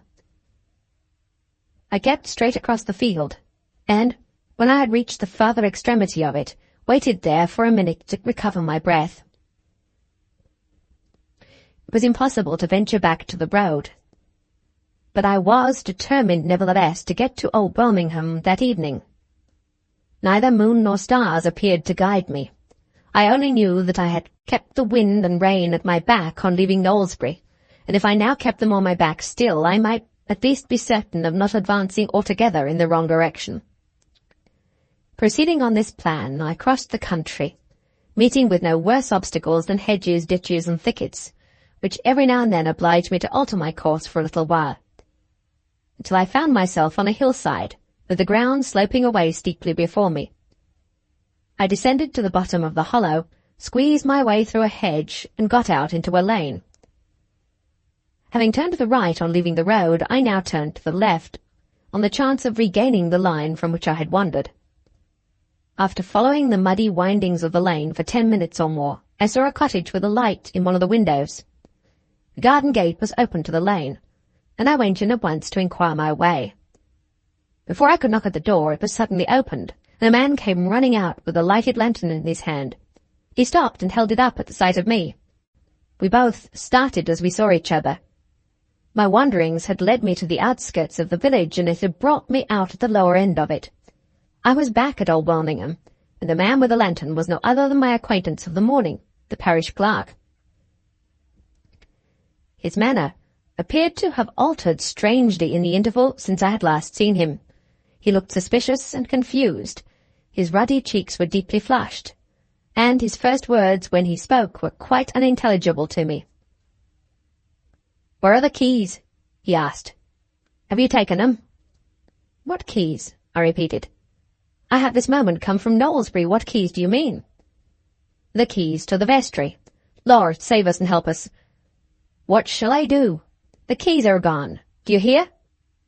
cried the old man, shaking the lantern at me in his agitation. "The keys are gone." "How? When? Who can have taken them?" "I don't know," said the clerk, staring about him wildly in the darkness.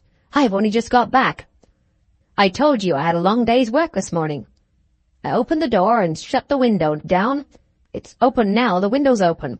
Look, somebody's got in there and taken the keys." He turned to the casement window to show me that it was wide open. The door of the lantern came loose from its fastening as he swayed it round, and the wind blew the candle out instantly. "Get another light," I said, "and let's both of us go to the vestry together. Quick, quick." I hurried him into the house. The treachery that I had every reason to expect, the treachery that might deprive me of every advantage I had gained, was at that moment perhaps in the process of accomplishment. My impatience to reach the church was so great that I could not remain inactive in the cottage while the clerk lit the lantern again. I walked out, down the garden path into the lane. Before I had advanced 10 paces, a man approached me from the direction leading to the church. He spoke respectfully as we met. I could not see his face, but judging by his voice only, he was a perfect stranger to me. "I beg your pardon, Sir Percival," he began. I stopped him before he could say more. "The darkness misleads you," I said. "I am not Sir Percival." The man drew back directly. "I thought it was my master," he muttered in a confused, doubtful way. "You expected to meet your master here?" "I was told to wait in the lane." With that answer he retraced his steps. I looked back at the cottage and saw the clerk coming out, with the lantern lighted once more. I took the old man's arm to help him on the more quickly. We hastened down the lane, and past the person who'd accosted me. As well as I could see by the light of the lantern, he was a servant out of livery. "Who's that?" whispered the clerk. "Does he know anything about the keys?" "We won't wait to ask him," I replied. "We will go down to the vestry first." The church was not visible, even by daytime, until the end of the lane was reached. As we mounted the rising ground which led to the building from that point, one of the village children, a boy, came close up to us, attracted by the light we carried, and recognized the clerk. "I say, mister," said the boy, pulling officiously at the clerk's coat. "There be summat up yonder at the church. I heerd un lock the door on hisself. I heerd un strike a light wi' a match." The clerk trembled and leaned against me heavily. "Come, come," I said encouragingly. "We're not too late. We will catch the man, whoever he is. Keep the lantern and follow me as fast as you can." I mounted the hill rapidly. The dark mass of the church tower was the first object I discerned dimly against the night sky. As I turned aside to get round to the vestry, I heard heavy footsteps close to me. The servant had ascended to the church after us. "I don't mean any harm," he said, when I turned round on him. "I'm only looking for my master." The tones in which he spoke betrayed unmistakable fear. I took no notice of him and went on. The instant I turned the corner and came in view of the vestry, I saw the lantern skylight of the roof brilliantly lit up from within. It shone out with dazzling brightness against the murky, starless sky. I hurried through the churchyard to the door. As I got near, there was a strange smell stealing out of the damp night air. I heard a snapping noise inside, saw the light above go brighter and brighter. A pane of glass cracked. I ran to the door and put my hand on it. The vestry was on fire. Before I could move, before I could draw my breath after that discovery, I was horror-struck by the heavy thump against the door from the inside. I heard the key worked violently in the lock. I heard a man's voice behind the door raised to a dreadful shrillness, shrieking for help. The servant who had followed me staggered back shuddering and dropped to his knees. "Oh, my God," he said, "it's Sir Percival." As the words passed his lips, the clerk joined us, and at the same moment there was another and last grating turn of the key in the lock. "Lord have mercy on his soul," said the old man. "He's doomed and dead. He has hampered the lock." I rushed to the door. The one absorbing purpose that had filled all my thoughts, that had controlled all my actions for weeks and weeks past, vanished in an instant from my mind. All remembrance of the heartless injury the man's crimes had inflicted, of the love, the innocence, the happiness he had pitilessly laid waste, of the oath I had sworn in my own heart to summon him to the terrible reckoning that he deserved, passed from my memory like a dream. I remembered nothing but the horror of his situation. I felt nothing but the natural human impulse to save him from a frightful death. "Try the other door," I shouted. "Try the door into the church. The lock's hampered. You're a dead man if you waste another moment on it." There had been no renewed cry for help when the key was turned for the last time. There was no sound now of any kind to give token that he was still alive. I heard nothing but the quickening crackle of the flames and the sharp snap of the glass in the skylight above. I looked round at my two companions. The servant had risen to his feet. He had taken the lantern and was holding it up vacantly at the door. Terror seemed to have struck him with downright idiocy. He waited at my heels. He followed me about when I moved like a dog. The clerk sat crouched up on one of the tombstones, shivering and moaning to himself. The one moment in which I looked at them was enough to show me that they were both helpless.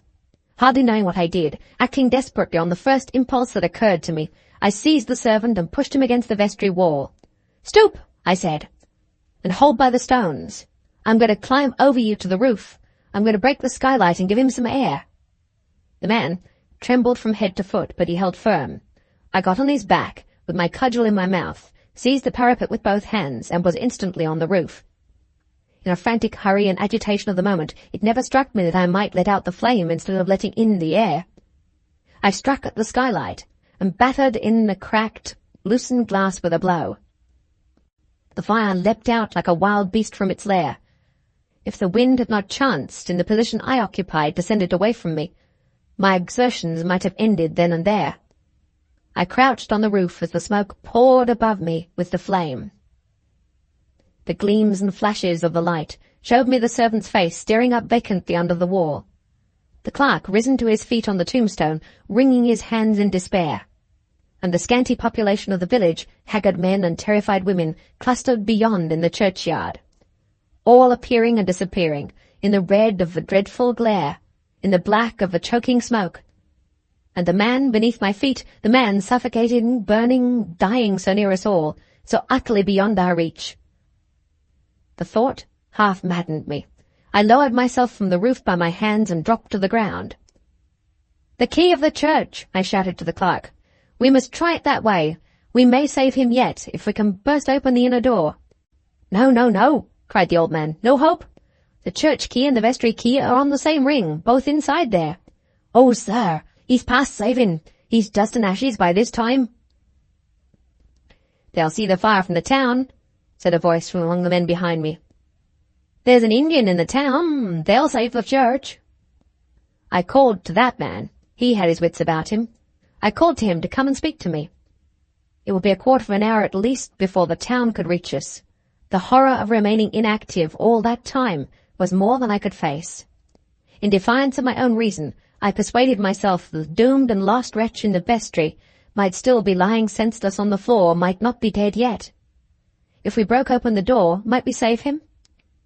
I knew the strength of the heavy oak. I knew the thickness of the nailed oak. I knew the hopelessness of assailing the one and the other by ordinary means. But surely there were beams still left in the dismantled cottages near the church. What if we got one and used it as a battering ram against the door? The thought leaped through me like the fire leaping out of the shattered skylight. I appealed to the man who had spoken first of the fire engine in the town. "Have you got any pickaxes handy?" Yes, they had. "And a hatchet and a saw and a bit of rope?" Yes, yes, yes. I ran down among the villagers with the lantern in my hand. 5 shillings apiece to every man who helps me. They started into life at the words. That ravenous second hunger of poverty, the hunger for money, roused them into tumult and activity in a moment. 2 of you for more lanterns, if you have them. 2 of you for the pickaxes and the tools. The rest after me to find the beam. They cheered. With the shrill, startling voices they cheered. The women and the children fled back on either side. We rushed in a body down the churchyard path to the first empty cottage. Not a man was left behind but the clerk, the poor old clerk, standing on the flat tombstones, sobbing and wailing over the church. The servant was still at my heels. His white, helpless, panic-stricken face was close over my shoulder as we pushed into the cottage. There were rafters from the torn-down floor above, lying loose on the ground, but they were too light. A beam ran across over our heads, but it was out of reach of our arms and our pickaxes. A beam fast at each end in the ruined wall, with ceiling and flooring all ripped away, and a great gap at the roof above open to the sky. We attacked the beam at both ends at once. God, how it held! How the brick and mortar of the wall resisted us! We struck and tugged and tore. The beam gave at one end. It came down with a lump of brickwork after it. There was a scream from all the women, all huddled in the doorway, to look at us. A shout from the men. 2 of them down but not hurt. Another tug all together, and the beam was loose at both ends. We raised it and gave the word to clear the doorway. Now for the work. Now for the rush at the door. There is the light streaming into the sky, streaming brighter than ever to light us. Steady along the churchyard path, steady with the beam for the rush at the door. 1, 2, 3, and off! Out rings the cheering again, irrepressibly. We have shaken it already. The hinges must give if the lock won't. Another run with the beam. 1, 2, 3, and off! It's loose! And the steady fire darts at us through the crevice all around it. Another and a last rush. The door falls in with a crash. A great hush of awe. A stillness of breathless expectation possesses every living soul of us. We look for the body. The scorching heat on our faces drives us back. We see nothing. Above, below, all through the room we see nothing but a sheet of living fire. "Where is he?" whispered the servant, staring vacantly at the flames. "He's dust and ashes," said the clerk. "And the books are dust and ashes, and oh, sirs, the church will be dust and ashes soon." Those were the only 2 who spoke. When they were silent again, nothing stirred in the stillness but the bubble and crackle of the flames. Hark! A harsh, rattling sound in the distance, then the hollow beat of horses' hooves at full gallop, then the low roar, the all-predominant tumult of hundreds of human voices clamouring and shouting together. The engine at last! The people around me all turned from the fire and ran eagerly to the brow of the hill. The old clerk tried to go with the rest, but his strength was exhausted. I saw him holding by one of the tombstones. "Save the church!" he cried out faintly, as if the fireman could hear him already. Save the church! The only man who never moved was the servant. There he stood, his eyes fastened on the flames in a changeless, vacant stare. I spoke to him. I shook him by the arm. He was past rousing. He only whispered once more, "Where is he?" In 10 minutes the engine was in position. The well at the back of the church was feeding it, and the hose was carried to the doorway of the vestry. If help had been wanted from me, I could not have afforded it now. My energy of will was gone. My strength was exhausted.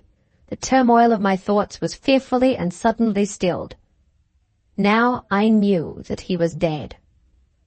I stood, useless and helpless, looking into the burning room. I saw the fire slowly conquered. The brightness of the glare faded.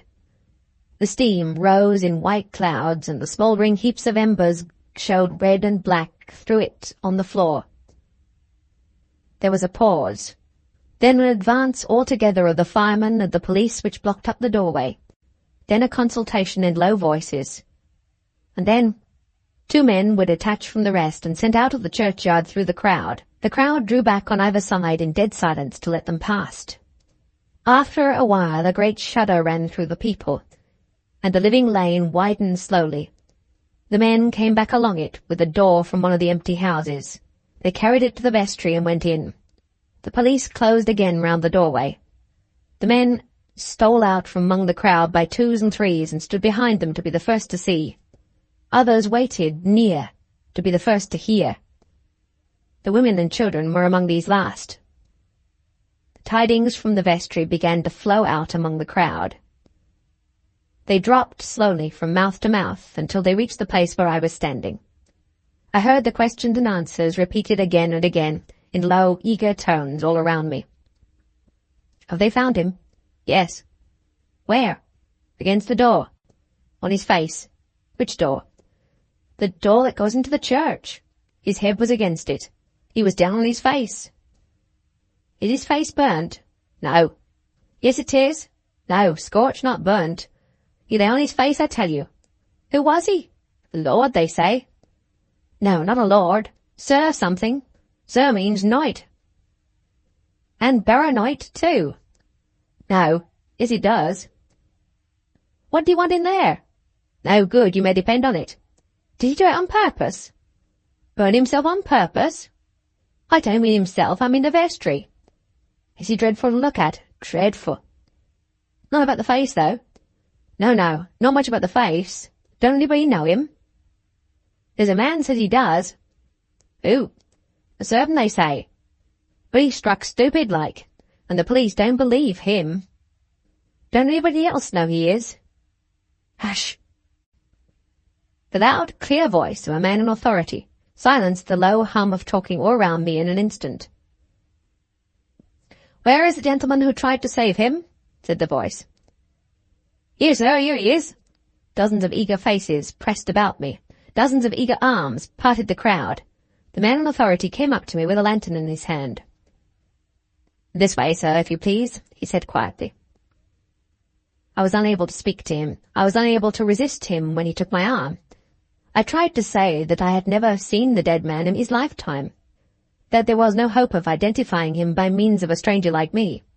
But the words failed my lips. I was faint and silent and helpless. Do you know him, sir? I was standing inside the circle of men. 3 of them opposite to me were holding lanterns low down to the ground. Their eyes and the eyes of all the rest were fixed silently and expectantly on my face. I knew what was at my feet. I knew why they were holding the lanterns so close to the ground.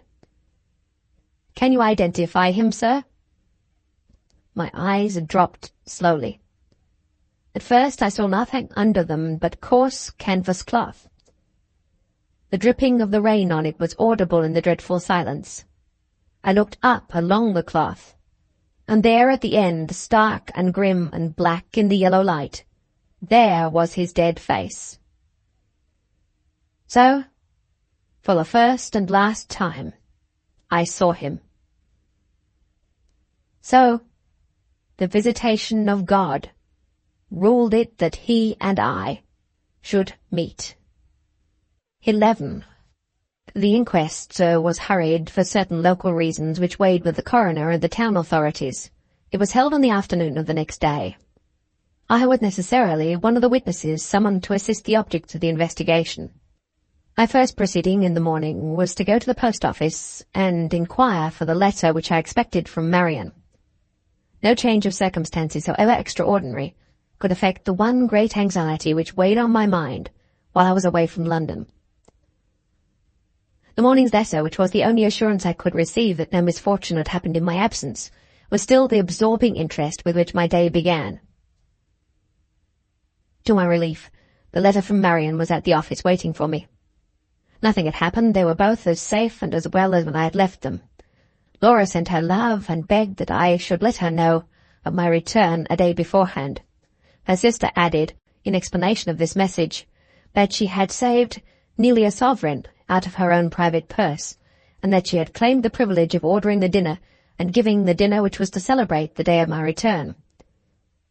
I read these little domestic confidences in the bright morning, with the terrible recollection of what had happened the evening before vivid in my memory. The necessity of sparing Laura any sudden knowledge of the truth was the first consideration which the letter suggested to me. I wrote at once to Marian to tell her what I have told in these pages, presenting the tidings as gradually and gently as I could, and warning her not to let any such thing as a newspaper fall in Laura's way while I was absent. In the case of any other woman, less courageous and less reliable, I might have hesitated before I ventured on unreservedly disclosing the whole truth. But I owed it to Marian to be faithful to my past experience of her, and to trust her as I trusted myself. My letter was necessarily a long one. It occupied me until the time came for proceeding to the inquest. The objects of the legal inquiry were necessarily beset by peculiar complications and difficulties. Besides the investigation into the manner in which the deceased had met his death, there were serious questions to be settled relating to the cause of the fire, to the abstraction of the keys, and to the presence of a stranger in the vestry at the time when the flames broke out. Even the identification of the dead man had not yet been accomplished. The helpless condition of the servant had made the police distrustful of his asserted recognition of his master. They had sent to Knowlesbury overnight to secure the attendance of witnesses who were well acquainted with the personal appearance of Sir Percival Glyde, and they had communicated the first thing in the morning with Blackwater Park. These precautions enabled the coroner and jury to settle the question of identity and to confirm the correctness of the servant's assertion. The evidence offered by competent witnesses and by the discovery of certain facts being subsequently strengthened by an examination of the dead man's watch. The crest and the name of Sir Percival Glyde were engraved inside it. The next inquiries related to the fire.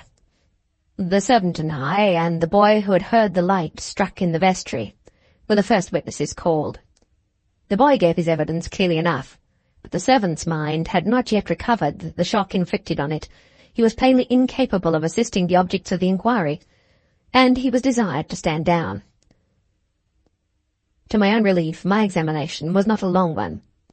I had not known the deceased, I had never seen him, I was not aware of his presence in Old Wilmingham, and I had not been in the vestry at the finding of the body. All I could prove was that I had stopped at the clerk's cottage to ask my way, that I had heard from him the loss of the keys, that I had accompanied him to the church to render what help I could, that I had seen the fire, that I had heard some person unknown inside the vestry trying vainly to unlock the door, and that I had done what I could from motives of humanity to save the man.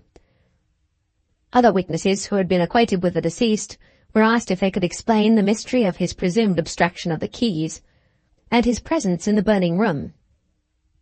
But the coroner seemed to take it for granted, naturally enough, that I, as a total stranger in the neighbourhood, and a total stranger to Sir Percival Glyde, could not be in a position to offer any evidence on these 2 points. The course that I was myself bound to take when my formal examination had closed seemed clear to me. I did not feel called on to volunteer any statement of my own private convictions. In the first place, because my doing so could serve no practical purpose, now that all proof in support of any surmises of mine was burnt with the burnt register. In the second place, because I could not have intelligibly stated my opinion, my unsupported opinion, without disclosing the whole story of the conspiracy, and producing beyond a doubt the same unsatisfactory effect on the mind of the coroner and the jury, which I had already produced on the mind of Mr. Kyle. In these pages, however, and after the time that has now elapsed, no such cautions and restraints as I here described need fetter the free expression of my opinion. I will state briefly, before my pen occupies itself with other events, how my own convictions led me to account for the abstraction of the keys, for the outbreak of the fire, and for the death of the man. The news of my being free on bail drove Sir Percival, as I believe, to his last resources. The attempted attack on the road was one of those resources, and the suppression of all practical proof of his crime by destroying the page of the register on which the forgery had been committed was the other, and the surest of the two. If I could produce no extract from the original book to compare with the certified copy at Knowlesbury, I could produce no positive evidence, and could threaten him with no fatal exposure. All that was necessary to the attainment of his end was that he should get into the vestry unperceived, that he should tear out the page in the register, and that he should leave the vestry again as privately as he had entered it. On this supposition, it is easy to understand why he waited till nightfall before he made the attempt, and why he took advantage of the clerk's absence to possess himself of the keys. Necessity would oblige him to strike a light to find his way to the right register, and common caution would suggest his locking the door on the inside, in case of intrusion on the part of any inquisitive stranger, or on my part if I happened to be in the neighbourhood at the time. I cannot believe that it was any part of his intention to make the destruction of the register appear to be the result of accident, by purposely setting the vestry on fire. The bare chance that prompt assistance might arrive, and that the books might by the remotest possibility be saved, would have been enough, on a moment's consideration, to dismiss any idea of this sort from his mind. Remembering the quantity of combustible objects in the vestry, the straw, the papers, the packing cases, the dry wood, the old worm-eaten presses, all the probabilities, in my estimation, point to the fire as the result of an accident with his matches or his light. His first impulse under these circumstances was doubtless to try to extinguish the flames, and failing in that, his second impulse, ignorant as he was of the state of the lock, had been to attempt to escape by the door which had given him entrance. When I had called to him, the flames must have reached across the door leading into the church, on either side of which the presses extended, and close to which other combustible objects were placed. In all probability, the smoke and flame, confined as they were to the room, had been too much for him when he tried to escape by the inner door. He must have dropped in his death swoon. He must have sunk in the place where he was found, just as I got on the roof to break the skylight window. Even if we had been able afterwards to get into the church and to burst open the door from that side, the delay must have been fatal. He would have been long past saving by that time. We should only have given the flames free ingress into the church which was now preserved, but which, in that event, would have shared the fate of the vestry. There is no doubt in my mind, there can be no doubt in the mind of anyone, that he was a dead man before ever we got to the empty cottage and worked with might and main to tear down the beam. This is the nearest approach of any theory of mine can make towards accounting for the result, which was a visible matter of fact. As I have described them, so events passed to us outside. As I have related it, so his body was found. The inquest was adjourned over one day, no explanation that the eye of the law could recognize having been discovered thus far to account for the mysterious circumstances of the case. It was arranged that more witnesses should be summoned, and that the London solicitor of the deceased should be invited to attend.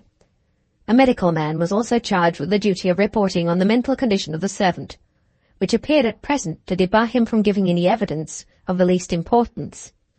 He could only declare in a dazed way that he had been ordered on the night of the fire to wait in the lane, and that he knew nothing else except that the deceased was certainly his master.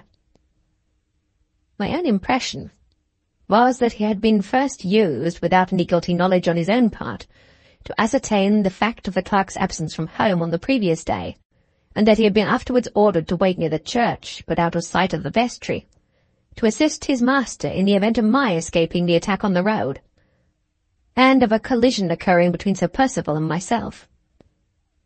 It is necessary to add that the man's own testimony was never obtained to confirm this view.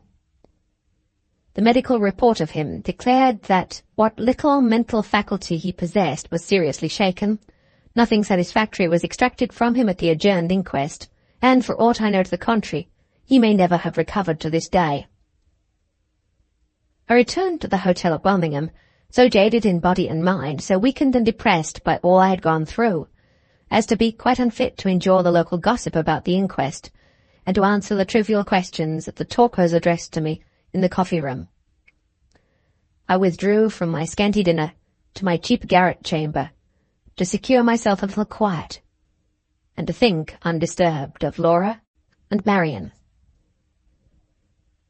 If I had been a richer man, I would have gone back to London, and I would have comforted myself for the sight of the two dear faces again that night. But I was bound to appear if called on at the adjourned inquest, and doubly bound to answer my bail before the magistrate at Knowlesbury. Our slender resources had suffered already, and the doubtful future, more doubtful than ever now, made me dread decreasing our means unnecessarily by allowing myself an indulgence, even at the small cost of a double railway journey in the carriages of the second class. The next day, the day immediately following the inquest, was left at my own disposal. I began the morning by again applying at the post office for my regular report from Marian. It was waiting for me as before, and it was written throughout in good spirits. I read the letter thankfully, and then set forth with my mind at ease for the day to go to Old Birmingham, and to view the scene of the fire in the morning light. What changes met me when I got there? Through all the ways of our unintelligible world, the trivial and the terrible walk hand in hand together. The irony of circumstances holds no mortal catastrophe in respect. When I reached the church, the trampled condition of the burial ground was the only serious trace left to tell of the fire and the death. A rough hoarding of boards had been knocked up before the vestry doorway.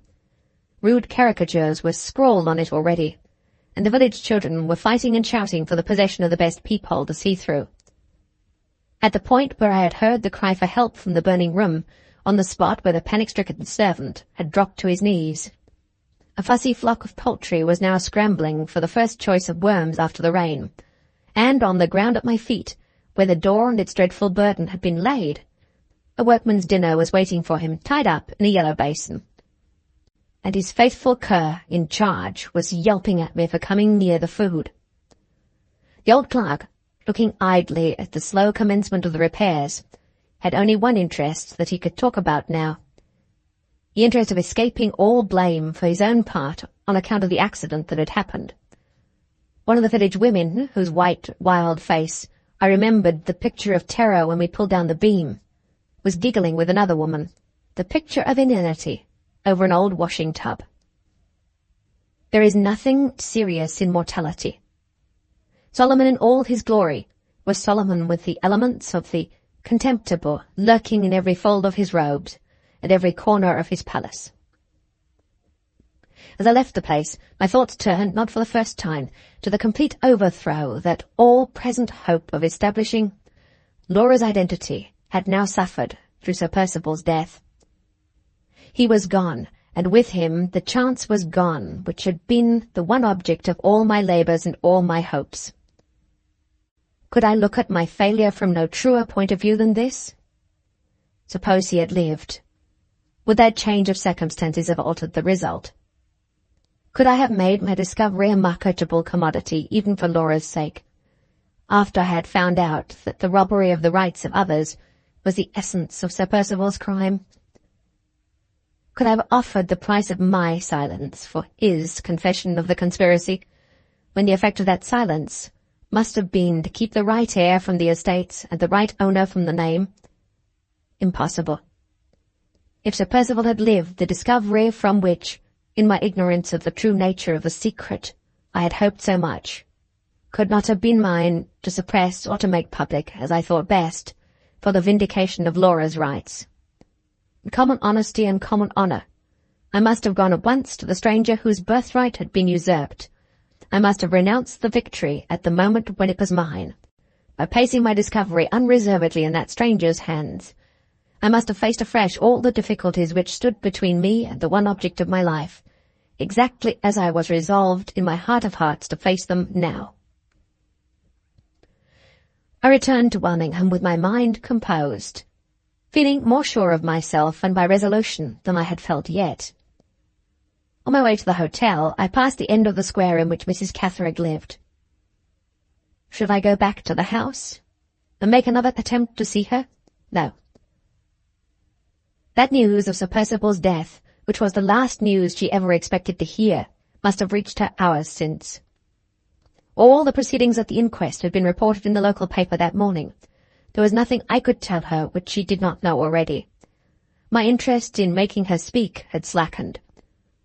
I remembered the furtive hatred in her face when she said, "There is no news of Sir Percival that I don't expect, except the news of his death."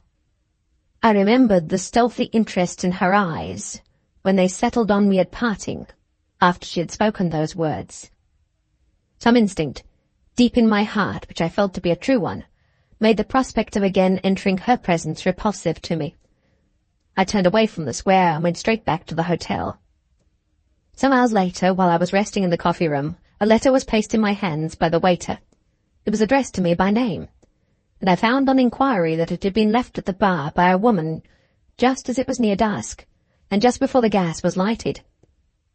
She had said nothing, and she had gone away again before there was time to speak to her, or even notice who she was. I opened the letter. It was neither dated nor signed, and the handwriting was palpably disguised. Before I had read the first sentence, however, I knew who my correspondent was. Mrs. Catherick. The letter ran as follows. I copy it exactly, word for word. The story continued by Mrs. Catherick. Sir, you have not come back as you said you would. No matter, I know the news, and I write to tell you so. Did you see anything in particular in my face when you left me? I was wondering in my own mind whether the day of his downfall had come at last, and whether you were the chosen instrument for working it. You were, and you have worked it. You were weak enough, as I have heard, to try and save his life. If you had succeeded, I should have looked upon you as my enemy. Now you have failed. I hold you as my friend. Your inquiries frightened him into the vestry by night. Your inquiries without your privity and against your will have served the hatred and wreaked the vengeance of 23 years. Thank you, sir, in spite of yourself. I owe something to the man who has done this. How can I pay my debt? If I was a young woman, still I might say, come, put your arm around my waist and kiss me if you like.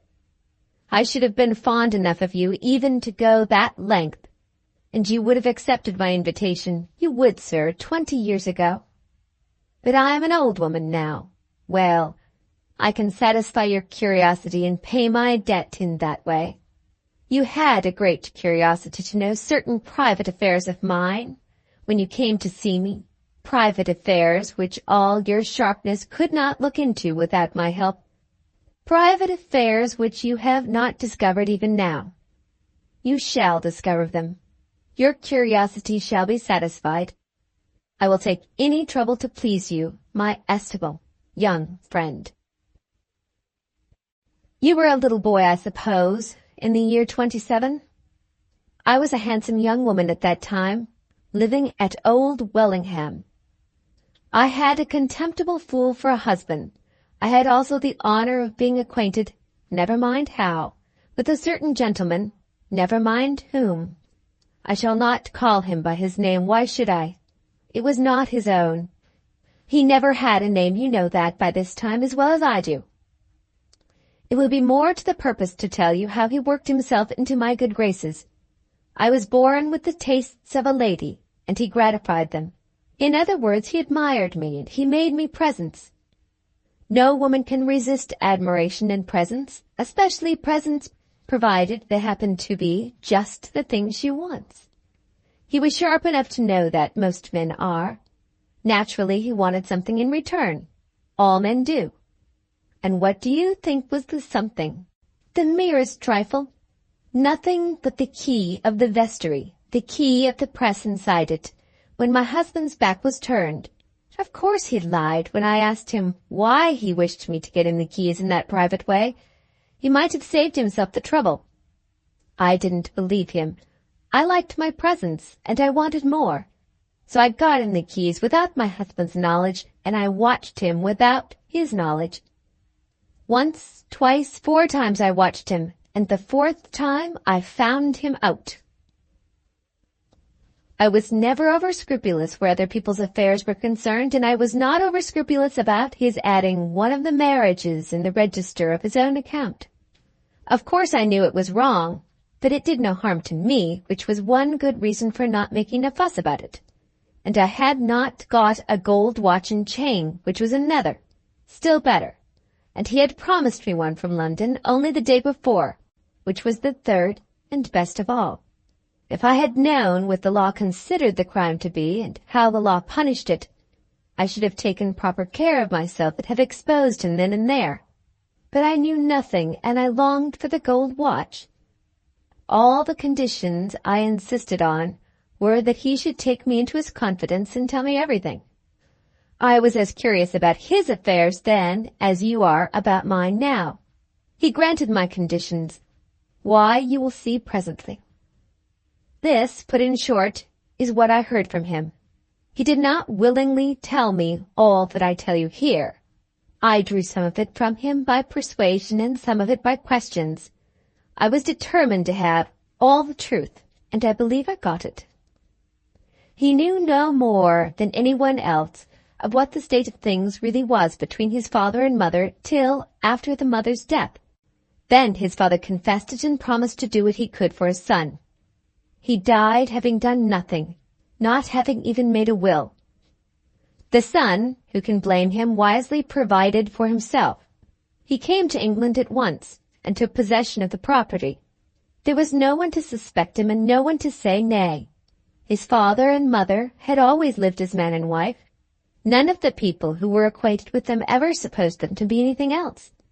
The right person to claim the property, if the truth had been known, was a distant relation who had no idea of ever getting it, and who was away at sea when his father died.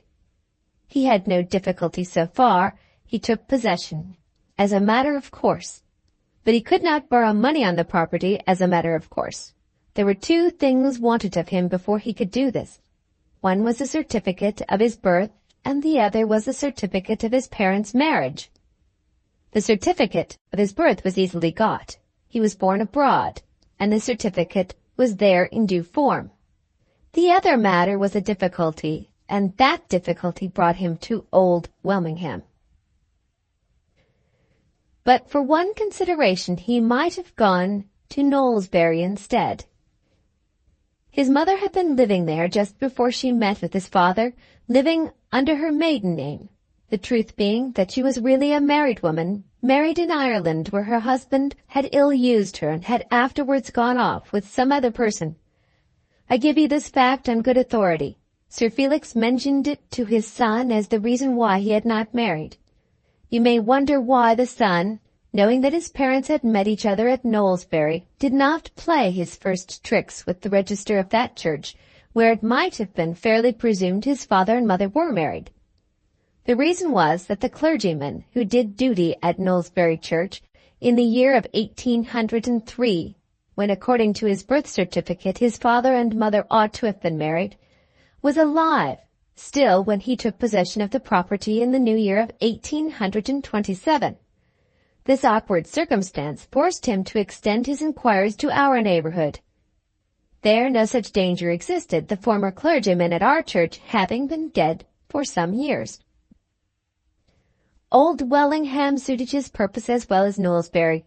His father had removed his mother from Knowlesbury and had lived with her at a cottage on the river, at a little distance from our village.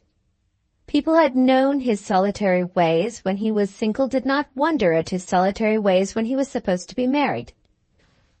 If he had not been a hideous creature to look at, his retired life with a lady might have raised suspicions.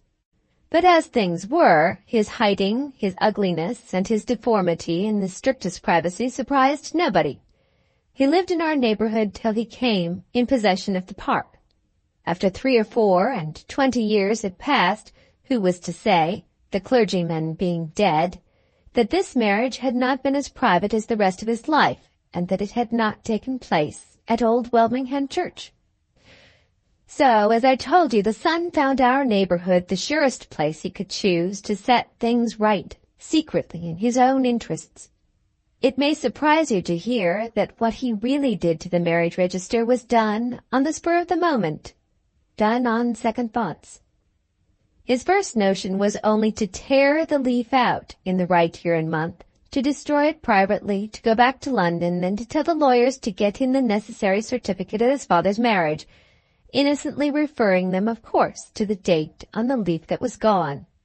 Nobody could say his father and mother had not been married after that, and whether under the circumstances they would stretch a point or not about lending him the money. He thought they would. He had his answer ready at all events, if a question was ever raised about his right to the name and the estate. But when he came to look privately at the register for himself, he found at the bottom of one of the pages for the year of 1803 a blank space left. seemingly through there being no room to make a long entry there, which had been made instead at the top of the next page. The sight of this chance altered all his plans. It was an opportunity he had never hoped for or thought of, and he took it. You know how. The blank space, to have exactly tallied with his birth certificate, ought to have occurred in the July part of the register. It occurred in the September part instead.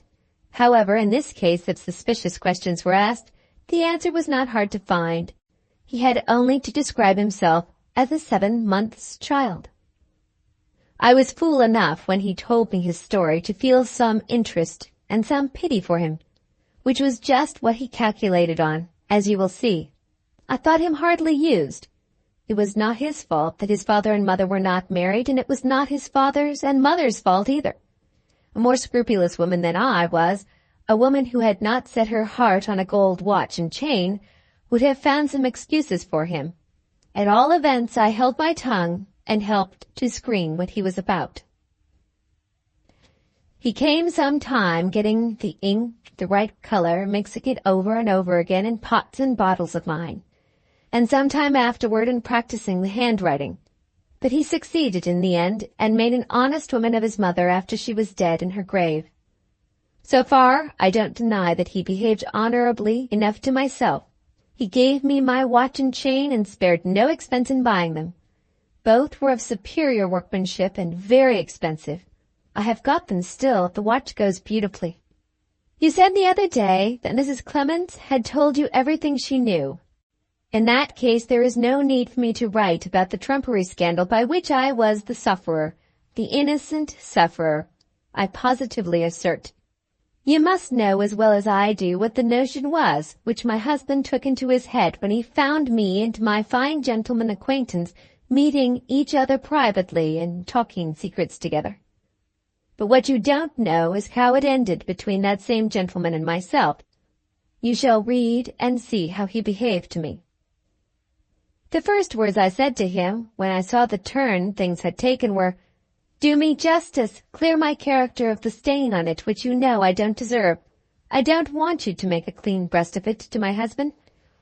Only tell him on your word of the gentleman that he is wrong, and that I am not to blame in the way he thinks I am. Do me that justice, at least, after all I have done for you." He flatly refused in so many words. He told me plainly that it was his interest to let my husband and all my neighbors believe the falsehood, because as long as they did so, they were quite certain never to suspect the truth. I had a spirit of my own, and I told him they should know the truth from my lips. His reply was short and to the point. If I spoke, I was a lost woman, as certainly as he was a lost man. Yes, it had come to that.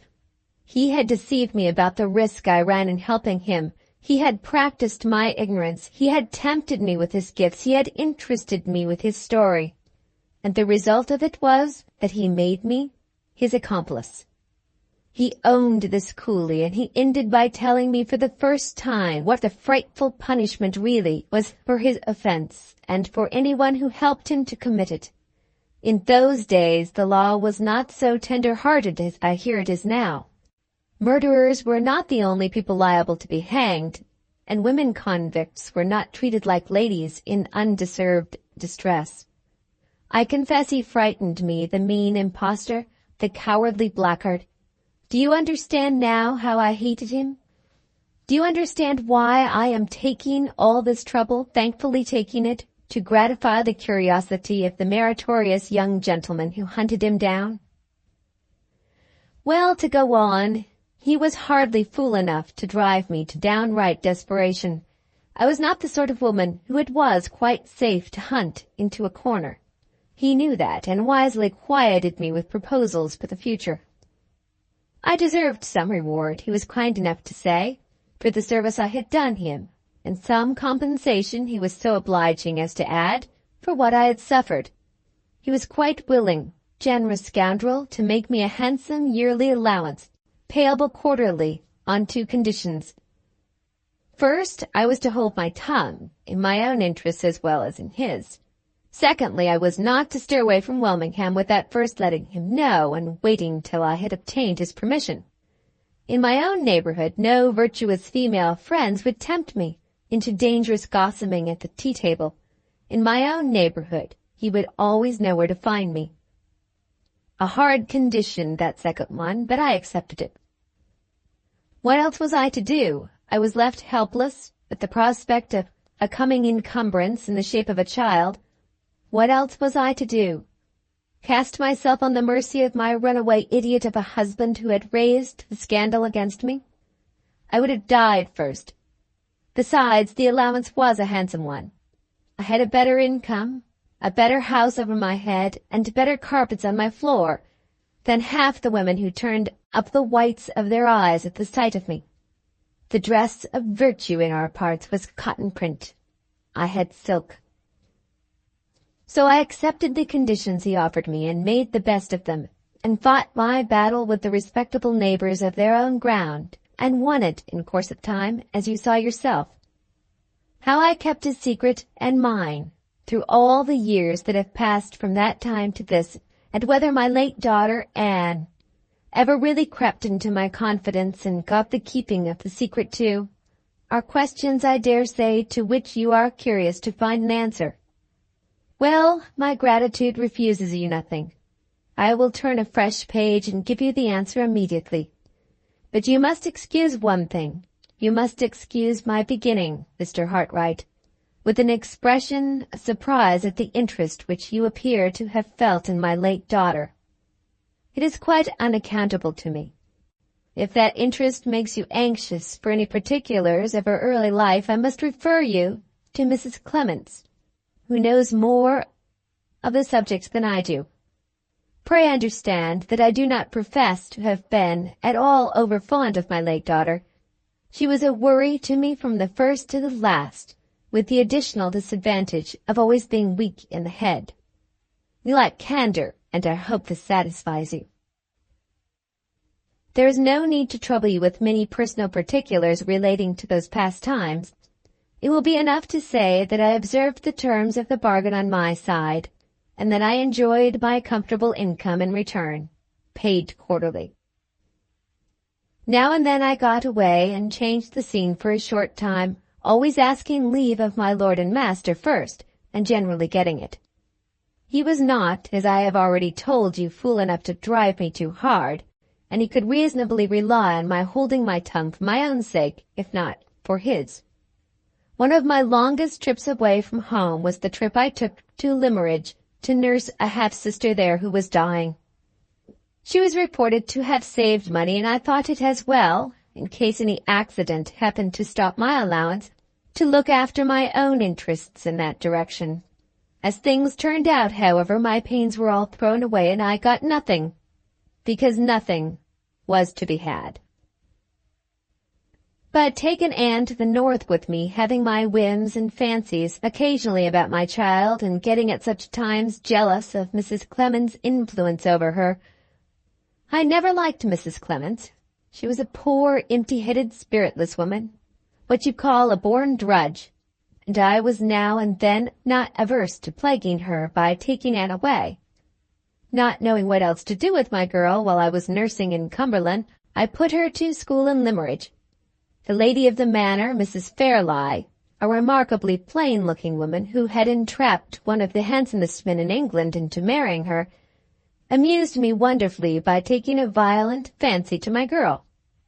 The consequence was she learned nothing in school and was petted and spoiled at Limmeridge House.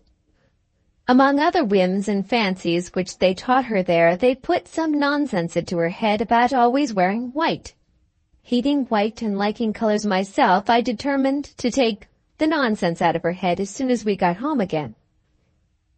Strange to say, my daughter resolutely resisted me. When she had got a notion once fixed in her mind, she was, like other half-witted people, as obstinate as a mule in keeping it.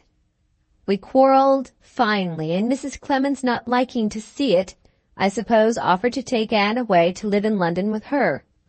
I should have said yes, if Mrs. Clements had not sided with my daughter about her dressing herself in white, but being determined she should not dress herself in white, and disliking Mrs. Clements more than ever for taking part against me, I said no, and meant no, and stuck to no. The consequence was my daughter remained with me, and the consequence of that, in its turn, was that the first serious quarrel that happened about the secret. The circumstance took place long after the time I have just been writing of. I had been settled for years in the new town, and was steadily living down my bad character and slowly gaining ground among the respectable inhabitants. It helped me forward greatly towards this object to have my daughter with me. Her harmlessness and her fancy for dressing in white excited a certain amount of sympathy. I left off opposing her favorite whim on that account, because of some of the sympathy was sure, in course of time, to fall to my share. Some of it did fall. I date my getting a choice of the 2 best sittings to look in the church from that time, and I date the clergyman's first bow from my getting the sittings. Well, being settled in this way, I received a letter one morning from that highly born gentleman now deceased, in answer to one of mine, warning him, according to agreement, of my wishing to leave the town for a little change of air and scene. The ruffianly side of him must have been uppermost, I suppose, when he got my letter, for he wrote back refusing me in such abominably insolent language that I lost all command over myself and abused him in my daughter's presence as a low impostor whom I could ruin for life if I chose to open my lips and let out his secret. I said no more about him than that, being brought to my senses as soon as those words had escaped me by the sight of my daughter's face looking eagerly and curiously at mine. I instantly ordered her out of the room until I composed myself again. My sensations were not pleasant, I can tell you, when I came to reflect upon my own folly.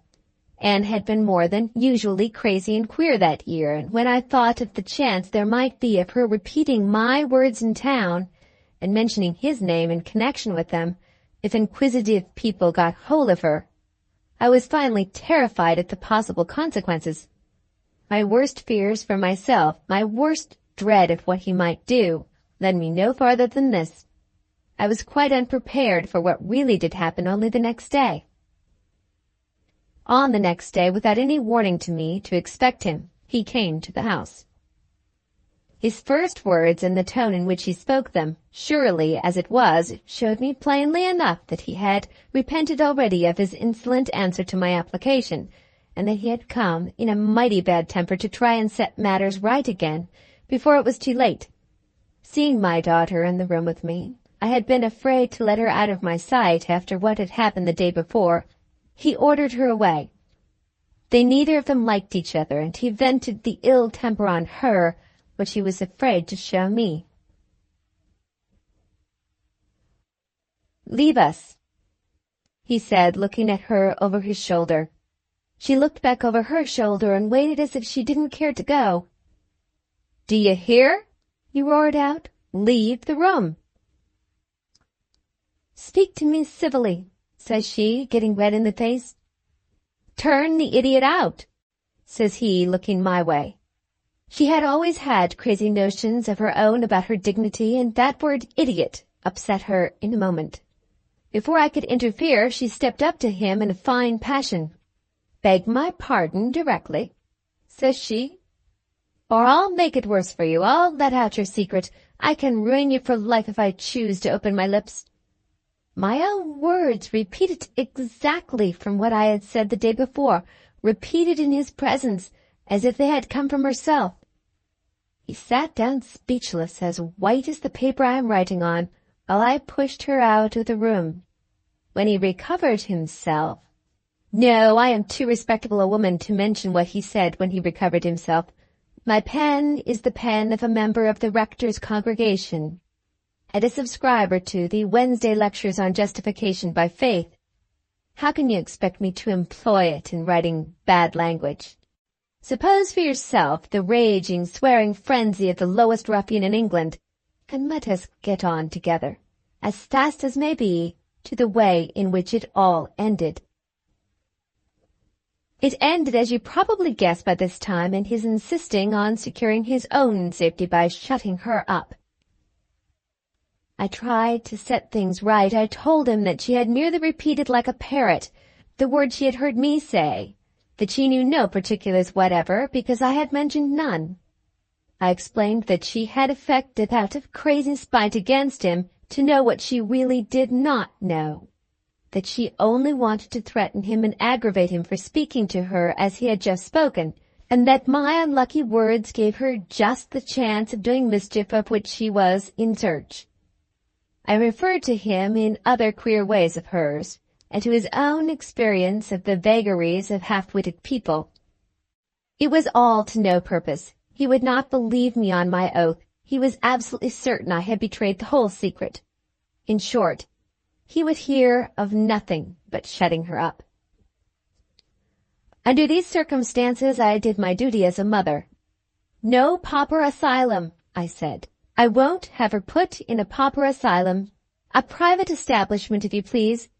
I have my feelings as a mother, and my character to preserve in this town, and I will submit to nothing but a private establishment, of the sort which my genteel neighbors would choose for afflicted relatives of their own." Those were my words. It is gratifying to me to reflect that I did my duty. Though never over-fond of my late daughter, I had a proper pride about her. No pauper stain, thanks to my firmness and resolution, ever rested on my child. Having carried my point, which I did the more easily in consequence of the facilities offered by private asylums, I could not refuse to admit that there were certain advantages gained by shutting her up. In the first place, she was taken excellent care of, being treated, as I took care to mention in the town, on the footing of a lady. In the second place, she was kept away from Wellingham, where she might have set people suspecting and inquiring, by repeating my own incautious words. The only drawback of putting her under restraint was a very slight one. We merely turned her empty boast about knowing the secret into a fixed delusion. Having first spoken in sheer crazy spitefulness against the man who had offended her, she was cunning enough to see that she had seriously frightened him, and sharp enough afterward to discover that he was concerned in shutting her up. The consequence was, she flamed out into a perfect frenzy of passion against him, going to the asylum, and the first words she said to the nurses after they had quieted her were that she was put in confinement for knowing his secret, and that she meant to open her lips and ruin him when the right time came. She may have said the same thing to you when you thoughtlessly assisted her escape. She certainly said it, as I heard last summer, to the unfortunate woman who married our sweet-tempered, nameless gentleman lately deceased. If either you or that unlucky lady had questioned my daughter closely and had insisted on her explaining what she really meant, you would have found her lose all her self-importance suddenly and get vacant and restless and confused. You would have discovered that I am writing nothing here but the plain truth. She knew that there was a secret. She knew who was connected with it. She knew who would suffer by its being known. And beyond that, whatever airs of importance she may have given herself, whatever crazy boasting she may have indulged in with strangers, she never to her dying day knew more. Have I satisfied your curiosity? I have taken pains enough to satisfy it at any rate. There is really nothing else I have to tell you about myself or my daughter. My worst responsibilities, so far as she was concerned, were all over when she was secured in the asylum. I had a form of letter relating to the circumstances under which she was shut up, given me to write in answer to one Miss Halcombe, who was curious in the matter, and who must have heard plenty of lies about me from a certain tongue well accustomed to telling of the same. And I did what I could afterwards to trace my runaway daughter, and prevent her from doing mischief by making inquiries myself in the neighborhood where she was falsely reported to have been seen. But these, and other trifles like them, are of little or no interest to you after what you have already heard.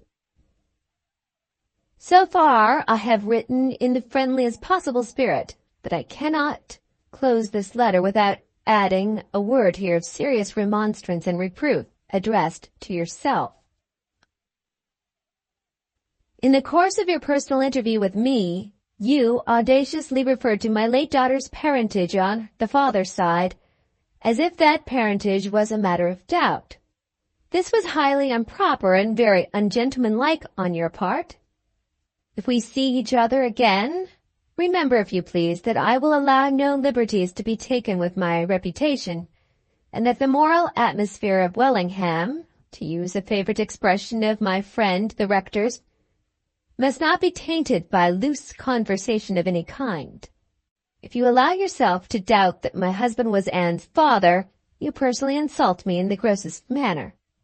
If you have felt, and if you still continue to feel, an unhallowed curiosity on this subject, I recommend you, in your own interests, to check it at once and forever.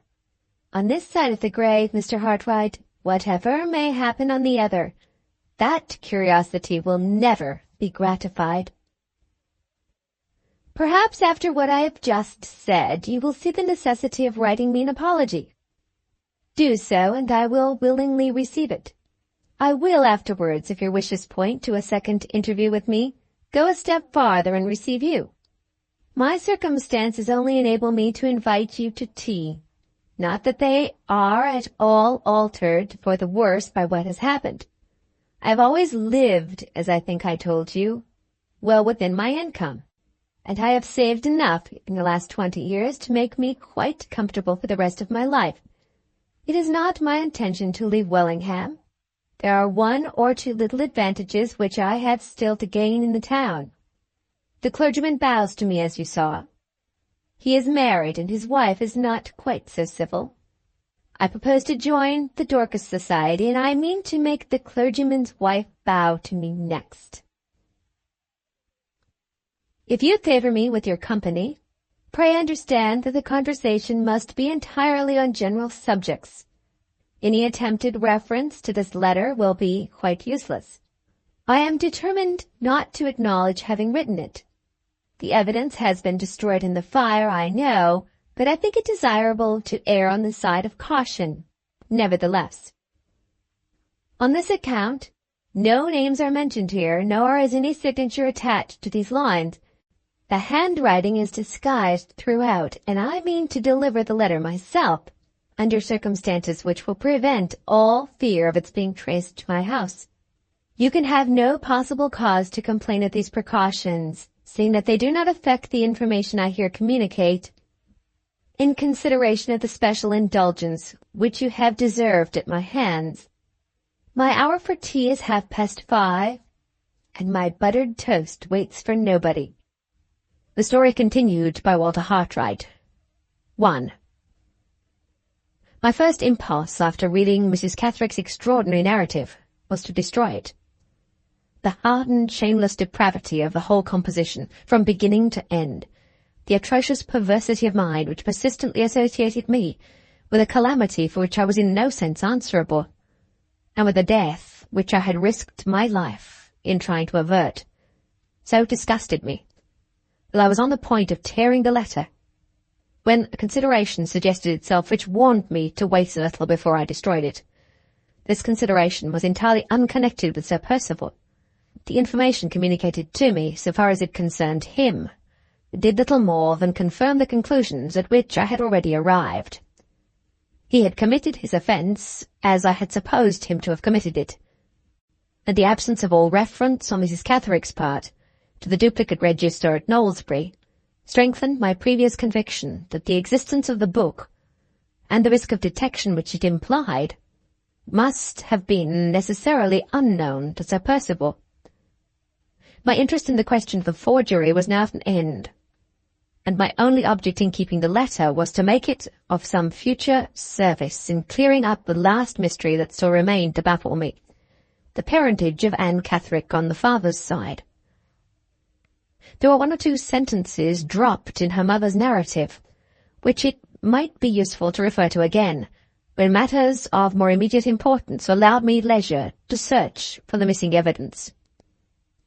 I did not despair of still finding that evidence, and I had lost none of my anxiety to discover it, for I had lost none of my interest in tracing the father of the poor creature who now lay at rest in Mrs. Fairlie's grave.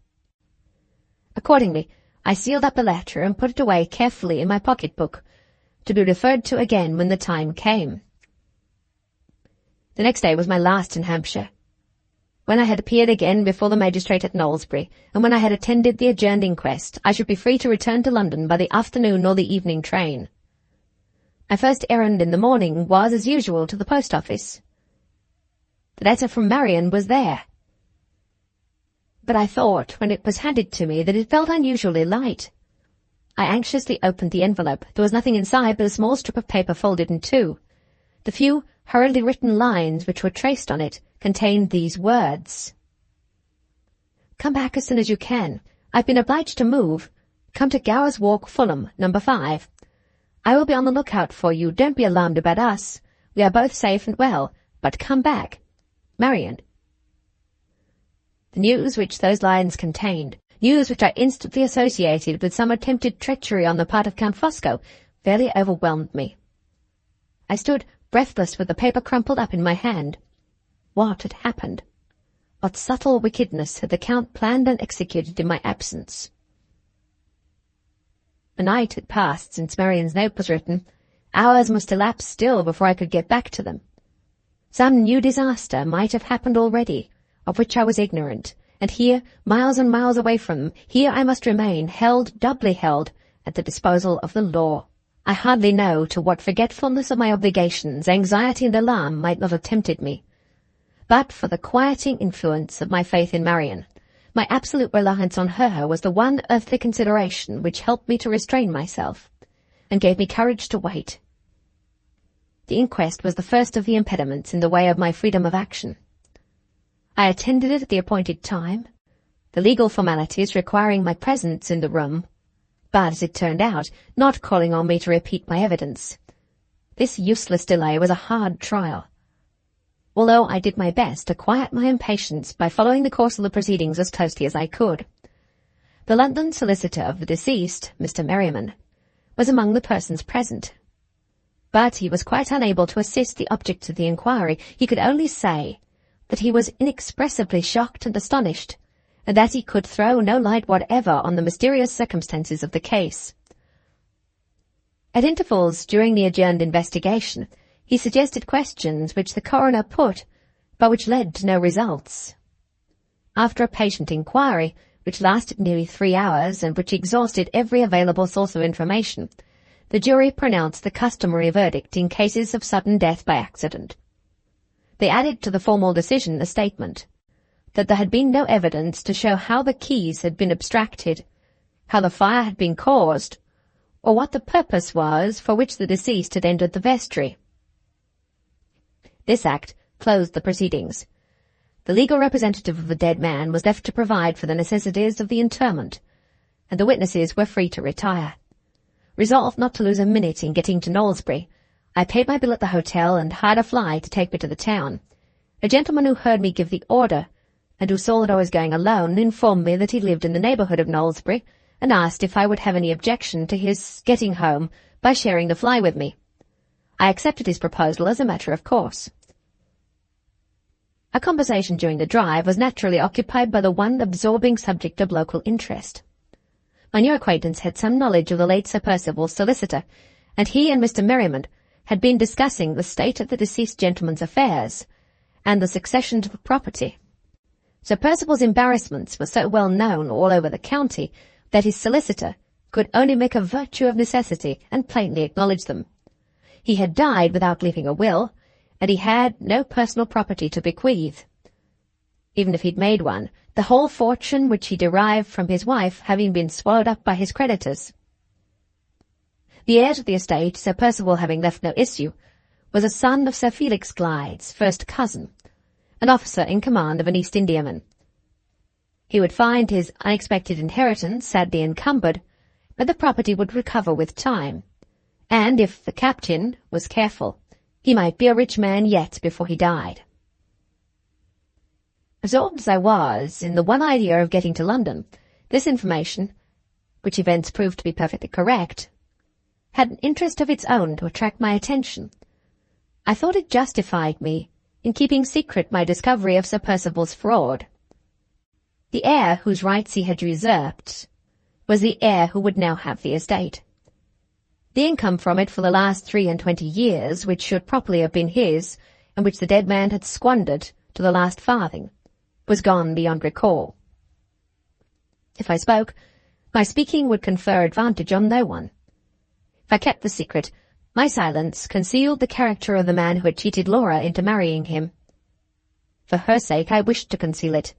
For her sake, still, I tell this story under feigned names. I parted with my chance companion at Knowlesbury, and went at once to the town hall. As I had anticipated, no one was present to prosecute the case against me. The necessary formalities were observed, and I was discharged. On leaving the court, a letter from Mr. Dawson was put into my hand. It informed me that he was absent on professional duty, but it reiterated the offer that I had already received from him of any assistance which I might require at his hands. I wrote back, warmly acknowledging my obligations to his kindness and apologizing for not expressing my thanks personally.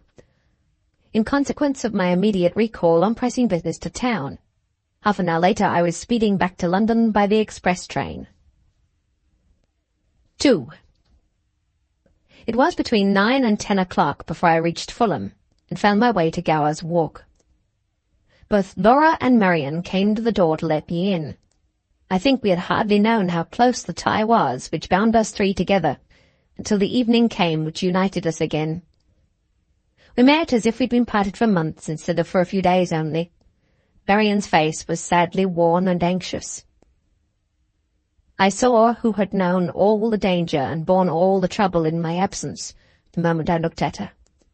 Laura's brighter looks and better spirits told me how carefully she had been spared all knowledge of the dreadful death at Birmingham, and of the true reason for our change of abode.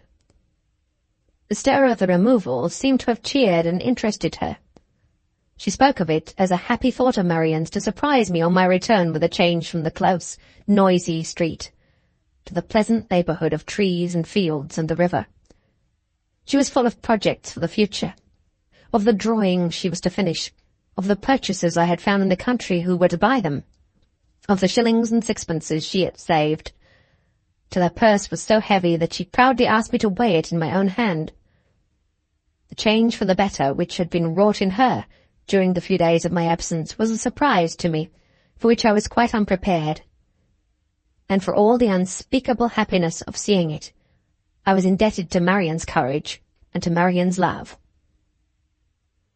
When Laura had left us, and we could speak to one another without restraint, I tried to give some expression to the gratitude and the admiration which filled my heart. But the generous creature would not wait to hear me. What sublime self-forgetfulness of woman, which yields so much and asks so little, turned all her thoughts from herself to me. I had only a moment left before post-time, she said, or I would have written less abruptly. You look worn and weary, Walter. I'm afraid my letter must seriously have alarmed you. Only at first, I replied. My mind was quietened, Marian, by my trust in you. Was I right in attributing this sudden change of place to some threatening annoyance on the part of Count Fosco? Perfectly right, she said. I saw him yesterday, and worse than that, Walter, I spoke to him. Spoke to him? Did he know where we lived? Did he come to the house? He did. To the house, but not upstairs. Laura never saw him. Laura suspects nothing. I will tell you how it happened. The danger, I believe and hope, is over now. Yesterday I was in the sitting room at our old lodgings. Laura was drawing at the table, and I was walking about and setting things to rights. I passed the window, and as I passed it, looked out into the street. There, on the opposite side of the way, I saw the Count with a man talking to him. Did he notice you at the window? No, at least I thought not, but I was too violently startled to be quite sure. Who was the other man? A stranger? Not a stranger, Walter. As soon as I could draw my breath again, I recognized him. He was the owner of a lunatic asylum. Was the Count pointing out the house to him? No. They were talking together, as if they had accidentally met in the street. I remained at the window looking at them from behind the curtain. If I had turned round, and if Laura had seen my face at that moment— Thank God she was absorbed over her drawing. They soon parted. The man from the asylum went one way and the Count the other. I began to hope they were in the street by chance, till I saw the Count come back, stop opposite us again, take out his card case and pencil, write something, then cross the road to the shop below us. I ran past Laura before she could see me, and said I'd forgotten something upstairs. As soon as I was out of the room, I went down to the first landing and waited. I was determined to stop him if he tried to come upstairs. He made no such attempt. The girl from the shop came through the door into the passage with his card in her hand, a large gilt card with his name, and a coronet above it, and these lines underneath in pencil. "Dear lady," yes, the villain could address me in that way still. "Dear lady, one word I implore you on a matter serious to us both." If one can think at all in serious difficulties, one thinks quick. I felt directly that it might be a fatal mistake to leave myself and to leave you in the dark, where such a man as the Count was concerned. I felt that the doubt of what he might do in your absence would be 10 times more trying to me if I declined to see him than if I consented. "Ask the gentleman to wait in the shop," I said. "I'll be with him in a moment." I ran upstairs for my bonnet, being determined not to let him speak to me indoors. I knew his deep, ringing voice, and I was afraid Laura might hear it even in the shop. In less than a minute I was down again in the passage, and had opened the door into the street. He came round to meet me from the shop. There he was, in deep mourning, with his smooth brow and his deadly smile, and some idle boys and women near him, staring at his great size, his fine black clothes, his large cane with the gold knob on it. All the horrible time at Blackwater came back to me the moment I set eyes on him. All the old loathing crept and crawled through me, when he took off his hat with a flourish and spoke to me, as if we had parted on the friendliest terms hardly a day since. You remember what he said? I can't repeat it, Walter. You shall know directly what he said about you, but I can't repeat what he said to me. It was worse than the polite insolence of his letter. My hands tingled to strike him, as if I had been a man. I only kept them quiet by tearing his card to pieces under my shawl.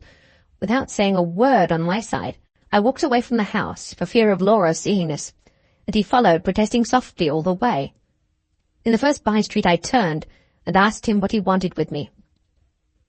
He wanted 2 things. First, if I had no objection to express his sentiments, I declined to hear them. Secondly, to repeat the warning in his letter. I asked what occasion there was for repeating it. He bowed and smiled, and said he would explain. The explanation exactly confirmed the fears I expressed before you left us. I told you, if you remember, that Sir Percival would be too headstrong to take his friend's advice where you were concerned, and that there was no danger to be dreaded from the Count until his own interests were threatened, and he was roused into acting for himself. I recollect, Marian. Well, so it really turned out. The Count offered his advice, and it was refused. Sir Percival would only take counsel of his own violence, his own obstinacy, and his own hatred of you. The Count let him have his way, first privately ascertaining, in case of his own interests being threatened, next where we lived. You were followed, Walter, on returning here after your first journey to Hampshire, by the lawyer's men for some distance from the railway, and by the Count himself to the door of the house. How he contrived to escape being seen by you he did not tell me, but he found us out on that occasion and in that way. Having made the discovery, he took no advantage of it till the news reached him of Sir Percival's death. And then, as I told you, he acted for himself, because he believed you would next proceed against the dead man's partner in the conspiracy.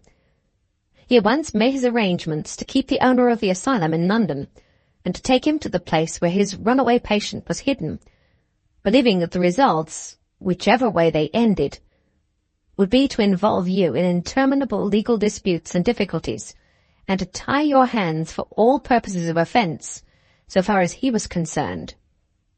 That was his purpose, on his own confession to me. The only consideration which made him hesitate at the last moment, yes, it's hard to acknowledge it, Walter, yet I must. I was the only consideration. No words can say how degraded I feel in my own estimation when I think of it. But the one weak point in that man's iron character is the horrible admiration he feels for me. I've tried, for the sake of my own self-respect, to disbelieve it as long as I could. But his looks, his actions, force on me the shameful conviction of the truth. The eyes of that monster of wickedness moistened while he was speaking to me. They did, Walter. He declared that at the moment of pointing out the house to the doctor, he thought of the misery if I was separated from Laura, of my responsibility if I was called on to answer for effecting her escape. And he risked the worst that you could do to him the second time, for my sake. All he asked was that I would remember the sacrifice and restrain your rashness, in my own interests, interest which he might never be able to consult again. I made no such bargain with him. I would have died first. But believe him or not, whether it's true or false that he sent the doctor away with an excuse, one thing is certain. I saw the man leave him without so much as a glance at our window, or even at our side of the way. I believe it, Marian. The best men are not consistent in good. Why should the worst men be consistent in evil? At the same time, I suspect him of merely attempting to frighten you, by threatening what he cannot really do. I doubt his power of annoying us by means of the owner of the asylum, now that Sir Percival is dead, and Mrs. Catherick is free from all control. But let me hear more. What did the Count say of me? He spoke last of you. His eyes brightened and hardened, and his manner changed to what I remembered it in past times, to that mixture of pitiless resolution and mountebank mockery, which makes it so impossible to fathom him. "Warn Mr. Hartright," he said in his loftiest manner. "He has a man of brains to deal with, a man who snaps his big fingers at the laws and conventions of society when he measures himself with me. If my lamented friend had taken my advice, the business of the inquest would have been with the body of Mr. Hartright. But my lamented friend was obstinate. See, I mourn his loss inwardly in my soul, outwardly on my hat. This trivial crepe expresses sensibilities which I summon Mr. Hartright to respect. They may be transformed to immeasurable enmities if he ventures to disturb them. Let him be content with what he has got, with what I leave unmolested for your sake, to him and to you. Say to him, with my compliments, if he stirs me, he has Fosco to deal with. In the English of the popular tongue, I inform him, Fosco sticks at nothing. Dear lady, good morning." His cold grey eyes settled on my face. He took off his hat solemnly, bowed bareheaded, and left me, without returning, without saying more last words. He turned at the corner of the street and waved his hand, and then struck it theatrically on his breast. I lost sight of him after that. He disappeared in the opposite direction to our house, and I ran back to Laura. Before I was indoors again, I had made up my mind that we must go. The house, especially in your absence, was a place of danger, instead of a place of safety, now that the Count had discovered it. If I could have felt certain of your return, I should have risked waiting till you came back, but I was certain of nothing, and I acted at once on my own impulse. You had spoken before leaving us of moving us into a quieter neighbourhood and purer air for the sake of Laura's health. I'd only to remind her of that, and to suggest surprising you and saving you trouble by managing the move in your absence, to make her quite as anxious for the change as I was. She helped me to pack up your things, and she's arranged them all for you in your new working room here. What made you think of coming to this place? By ignorance of other localities in the neighbourhood of London, I felt the necessity of getting as far away as possible from our old lodgings. I knew something of Fulham, because I'd once been at school there. I dispatched a messenger with a note on the chance that the school might still be in existence. It was in existence. The daughters of my old mistress were carrying it on for her, and they engaged this place from the instructions I'd sent. It was just post-time when the messenger returned to me with the address of the house. We moved after dark. We came here quite unobserved. Have I done right, Walter? Have I justified your trust in me? I answered her warmly and gratefully, as I really felt. But the anxious look still remained on her face while I was speaking, and the first question she asked when I had done related to Count Fosco. I saw that she was thinking of him now with a changed mind. No fresh outbreak of anger against him, no new appeal to me to hasten the day of reckoning escaped her. Her conviction that the man's hateful admiration of herself was really sincere seemed to have increased 100-fold.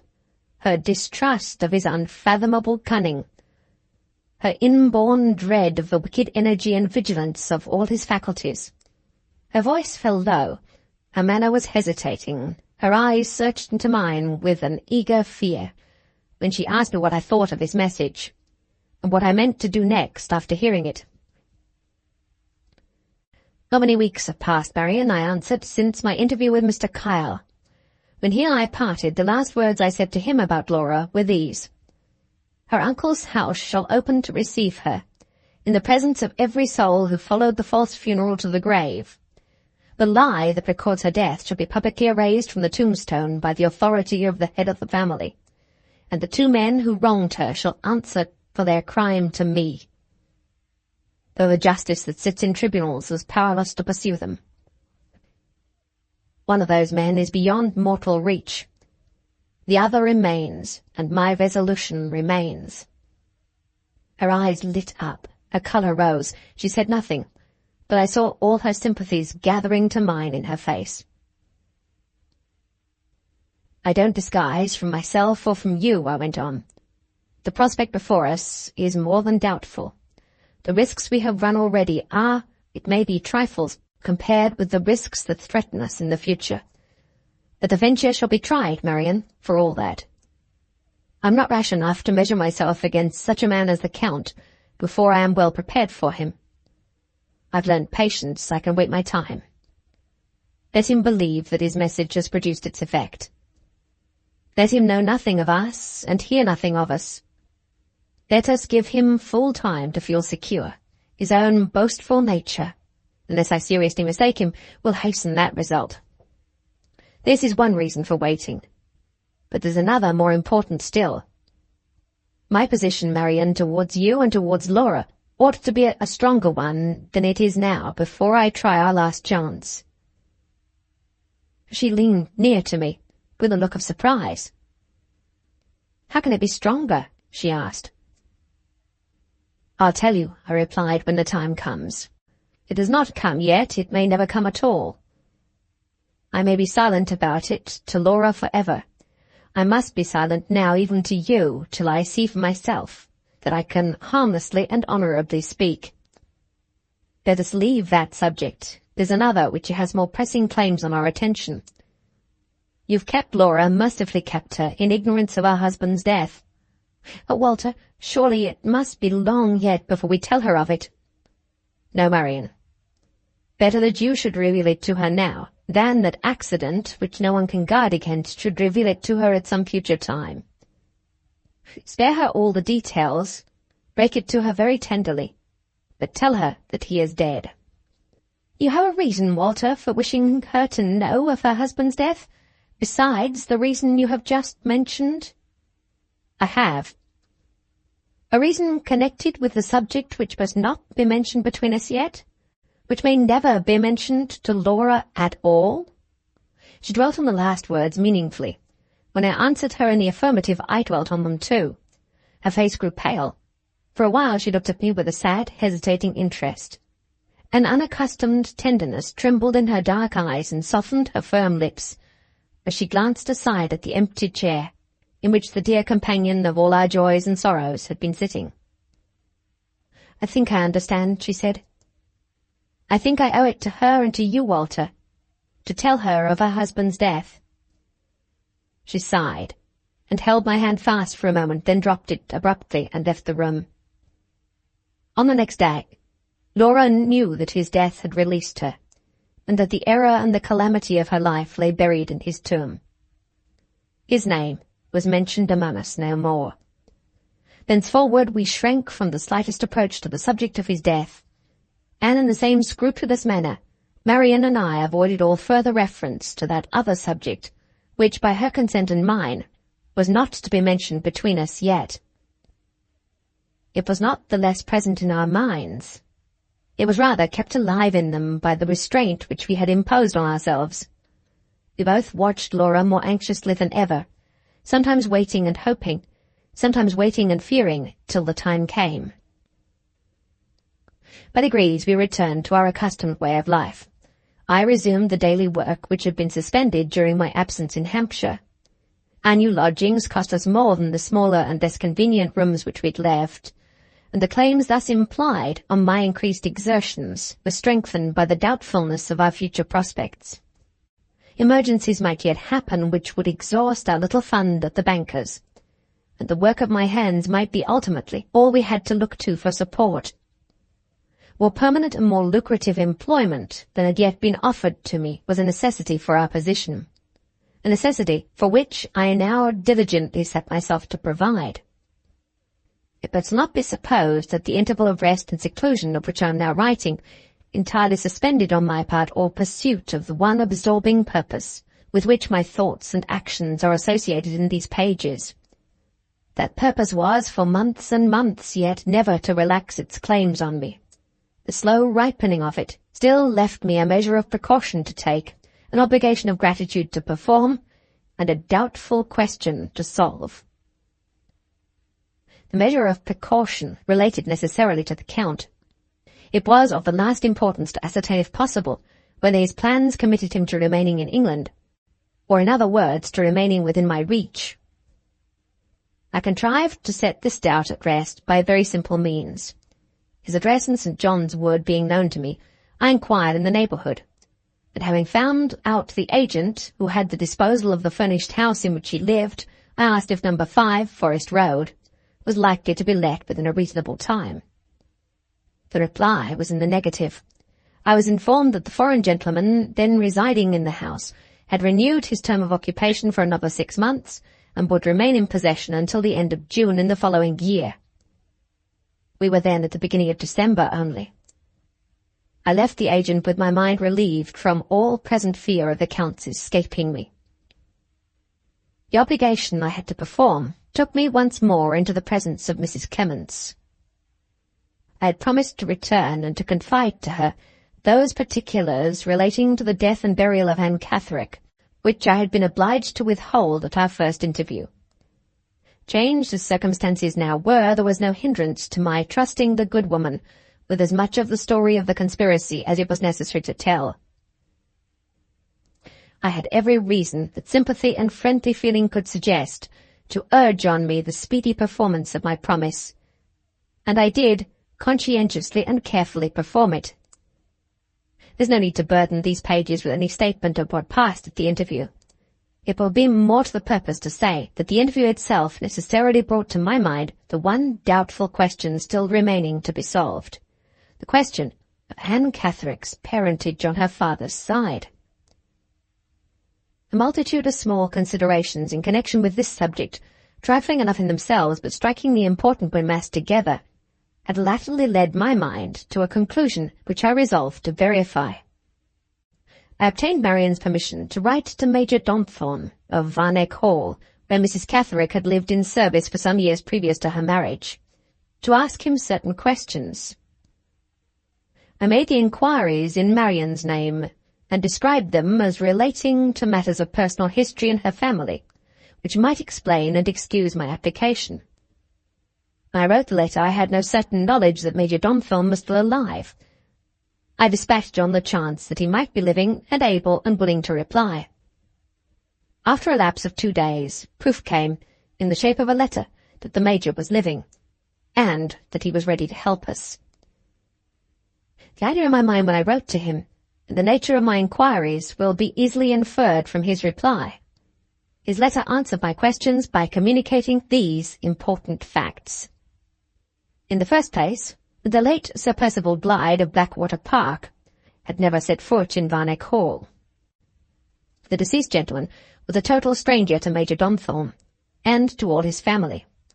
In the second place, the late Mr. Philip Fairlie of Limmeridge House had been in his younger days the intimate friend and constant guest of Major Donthorne. Having refreshed his memory by looking back to old letters and other private papers, the Major was in a position to say positively that Mr. Philip Fairlie was staying at Varneck Hall in the month of August, 1826, and that he remained there for the shooting during the month of September and part of October following. He then left, to the best of the Major's belief, for Scotland, and did not return to Varneck Hall until after a lapse of time, when he reappeared in the character of a newly married man. To Taken by itself, this statement was perhaps of little positive value, but taken in connection with certain facts, every one of which either Marian or I knew to be true, it suggested one plain conclusion that was to our minds irresistible. Knowing now that Mr. Philip Fairlie had been at Varneck Hall in the autumn of 1826, and that Mrs. Catherick had been living there in service at the same time, we also knew, first, that Anne had been born in June 1827, secondly, that she had always presented an extraordinary personal resemblance to Laura, and thirdly, that Laura herself was strikingly like her father. Mr. Philip Fairlie had been one of the notoriously handsome men of his time. In disposition, entirely unlike his brother Frederick, he was the spoilt darling of society, especially of the women, an easy, light-hearted, impulsive, affectionate man, generous to a fault, constitutionally lax in his principles, and notoriously thoughtless of moral obligations where women were concerned. Such were the facts we knew. Such was the character of the man. Surely, the plain inference that follows needs no pointing out. Read by the new light which had now broken upon me, even Mrs. Catherick's letter, in spite of herself, rendered its mite of assistance towards strengthening the conclusions at which I had arrived. She had described Mrs. Fairlie in writing to me as plain-looking, and as having entrapped the handsomest man in England into marrying her. Both assertions were gratuitously made, and both were false. Jealous dislike, which, in such a woman as Mrs. Catherick, would express itself in petty malice, rather than not express itself at all, appeared to me to be the only assignable cause for the particular insolence of her references to Mrs. Fairlie, under circumstances which did not necessitate any reference at all. The mention here of Mrs. Fairlie's name naturally suggests one other question. Did she ever suspect whose child the little girl brought to her at Limmeridge might be? Marian's testimony was positive on this point. Mrs. Fairlie's letter to her husband, which had been read to me in former days, the letter describing Anne's resemblance to Laura, and acknowledging her affectionate interest in the little stranger, had been written beyond all question in perfect innocence of heart. It seemed doubtful, on consideration, whether Mr. Philip Fairlie himself had been nearer than his wife to any suspicion of the truth. The disgracefully deceitful circumstances under which Mrs. Catherick had married, the purpose of concealment which the marriage was intended to answer, might well keep her silent for caution's sake, perhaps for her own pride's sake also, even assuming she had the means, in his absence, of communicating with the father of her unborn child. As this surmise floated through my mind, there rose on my memory the remembrance of the Scripture denunciation, which we have all thought of in our time with wonder and with awe. The sins of the fathers shall be visited on the children. But for the fatal resemblance between the two daughters of one father, the conspiracy of which Anne had been the innocent instrument and Laura the innocent victim, could never have been planned.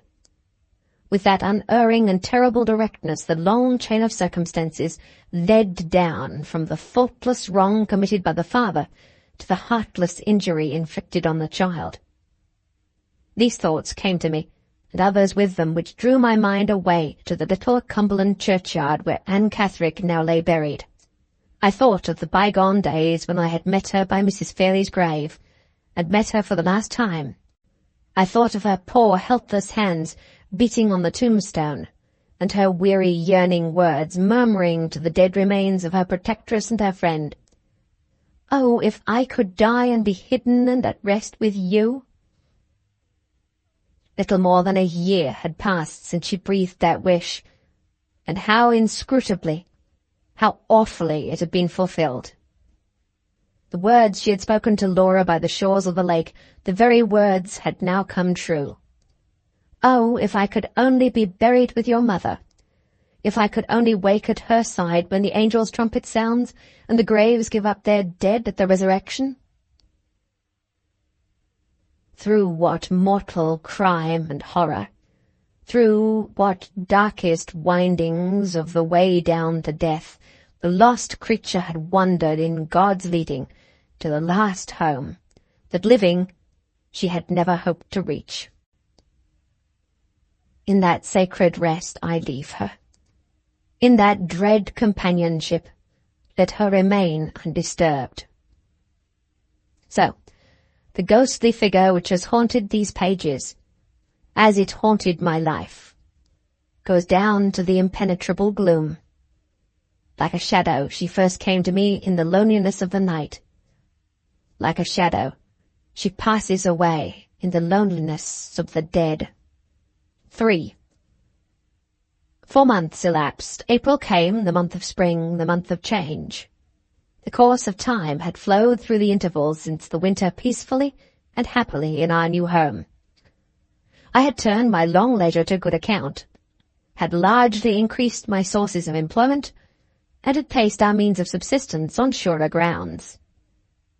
Freed from the suspense and the anxieties which had tired her so sorely and hung over her so long, Marian's spirits rallied, and her natural energy of character began to assert itself again, with something, if not all, of the freedom and vigour of former times.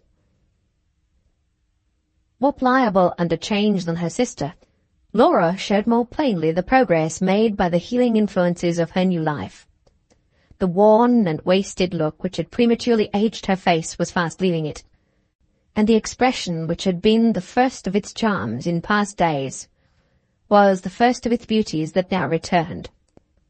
My closest observations of her detected but one serious result of the conspiracy which had once threatened her reason and her life. Her memory of events from the period of her leaving Blackwater Park to the period of our meeting in the burial ground of the Morridge Church was lost beyond all hope of recovery. At the slightest reference to that time she changed and trembled still. Her words became confused, her memory wandered, and lost itself as helplessly as ever. Here, and here only, the traces of the past lay deep, too deep to be effaced. In all else she was now so far on the way to recovery that on her best and brightest days she sometimes looked and spoke like the Laura of old times. The happy change wrought its natural result in us both. From their long slumber, on her side and on mine, those imperishable memories of our past life in Cumberland now awoke, which were one and all alike the memories of our love. Gradually and insensibly our daily relations towards each other became constrained. The fond words which I had spoken to her so naturally in the days of her sorrow and her suffering faltered strangely on my lips. In the time when my dread of losing her was most present to my mind, I had always kissed her when she left me at night, and when she met me in the morning. The kiss seemed now to have dropped between us, to be lost out of our lives. Our hands began to tremble again when they met. We hardly ever looked long at one another out of Marian's presence. The talk often flagged between us when we were alone. When I touched her by accident, I felt my heart beating fast as it used to beat at the Morridge house. I saw the lovely answering flush glowing again in her cheeks, as if we were back among the Cumberland hills in our past characters of master and pupil once more. She had long intervals of silence and thoughtfulness, and denied she had been thinking when Marian asked her the question.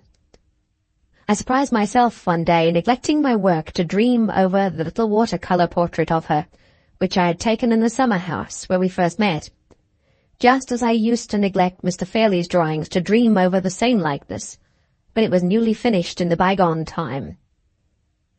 Changed as all the circumstances now were, our position towards each other in the golden days of our first companionship seemed to be revived with the revival of our love.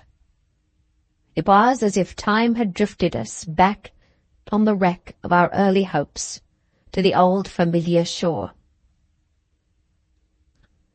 To any other woman, I could have spoken the decisive word which I still hesitated to speak to her.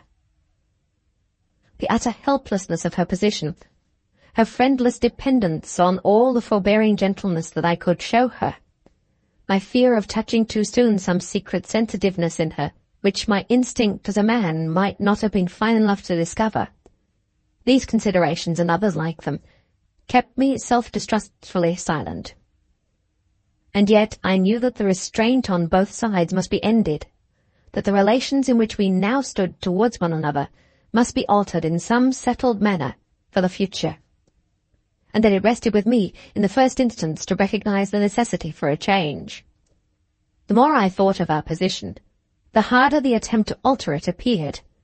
While the domestic conditions on which we three had been living together since the winter remained undisturbed, I cannot account for the capricious state of mind in which this feeling originated, but the idea nevertheless possessed me that some previous change of place and circumstances, some sudden break in the quiet monotony of our lives, so managed as to vary the home aspect under which we had been accustomed to see each other, might prepare the way for me to speak, and might make it easier and less embarrassing for Laura and Marian to hear.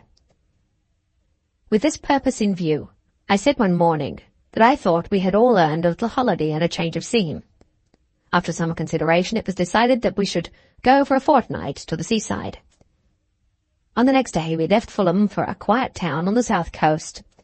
At that early season of the year, we were the only visitors in the place. The cliffs, the beach, and the walks inland were all in the solitary condition which was most welcome to us. The air was mild. The prospects over hill and wood and down were beautifully varied by the shifting April light and shade, and the restless sea under our windows, as if it felt, like the land, the glow and freshness of spring. I owed it to Marian to consult her before I spoke to Laura, and be guided afterwards by her advice. On the third day from our arrival, I found a fit opportunity of speaking to her alone.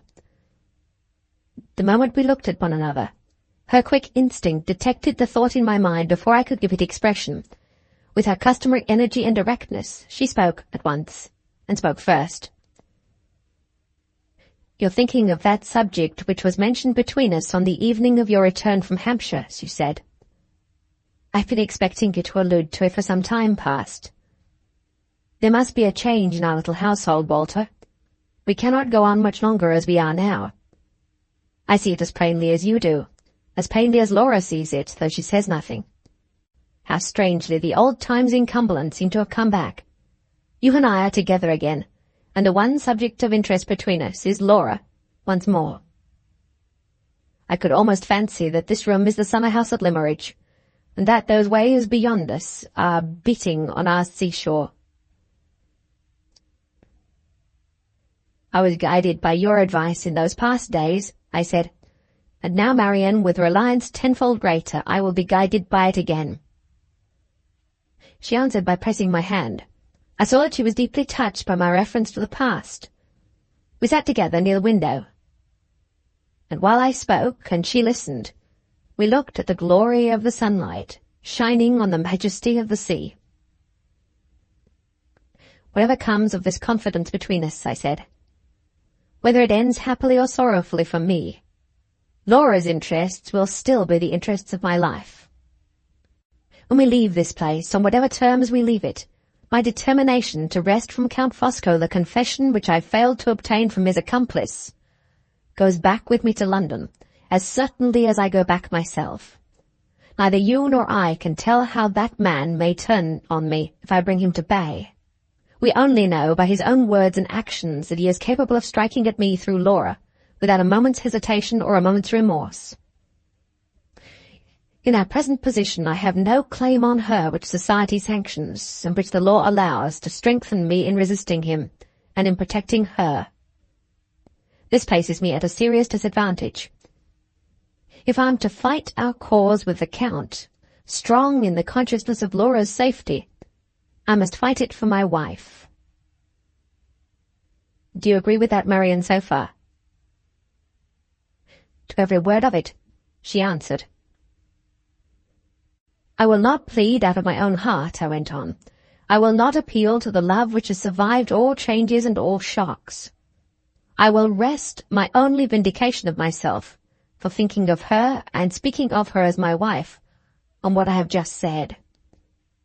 If the chance of forcing a confession from the Count is, as I believe it to be, the last chance left of publicly establishing the fact of Laura's existence.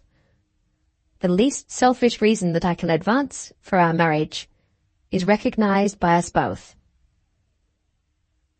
But I may be wrong in my conviction. Other means of achieving our purpose may be in our power, which are less certain and less dangerous. I've searched anxiously in my own mind for those means, and I have not found them.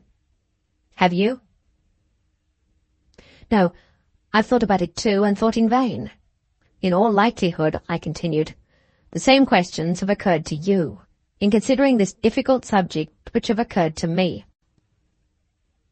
Ought we to return with her to Limmeridge now that she is like herself again, and trust to the recognition of her by the people of the village, or by the children at the school?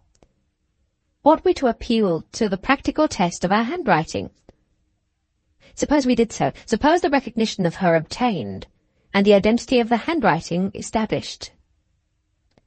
Would success in both those cases do more than supply an excellent foundation for a trial in a court of law? Would the recognition and the handwriting prove her identity to Mr. Fairlie, and take her back to Limmeridge House against the evidence of her aunt, against the evidence of the medical certificate, against the fact of the funeral and the fact of the inscription on the tomb? No. We could only hope to succeed in throwing a serious doubt on the assertion of her death, a doubt which nothing short of a legal inquiry can settle. I will assume that we possess, what we have certainly not got, money enough to carry this inquiry through all its stages. I will assume that Mr. Fairlie's prejudices might be reasoned away, that the false testimony of the Count and his wife, and all the rest of the false testimony, might be confuted, that the recognition could not possibly be ascribed to a mistake between Laura and Anne Catherick, or the handwriting be declared by our enemies to be a clever fraud. All of these are assumptions which, more or less, set plain probabilities at defiance, but let them pass. Let us ask ourselves what will be the first consequence, or the first questions put to Laura herself on the subject of the conspiracy. We know only too well what the consequence would be, for we know that she has never recovered her memory of what happened to her in London. Examine her privately or examine her publicly, she is utterly incapable of assisting the assertion of her own case. If you don't see this, Marian, as plainly as I see it, we will go to Limmeridge and try the experiment tomorrow. I do see it, Walter. Even if we had the means of paying all the law expenses, even if we succeeded in the end, the delays would be unendurable. The perpetual suspense, after what we have suffered already, would be heartbreaking. You're right about the hopelessness of going to Limmeridge. I wish I could feel sure that you're right also in determining to try that last chance with the Count. Is it a chance at all? Beyond a doubt, yes. It is the chance of recovering the lost date of Laura's journey to London. Without returning to the reasons I gave you some time since, I am still as firmly persuaded as ever that there is a discrepancy between the date of that journey and the date on the certificate of death. There lies the weak point in the whole conspiracy. It crumbles to pieces if we attack it in that way, and the means of attacking it are in the possession of the Count. If I succeed in wresting them from him, the object of your life and mine is fulfilled. If I fail, the wrong that Laura has suffered will in this world never be redressed. Do you fear failure yourself, Walter? I dare not anticipate success, and for that very reason, Marian, I speak openly and plainly as I have spoken now. In my heart and my conscience I can say it. Laura's hopes for the future are at their lowest ebb. I know that her fortune is gone. I know that the last chance of restoring her to her place in the world lies at the mercy of her worst enemy, of a man who is now absolutely unassailable, and who may remain unassailable to the end. With every worldly advantage gone from her, with all prospect of recovering her rank and station more than doubtful, with no clearer future before her than the future which her husband can provide, the poor drawing-master may harmlessly open his heart at last. In the days of her prosperity, Marian, I was only the teacher who guided her hand. I ask for it, in her adversity, as the hand of my wife. Marian's eyes met mine affectionately. I could say no more. My heart was full, my lips were trembling. In spite of myself, I was in danger of appealing to her pity. I got up to leave the room. She rose at the same moment, laid her hand gently on my shoulder, and stopped me. "Walter," she said, "I once parted you both for your good and for hers. Wait here, my brother, wait, my dearest, best friend, till Laura comes and tells you what I have done now." For the first time since the farewell morning at Limmeridge, she touched my forehead with her lips. A tear dropped on my face as she kissed me. She turned quickly, pointed to the chair from which I had risen, and left the room. I sat down alone at the window to wait through the crisis of my life. My mind in that breathless interval felt like a total blank. I was conscious of nothing but the painful intensity of all familiar perceptions. The sun grew blindingly bright. The white sea birds chasing each other far beyond seemed to be flitting before my face. The mellow murmur of the waves on the beach was like a thunder in my ears. The door opened, and Laura came in alone. So she had entered the breakfast room at Limmeridge House on the morning when we parted. Slowly and falteringly, in sorrow and in hesitation, she had once approached me. Now she came with the haste of happiness in her feet, and the light of happiness radiant in her face. Of their own accord, those dear arms clasped themselves round me. Of their own accord, the sweet lips came to meet mine. "My darling," she whispered, "we may own we love each other now." Her head nestled with tender contentedness on my bosom. "Oh," she said, innocently, "I am so happy at last." 10 days later, we were happier still. We were married. 4. The course of this narrative, steadily flowing on, bears me away from the morning time of our married life and carries me forward to the end.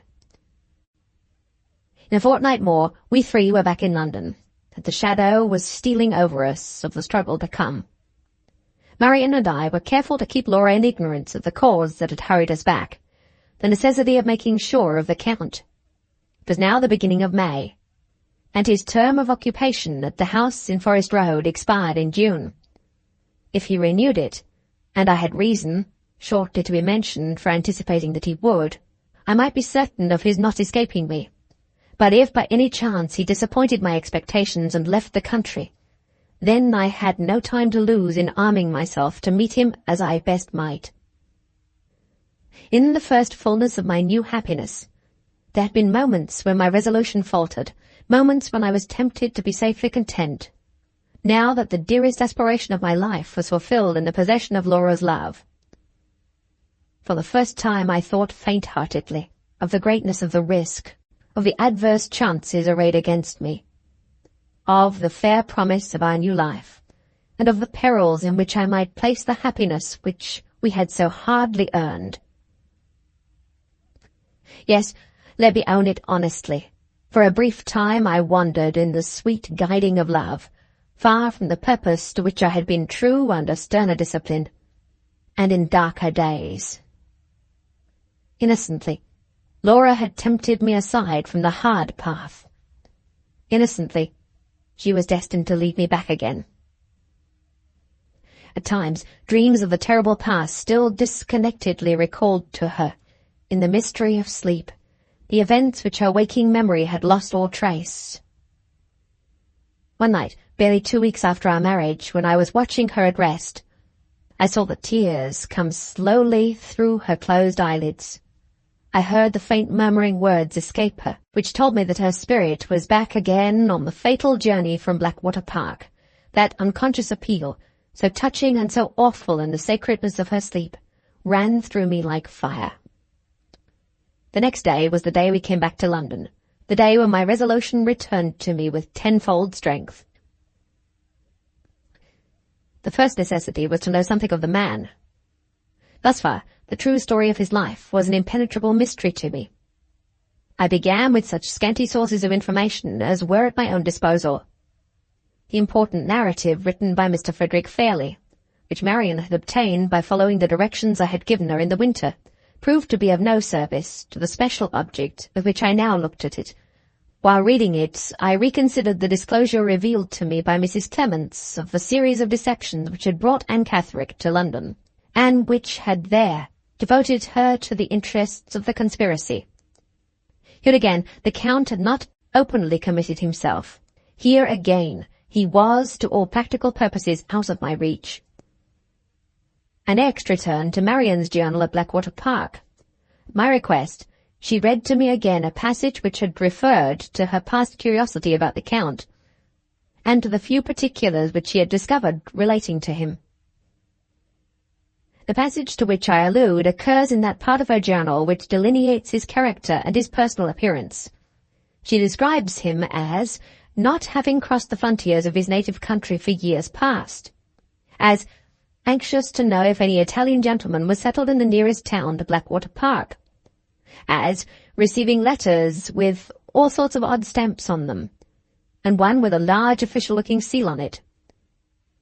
She is inclined to consider that his long absence from his native country may be accounted for by assuming that he is a political exile.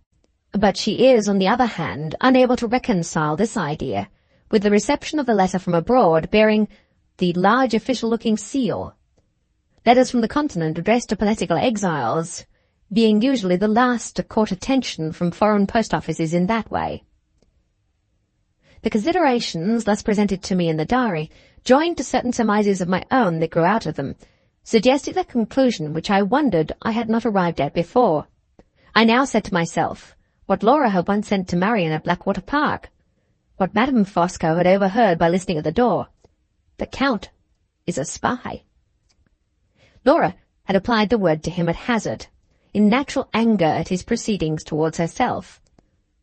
I applied it to him with the deliberate conviction that his vocation in life was the vocation of a spy.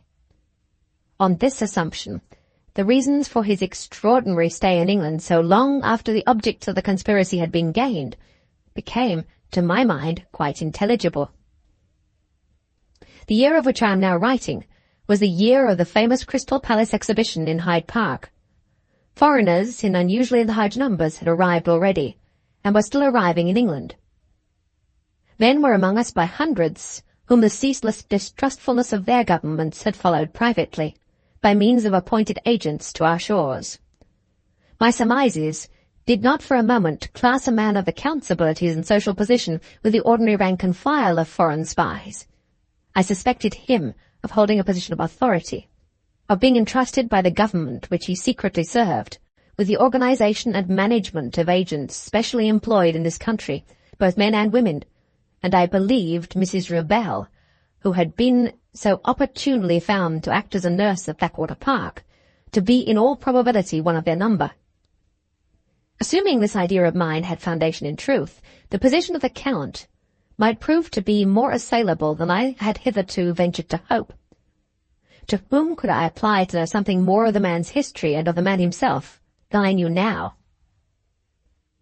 In this emergency, it naturally occurred to my mind that a countryman of his own on whom I could rely might be the fittest person to help me.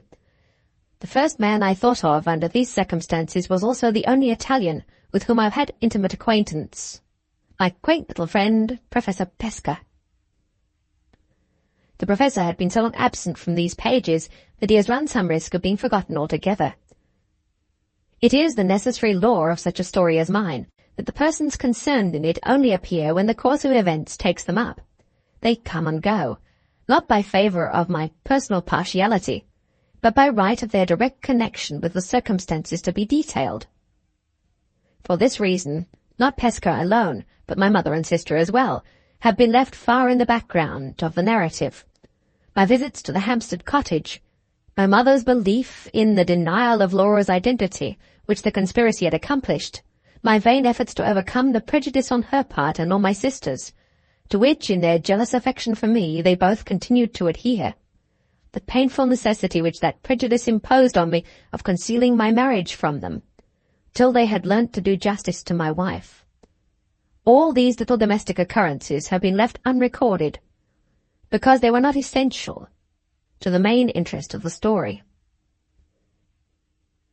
It is nothing that they added to my anxieties and embittered my disappointments. The steady march of events has inexorably passed them by. For the same reason, I have said nothing here of the consolation that I found in Pesco's brotherly affection for me, when I saw him again after the sudden cessation of my residence at Limmeridge House.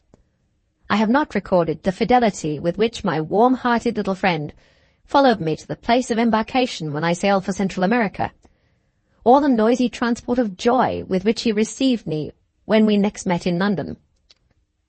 If I had felt justified in accepting the offers of service which he made to me on my return, he would have appeared again long ere this.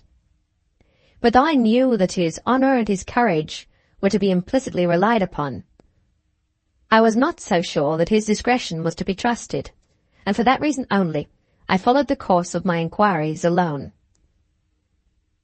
It will now be sufficiently understood that Pesco was not separated from all connection with me and my interests, though he has hitherto been separated from all connection with the progress of this narrative.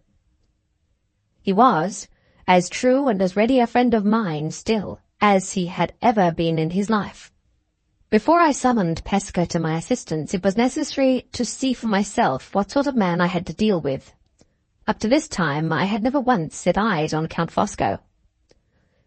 3 days after my return with Laura and Marian to London, I set forth alone for Forest Road, St. John's Wood, between 10 and 11 o'clock in the morning. It was a fine day. I had some hours to spare, and I thought it likely, if I waited a little for him, that the Count might be tempted out. I had no great reason to fear the chance of his recognizing me in the daytime, for the only occasion when I had been seen by him was the occasion on which he had followed me home at night. No one appeared at the windows in the front of the house. I walked down a turning which ran past the side of it, and looked over the low garden wall. One of the back windows on the lower floor was thrown up, and a net was stretched across the opening. I saw nobody, but I heard in the room first a shrill whistling and singing of birds, and then the deep ringing voice which Marian's description had made familiar to me. "Come out on my little finger, my pretties," cried the voice. "Come out and hop upstairs. 1, 2, 3, and up. 3, 2, 1, and down. 1, 2, 3, twit, twit, twit, tweet." The Count was exercising his canaries as he used to exercise them in Marian's time at Blackwater Park. I waited a little while, and the singing and whistling ceased. "Come, kiss me, my pretties," said the deep voice. There was a responsive twittering and chirping, a low, oily laugh. A silence for a minute or two, and then I heard the opening of the house door. I turned and retraced my steps. The magnificent melody of the prayer in Rossini's Moses, sung in a sonorous bass voice, rose grandly through the suburban silence of the place. The front garden gate opened and closed. The Count had come out. He crossed the road and walked towards the western boundary of Regent's Park. I kept on my own side of the way, a little behind him, and walked in that direction also. Marian had prepared me for his high stature, his monstrous corpulence, and his ostentatious mourning garments, but not for the horrible freshness and cheerfulness and vitality of the man. He carried his 60 years as if they had been fewer than 40. He sauntered along, wearing his hat a little on one side, with a light, jaunty step, swinging his big stick, humming to himself, looking up from time to time at the houses and gardens on either side of him with superb, smiling patronage. If a stranger had been told that the whole neighbourhood belonged to him, that stranger would not have been surprised to hear it. He never looked back. He paid no apparent attention to me, no apparent attention to anyone who passed him on his own side of the road, except now and then when he smiled and smirked with an easy paternal good humour at the nursery maids and the children whom he met. In this way he led me on, till we reached the colony of shops outside the western terraces of the park. Here we stopped at a pastry cook's, went in, probably to give an order, and came out again immediately with a tart in his hand. An Italian was grinding an organ before the shop, and a miserable little shriveled monkey was sitting on the instrument. The Count stopped, bit a piece for himself out of the tart, and gravely handed the best to the monkey. "My poor little man," he said, with grotesque tenderness, "you look hungry. In the sacred name of humanity, I offer you some lunch." The organ grinder piteously put in his claim for a penny from the benevolent stranger. The Count shrugged his shoulders contemptuously and passed on. We reached the streets and the better class of shops between the New Road and Oxford Street. The Count stopped again and entered the small optician's shop, with an inscription in the window announcing that repairs were neatly executed inside. He came out again with an opera glass in his hand, walked a few paces on, and stopped to look at a bill of the opera placed outside a music-seller's shop. He read the bill attentively, considered a moment, and then hailed an empty cab as it passed him. "Opera box office," he said to the man, and was driven away. I crossed the road and looked at the bill in my turn. The performance announced was Lucretia Borgia, and it was to take place that evening. The opera glass in the Count's hand, his careful reading of the bill, and his directions to the cabman all suggested that he proposed making one of the audience. I had the means of getting an admission for myself and a friend to the pit by applying to one of the scene painters attached to the theatre, with whom I had been well acquainted in past times. There was a chance at least that the Count might be easily visible among the audience to me, and to anyone with me, and in this case I had the means of ascertaining whether Pesca knew his countryman or not that very night. This consideration at once decided the disposal of my evening. I procured the tickets, leaving a note at the Professor's lodgings on the way. At 7:45, I called to take him with me to the theatre. My little friend was in a state of the highest excitement, with a festive flower in his buttonhole and the largest opera glass I ever saw hugged up under his arm. "Are you ready?" I asked. "Right, all right," said Pesca. We started for the theatre. 5.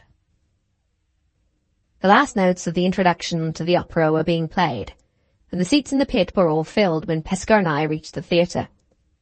There was plenty of room, however, in the passage that ran round the pit, precisely the position best calculated to answer the purpose for which I was attending the performance. I went first to the barrier separating us from the stalls, and looked for the Count in that part of the theatre. He was not there. Returning along the passage on the left-hand side from the stage, and looking about me attentively, I discovered him in the pit. He occupied an excellent place, some 12 or 14 seats from the end of a bench, within 3 rows of the stalls. I placed myself exactly on a line with him, Pesca standing by my side. The Professor was not yet aware of the purpose for which I had brought him to the theatre, and he was rather surprised that we did not move nearer to the stage. The curtain rose, and the opera began. Throughout the whole of the first act we remained in our position, the Count absorbed by the orchestra and the stage, never casting so much as a chance glance at us. Not a note of Donizetti's delicious music was lost on him. There he sat, high above his neighbours, smiling and nodding his great head enjoyingly from time to time. When the people near him applauded at the close of an air, as an English audience in such circumstances always will applaud, without the least consideration for the orchestral movement which immediately followed it, he looked around at them with an expression of compassionate remonstrance, and held up one hand with a gesture of polite entreaty. At the more refined passages of the singing, at the more delicate phrases of the music, which passed unapplauded by others, his fat hands, adorned with perfectly fitting black kid gloves, softly patted each other, in token of the cultivated appreciation of a musical man.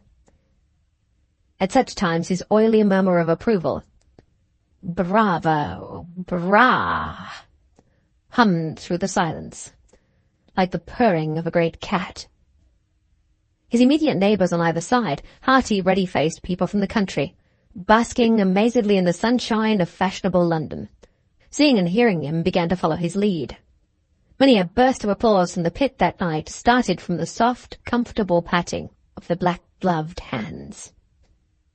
The man's voracious vanity devoured this implied tribute to his local and critical supremacy, with an appearance of the highest relish. Smiles rippled continuously over his fat face. He looked about him at the pauses in the music, serenely satisfied with himself and his fellow creatures. Yes, yes, these barbarous English people are learning something from me. Here, there, and everywhere, I, Fosco, am an influence that is felt, a man who sits supreme. If ever a face spoke, his face spoke then, and that was its language. The curtain fell on the first act, and the audience rose to look about them. This was the time I'd waited for, the time to try if Pesca knew him. He rose with the rest and surveyed the occupants of the boxes grandly with his opera glass. At first his back was turned towards us, but he turned round in time to our side of the theatre and looked at the boxes above us, using his glass for a few minutes, then removing it, but still continuing to look up.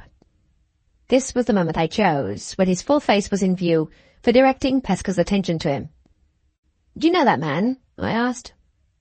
"Which man, my friend?" "The tall, fat man, standing there with his face towards us." Pesca raised himself on tiptoe and looked at the Count. "No," said the Professor. "The big, fat man is a stranger to me. Is he famous? Why do you point him out?"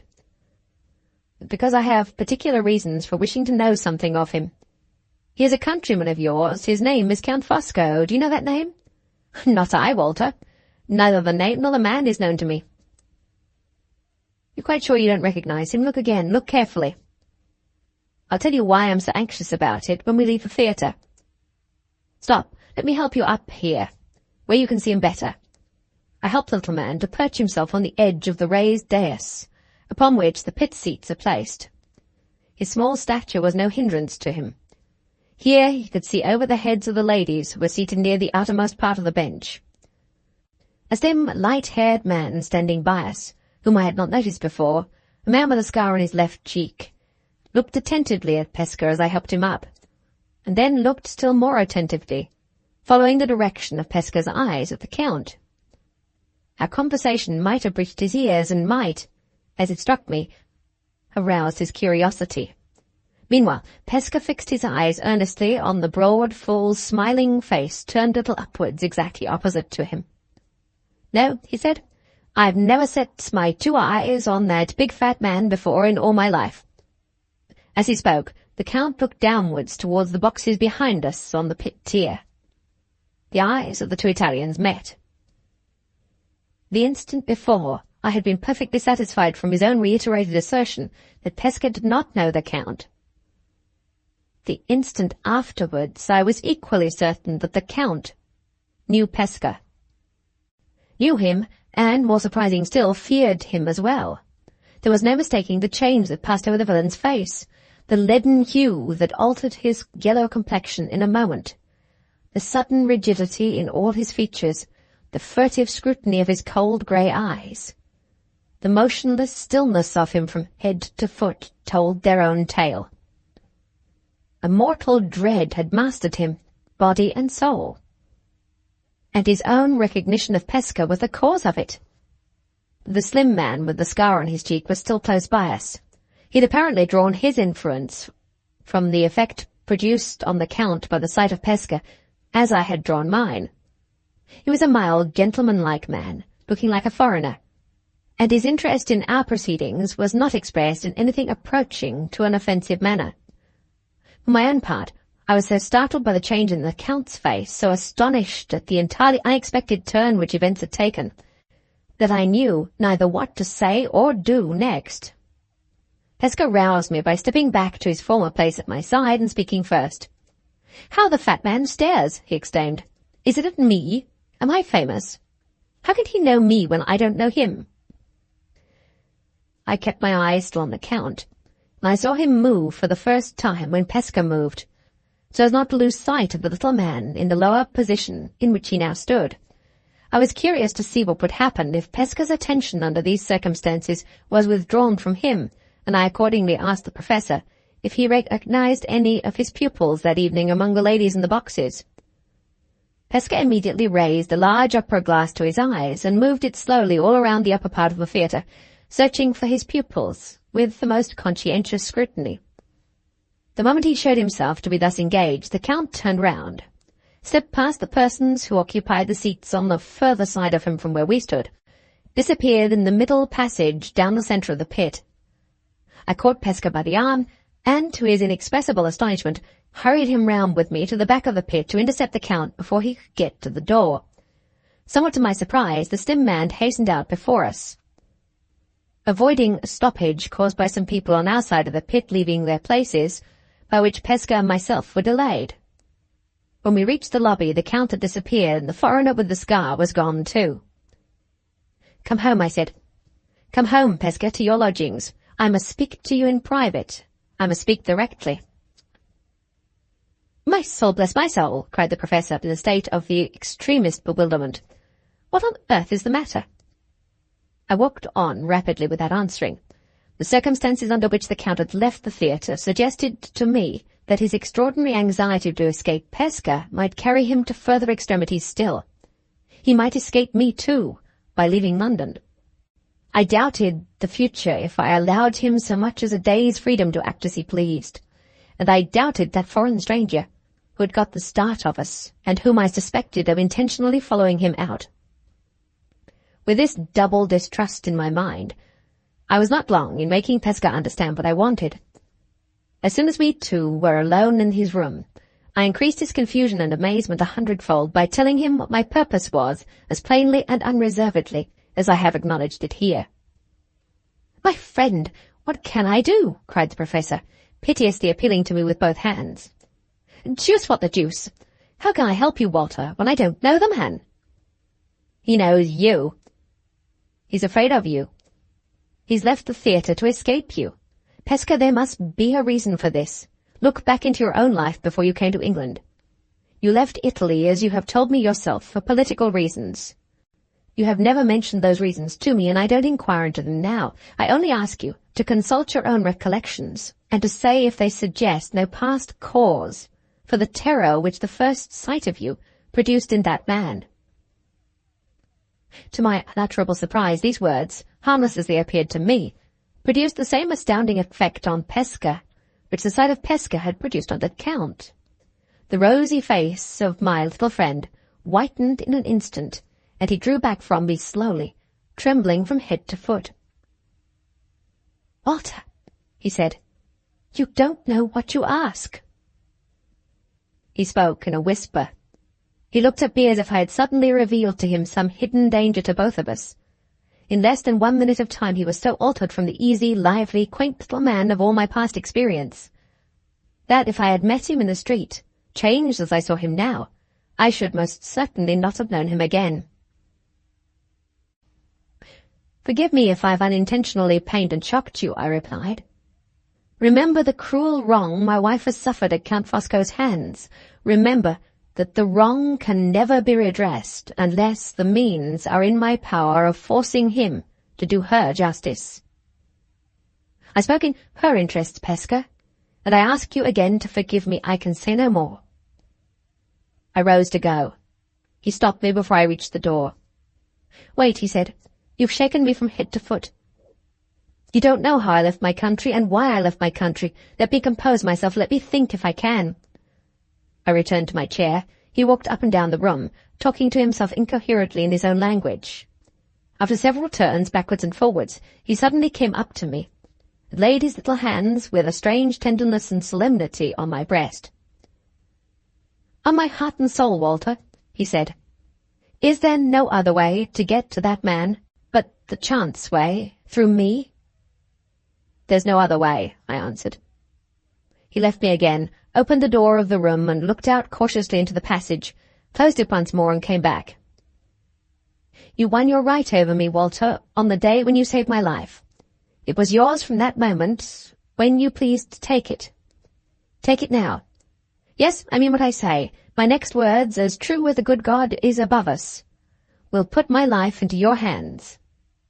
The trembling earnestness with which he uttered this extraordinary warning carried with it, to my mind, the conviction that he spoke the truth.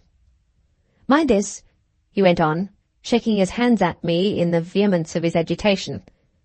"I hold no thread in my own mind between that man Fosco and the past time which I call back to me for your sake. If you find the thread, keep it to yourself. Tell me nothing. On my knees I beg and pray. Let me be ignorant, let me be innocent, let me be blind to all the future as I am now." He said a few words more, hesitatingly and disconnectedly, then stopped again. I saw that the effort of expressing himself in English, on an occasion too serious to permit him to use the quaint turns and phrases of his ordinary vocabulary, was painfully increasing the difficulty he had felt from the first in speaking to me at all. Having learnt to read and understand his native language, though not to speak it, in the earliest days of our intimate companionship, I now suggested to him that he should express himself in Italian, while I used English in putting any questions which might be necessary to my enlightenment. He accepted the proposal, in his smooth-flowing language, spoken with a vehement agitation which betrayed itself in the perpetual working of his features, in the wildness and the suddenness of his foreign gesticulations, but never in raising of his voice. I now heard the words which armed me to meet that last struggle that is left for this story to record. It is only right to mention here that I repeat Pesco's statement to me, with the careful suppressions and alterations which the serious nature of the subject and my own sense of duty to my friend demand. My first and last concealments from the reader are those which caution renders absolutely necessary in this portion of the narrative. "You know nothing of my motive for leaving Italy," he began, "except that it was for political reasons. If I had been driven to this country by the persecution of my government, I should not have kept those reasons a secret from you or from anyone. I have concealed them because no government authority has pronounced the sentence of my exile. You have heard, Walter, of the political societies that are hidden in every great city on the continent of Europe? To one of those societies I belonged in Italy, and belong still in England. When I came to this country, I came by the direction of my chief. I was overzealous in my younger time. I ran the risk of compromising myself and others. For those reasons I was ordered to emigrate to England and to wait. I emigrated. I have waited. I wait still. Tomorrow I may be called away. 10 years hence I may be called away. It's all one to me. I'm here, I support myself by teaching, and I wait. I violate no oath, you shall hear why presently, in making my confidence complete by telling you the name of the society to which I belong. All I do is put my life in your hands. If what I say to you now is ever known by others to have passed my lips, as certainly as we two sit here, I am a dead man." He whispered the next words in my ear. I keep the secret which he thus communicated. The society to which he belonged will be sufficiently individualized for the purposes of these pages, if I call it the Brotherhood, on the few occasions where any reference to the subject will be needed in this place. The object of the Brotherhood, Pesca went on, is, briefly, the object of other political societies of the same sort, the destruction of tyranny and the assertion of the rights of the people. The principles of the Brotherhood are two. As long as a man's life is useful, or even harmless only, he has the right to enjoy it. But if his life inflicts injury on the well-being of his fellow men, from that moment he forfeits the right, and it is not only no crime but a positive merit to deprive him of it. It's not for me to say in what frightful circumstances of oppression and suffering this society took its rise. It is not for you to say, you Englishmen, who have conquered your freedom so long ago, that you have conveniently forgotten what blood you shed and what extremities you proceeded to in the conquering. It is not for you to say how far the worst of all exasperations may or may not carry the maddened men of an enslaved nation. The iron that has entered into our souls has gone too deep for you to find it. Leave the refugee alone. Laugh at him, distrust him, open your eyes in wonder at that secret self which smoulders in him, sometimes under the everyday respectability and tranquillity of a man like me, sometimes under the grinding poverty, the fierce squalor of men less lucky, less pliable, less patient than I am. But judge us not. In the time of your first Charles, you might have done us justice. The long luxury of your own freedom has made you incapable of doing us justice now. All the deepest feelings of his nature seemed to force themselves to the surface in those words. All his heart was poured out to me for the first time in our lives, but still his voice never rose. Still, his dread of the terrible revelation he was making to me never left him. So far, he resumed, you think the society like other societies. Its object, in your English opinion, is anarchy and revolution. It takes the life of the bad king and the bad minister, as if the one and the other were dangerous wild beasts to be shot at the first opportunity. I grant you this, but the laws of the Brotherhood are the laws of no other political society on the face of the earth. The members are not known to one another. There is a president in Italy, there are presidents abroad. Each of these has his secretary. The presidents and secretaries know the members, but the members among themselves are all strangers, until their chiefs see fit, in the political necessity of the time, or in the private necessity of the society, to make them known to each other. With such a safeguard as this, there is no oath among us or admittance.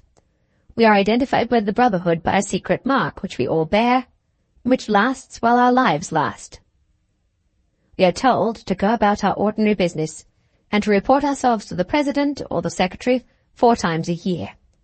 In the event of our services being required, we are warned if we betray the Brotherhood or if we injure it by serving other interests, that we die by the principles of the Brotherhood, die by the hand of a stranger who may be sent from the other end of the world to strike the blow, or by the hand of our own bosom friend, who may have been a member unbeknown to us through all the years of our intimacy.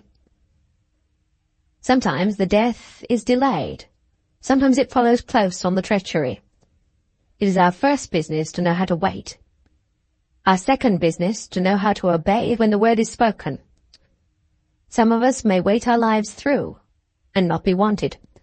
Some of us may be called to the work, or to the preparation for the work the very day of our admission. I myself, the little easy, cheerful man you know, who of his own accord would hardly lift up his handkerchief to strike down the fly that buzzes around his face. I, in my younger time, under provocation so dreadful that I will not tell you of it, entered the Brotherhood by an impulse, as I might have killed myself by an impulse. I must remain in it now. It has got me, whatever I may think of it, in my better circumstances and my cooler manhood, to my dying day. While I was still in Italy, I was chosen secretary, and all the members of that time who were brought face to face with my president were brought face to face also with me. I began to understand him. I saw the end towards which his extraordinary disclosure was now tending. He waited a moment, watching me earnestly, watching till he had evidently guessed what was passing in my mind, before he resumed. You have drawn your own conclusion already, he said. I see it in your face. Tell me nothing. Keep me out of the secret of your thoughts. Let me make one last sacrifice of myself for your sake, and then have done with this subject, never to return to it again. He signed to me not to answer him, rose, removed his coat, and rolled up his shirt-sleeve on his left arm. I promised you that this confidence would be complete, he whispered, speaking close at my ear, with his eyes looking watchfully at the door. Whatever comes of it, you shall not reproach me with having hidden anything from you, which it was necessary to your interests to know. I have said that the Brotherhood identifies its members by a mark which lasts for life. See the place, and the mark on it for yourself. He raised his bare arm and showed me high on the upper part of it, and in the inner side a brand deeply burnt in the flesh, and stained of a bright blood-red colour. I abstain from describing the device which the brand represented. It will be sufficient to say that it was circular in form, and so small that it would have been completely covered by a shilling coin. A man who has this mark, branded in this place, he said, covering his arm again, is a member of the Brotherhood. A man who has been false to the Brotherhood is discovered sooner or later by the chiefs who know him, presidents or secretaries as the case may be, and a man discovered by the chiefs is dead, no human laws can protect him. Remember what you have seen and heard. Draw what conclusions you like. Act as you please. But in the name of God, whatever you discover, whatever you do, tell me nothing. Let me remain free from a responsibility which it horrifies me to think of, which I know in my conscience is not my responsibility now. For the last time I say it, on my honour as a gentleman, on my oath as a Christian, if the man you pointed out at the opera knows me, he is so altered or so disguised that I do not know him. I am ignorant of his proceedings or his purposes in England. I never saw him. I never heard the name he goes by, to my knowledge, before tonight. I say no more.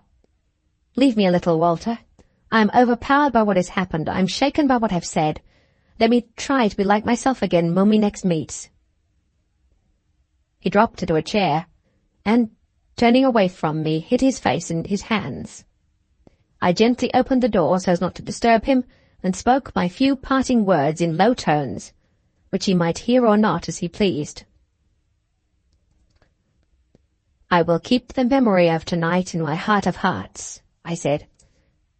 You shall never repent the trust you have reposed in me.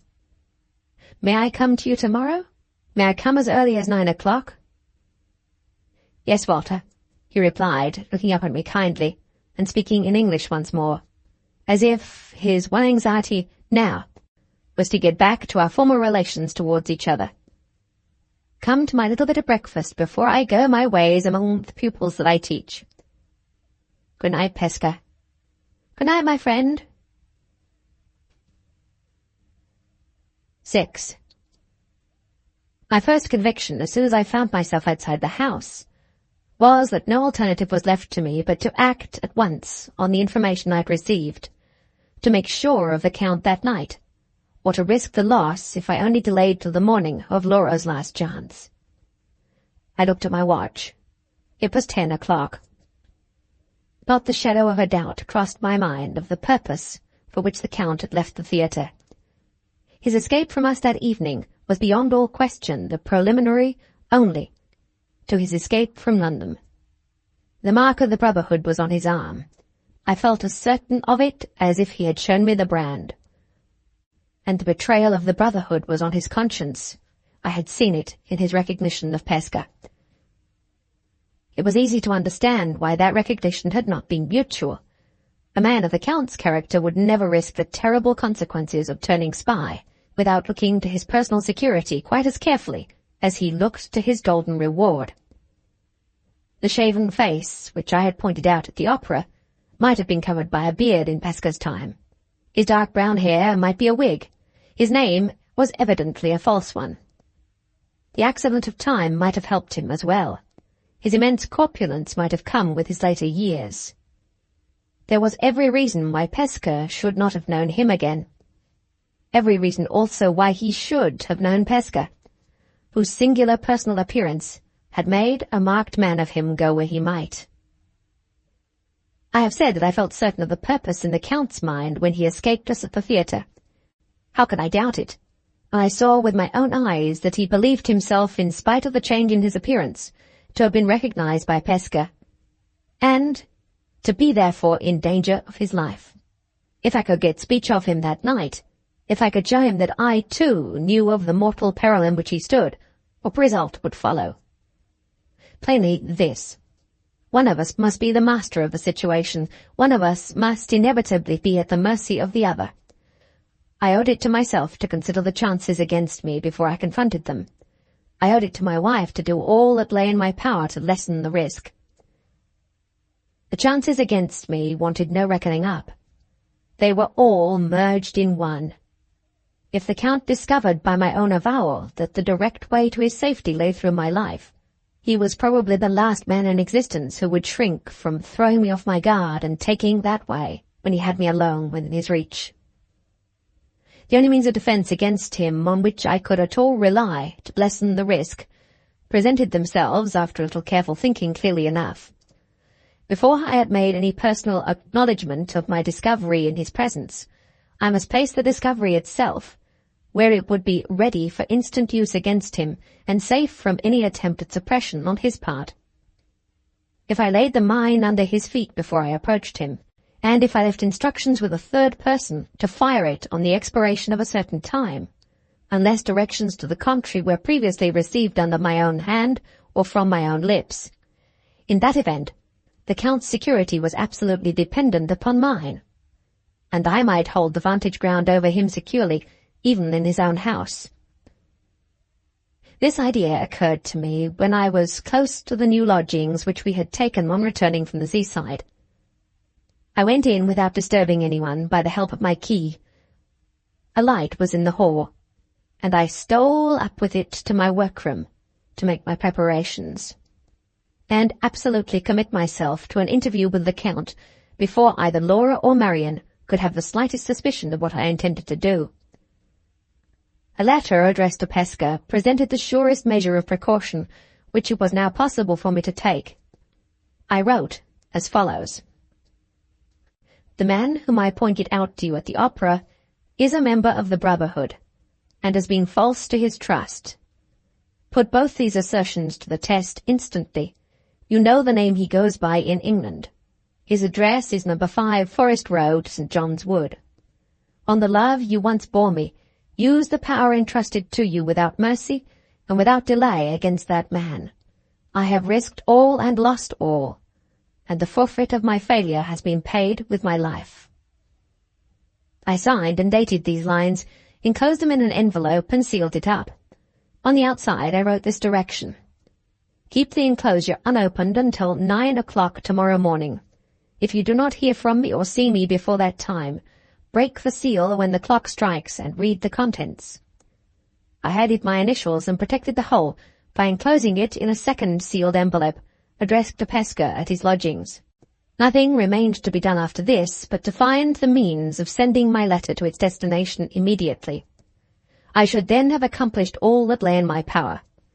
If anything happened to me in the Count's house, I had now provided for his answering it with his life. But the means of preventing his escape under any circumstances whatever were at Pesca's disposal if he chose to exert them. I did not for an instant doubt the extraordinary anxiety which he had expressed to remain unenlightened as to the Count's identity, or in other words, to be left uncertain enough about facts to justify him to his own conscience in remaining passive, betrayed plainly that the means of exercising the terrible justice of the Brotherhood were ready to his hand. Although, as a naturally humane man, he had shrunk from plainly saying as much in my presence. The deadly certainty, which the vengeance of foreign political societies can hunt down a traitor to the cause, hide himself where he may, has been too often exemplified, even in my superficial experience, to allow any doubt. Considering the subject only as a reader of newspapers, cases recurred to my memory both in London and in Paris, of foreigners found stabbed in the streets, whose assassins could never be traced, of bodies and parts of bodies, thrown into the Thames and the Seine by hands that could never be discovered, of deaths by secret violence, which could only be accounted for in one way. I have disguised nothing relating to myself in these pages, and I do not disguise here that I believed I had written Count Fosco's death warrant, if the fatal emergency happened which authorized Pesca to open my enclosure. I left my room to go down to the ground floor of the house and speak to the landlord about finding me a messenger. He happened to be ascending the stairs at the time, and we met on the landing. His son, a quick lad, was the messenger he proposed to me on hearing what I wanted. We had the boy upstairs, and I gave him his directions. He was to take the letter in a cab, to put it into Professor Pesca's own hands, and to bring me back a line of acknowledgment from that gentleman, returning in the cab and keeping it at the door for my use. It was then nearly 10:30. I calculated that the boy might be back in 20 minutes, and that I might drive to St. John's Wood on his return in 20 minutes more. When the lad had departed on his errand, I returned to my own room for a little while, to put certain papers in order, so that they might be easily found in the case of the worst. The key of the old-fashioned bureau in which the papers were kept I sealed up, and I left it on my table with Marian's name written on the outside of the little packet.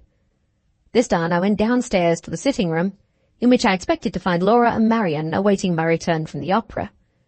I felt my hand trembling for the first time when I laid it on the lock of the door.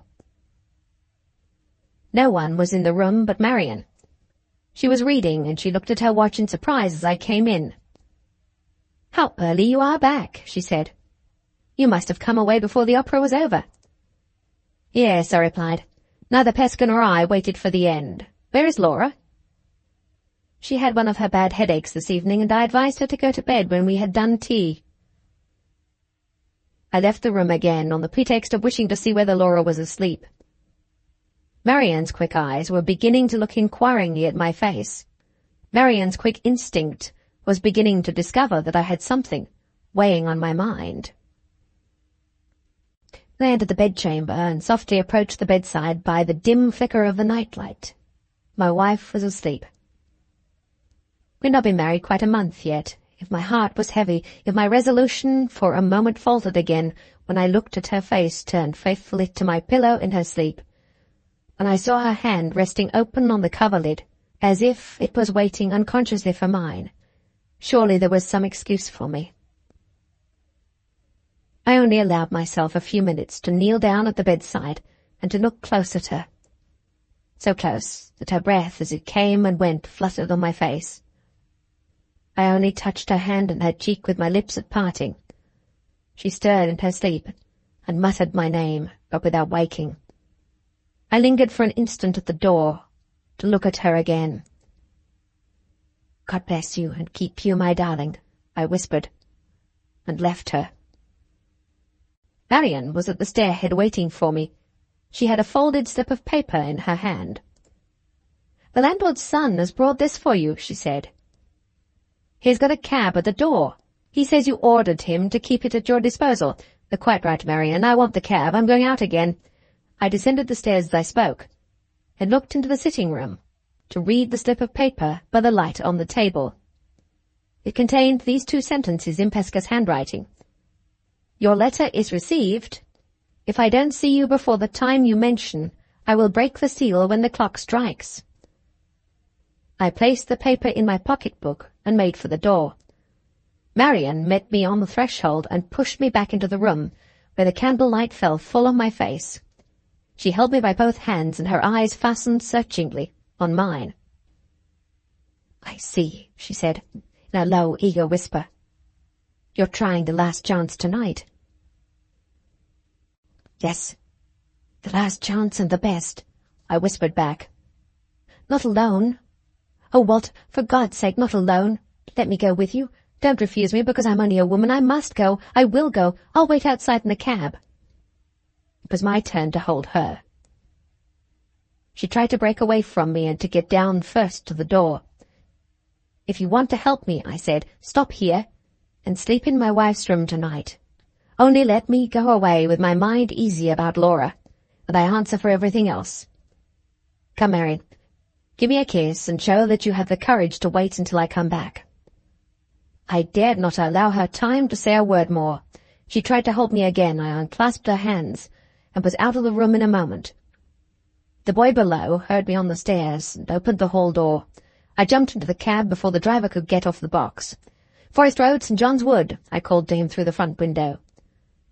"Double fare if you get there in a quarter of an hour." "I'll do it, sir." I looked at my watch. 11 o'clock. Not a minute to lose. The rapid motion of the cab, the sense that every instant was now bringing me nearer to the Count, the conviction that I was embarked at last without let or hindrance on my hazardous enterprise, heated me into such a fever of excitement that I shouted to the man to go faster and faster. As we left the streets and crossed St. John's Wood Road, my impatience so completely overpowered me that I stood up in the cab and stretched my head out of the window to see the end of the journey before we reached it. Just as the church clock in the distance struck the quarter past, we turned into Forest Road. I stopped the driver a little way from the Count's house, paid and dismissed him, and walked on to the door. As I approached the garden gate, I saw another person advancing towards it also from the direction opposite to mine. We met under the gas lamp in the road, and looked at each other. I instantly recognized the light-haired foreigner from the scar on his cheek, and I thought he recognized me. He said nothing, and instead of stopping at the house as I did, he slowly walked on. Or had he followed the Count home from the opera? I did not pursue those questions, but after waiting a little till the foreigner had slowly passed out of sight, I rang the gate bell. It was then 20 minutes past 11, late enough to make it quite easy for the Count to get rid of me by the excuse that he was in bed. The only way of providing against this contingency was to send him in my name without asking any preliminary questions, and to let him know at the same time that I had a serious motive for wishing to see him at that late hour. Accordingly, while I was waiting, I took out my card and wrote under my name, "On important business." The maidservant answered the door while I was writing the last word in pencil, and asked me distrustfully what I pleased to want. "Be so good as to take that to your master," I replied, giving her the card. I saw by the girl's hesitation of manner that if I had asked for the Count in the first instance, she would only have followed her instructions by telling me he was not at home. She was staggered by the confidence with which I gave her the card. After staring at me in great perturbation, she went back into the house with my message, closing the door and leaving me to wait in the garden. In a minute or so she reappeared. "Her master's compliments, and would I be so obliging as to say what my business was?" "Take my compliments back," I replied, "and say that my business cannot be mentioned to anyone but your master." She left me again, and again returned, and this time asked me to walk in. I followed her at once. In another moment I was inside the Count's house. 7. There was no lamp in the hall, but by the dim light of the kitchen candle which the girl had brought upstairs with her, I saw an elderly lady steal noiselessly out of a back room on the ground floor.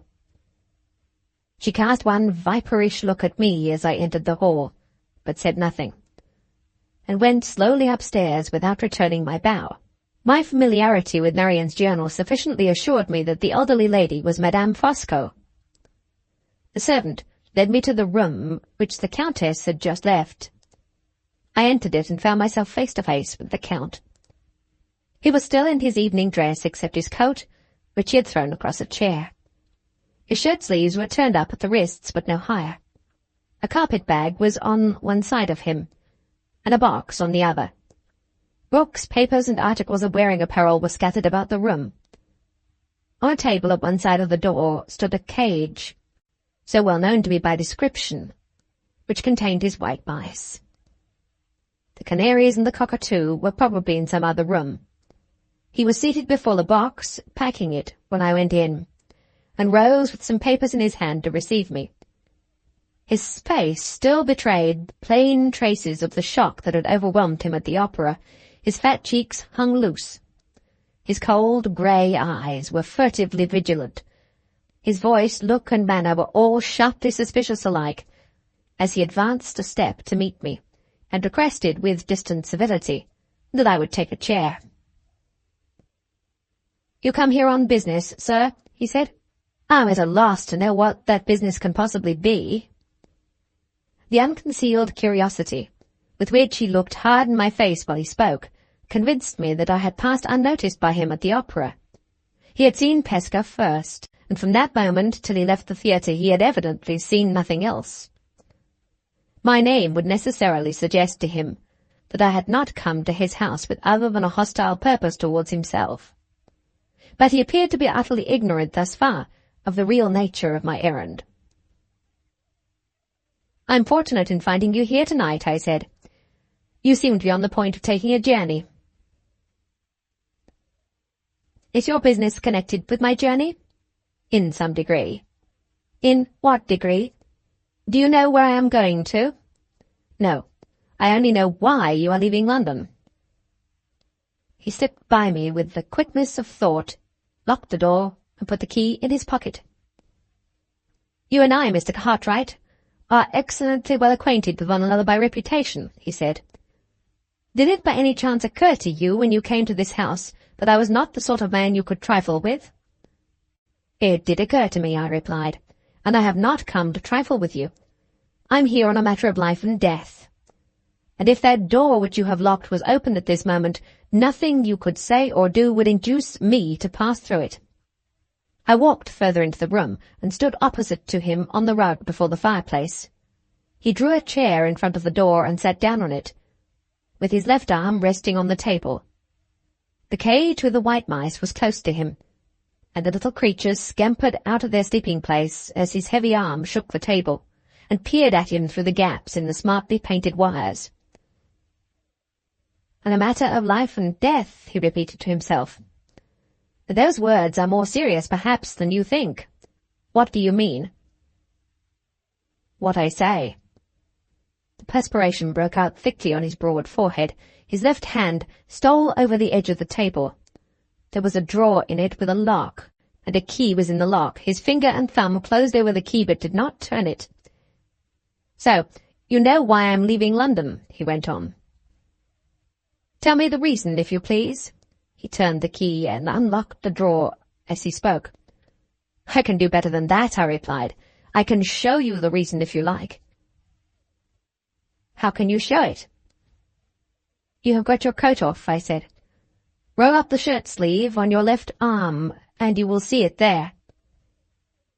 The same livid, leaden change passed over his face which I had seen pass over it at the theatre. The deadly glitter in his eyes shone steady and straight into mine. He said nothing, but his left hand slowly opened the table drawer and softly slipped into it. The harsh grating noise of something heavy that he was moving unseen to me sounded for a moment, then ceased.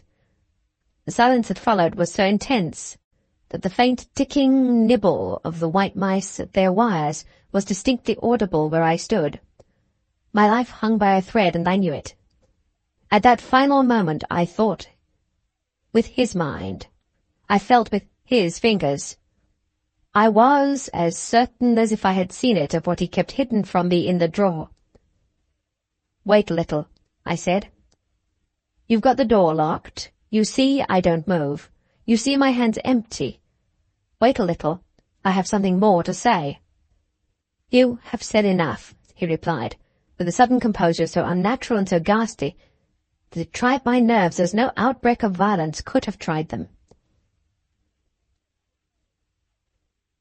"I want one moment for my thoughts, if you please.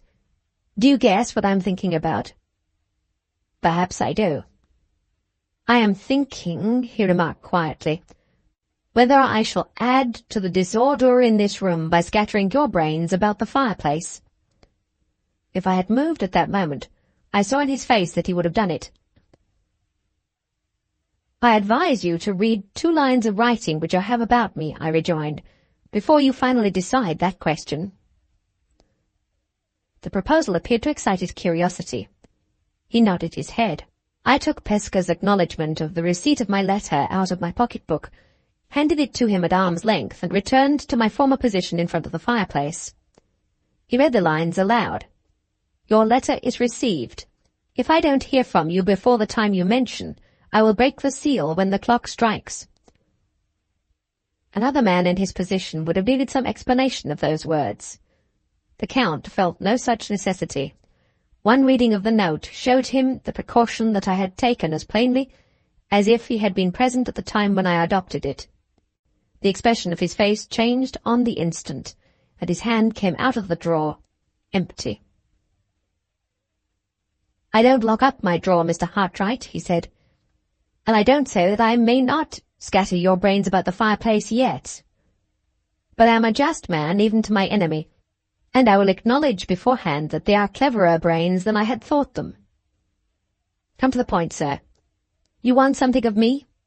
"I do, and I mean to have it." "On conditions?" "On no conditions." His hand dropped into the drawer again. "Bah! We are travelling in a circle," he said, "and those clever brains of yours are in danger again. Your tone is deplorably impudent, sir. Moderate it on the spot. The risk of shooting you on the place where you stand is less to me than the risk of letting you out of this house. except on conditions that I dictate and approve. You have not got my lamented friend to deal with now. You are face to face with Fosco. If the lives of 20 Mr. Hartrights were the stepping stones to my safety, over all those stones I would go, sustained by my sublime indifference, self-balanced by my impenetrable calm. Respect me, if you love your own life. I summon you to answer 3 questions before you open your lips again. Hear them. They are necessary to this interview. Answer them. They are necessary to me. He held up one finger of his right hand. First question, he said. You come here possessed of information which may be true or may be false. Where did you get it? I decline to tell you. No matter, I shall find out. If that information is true, mind, I say with the whole force of my resolution, if you are making your market of it here by treachery of your own or by treachery of some other man. I note that circumstance for future use in my memory, which forgets nothing, and proceed. He held up another finger. Second question. Those lines you invited me to read are without signature. Who wrote them?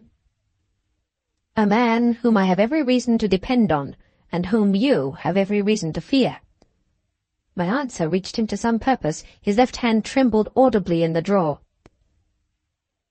How long do you give me, he asked, putting his third question in a quieter tone, before the clock strikes and the seal is broken?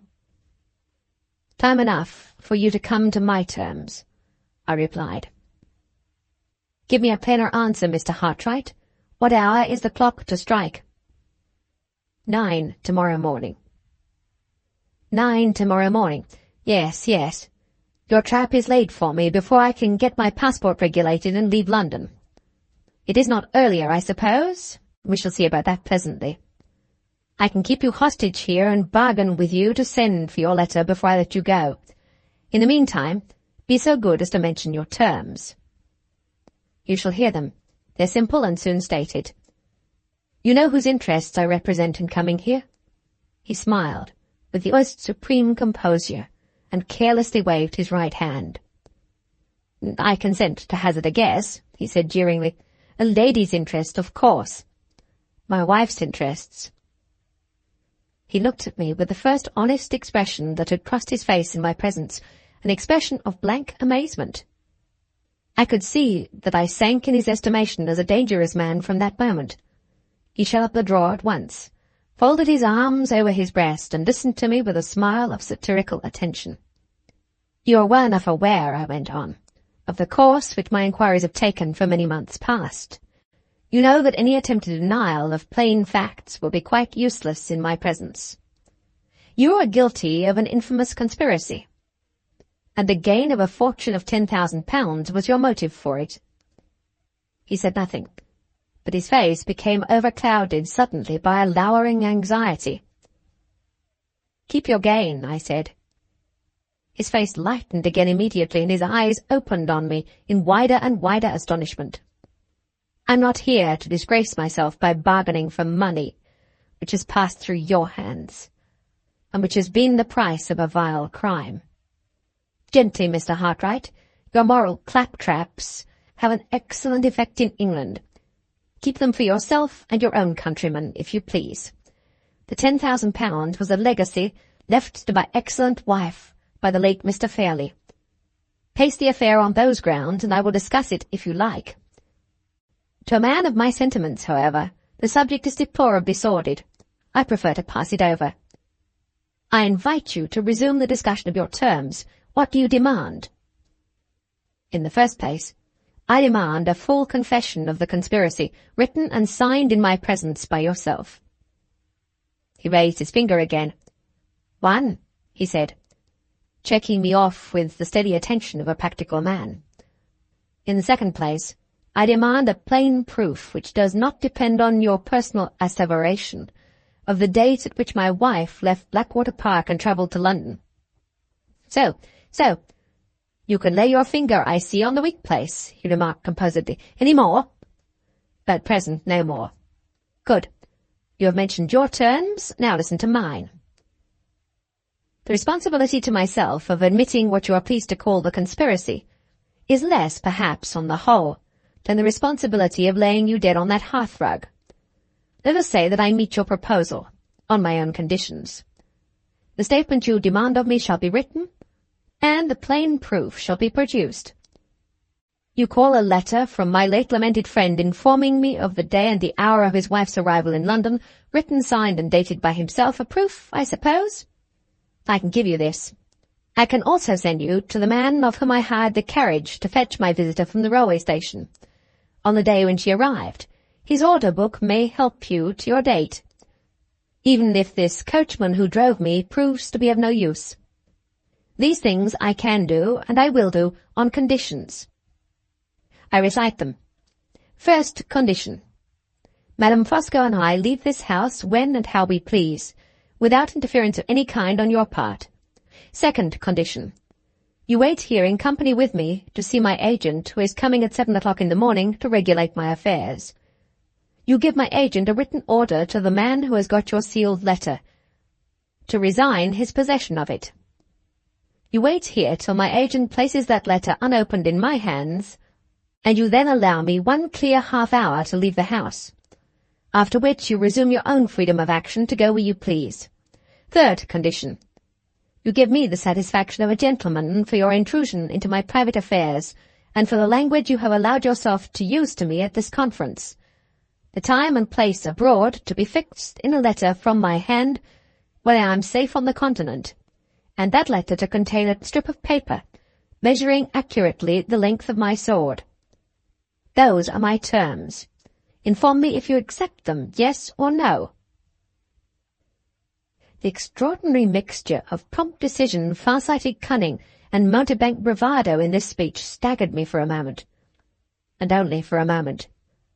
The one question to consider was whether I was justified or not in possessing myself of the means of establishing Laura's identity at the cost of allowing the scoundrel who had robbed her of it to escape with impunity. I knew that the motive of securing the just recognition of my wife in the birthplace from which she had been driven out as an impostor, and of publicly erasing the lie that still profaned her mother's tombstone, was far purer, in its freedom from all taint of evil passion, than the vindictive motive which had mingled itself with my purpose from the first. And yet I cannot honestly say that my own moral convictions were strong enough to decide the struggle in me by themselves. They were helped by my remembrance of Sir Percival's death. How awfully in that last moment had the working of the retribution there been snatched from my feeble hands. What right had I to decide in my poor mortal ignorance of the future that this man too must escape with impunity because he escaped me?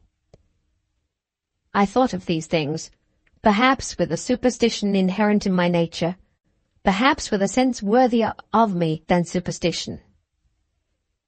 It was hard, when I had fastened my hold on him at last, to loosen it again of my own accord, but I forced myself to make the sacrifice.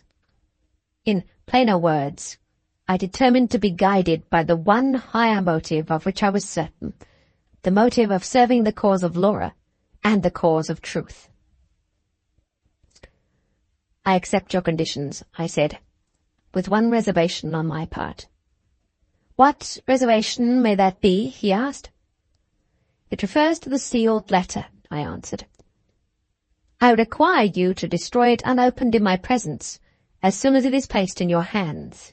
My object in making this stipulation was simply to prevent him from carrying away written evidence of the nature of my communication with Pesca.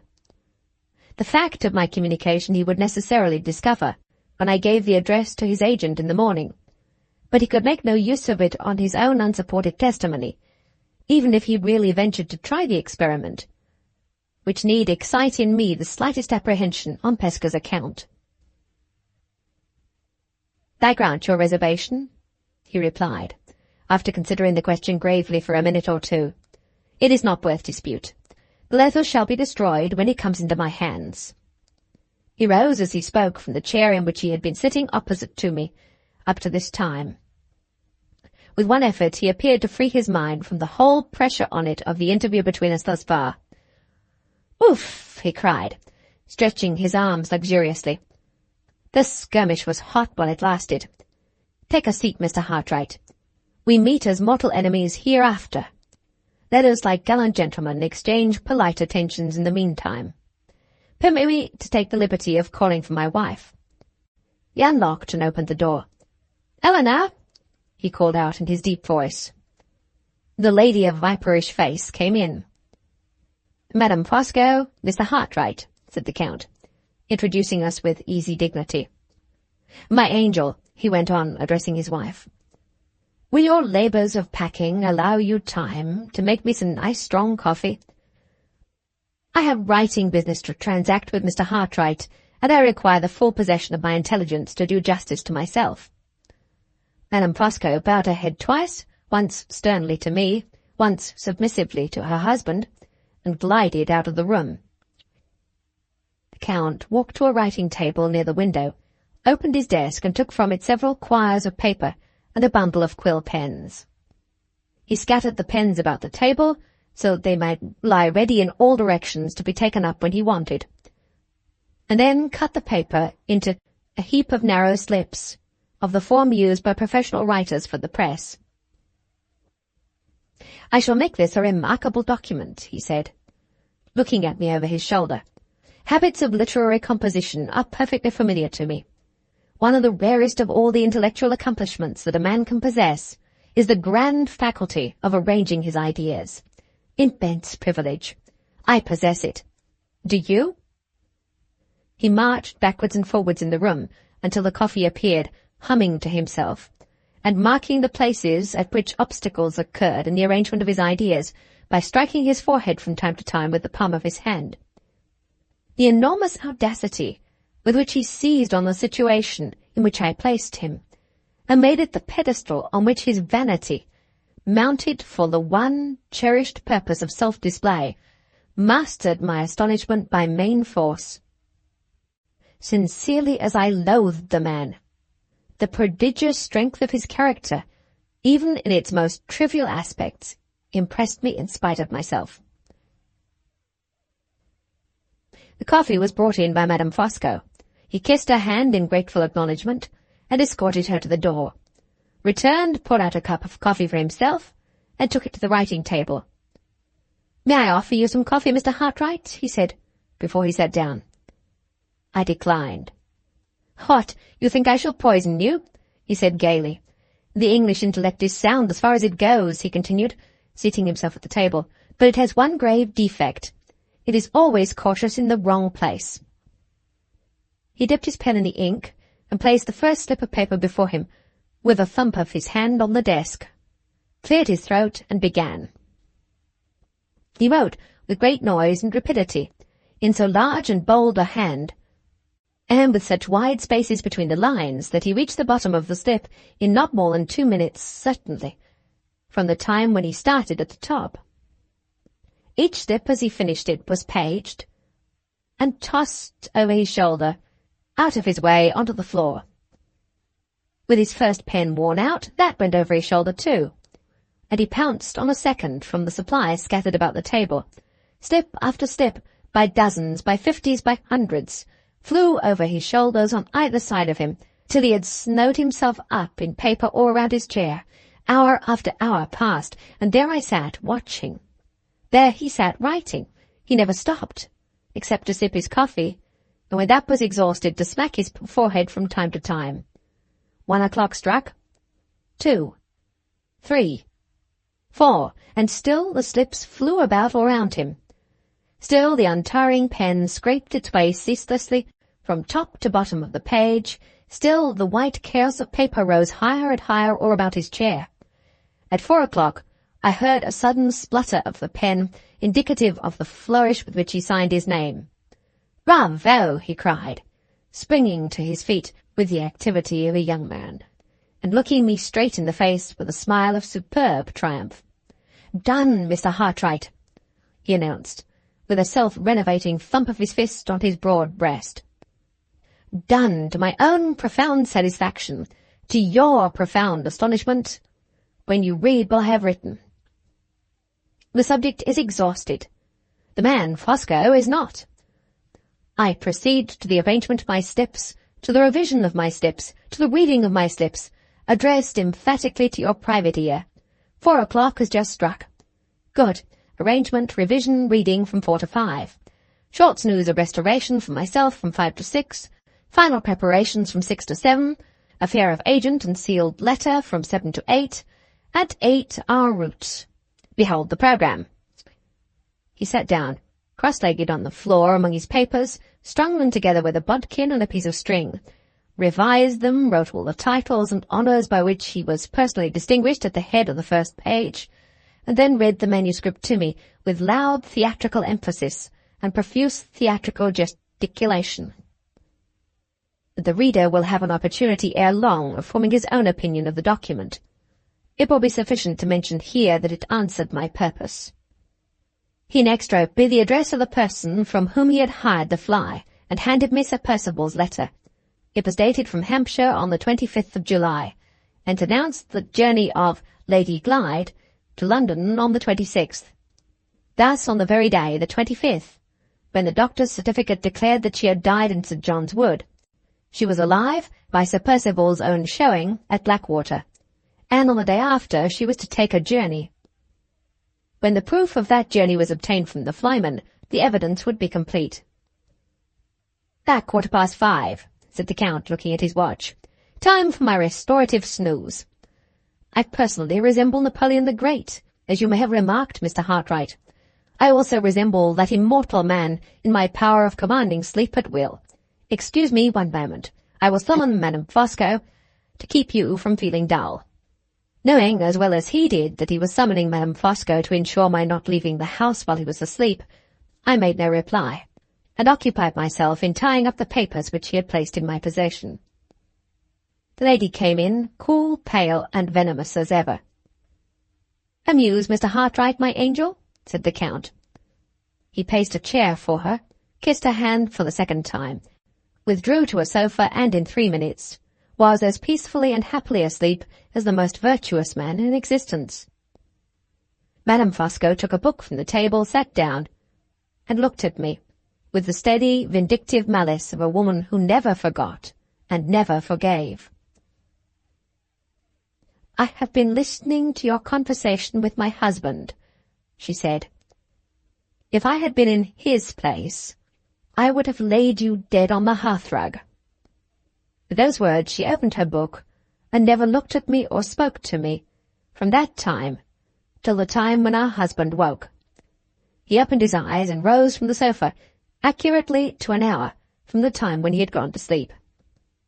"I feel infinitely refreshed," he remarked. "Eleanor, my good wife, are you already upstairs? That is well. My little packing here can be completed in 10 minutes, my travelling dress assumed in 10 minutes more. What remains before the agent comes?" He looked about the room, and noticed the cage with his little white mice in it. "Ah!" he cried piteously. "Alas, the laceration of my sympathies still remains. My innocent pets, my little cherished children. What am I to do with them? For the present we are settled nowhere. For the present we travel incessantly. The less baggage we carry, the better for ourselves. My cockatoo, my canaries, my little mice, who will cherish them when their good papa is gone?" He walked about the room, deep in thought. He had not been at all troubled about writing his confession, but he was visibly perplexed and distressed about the far more important question of the disposal of his pets. After long consideration, he suddenly sat down again at the writing-table. "An idea!" he exclaimed. "I will offer my canaries and my cockatoo to this vast metropolis. My agent shall present them in my name to the Zoological Gardens of London. The document that describes them shall be drawn up on the spot." He began to write, repeating the words as they flowed from his pen. "Number 1. Cockatoo of transcendent plumage. Attraction of himself to all visitors of taste. Number 2. Canaries of unrivalled vivacity and intelligence, worthy of the Garden of Eden, worthy also of the garden in Regent's Park. Homage to British zoology, offered by Fosco." The pen spluttered again, and the flourish was attached to his signature. Count, you have not included the mice, said Madame Fosco. He left the table, took her hand and placed it on his heart. All human resolution, Eleanor, he said solemnly, has its limits. My limits are inscribed on that document. I cannot part with my white mice. Bear with me, my angel, and remove them to their travelling cage upstairs. Admirable tenderness, said Madame Fosco, admiring her husband, with a last viperish look in my direction. She took up the cage carefully and left the room. The Count looked at his watch. In spite of his resolute assumption of composure, he was getting anxious for the agent's arrival. The candles had long since been extinguished, and the sunlight of the new morning poured into the room. It was not until 5 minutes past 7 that the gate bell rang, and the agent made his appearance. He was a foreigner with a dark beard. Mr. Hartright, Monsieur Rubel, said the Count, introducing us. He took the agent, a foreign spy in every line of his face, if there ever was one yet, into the corner of the room, whispered some directions to him, and then left us together. Monsieur Rubel, as soon as we were alone, suggested with great politeness that I should favour him with his instructions. I wrote 2 lines to Pesca, authorizing him to deliver my sealed letter to the bearer, directed the note, and handed it to Monsieur Rubel. The agent waited with me until his employer returned, equipped in travelling costume. The Count examined the address of my letter before he dismissed the agent. I thought so, he said, turning on me with a dark look, and altering again his manner from that moment. He completed his packing, and then sat consulting a travelling map, making entries in his pocket-book, and looking every now and then impatiently at his watch. Not another word addressed to myself passed his lips. The near approach of the hour for his departure, and the proof he had seen of the communication established between Pesca and myself, had plainly recalled his whole attention to the measures that were necessary for securing his escape. A little before 8 o'clock, Monsieur Rubel came back with my unopened letter in his hand. The Count looked carefully at the superscription and the seal, lit a candle, burnt the letter. I perform my promise, he said. But this matter, Mr. Hartright, shall not end here.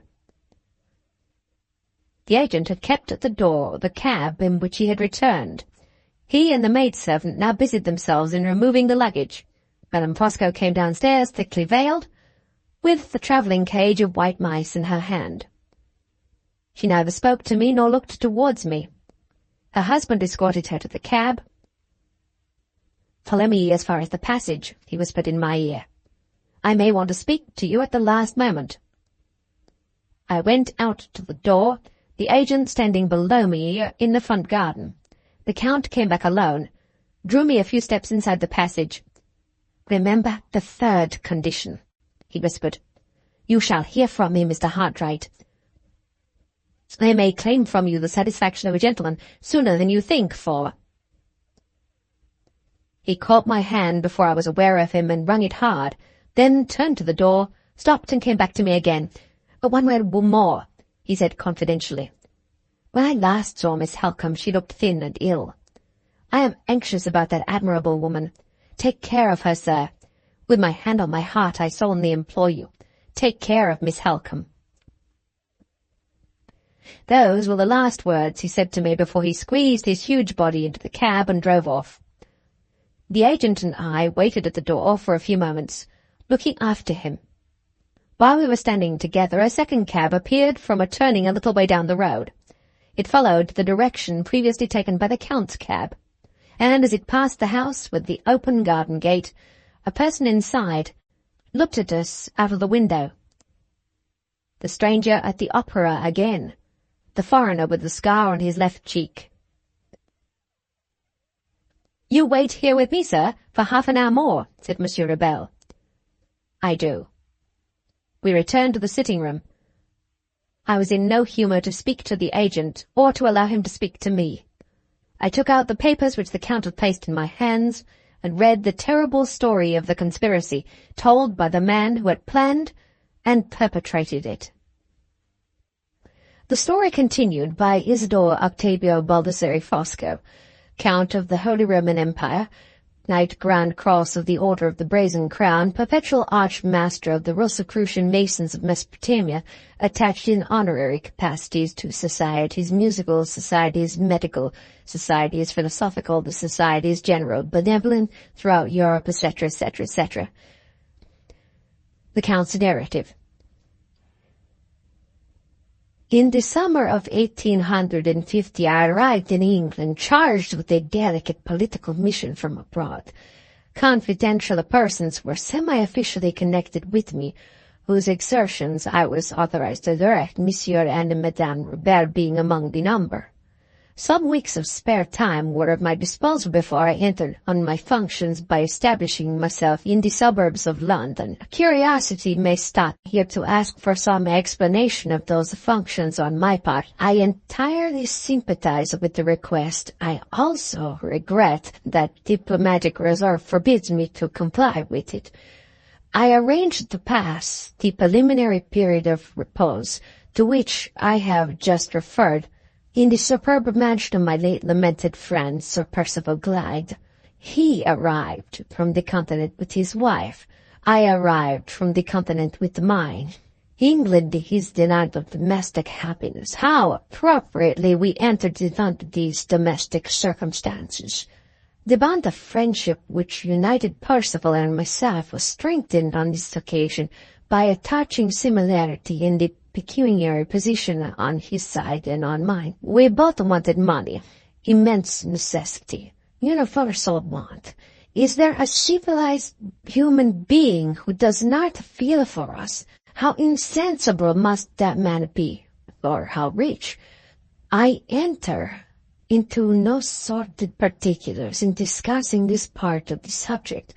My mind recoils from it. With a Roman austerity I show my empty purse and Percival's to the shrinking public gaze. Let us allow the deplorable fact to assert itself once and for all in that manner and pass on. But we were received at the mansion by the magnificent creature who is inscribed on my heart as Marian, who is known in the colder atmosphere of society as Miss Halcombe. Just heaven! With that inconceivable rapidity I learned to adore that woman. At 60 I worshipped her with the volcanic ardor of 18. All the gold from my rich nature was poured hopelessly at her feet. My wife, poor angel, my wife who adores me got nothing but the shillings and the pennies. Such is the world, such a man, such a love.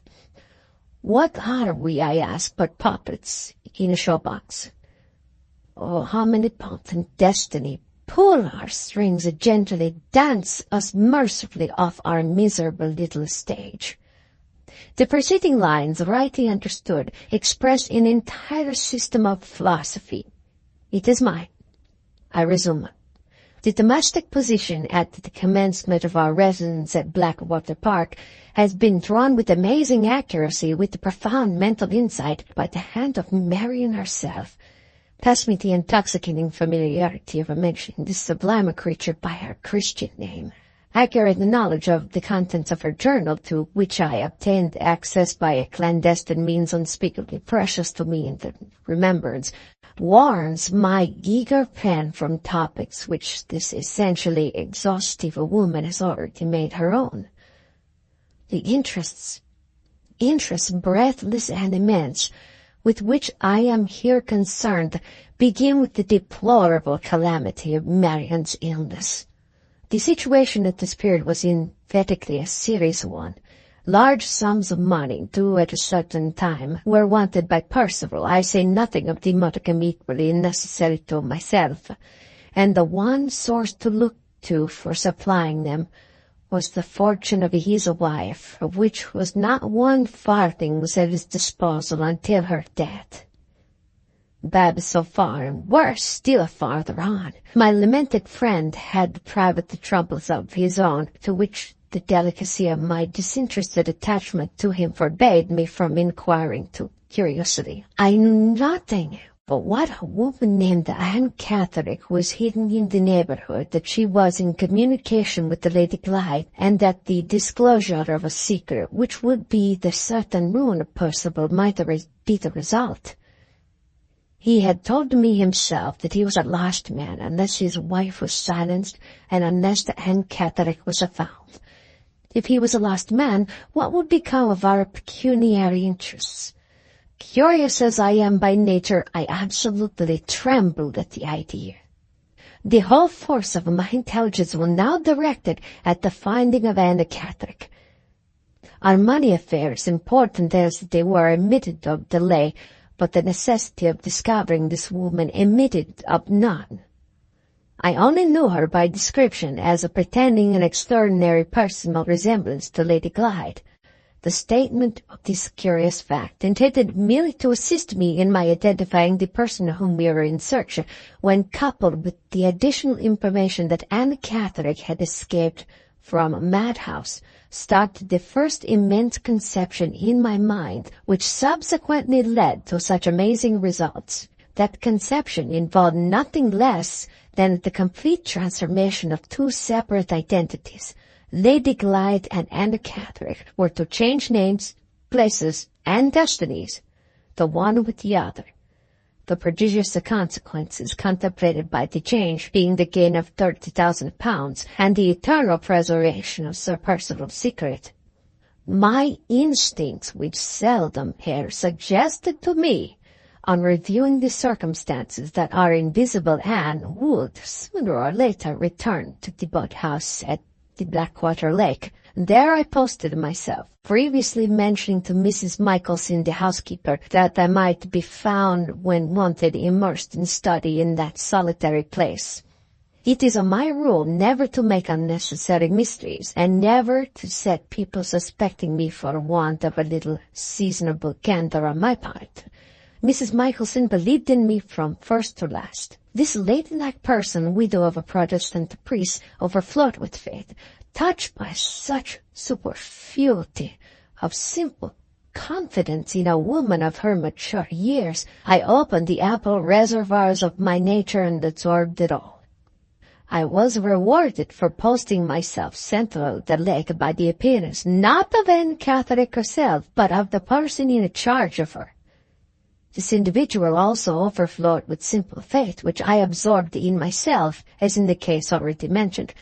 I leave her to describe the circumstances, if she has not done so already, under which she introduced me to the object of her maternal care. When I first saw Anne Catherick, she was asleep. I was electrified by the likeness between this unhappy woman and Lady Glyde.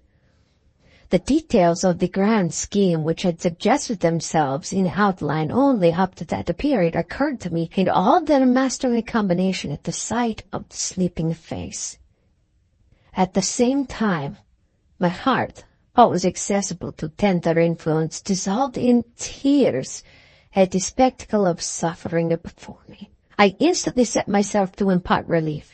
In other words, I provided the necessary stimulant for strengthening Anne Catherick to perform the journey to London. The best years of my life have been passed in the ardent study of the mechanical and the chemical science. Chemistry especially has always had irresistible attractions for me from the enormous, the illimitable power of the knowledge of it confers. Chemists, I asserted emphatically, might sway, if they pleased, the destinies of humanity. Let me explain this before I go further. Mind, they say, rules the world.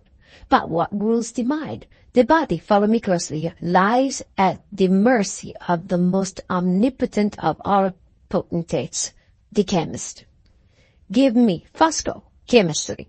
And when Shakespeare had conceived the Hamlet and sits down to execute the conception, with a few grains of powder dropped into his daily food, I will reduce his mind by the action of his body until his pen pours out the most abject drivel that has ever decorated paper. Under similar circumstances, revive me the illustrious Luton. I guarantee when he sees the apple fall, he shall eat it, instead of discovering the principle of gravitation. Nero's dinner shall transform Nero into the mildest of men before he has done digesting it.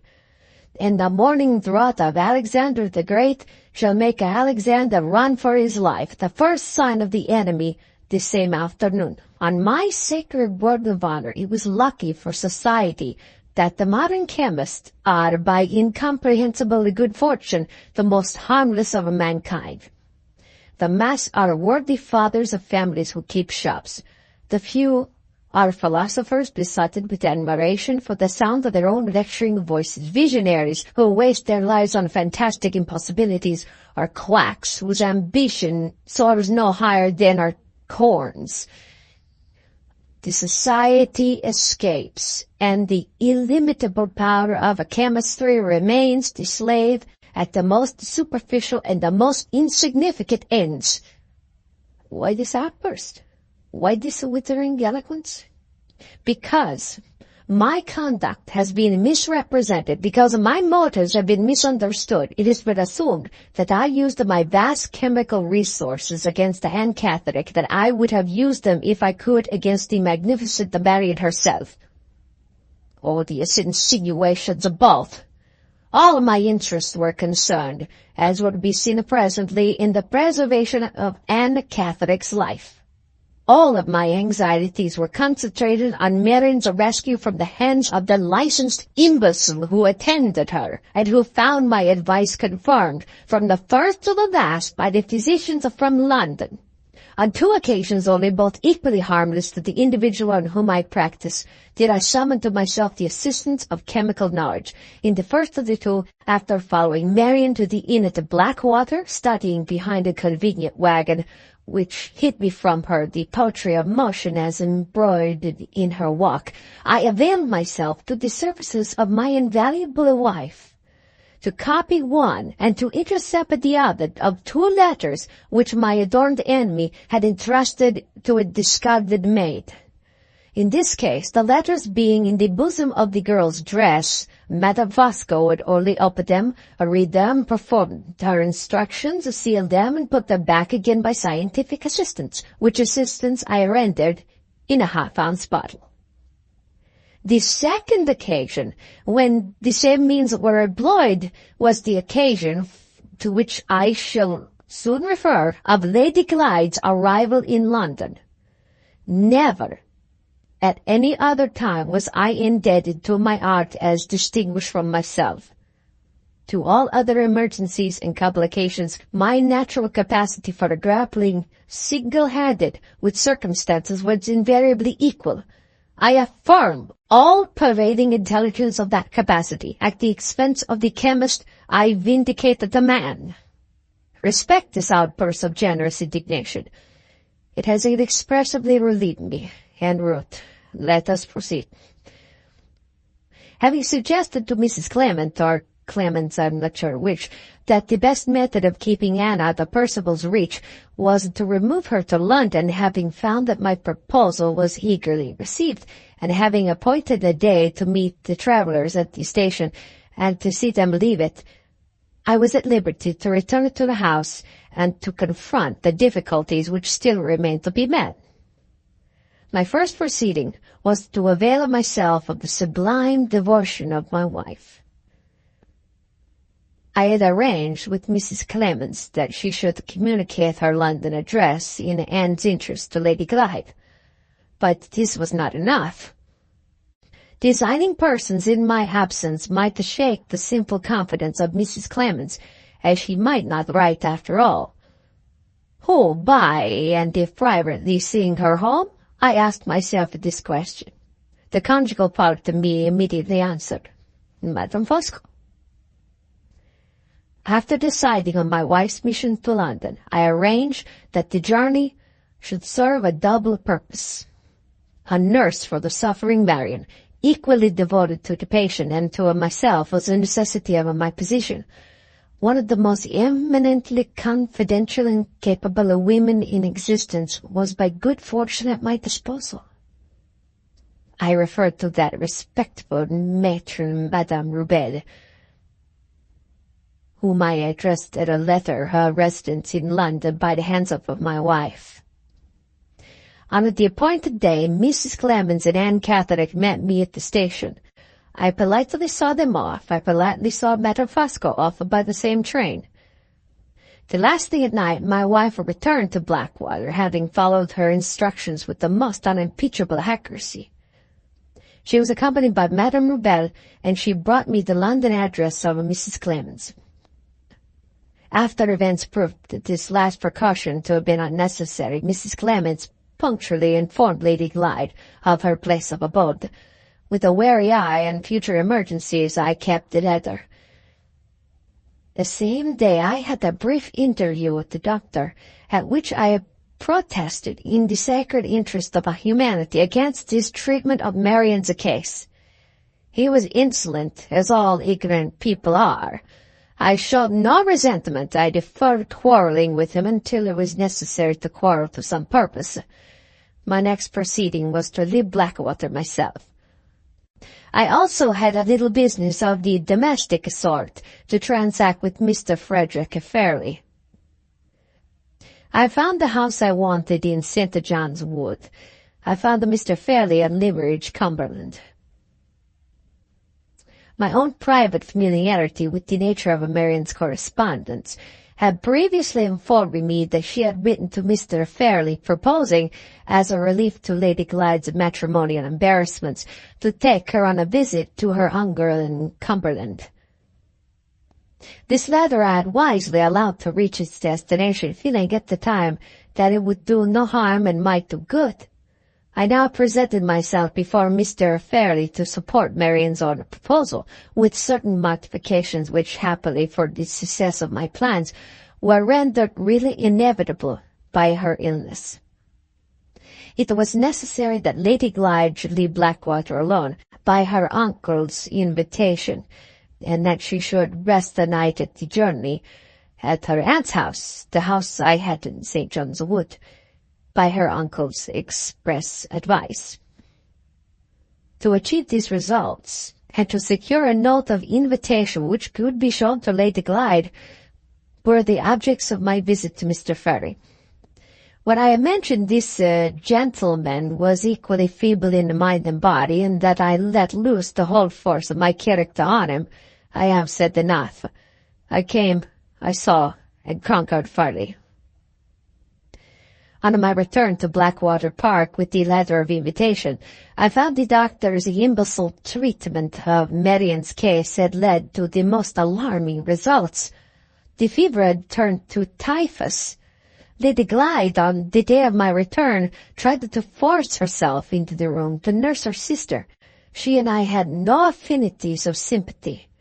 She had committed the unpardonable outrage of my sensibilities of calling me a spy. She was a stumbling block in my way and in Percival's, but for all that my magnanimity forbade me to put her in danger or infection with my own hand. At the same time, I offered no hindrance on putting herself in danger. If she had succeeded in doing so, the intricate knot which I was slowly and patiently operating on might perhaps have been cut by circumstances. As it was, the doctor interfered, and she was kept out of the room. I had myself previously recommended sending for advice to London. This course had now been taken. The physician, on his arrival, confirmed my view of the case. The crisis was serious, but we had hope on our charming patient on the 5th day from the appearance of the typhus.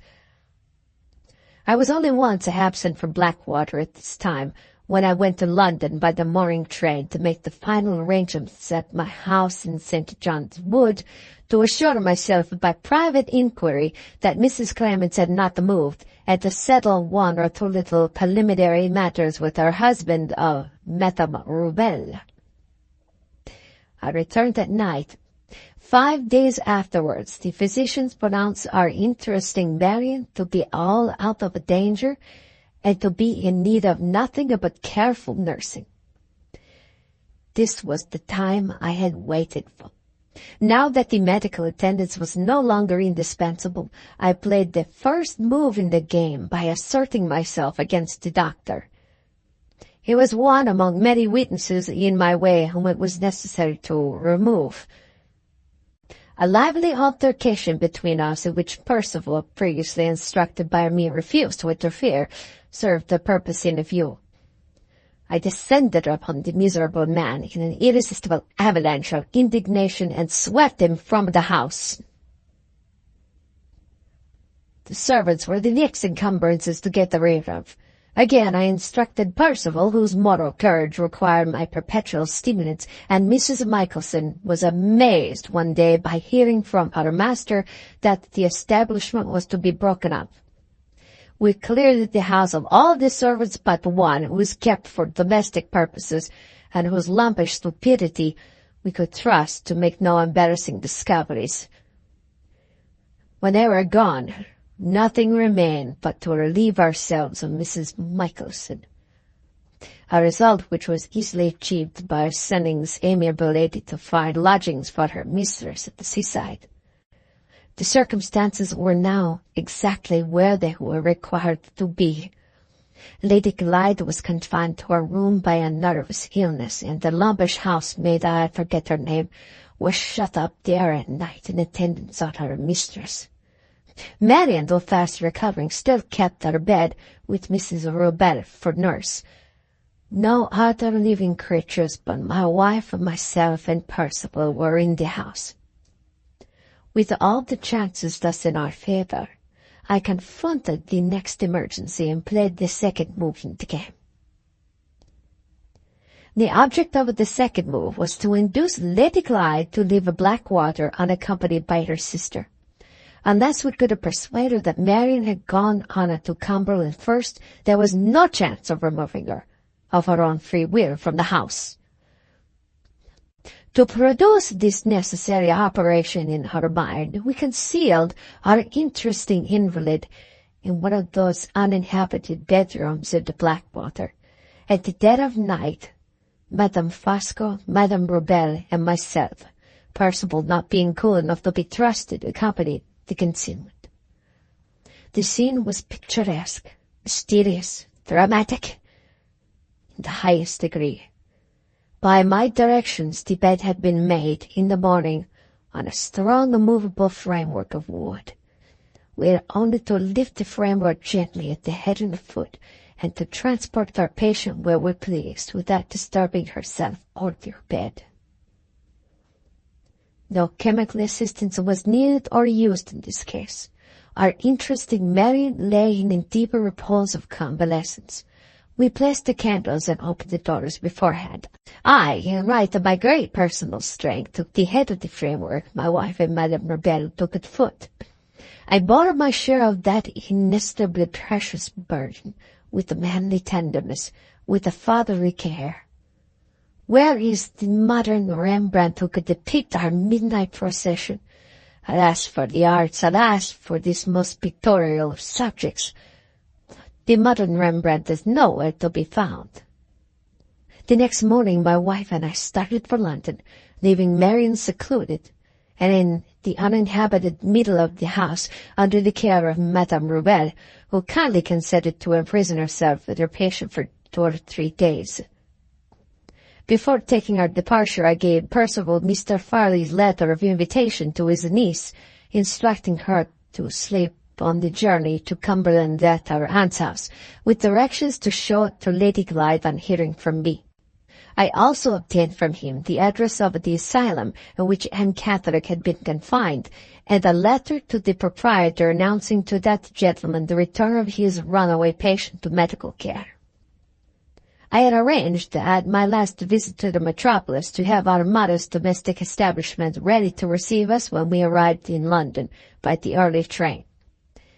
In the consequence of this wise precaution, we were enabled that same day to play the third move in the game, the getting possession of Anne Catholic. Dates are important here. I combine in myself the opposite characteristics of a man of sentiment and a man of business. I have all the dates at my fingers' ends. On a Wednesday, the 24th of July, 1850, I sent my wife in a cab to clear Mrs. Clemens out of the way in the first place. A supposed message from Lady Glyde in London was sufficient to obtain this result. Mrs. Clements was taken away in the cab and was left in the cab while my wife, on pretense of purchasing something at a shop, gave her the slip and returned to receive her expected visitor at our house in St. John Woods. It was hardly necessary to add that the visitor had been described to the servants as Lady Glyde. In the meantime, I had followed another cab, with a note for Anne Catherick merely mentioning that Lady Glyde intended to keep Mrs. Clements to spend the day with her, and that she was to join them under care of a good gentleman waiting outside, who had already saved her from discovery in Hampshire by Sir Percival. The good gentleman sent in this note by street boy, and paused for results at the door or two farther on. At the moment when Anne appeared at the house door and closed it, this excellent man had the cab door open, ready for her, absorbed her into the vehicle, and drove off. Pass me here one exclamation in parentheses of how interesting this is. On the way to Forest Road, my companion showed no fear. I can be paternal, no man more so, when I please, and I was intensely paternal on this occasion. What a titles I had to her confidence! I had compounded the medicine which had done her good. I had warned her of her danger from Sir Percival. As perhaps I trusted too implicitly to these titles, perhaps I underrated the keenness of the lower instances in persons of weak intellect. It is certain that I neglected to prepare her sufficiently for a little disappointment upon entering my house. When I took her into the drawing-room, she saw no one present but the Madame Fosco, who was a stranger to her. She exhibited the most violent agitation. If she had scented danger in the air as a dog scents the presence of some creature unseen, her alarm could not have displayed itself more subtly and more causelessly. I interposed in vain. The fear for which she was suffering I might have soothed, but the serious heart disease under which she labored was beyond the reach of all moral palliatives. To my unspeakable horror, she was seized with convulsions, a shock to the system, in her condition, which might have laid her dead at any moment at our feet. The nearest doctor was sent for, and was told that Lady Glyde required his immediate services. To my infinite relief, he was a capable man. I represented my visitor to him as a person of weak intellection subject to delusions, and I arranged that no nurse but my wife should watch in the sick room. This unhappy woman was too ill, however, to cause any anxiety about what she might say. The one dread which now oppressed me was the dread that the false Lady Glyde might die before the true Lady Glyde arrived in London. I had written a note in the morning to Madame Rubel, telling her to join me at her husband's house on the evening of Friday the 26th, with another note to Percival, warning him to show his wife her uncle's letter of invitation, to assert that her marriage had gone on before her, and to dispatch her to town by the midday train on the 26th also. On reflection, I had felt the necessity, in Anne Catheric's state of health, of precipitating events, and of having Lady Glyde at my disposal earlier than I had originally contemplated. What fresh directions in the terrible uncertainty of my position could I now issue? I could do nothing but trust to chance and the doctor. My emotions expressed themselves in pathetic apostrophes, which I was just self-possessed enough to couple in the hearing of other people with the name of Lady Glyde. In all other respects, Fosco on that memorable day was Fosco shrouded in total eclipse. She passed a bad night. She woke worn out, but later in the day she revived amazingly. My last experience revived with her. I could receive no answers from Percival or Madame Rubel until the morning of the next day, the 26th. In anticipation of their following my directions, which, accident apart, I knew they would do, I went to secure a fly to fetch Lady Glyde from the railway, directing it to be at my house on the 26th at 2 o'clock. After seeing the order entered in the book, I went on to arrange matters with Monsieur Rubel. I also procured the services of 2 gentlemen who could furnish me with the necessary certificates of lunacy. One of them I knew personally. The other was known to Monsieur Rebel. Both were men whose vigorous minds soared superior to narrow scruples. Both were laboring under temporary embarrassments. Both believed in me. It was past 5 o'clock in the afternoon before I returned from the performance of these duties. When I got back, Anne Catholic was dead. Dead on the 25th. And Lady Glyde was not to arrive in London until the 26th. I was stunned. Meditate on that. Fosco stunned. It was too late to retrace our steps. Before my return, the doctor had officiously undertaken to save me all trouble by registering the death on the date when it happened with his own hand. My grand scheme, unassailable heretofore, had its weak place now. No efforts on my part could alter the fatal event of the 25th. I turned mentally to the future. Percival's interest and mine being still at stake, nothing was left but to play the game through to the end. I recalled my impenetrable calm and played it. On the morning of the 26th, Percival's letter reached me, announcing his wife's arrival by the midday train. Madame Rebel also wrote to say she would follow in the evening. I started in the fly, leaving the false Lady Glyde dead in the house to receive the true Lady Glyde on her arrival by the railway at 3 o'clock. Hidden under the seat of the carriage, I carried with me all the clothes that Anne Catholic had worn on coming unto my house. They were destined to assist the resurrection of the woman who was dead in the person of the woman who was living. What a situation! I suggested to the rising romance writers of England. I offer it as totally new to the world dramatists of France.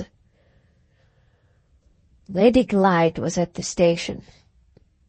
There was a great crowding and confusion, and more delay than I liked in case any of her friends had happened to be on the spot in reclaiming her luggage.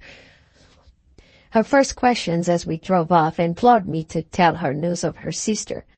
I invented news of the most pacifying kind, assuring her that she was about to see her sister at my house. My house, on this occasion only, was in the neighborhood of Leicester Square, and was in the occupation of Monsieur Rebel, who received us in the hall. I took my visitor upstairs into the back room, the 2 medical gentlemen being there and waiting on the floor beneath to see the patient and to give me their certificates. After quieting Lady Glyde by the necessary assurances about her sister, I introduced my friends separately to her presence. They performed the formalities of the occasion briefly, intelligently, conscientiously. I entered the room again as soon as they had left it, and at once precipitated events by a reference of the alarming kind to Miss Halcombe's state of health. Results followed as I had anticipated. Lady Glyde became frightened and turned faint. For the second time, and the last, I called science to my assistance. A medicated glass of water and a medicated bottle of smelling salts relieved her of all further embarrassment and alarm. Additional applications later in the evening procured her the inestimable blessing of a good night's rest. Madame Rebel arrived in time to preside at Lady Glyde's toilet. Her own clothes were taken away from her at night, and Anne Catheric's were put on her in the morning, with the strict disregard for propriety by the matronly hands of the good Rebel. Throughout the day I kept our patient in a state of partially suspended consciousness until the dexterous assistance of my medical friends enabled me to procure the necessary order, rather earlier than I had ventured to hope. That evening, the evening of the 27th, Madame Rebel and I took a revived Anne the Catholic to the asylum. She was received with great surprise, but without suspicion, thanks to the order and certificates, to Percival's letter, to that likeness to the clothes, and to the patient's own confused mental condition at the time. I returned at once to assist Madame Fosco in the preparations for the burial of the false Lady Glyde, having the clothes and luggage of the true Lady Glyde in my possession. They were afterwards sent to Cumberland by the conveyance which was used for the funeral. I attended the funeral, with becoming dignity, attired in the deepest mourning. My narrative of these remarkable events, written under equally remarkable circumstances, closes here. The minor precautions which I observed in communicating with the Limerick House were already known, so it is the magnificent success of my enterprise. So are the solid pecuniary results which followed it. I have to assert, with the whole force of my conviction, that the one weak place in my scheme would never have been found out if the one weak place in my heart had not been discovered first. Nothing but my fatal admiration for Marian restrained me from stepping into my own rescue when she effected her sister's escape. I ran the risk, and trusted in the complete destruction of Lady Glyde's identity.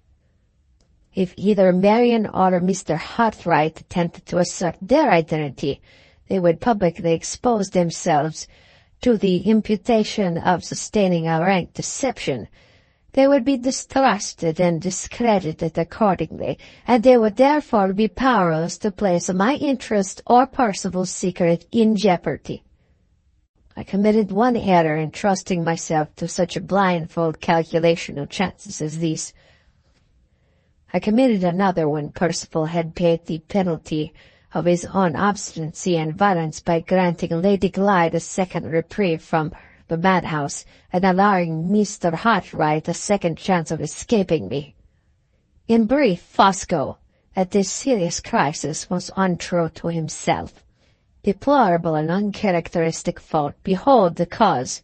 In my heart, behold, in the image of Marian Halcombe, the first and last weakness of Fosco's life. At the ripe age of 60, I make this unparalleled confession.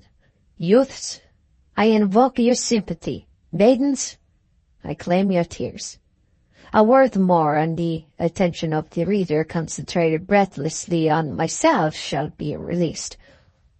My own mental insight informs me that there are 3 inevitable questions will be asked by persons of inquiring minds.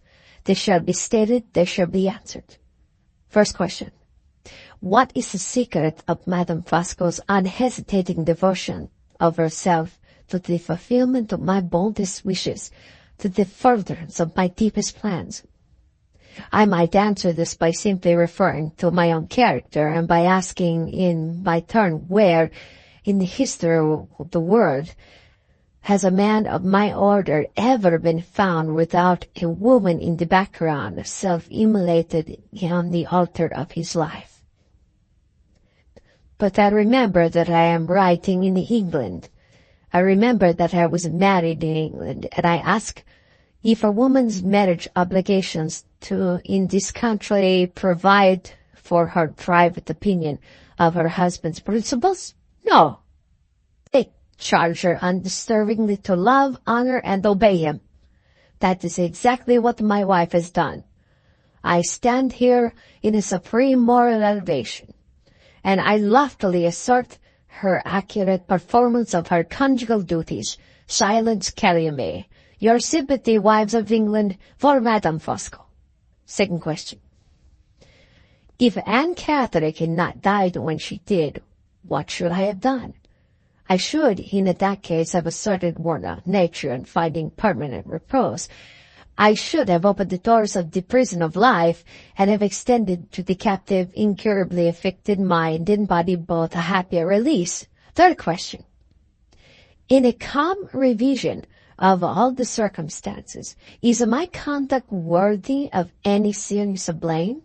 Most emphatically no. I have not carefully avoided exposing myself to the odium of committing unnecessary crime. With my vast resources in chemistry, I might have taken Lady Glyde's life. At immense personal sacrifice. I followed the dictates of my own ingenuity, my own humanity, my own caution, and took her identity instead. Judge me what I might have done. How comparatively innocent, how indirectly virtuous I appeared in what I really did. I announced on beginning that this narrative would be a remarkable document. It has entirely answered my expectations. Receive these fervid lies, my last legacy to the country I live forever. They are worthy of the occasion and worthy of Fosco. The story concluded by Walter Hartright. 1.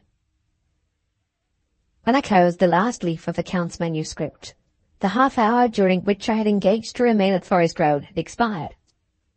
Monsieur Rebel looked at his watch and bowed. I rose immediately and left the agent in possession of the empty house. I never saw him again. I never heard more of him or of his wife. Out of the dark byways of villainy and deceit they had crawled across our path. Into the same byways they crawled back secretly and were lost. In a quarter of an hour after leaving Forest Road, I was at home again. A few words sufficed to tell Laura and Marian how my desperate venture had ended, and what the next event in our lives was likely to be. I left all the details to be described later in the day, and hastened back to St. John's Wood to see the person of whom Count Fosco had ordered the fly, and went to meet Laura at the station. The address in my possession led me to some livery stables, about a quarter-mile distant from Forest Road. The proprietor proved to be a civil and respectable man. When I explained that an important family matter obliged me to ask him to refer to his books for the purpose of ascertaining a date with which the record of his business transactions might supply me, he offered no objection to granting my request. The book was produced there under the date of July 26, 1850. The order was entered in these words: Brougham to Count Fosco, 5 Forest Road, 2 o'clock, John Owen. I found on inquiry that the name of John Owen attached to the entry referred to the man who had been employed to drag the fly. He was then at work in the stable yard and was sent for to see me at my request. Do you remember driving a gentleman in the month of July last from number 5 Forest Road to the Waterloo Bridge Station? I asked. Well, sir, said the man, I can't exactly say I do. Perhaps you remember the gentleman himself. Can you call to mind driving a foreigner last summer, a tall gentleman and remarkably fat? The man's face brightened directly. I remember him, sir, the fattest gentleman as ever I see, and the heaviest customer as ever I drove. Yes, I call him to mind, sir. We did go to the station, and it was from Forest Road.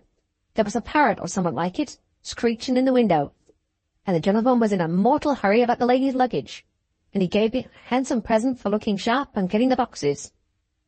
Getting the boxes. I recollected immediately that Laura's own account of herself on her arrival in London described her luggage as being collected for her by some person whom Count Fosco brought with him to the station. This was the man. Did you see the lady? I asked. What did she look like? Was she young or old? Well, sir, with the hurry and the crowd of people pushing about, I can't rightly say what the lady looked like. I can't call nothing to mind about her, that I know of, excepting her name. Do you remember her name? Yes, sir. Her name was Lady Glyde. How do you come to remember that when you've forgotten what she looked like? The man smiled, and shifted his feet in some little embarrassment. Why, to tell you the truth, sir, he said, I hadn't been long married at that time, and my wife's name before she changed it for mine was the same as the lady's, meaning the name of Glyde, sir. The lady mentioned it herself. Is your name on your boxes, ma'am? Says I. Yes, says she. My name is on my luggage. It's Lady Glyde. Come, I says to myself, I've a bad head for gentlefolks' names in general, but this one comes like an old friend at any rate. Can't say nothing about the time, sir. It might be nigh on a year ago, or it mightn't. But I can swear to the stout gentleman, and swear to the lady's name. There was no need that he should remember the time. The date was positively established by his master's order book. I felt at once that the means were now in my power of striking down the whole conspiracy at a blow, with the irresistible weapon of plain fact. Without a moment's hesitation, I took the proprietor of the livery stables aside and told him what the real importance was of the evidence of his order book and the evidence of his driver. An arrangement to compensate him for the temporary loss of the man's services was easily made, and a copy of the entry in the book was taken by myself and certified as true by the master's own signature. I left the livery stables, having settled that John Owen was to hold himself at my disposal for the next 3 days, or for a longer period if necessity required it. I now had in my possession all the papers that I wanted, the district registrar's own copy of the certificate of death, and Sir Percival's dated letter to the Count being safe in my pocket-book. With this written evidence about me, and with the coachman's answers fresh in my memory, I next turned my steps, for the first time since the beginning of all my inquiries, in the direction of Mr. Kyle's office. One of my objects in paying him this second visit was necessarily to tell him what I had done. The other was to warn him of my resolution to take my wife to Limmeridge the next morning, and to have her publicly received and recognized in her uncle's house. I left it to Mr. Kyle to decide under these circumstances and in Mr. Gilmore's absence, whether he was or was not bound as the family solicitor to be present on that occasion in the family interests. I will say nothing of Mr. Kyle's amazement, or of the terms in which he expressed his opinion of my conduct from the first stage of the investigation to the last. It's only necessary to mention that he had once decided on accompanying us to Cumberland. We started the next morning by the early train, Laura, Marian, Mr. Kyle, and myself in one carriage, and John Owen, with a clerk from Mr. Kyle's office, occupying places in another. On reaching the Limmeridge station, we went first to the farmhouse at Todd's Corner. It was my firm determination that Laura should not enter her uncle's house till she appeared there publicly recognized as his niece. I left Marian to settle the question of accommodation with Mrs. Todd, as soon as the good woman had recovered from the bewilderment of hearing what her errand was in Cumberland, and I arranged with her husband that John Owen was to be committed to the ready hospitality of the farm servants. These preliminaries completed, Mr. Kyle and I set forth together for Limmeridge House. I cannot write at any length of our interview with Mr. Fairlie, for I cannot recall it to mind without feelings of impatience and contempt, which make the scene, even in remembrance only, utterly repulsive to me. I prefer to record simply that I carried my point. Mr. Fairlie attempted to treat us with his customary plan. We passed without notice his polite insolence at the outset of the interview.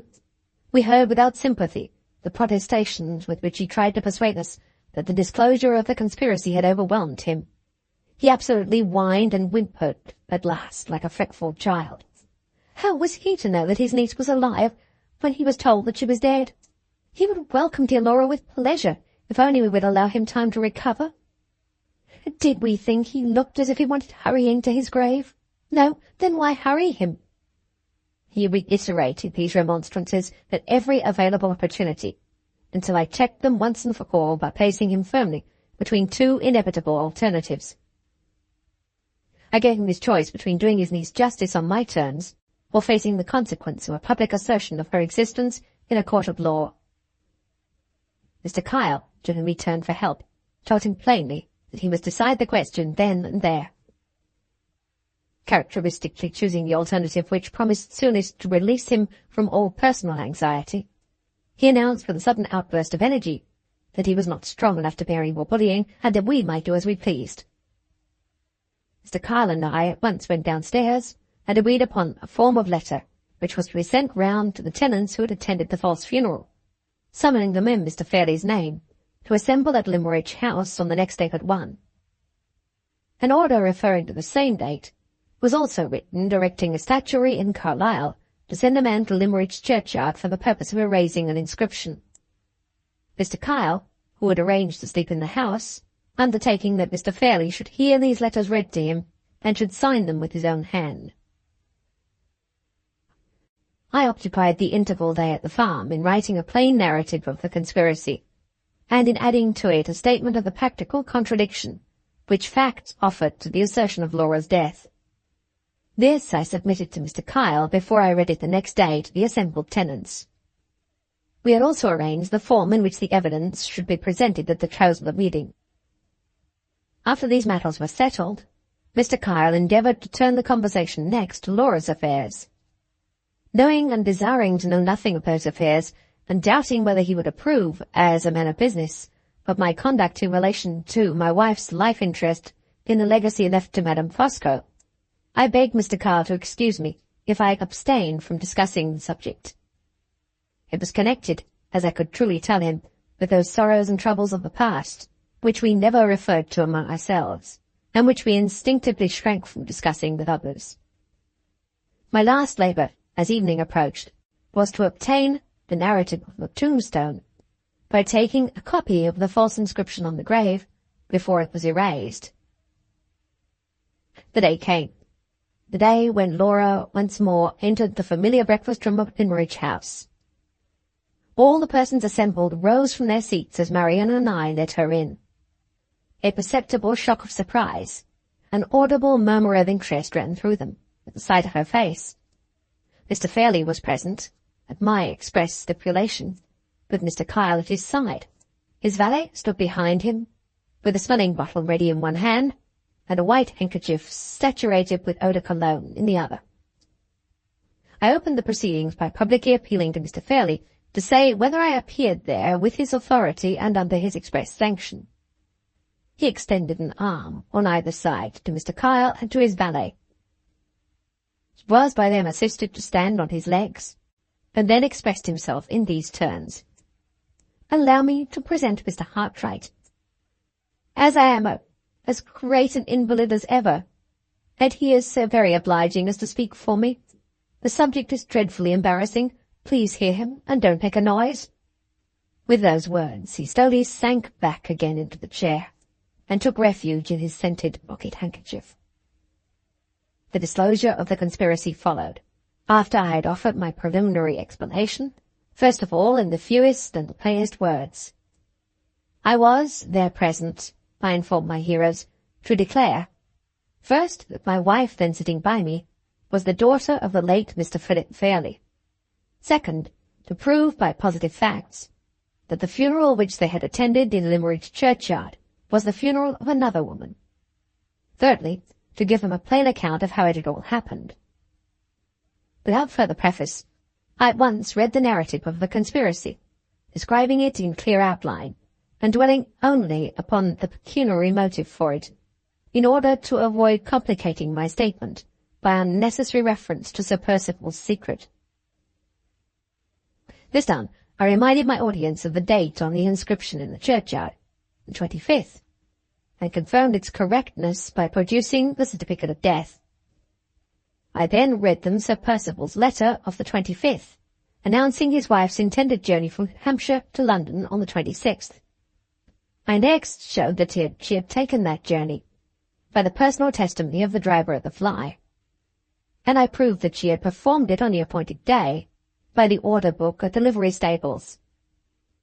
Marian then added her own statement of the meeting between Laura and herself at the madhouse, and of her sister's escape, after which I closed the proceedings by informing the persons present of Sir Percival's death and of my marriage. Mr. Kyle rose when I resumed my seat and declared, as the legal adviser of the family, that my case was proved by the plainest evidence he had ever heard in his life. As he spoke those words, I put my arm round Laura and raised her so that she was plainly visible to everyone in the room. "Are you all of the same opinion?" I asked, advancing towards them a few steps and pointing to my wife. The effect of the question was electrical. Far down at the lower end of the room, one of the oldest tenants on the estate started to his feet, and led the rest with him in an instant. I see the man now, with his honest brown face and his iron-grey hair, mounted on the window-seat, waving his heavy riding whip over his head and leading the cheers. "There she is, alive and hearty, God bless her! Get tongue, lads, get tongue!" The shout that answered him, reiterated again and again, was the sweetest music I ever heard. Labourers in the village and boys from the school assembled on the lawn, caught up a cheering and echoed it back on us. The farmers' wives clustered round Laura, struggled which should be the first to shake hands with her, and to implore her with tears pouring over their own cheeks to bear up bravely and not to cry. She was so completely overwhelmed that I was obliged to take her from them and carry her to the door. There I gave her into Marian's care. Marian, who had never failed us yet, whose courageous self-control did not fail us now. Left by myself at the door, I invited all the persons present, after thanking them in Laura's name and mine, to follow me to the churchyard, and see the false inscription struck off the tombstone with their own eyes. They all left the house, and all joined the throng of villagers collected round the grave, where the statuary's man was waiting for us. In a breathless silence, the first sharp stroke of the steel sounded on the marble. Another voice was heard, or a soul moved, till those 3 words, Laura, Lady Glyde, had vanished from sight. Then there was a great heave of relief among the crowd, as if they felt that the last fetters of the conspiracy had been struck off Laura herself, and the assembly slowly withdrew. It was late in the day before the whole inscription was erased. 1 line only was afterwards engraved in its place. N. Catherick, July 25th, 1850. I returned to Limmeridge House early enough in the evening to take leave of Mr. Kyle. He and his clerk and the driver of the fly went back to London by the night train. On the departure, an insolent message was delivered to me from Mr. Fairlie, who had been carried from the room in a shattered condition, when the first outbreak of cheering answered my appeal to the tenantry. The message conveyed to us Mr. Fairlie's best congratulations, and requested to know whether we contemplated stopping in the house. I sent back word that the only object for which we had entered his doors was accomplished, that I contemplated stopping in no man's house but my own, and that Mr. Fairlie need not entertain the slightest apprehension of ever seeing us or hearing from us again. We went back to our friends at the farm to rest that night, and the next morning, escorted to the station with the heartiest enthusiasm and goodwill by the whole village and all the farmers in the neighbourhood, we returned to London. As our view of the Cumberland Hills faded in the distance, I thought of the first disheartening circumstances under which the long struggle that was now past and over had been pursued. It was strange to look back and to see, now, that the poverty which had denied us all hope of assistance had been the indirect means of our success, by forcing me to act for myself. If we'd been rich enough to find legal help, what would have been the result?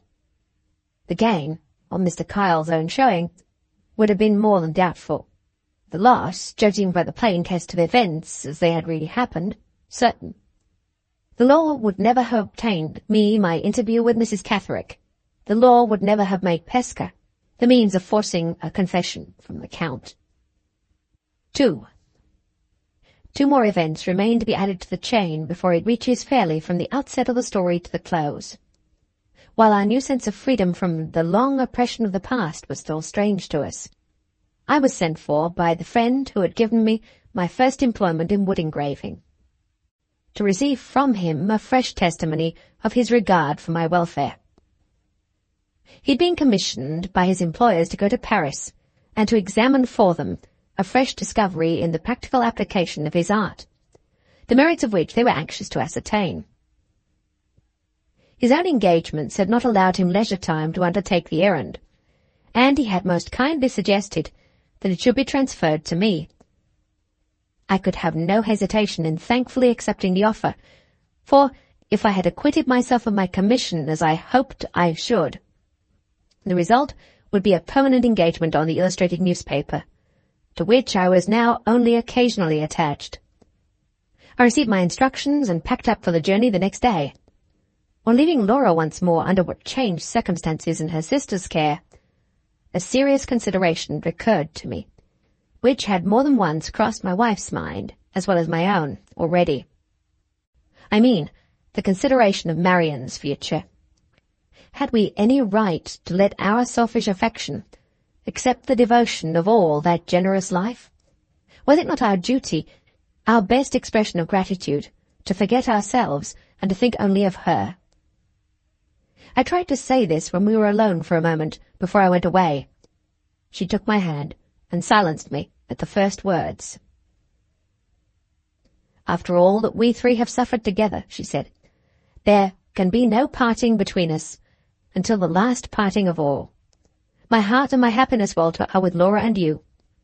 Wait a little, till there are children's voices at your fireside. I'll teach them to speak for me in their language. And the first lesson they say to their father and mother shall be, we can't spare our aunt. My journey to Paris was not undertaken alone. At the 11th hour, Pesca decided that he would accompany me. He'd not recovered his customary cheerfulness since the night at the opera, and he determined to try what a week's holiday would do to raise his spirits. I performed the errand entrusted to me, and drew out the necessary report on the 4th day from our arrival in Paris. The 5th day I arranged to devote to sightseeing and amusements in Pesca's company. Our hotel had been too full to accommodate us both on the same floor. My room was on the 2nd story, and Pesca's was above me on the 3rd. On the morning of the 5th day I went upstairs to see if the professor was ready to go out. Just before I reached the landing, I saw his door opened from the inside. A long, delicate, nervous hand, not my friend's hand certainly, held it ajar. At the same time, I heard Pesca's voice saying eagerly, in low tones, and in his own language, I remember the name, but I don't know the man. You saw at the opera he was so changed that I could not recognize him. I'll forward the report. I can do no more. No more needs to be done, answered the second voice. The door opened wide, and the light-haired man with the scar on his cheek, the man I had seen following Count Fosco's cab a week before, came out. He bowed as I drew aside to let him pass. His face was fearfully pale, and he held fast by the banisters as he descended the stairs. I pushed open the door and entered Pesca's room. He was crouched up in the strangest manner, in a corner of the sofa. He seemed to shrink from me when I approached him. Am I disturbing you? I asked. I didn't know you had a friend with you until I saw him come out. No friend, said Pesca eagerly. I see him today for the first time and the last. I was afraid he had brought you bad news. Horrible news, Walter. Let's go back to London. I don't want to stop here. I'm sorry I ever came. The misfortunes of my youth are very hard upon me, he said, turning his face to the wall. Very hard upon me in my later time. I try to forget them, and they will not forget me. We can't return, I'm afraid, before the afternoon, I replied. Would you like to come out with me in the meantime? No, friend. I'll wait here. But let's go back today. Pray let's go back. I left him, with the assurance that he should leave Paris that afternoon. We had arranged the evening before to ascend the Cathedral of Notre Dame with Victor Hugo's noble romance for our guide. There was nothing in the French capital that I was more anxious to see. I departed by myself for the church. Approaching Notre Dame from the riverside, I passed on my way the terrible dead house of Paris, the morgue. A great crowd clamoured and heaved around the door. There was evidently something inside which excited the popular curiosity and fed the popular appetite for horror. I should have walked on to the church if the conversation of two men and a woman on the outskirts of the crowd had not caught my ear. They had just come from seeing the sight in the morgue, and the account they were giving of the dead body to their neighbours described it as the corpse of a man of immense size, with a strange mark on his left arm. The moment those words reached me, I stopped and took my place with the crowd going in. Some dim foreshadowing of the truth had crossed my mind when I heard Pesca's voice through the open door, and when I saw the stranger's face as he passed me on the stairs of the hotel.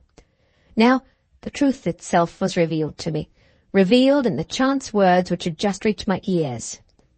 Other vengeance than mine had followed that fated man from the theatre to his own door, from his own door to his refuge in Paris. Other vengeance than mine had called him to the day of reckoning, and had exacted from him the penalty of his life. The moment when I had pointed him out to Pesca at the theatre, in the hearing of that stranger by our side, who was looking for him too, was the moment that sealed his doom. I remembered the struggle in my own heart when he and I stood face to face, the struggle before I could let him escape me. I shuddered as I recalled it. Slowly, inch by inch, I pressed in with the crowd, moving nearer and nearer to the great glass screen that parts the dead from the living at the morgue, nearer and nearer, till I was close behind the front row of spectators and could look in. There he lay, unowned, unknown, exposed to the flippant curiosity of a French mob. There was the dreadful end of that long life of degraded ability and heartless crime. Hushed in the sublime repose of death, the broad, firm, massive face and head fronted us so grandly that the chattering French women about me lifted their hands in admiration and cried in a shrill chorus, "Ah, what a handsome man!" The wound that had killed him had been struck with a knife or dagger exactly over his heart. No other traces of violence appeared about the body, except on the left arm, and there, exactly in the place where I had seen the brand on Pesca's arm, were two deep cuts, in the shape of a letter T, which entirely obliterated the mark of the Brotherhood. Its clothes, hung above him, showed that he had been himself conscious of his danger. They were clothes that had disguised him as a French artisan. For a few moments, but not for longer, I forced myself to see these things through the glass screen. I can write of them at no greater length, for I saw no more. The few facts in connection with his death which I subsequently ascertained, partly from Pesca and partly from other sources, may be stated here before the subject is dismissed from these pages. His body was taken out of the Seine in the disguise which I have described, nothing being found on him which revealed his name, his rank, or his place of abode. The hand that struck him was never traced, and the circumstances under which he was killed were never discovered.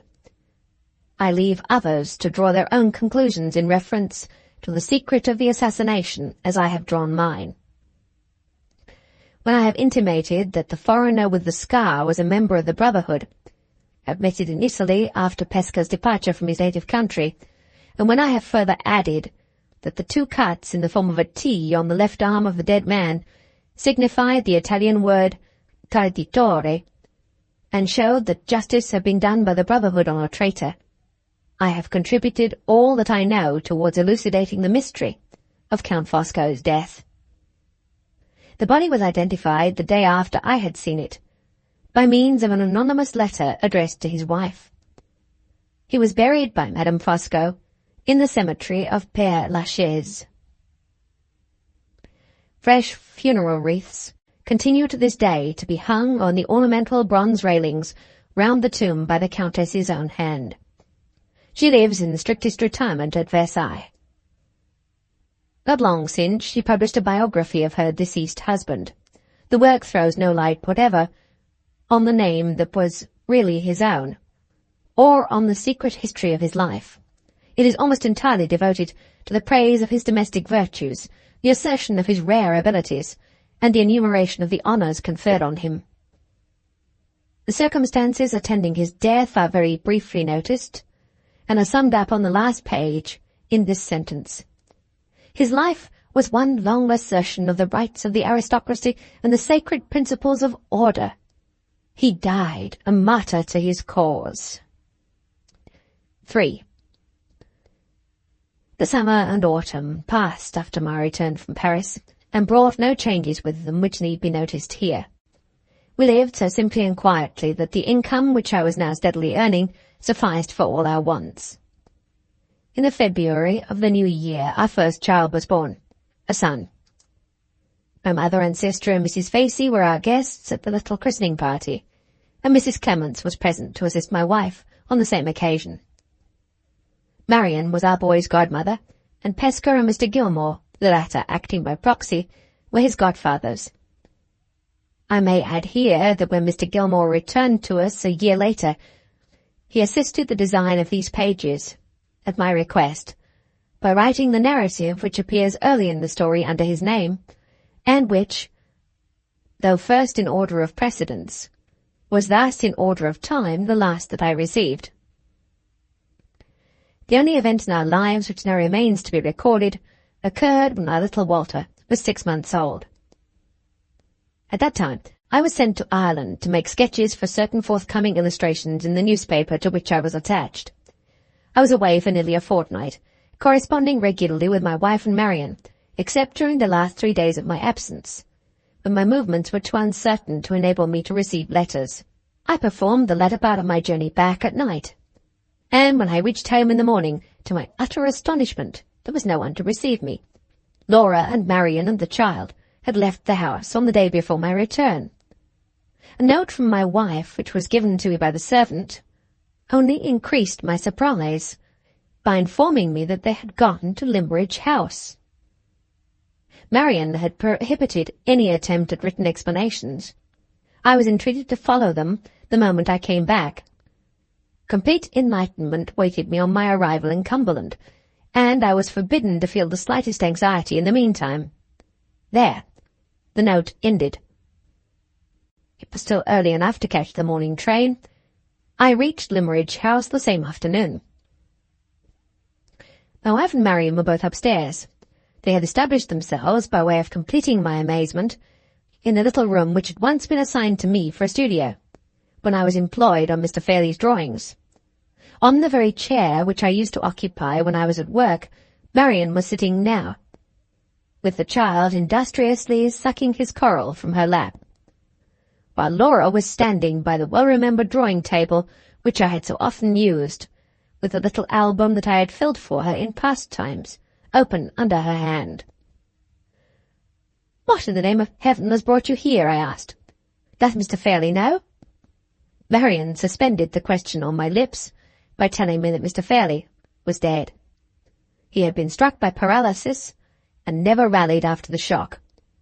Mr. Kyle had informed them of his death and advised them to proceed immediately to Limmeridge House.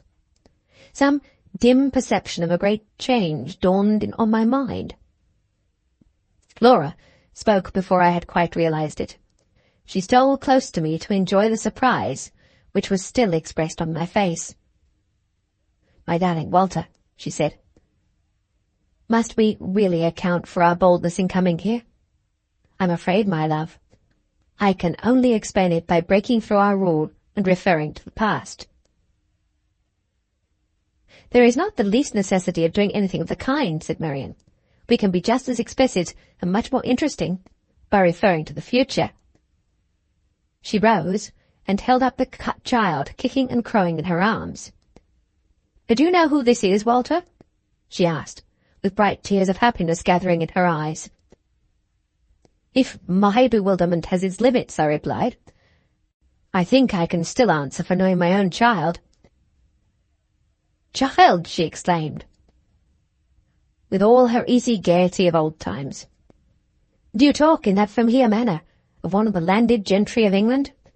Are you aware, when I present this illustrious baby to your notice, in whose presence you stand?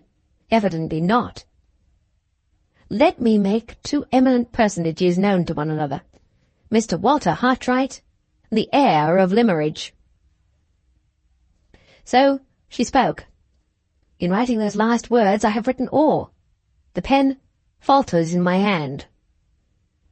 The long, happy labour of many months is over. Marian was the good angel of our lives. Let Marian end our story.